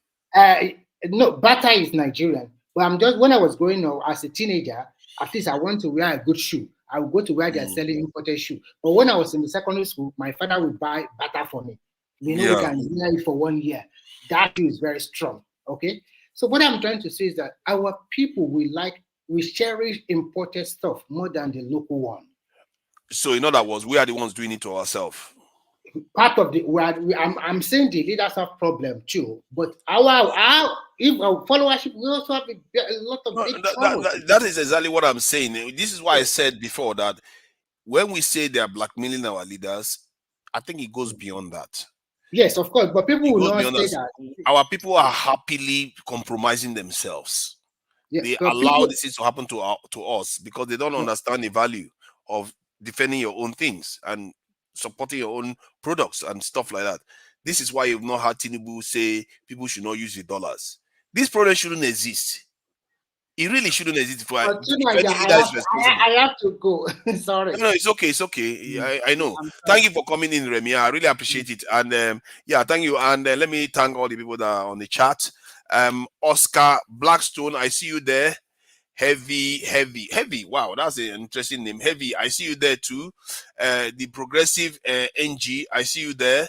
Thank you for coming in. Prince Daddy, I can see you there. You are there. Oga. Oh, Oga didn't make a lot of trouble today. Thank you, Oga, for coming in. Adewale Olusegun, I see you there. Mike Oluwale, Olawale. Thank you for coming in, Mike Olawale. I've said Prince Daddy already. Eyo Adio, thank you for coming in. Boaz Biggie, thank you for coming in. I see you there, Boaz Biggie. AB, thank you for coming in too. Let's see what else is there. I've seen AB. Adesina John, I see you there. Reaboa, I see you there. Thank you for joining us. Who is that? Kezo, what's Kezo doing here? Bushman, how did he make it in here? He just broke into the stream. Reaboa, Kezo, what's up now? Long time. What's up with you? Long time, man. What have you been up to now, Kezo? Adewale Badejo, I see you there. Adeyivi Badejo, I see you there. Chioma, thank you for coming in, Chioma. So I'm closing out this thing, Kezo. What's happening now? What's up with you now? What's going on? Stop it. What's going on with you now? You see, I've been trying to come on your stream, but I've always missed it somehow lately. I've been trying to come on, I just keep missing it. Oh, it's because I took some time off. I only just started streaming 3 days ago again. Yeah. So it probably didn't keep coming up on your feed because before, even if you missed it, it was the whole day, so you could come anytime. And find the streams going. I've been focusing on bigger, better things, and so I have my case obviously going on. Well, actually, it never seriously, started. That's still going on. Oh, it never started. The hearings they never turned up. So I asked the court to to withdraw their case. So I'll find out, not dismiss them, to withdraw the prosecution, to withdraw their case. So we'll see. In 2 weeks, I'll have an answer for that. Okay. Yeah, I mean, they've just been, in Africa, instead of people admitting that they're wrong, that they know they don't have enough evidence, they just keep, in Kiswahili you say zungusha, pushing you around in circles. I'm not going to talk more about that, but instead of just admitting wrongness in Africa, it's so difficult. They just keep, anyways. Yeah. So anyways, we'll see in 2 weeks. I'll update everyone. So I've been mostly working. I'm working on my app. It's an anti-corruption app. So using blockchain technology, it prevents Africans from being corrupt. So from voting, meaning every vote cannot be stolen. all the way up to buying and purchasing land and everything like that. So this will revolutionize Africa and make me a millionaire. I mean, that's the main part. Of course, the capitalist, the capitalist has to get paid. So, but hey, give me give me a breakdown again. You said this blockchain is okay. going to be at the heart of it. It's going to allow for let me let me break it down. So the technology is blockchain based, meaning there is a ledger that is not centralized. Now, the government can sort of centralize it, right? But they won't have control over the data. All data will be recorded. So think of it like a ledger, like any book with accounts. The problem right now with the centralized systems we use is the administrators have administrative control, so they can literally delete things and kind of fudge the numbers, right? So what that means is, let's say Kenya takes out a Eurobond. There's so many ways that this technology will be employed, and it already works. It's not like I'm inventing anything. I'm just creating it, which is a slightly different different thing. So perhaps Kenya or Nigeria takes out a Eurobond, right? A loan from, I don't know, Germany, and they get given $2 billion. Okay. Right now, what happens is that money just gets stolen and sent into various Cayman Islands accounts by certain politicians and also governors and anyone related within that whole field. And of course, what I'd realized with Kenyan corruption is they use escrow accounts. This is, by the way, you guys are probably wondering, how come they just don't put them in prison? Because they use escrow accounts. What that means is they use an unsuspecting, or whether they suspect or not, it doesn't matter, but they use a middleman to approach corruption. So the money doesn't go directly into TINUBU's account. It goes to like 5 other random people that have no connection with each other before it goes. Then it gets out into cash. Then that cash gets, there's a lot of corruption. But the point is, with this blockchain system, and money can't move without authorization. And the person that authorizes it has to be there. And every authorized money has a history to it, a history that cannot be fudged, meaning it's like an NFT, non-fungible token. So every transaction has a token attached to it. It cannot be changed. So if you, to Niger, authorized something, it is you who authorized it, and there's no one else, and it will beep up in the system if it's above a certain amount, so people look into it. So what that basically means, how do you know I'm the one that authorized it? Oh, because you have obviously a government ID that is attached to the system. So anytime that it gets authorized, someone knows exactly who authorized it. And of course, it won't just be a code. It will have to be biometric, meaning your life is attached to this transaction to Niger. Meaning if someone wants to frame you, they have to kill you. And of course, what that means is framing people will reduce, because you're not going to kill every single person you want to frame. You get the point, right? Yeah, some people get sophisticated and copy your bio data that the system. Oh no, right. There are technologies that exist where you can't just copy. You have to be physical. It's both physical and the digitized data that exists. Like that little orb thing. I'm not saying we're going to use that, but that's just an example that actually takes into account biophysical data. So anyway, so basically meaning if you want to steal money, your name is on it. Or if someone wants to frame you, they have to actually kill you for it. Again, this reduces. Okay, so you said that it's not only for transactions. So what other fields use it to buy land? Land. Is that what you mean? In Africa, property law is one of the weakest law, because even if you have the title deed or other valuable information that allows ownership of your property, someone can just go to the land registry office, pay someone off that they know and they trust, to basically print them a title deed that predates your title deed. And there's no way to verify which one is the original, because they're both originals, because the administrator has the ability to actually go and do this. That's now the issue with the centralized system. You're trusting the administrators and the system within the administration to comply with the rules and regulations that you have espoused. And that's the issue in Africa. We're corrupt. So what this app will do is prevent all of that, literally remove it. So no more corruption, right? If you, to Niger, go to land registry office, you purchase some property, doesn't matter what property, and you register it, that has a timestamp to it within the blockchain system, meaning there's zero way, it's impossible for someone to, in the future, print another title deed, give to someone else, and then they claim that that is their property when it's actually yours. Yours has a history. Plus, also, every transaction of that property will go and basically be tracked.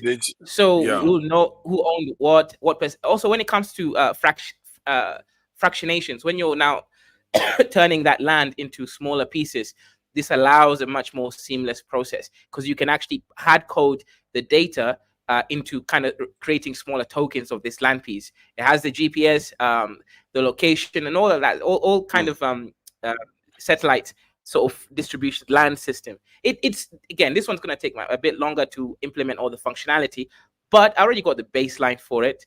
You know, working. It's going to take me like a year and a half realistically to complete it to the level that I want. But in the next 5 months, I'll have a version that I can show to investors. How many people do you normally need to develop this stuff anyway? Usually you need at least 5 or 6 people. There's me and I'm thinking of getting like a couple other people, but we've actually we're working with some other African developers already, like Black and African. Are you doing the programming yourself, or you're just hiring people to do the programming? I do. I'm a genius, to Niger. Don't disrespect me like that. I'm just asking. No. The idea is that I was thinking that maybe because you are busy with your own career, that you will hire. That is what I'm busy with. That is what I'm banking my money on. Right? YouTube is a pocket change.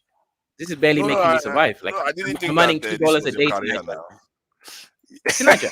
I'm earning $2 a day. I'm sure you've done the calculation. I'm sure you've done the calculations.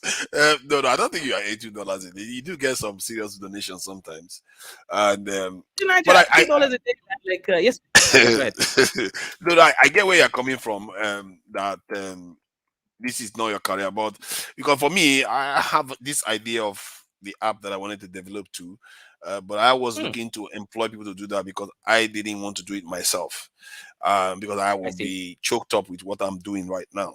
So but that's you don't why do I'm anything. asking. You just talk on YouTube to Niger. That's Don't hardly mind me. anything. Don't mind me. It's a little bit embarrassing, really. You just stay on YouTube, but I'm trying to figure it out because if I can get I need at least like about 4 developers to put this system together. The idea is to have. Niger, what I recommend is, if you're serious about this, you can reach out to me. I have a company. My company is it's literally my name. My company is a consultation company. So what we do is we engage Western business owners with African workforce. So instead of paying a Westerner thousands, like 50,000 or 30,000 a year, you can pay an African like maybe $10,000 a year. Right, I take my $3,000. Kenyans are too expensive now. I have Nigerians. No, Kenyans. No, not Kenyans. I keep telling you that I have Nigerians that are working for me right now. Niger, those same Nigerians are not being. I've not gone through my company check. You see, you're not just paying for workers to Niger. You're paying for guaranteed workforce. I hope you understand what that means. There's no issues. My workers are always delivering. My workers are reasonable. They're intelligent. So you're paying my ability to select people that will work for you at a reasonable price and they will complete their job. This is not a scam. I have some Nigerians working for me every month. They tell you we have this problem. We need more money. No. None of that will happen to Niger. So if you're serious, reach out to me and I'll find you, affordable workers when you're ready. Okay. If Kenya is one of those countries that definitely would like to be to visit anyway when I get to Africa, but Kenya is far from Nigeria, man. It's far. It's like traveling from Nigeria to UK, from Kenya to Nigeria. It's really far, and I don't know how much does it normally cost anyway. I don't know. From Nigeria to Kenya, I don't know how much it's going to cost. I really £400. It's not that much then. If it's £400. If it's not that expensive from that point of view, because I really want to go like Kenya, go towards Southern Africa. I really want to see Africa a little bit, and I've not really had chance. If I don't do it this year, I'm going to definitely do it next year. Because if you're ready, when you're ready, let me know, man. Prioritize whatever is happening in your life. I know your wife almost gave birth, and you guys had that you don't know anything. What's wrong with you? There's nothing like that too. People just because Kesu said that doesn't mean it's true. It's like nothing like that. Is that your nice babe? Is that my what? Is that your girlfriend? Or your My wife? fiance, yeah. Hey, are you serious? Oh, that's nice. That's cool. Yeah, She's good looking. mine must go on. Clearly, you do like the European looking ones. Hey, Okay, Niger. European. This looks like a European features. European No, to be fair, she's mixed. She doesn't have she's purely not European mixed. features. She's African. She's a Kenyan to Niger. And she's a Kenyan, eh? You know, Yes, there's yes, this Kenyan that I met on this dating app. You know, she was like in Kenya that if you come to Kenya, then we can meet up. And I remember you guys were talking about people that do those things. You know, like white guy goes to Kenya, and you know, if you don't have money, things go wrong and stuff like that. So I was like, wow, why would I leave all the way in the UK to go to Kenya to go and start, you know, chasing women anyway? I just felt like that was a little bit too much of a hassle. Chasing tail. Yeah, what can I say? It is what it is. Yeah, that one I couldn't, you know, carry on with the conversation. But I still think that the idea that you have in terms of these things, I think you mentioned it last year. It's a good idea, but you didn't add the payment. This thing. You talked about the land one first. So that land one, I really think you should, you know, get it going. So, you know. So all the apps are just different iterations of the same core technology. So I'm mostly a back-end engineer, right? A backdoor, get it? Because I'm a homo. But I'm mostly a back-end engineer. So for the front-end stuff, I do need to obviously employ some people when I'm trying to make a product that looks marketable, right? Right now, I'm just focusing on functionality. Once I have the functionality, then I'll bring in more people. Now, and here's the other thing to Niger, right? The reason I'm doing this myself is right now I'm still a newbie when it comes to Web3 development, you know, using blockchain and stuff. In the next year and a half, I'll be one of the best in the world because I know myself, right? If I focus on it, and you know, I'll be pretty marketable. So I'm doing multiple things at the same time. One, I'm earning valuable skills in a market that is definitely the future. And also I'm building something that will make me millions. So I like being parallel with things rather than just sort of being sighted towards one perspective. So that's the main thing that I'm really doing is diversifying. That's quite good, isn't it? That's quite good that you mentioned that, because it's good to, I don't know whether you call it parallel, but I think it kind of ahead the curve so that the future is coming towards you to an extent. So definitely. Because remember, Niger, this kind of blockchain technology it is being used in everything. Patents, for example, you know, when you sell a patent, but you don't want to sell 100% of it, so you can fractionalize it and be like, okay, I'm selling 95%. Shares in companies, all these things, you can hard code it, because right now, think about it. Apple might actually, there was this black engineer on TikTok. He's a great engineer because he creates interesting products from movies, like, you know, the little, I don't know, thing that squirts water from Aquaman or something. In a highly pressurized stuff. Apple offered him $5 million, right? But with this kind of technology, you can even like teach hard code teaching people that, okay, you don't have to sell 100%. You can sell 95% of that technology. Then you leave 5%.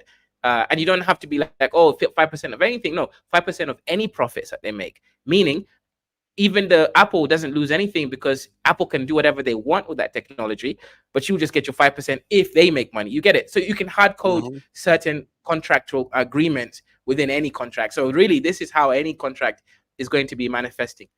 Yeah, I think of it that way. So it is good when you have the software or something physical, so that, or visual, so that people can see, because explaining it just by words, it will lose a lot of people. I do have some parts of the app already created, but I can't show that to you guys because, you know, NDA and shit. So.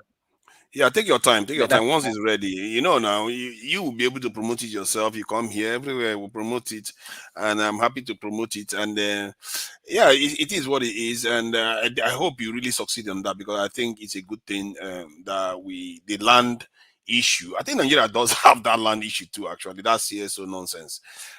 So if they have a way of doing that, even in Nigeria, you can see that the benefits that you could have from it. You know, you could sell some of the intellectual property, like you said, or whatever. You said you want to start with Ghana, from what I remember. Was it Ghana? Ghana is where we have connections. Yeah. with So governments yeah, and stuff. but you really need to get it going, because one thing I know about these things is that you don't Oh, want it actually, to wait, die hang of on. old age. You don't want it There's to die actually of a old age. Nigerian company that's already got their app out. Just letting you know. Nigerian company, like a eh? week ago. A Nigerian what do you company beat us to the release 2 weeks ago. They're always like that. They're always in the Yeah, hurry, yeah. Nigerians. So you Yeah. need to move quick, man. Those guys, they're always 100%. a really good 100%. party for everybody. Yeah. So Yeah. Because I think it's okay Nigeria and anyway. Kenya, these are the biggest tech hubs right now in Africa. It's kind of crazy. Nigeria first, Lagos, then Nairobi, Kenya. How did that happen? Because you would think South Africa should be one of the biggest ones too. At least South I know it's one Africans, of the the biggest issue ones. with South Africa. Mm. No, the issue, it's like Lagos, Kenya, then like South Africa and the other countries. The reason why South Africa is not bigger than Kenya, I think, this is my opinion, is South Africans still have this sort of mentality of they can rely on the government or things like that. With Kenya, it's more, and like Lagos, it's more of a dog eat dog world. You know, people, young men and women, they're really trying to change their lives, and they know they can't rely on the government. So there is that more hunger, I believe, from Kenya and or rather Nairobi and Lagos. Yeah. And if you look at the Yeah, IQ, this is that why I was talking to you with entrepreneurial the spirit, isn't it? That and this is why I was entrepreneurial talking spirit to to strike you out with the on the whole money. and this is why I was coming for you to Niger with when you keep mentioning literacy rate, and I'm like, bro, who cares if you can read a tissue paper, right? What matters is education rate, not literacy rate. Literacy rate is basic. What matters is, are the population actually now educated? Sure, you can read a toilet paper, but how's that going to change your life? Can you understand math at a high level? Can you understand the spoken language enough to communicate ideas? To me, education rate is more important when it comes to now development. I get it. Literacy it's necessary for low level functioning of a society, but when it now comes to the high level stuff, is you need to be educated. When you're educated, shit moves much more seamlessly. I agree with you on that one. I'm not sure what the complete, but I get your definition of education is anyway, to be educated versus to be literate, isn't it? So yeah, but I'll leave it at that. I was closing out when you decided to jump in like this thing. How do I put it? This thing, what the gate crasher, as they call it, gate crashing. So when Nigeria won the match, hey, what can I say? I didn't think I cared about the match. When I was watching the penalties, I was like, ooh, I hope they win. Nigeria, that was obvious. You guys are gonna win. I mean, Nigeria is a better team than South Africa. I you know what, when they started taking the penalties, I just got the feeling that Nigeria was going to win, because looking at South Africa, you can tell they didn't have enough experience playing penalties. Yeah. They just didn't have enough. But I'm surprised they even got 1-1 out of Nigeria in the first place. So yeah, I'm glad we won. I don't know. Nigeria needs a little bit of good news to an extent. They've had so much bad news lately. So Yeah. let's see whether they win the tournament anyway. Do you have any predictions? I think Ivory Coast is gonna win, and that's where I put my money on. I put like 50 pounds on them. So Ouattara, hey God, is it not Ouattara's state? I hope they don't win. Nigeria. So Ivory Coast and Nigeria play. I don't know. Are you sure Ivory Coast will win? Nigeria should crush it. I mean, look, to Nigeria, how many times has Nigeria got to the semifinals, and how many times has Ivory Coast go to the semifinals in the World Cup? I mean, quarterfinals. Sorry, not semi. I think they've gone. They won it before, haven't they? I think they won it before with Drogba now. If I'm not mistaken, I think they've come close to winning it before, so they may have already gotten it. Yeah. So are you trying to say that because they are, they've not made it to the top before, or as much, they will be hungry or something? Ivory Coast has almost won it before, yeah, but with the Nigerians need good news. I think maybe for that reason, the Nigerian players will fight a little bit harder. Because I don't think they even saw them second year. No, most Nigerians didn't even see it coming. Nobody literally gave them much of a chance to get in here. And if they can go ahead to win it, that is something that is an ingredient that Nigerians need at this stage. Something to just pull them together now and again, But then again, good thing is a good thing. I think they should win if they get it. If they can, they are the better players. Right now, I don't Yeah. like that one. I'm not liking Cote d'Ivoire right now with the way they are acting in West Africa. I don't like them at all. They are one of the Cote d'Ivoire. cheerleaders for Nigeria. Yeah, Cote d'Ivoire. They are one of the cheerleaders that was encouraging Tinubu to invade Niger now. They are one of them. And I didn't like their action. So, and Interesting. yeah, it's not. They are one Yeah, of so the those whole countries. Niger situation, you know, Look at the mess yeah. it's So creating actually, you now. mentioned this, and shout out to you. You can hear me well, right? I can hear you now. Oh, it's gone again. Yes. So this whole It's going in Niger and out. situation, oh, it's going in and out. I Okay, guess I can hear you now. you're I getting can it. hear you Yeah. now. Go ahead. Go ahead. I can Okay. hear you now. So this whole situation with Niger, what do you think is going on there? And also, to everyone watching and listening right now, make sure you click on the link at the chat. That is my channel. If you want to hear the most intelligent black man on the planet speak, click and subscribe right now. In fact, the first people to subscribe, I will give you £1. So go ahead right now. I promise you. Go subscribe, and I will give you £1 each person. Right? I know you're Out African, of the two so parts, go it and makes help my day. another African person. He's going to give you one out of the 2 parts. It makes my day. Okay, so you were saying something about West Africa. Well, go ahead. Yeah. So what's going on with ECOWAS, man? Why are you guys and Niger fighting and stuff? Actually, because the president tried to invade them and put sanctions on them, wasn't cooperating with them, so they was like, enough of it already. We are going to go and make nice with Morocco, and so that's what is going on. I think the Nigerian president completely fumbled it, and this is why sometimes you need to act earlier. When there was a coup in Guinea, also one of the first ones, that's when they should have acted. They shouldn't have waited until you got 3 of them to gang up together now, and now they claim to want to leave West Africa and this union. That is, I think, if that happens, that's a disaster for West Africa. So it's a problem. Okay, I see where you're coming with this, and also Chioma, just because you don't want to go and subscribe does not mean we don't want to say I don't want to. You must understand it is not a we situation, it is a you problem. You don't know, you're dusty.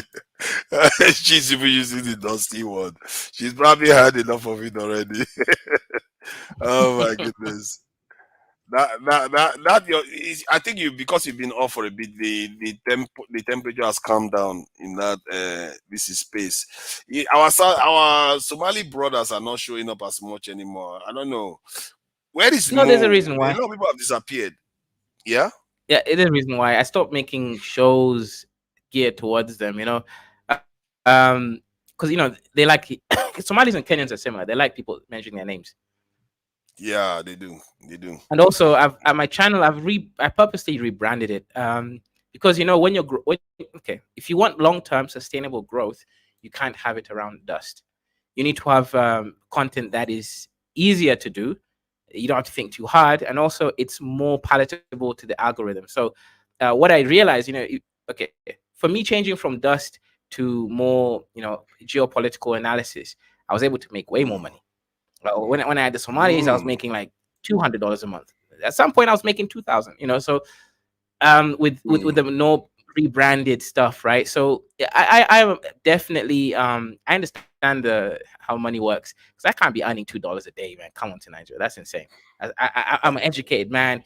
I even have one whole degree, I would have thought now, because when you think about some of all those people that go and dig those lake of this is salt in Kenya, actually, no, Uganda. Was that Uganda? I saw a video of some women digging those lake of salt for salt, but they make about $3 a day, and for you to be making $2, that would have been a shame, really.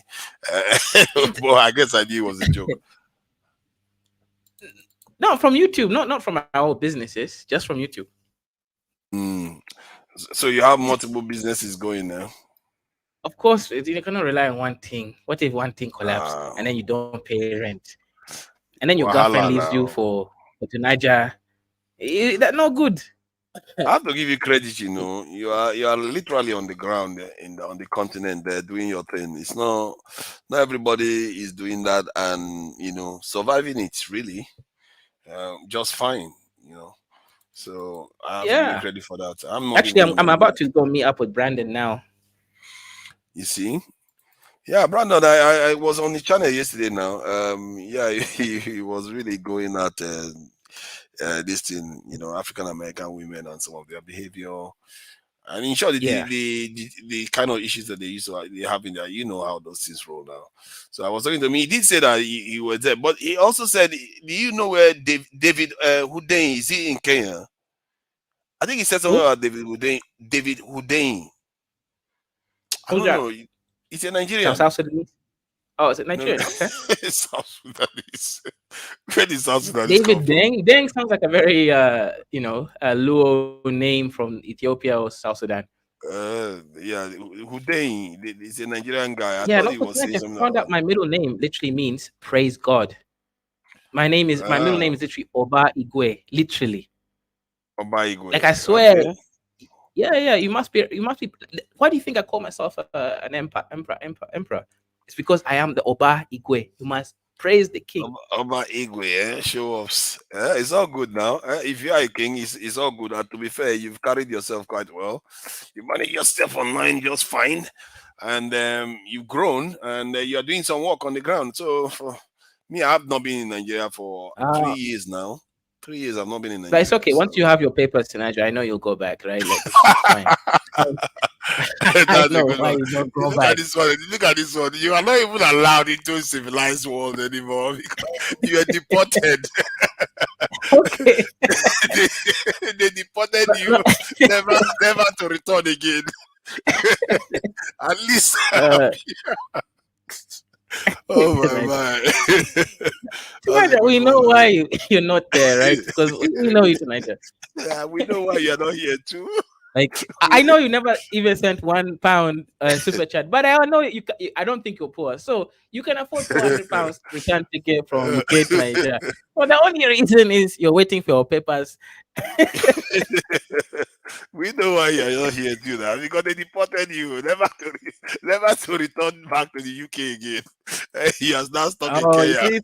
This is self-hate. You think that a black man, an African man, cannot return to his country unless he's deported?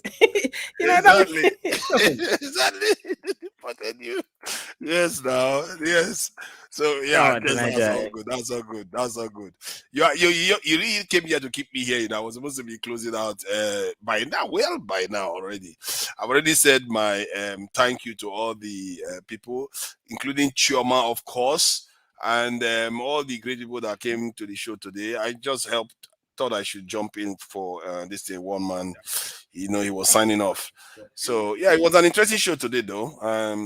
Yeah, you do more shows, and obviously, if I catch you online, I will join the conversation. And it would be nice to laugh at Lucy for a bit.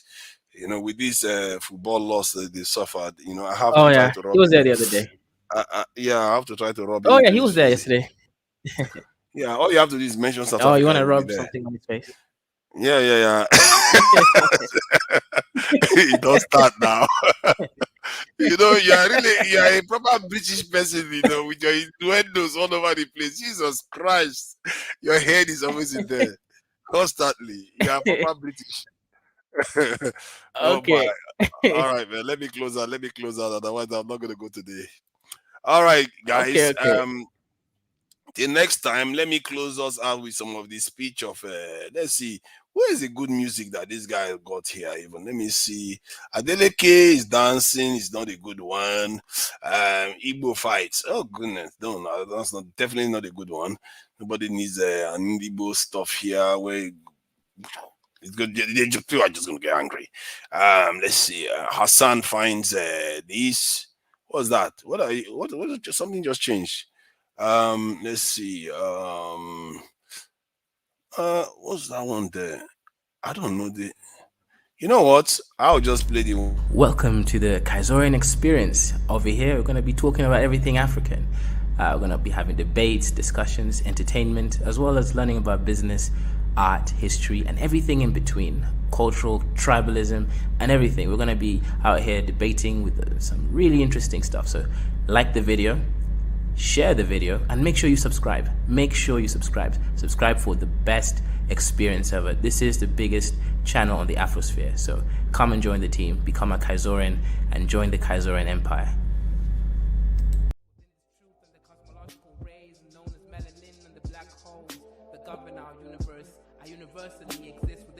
Within this premise, and I exist within this bluebird in the sky. I'ma fly like the blue sky.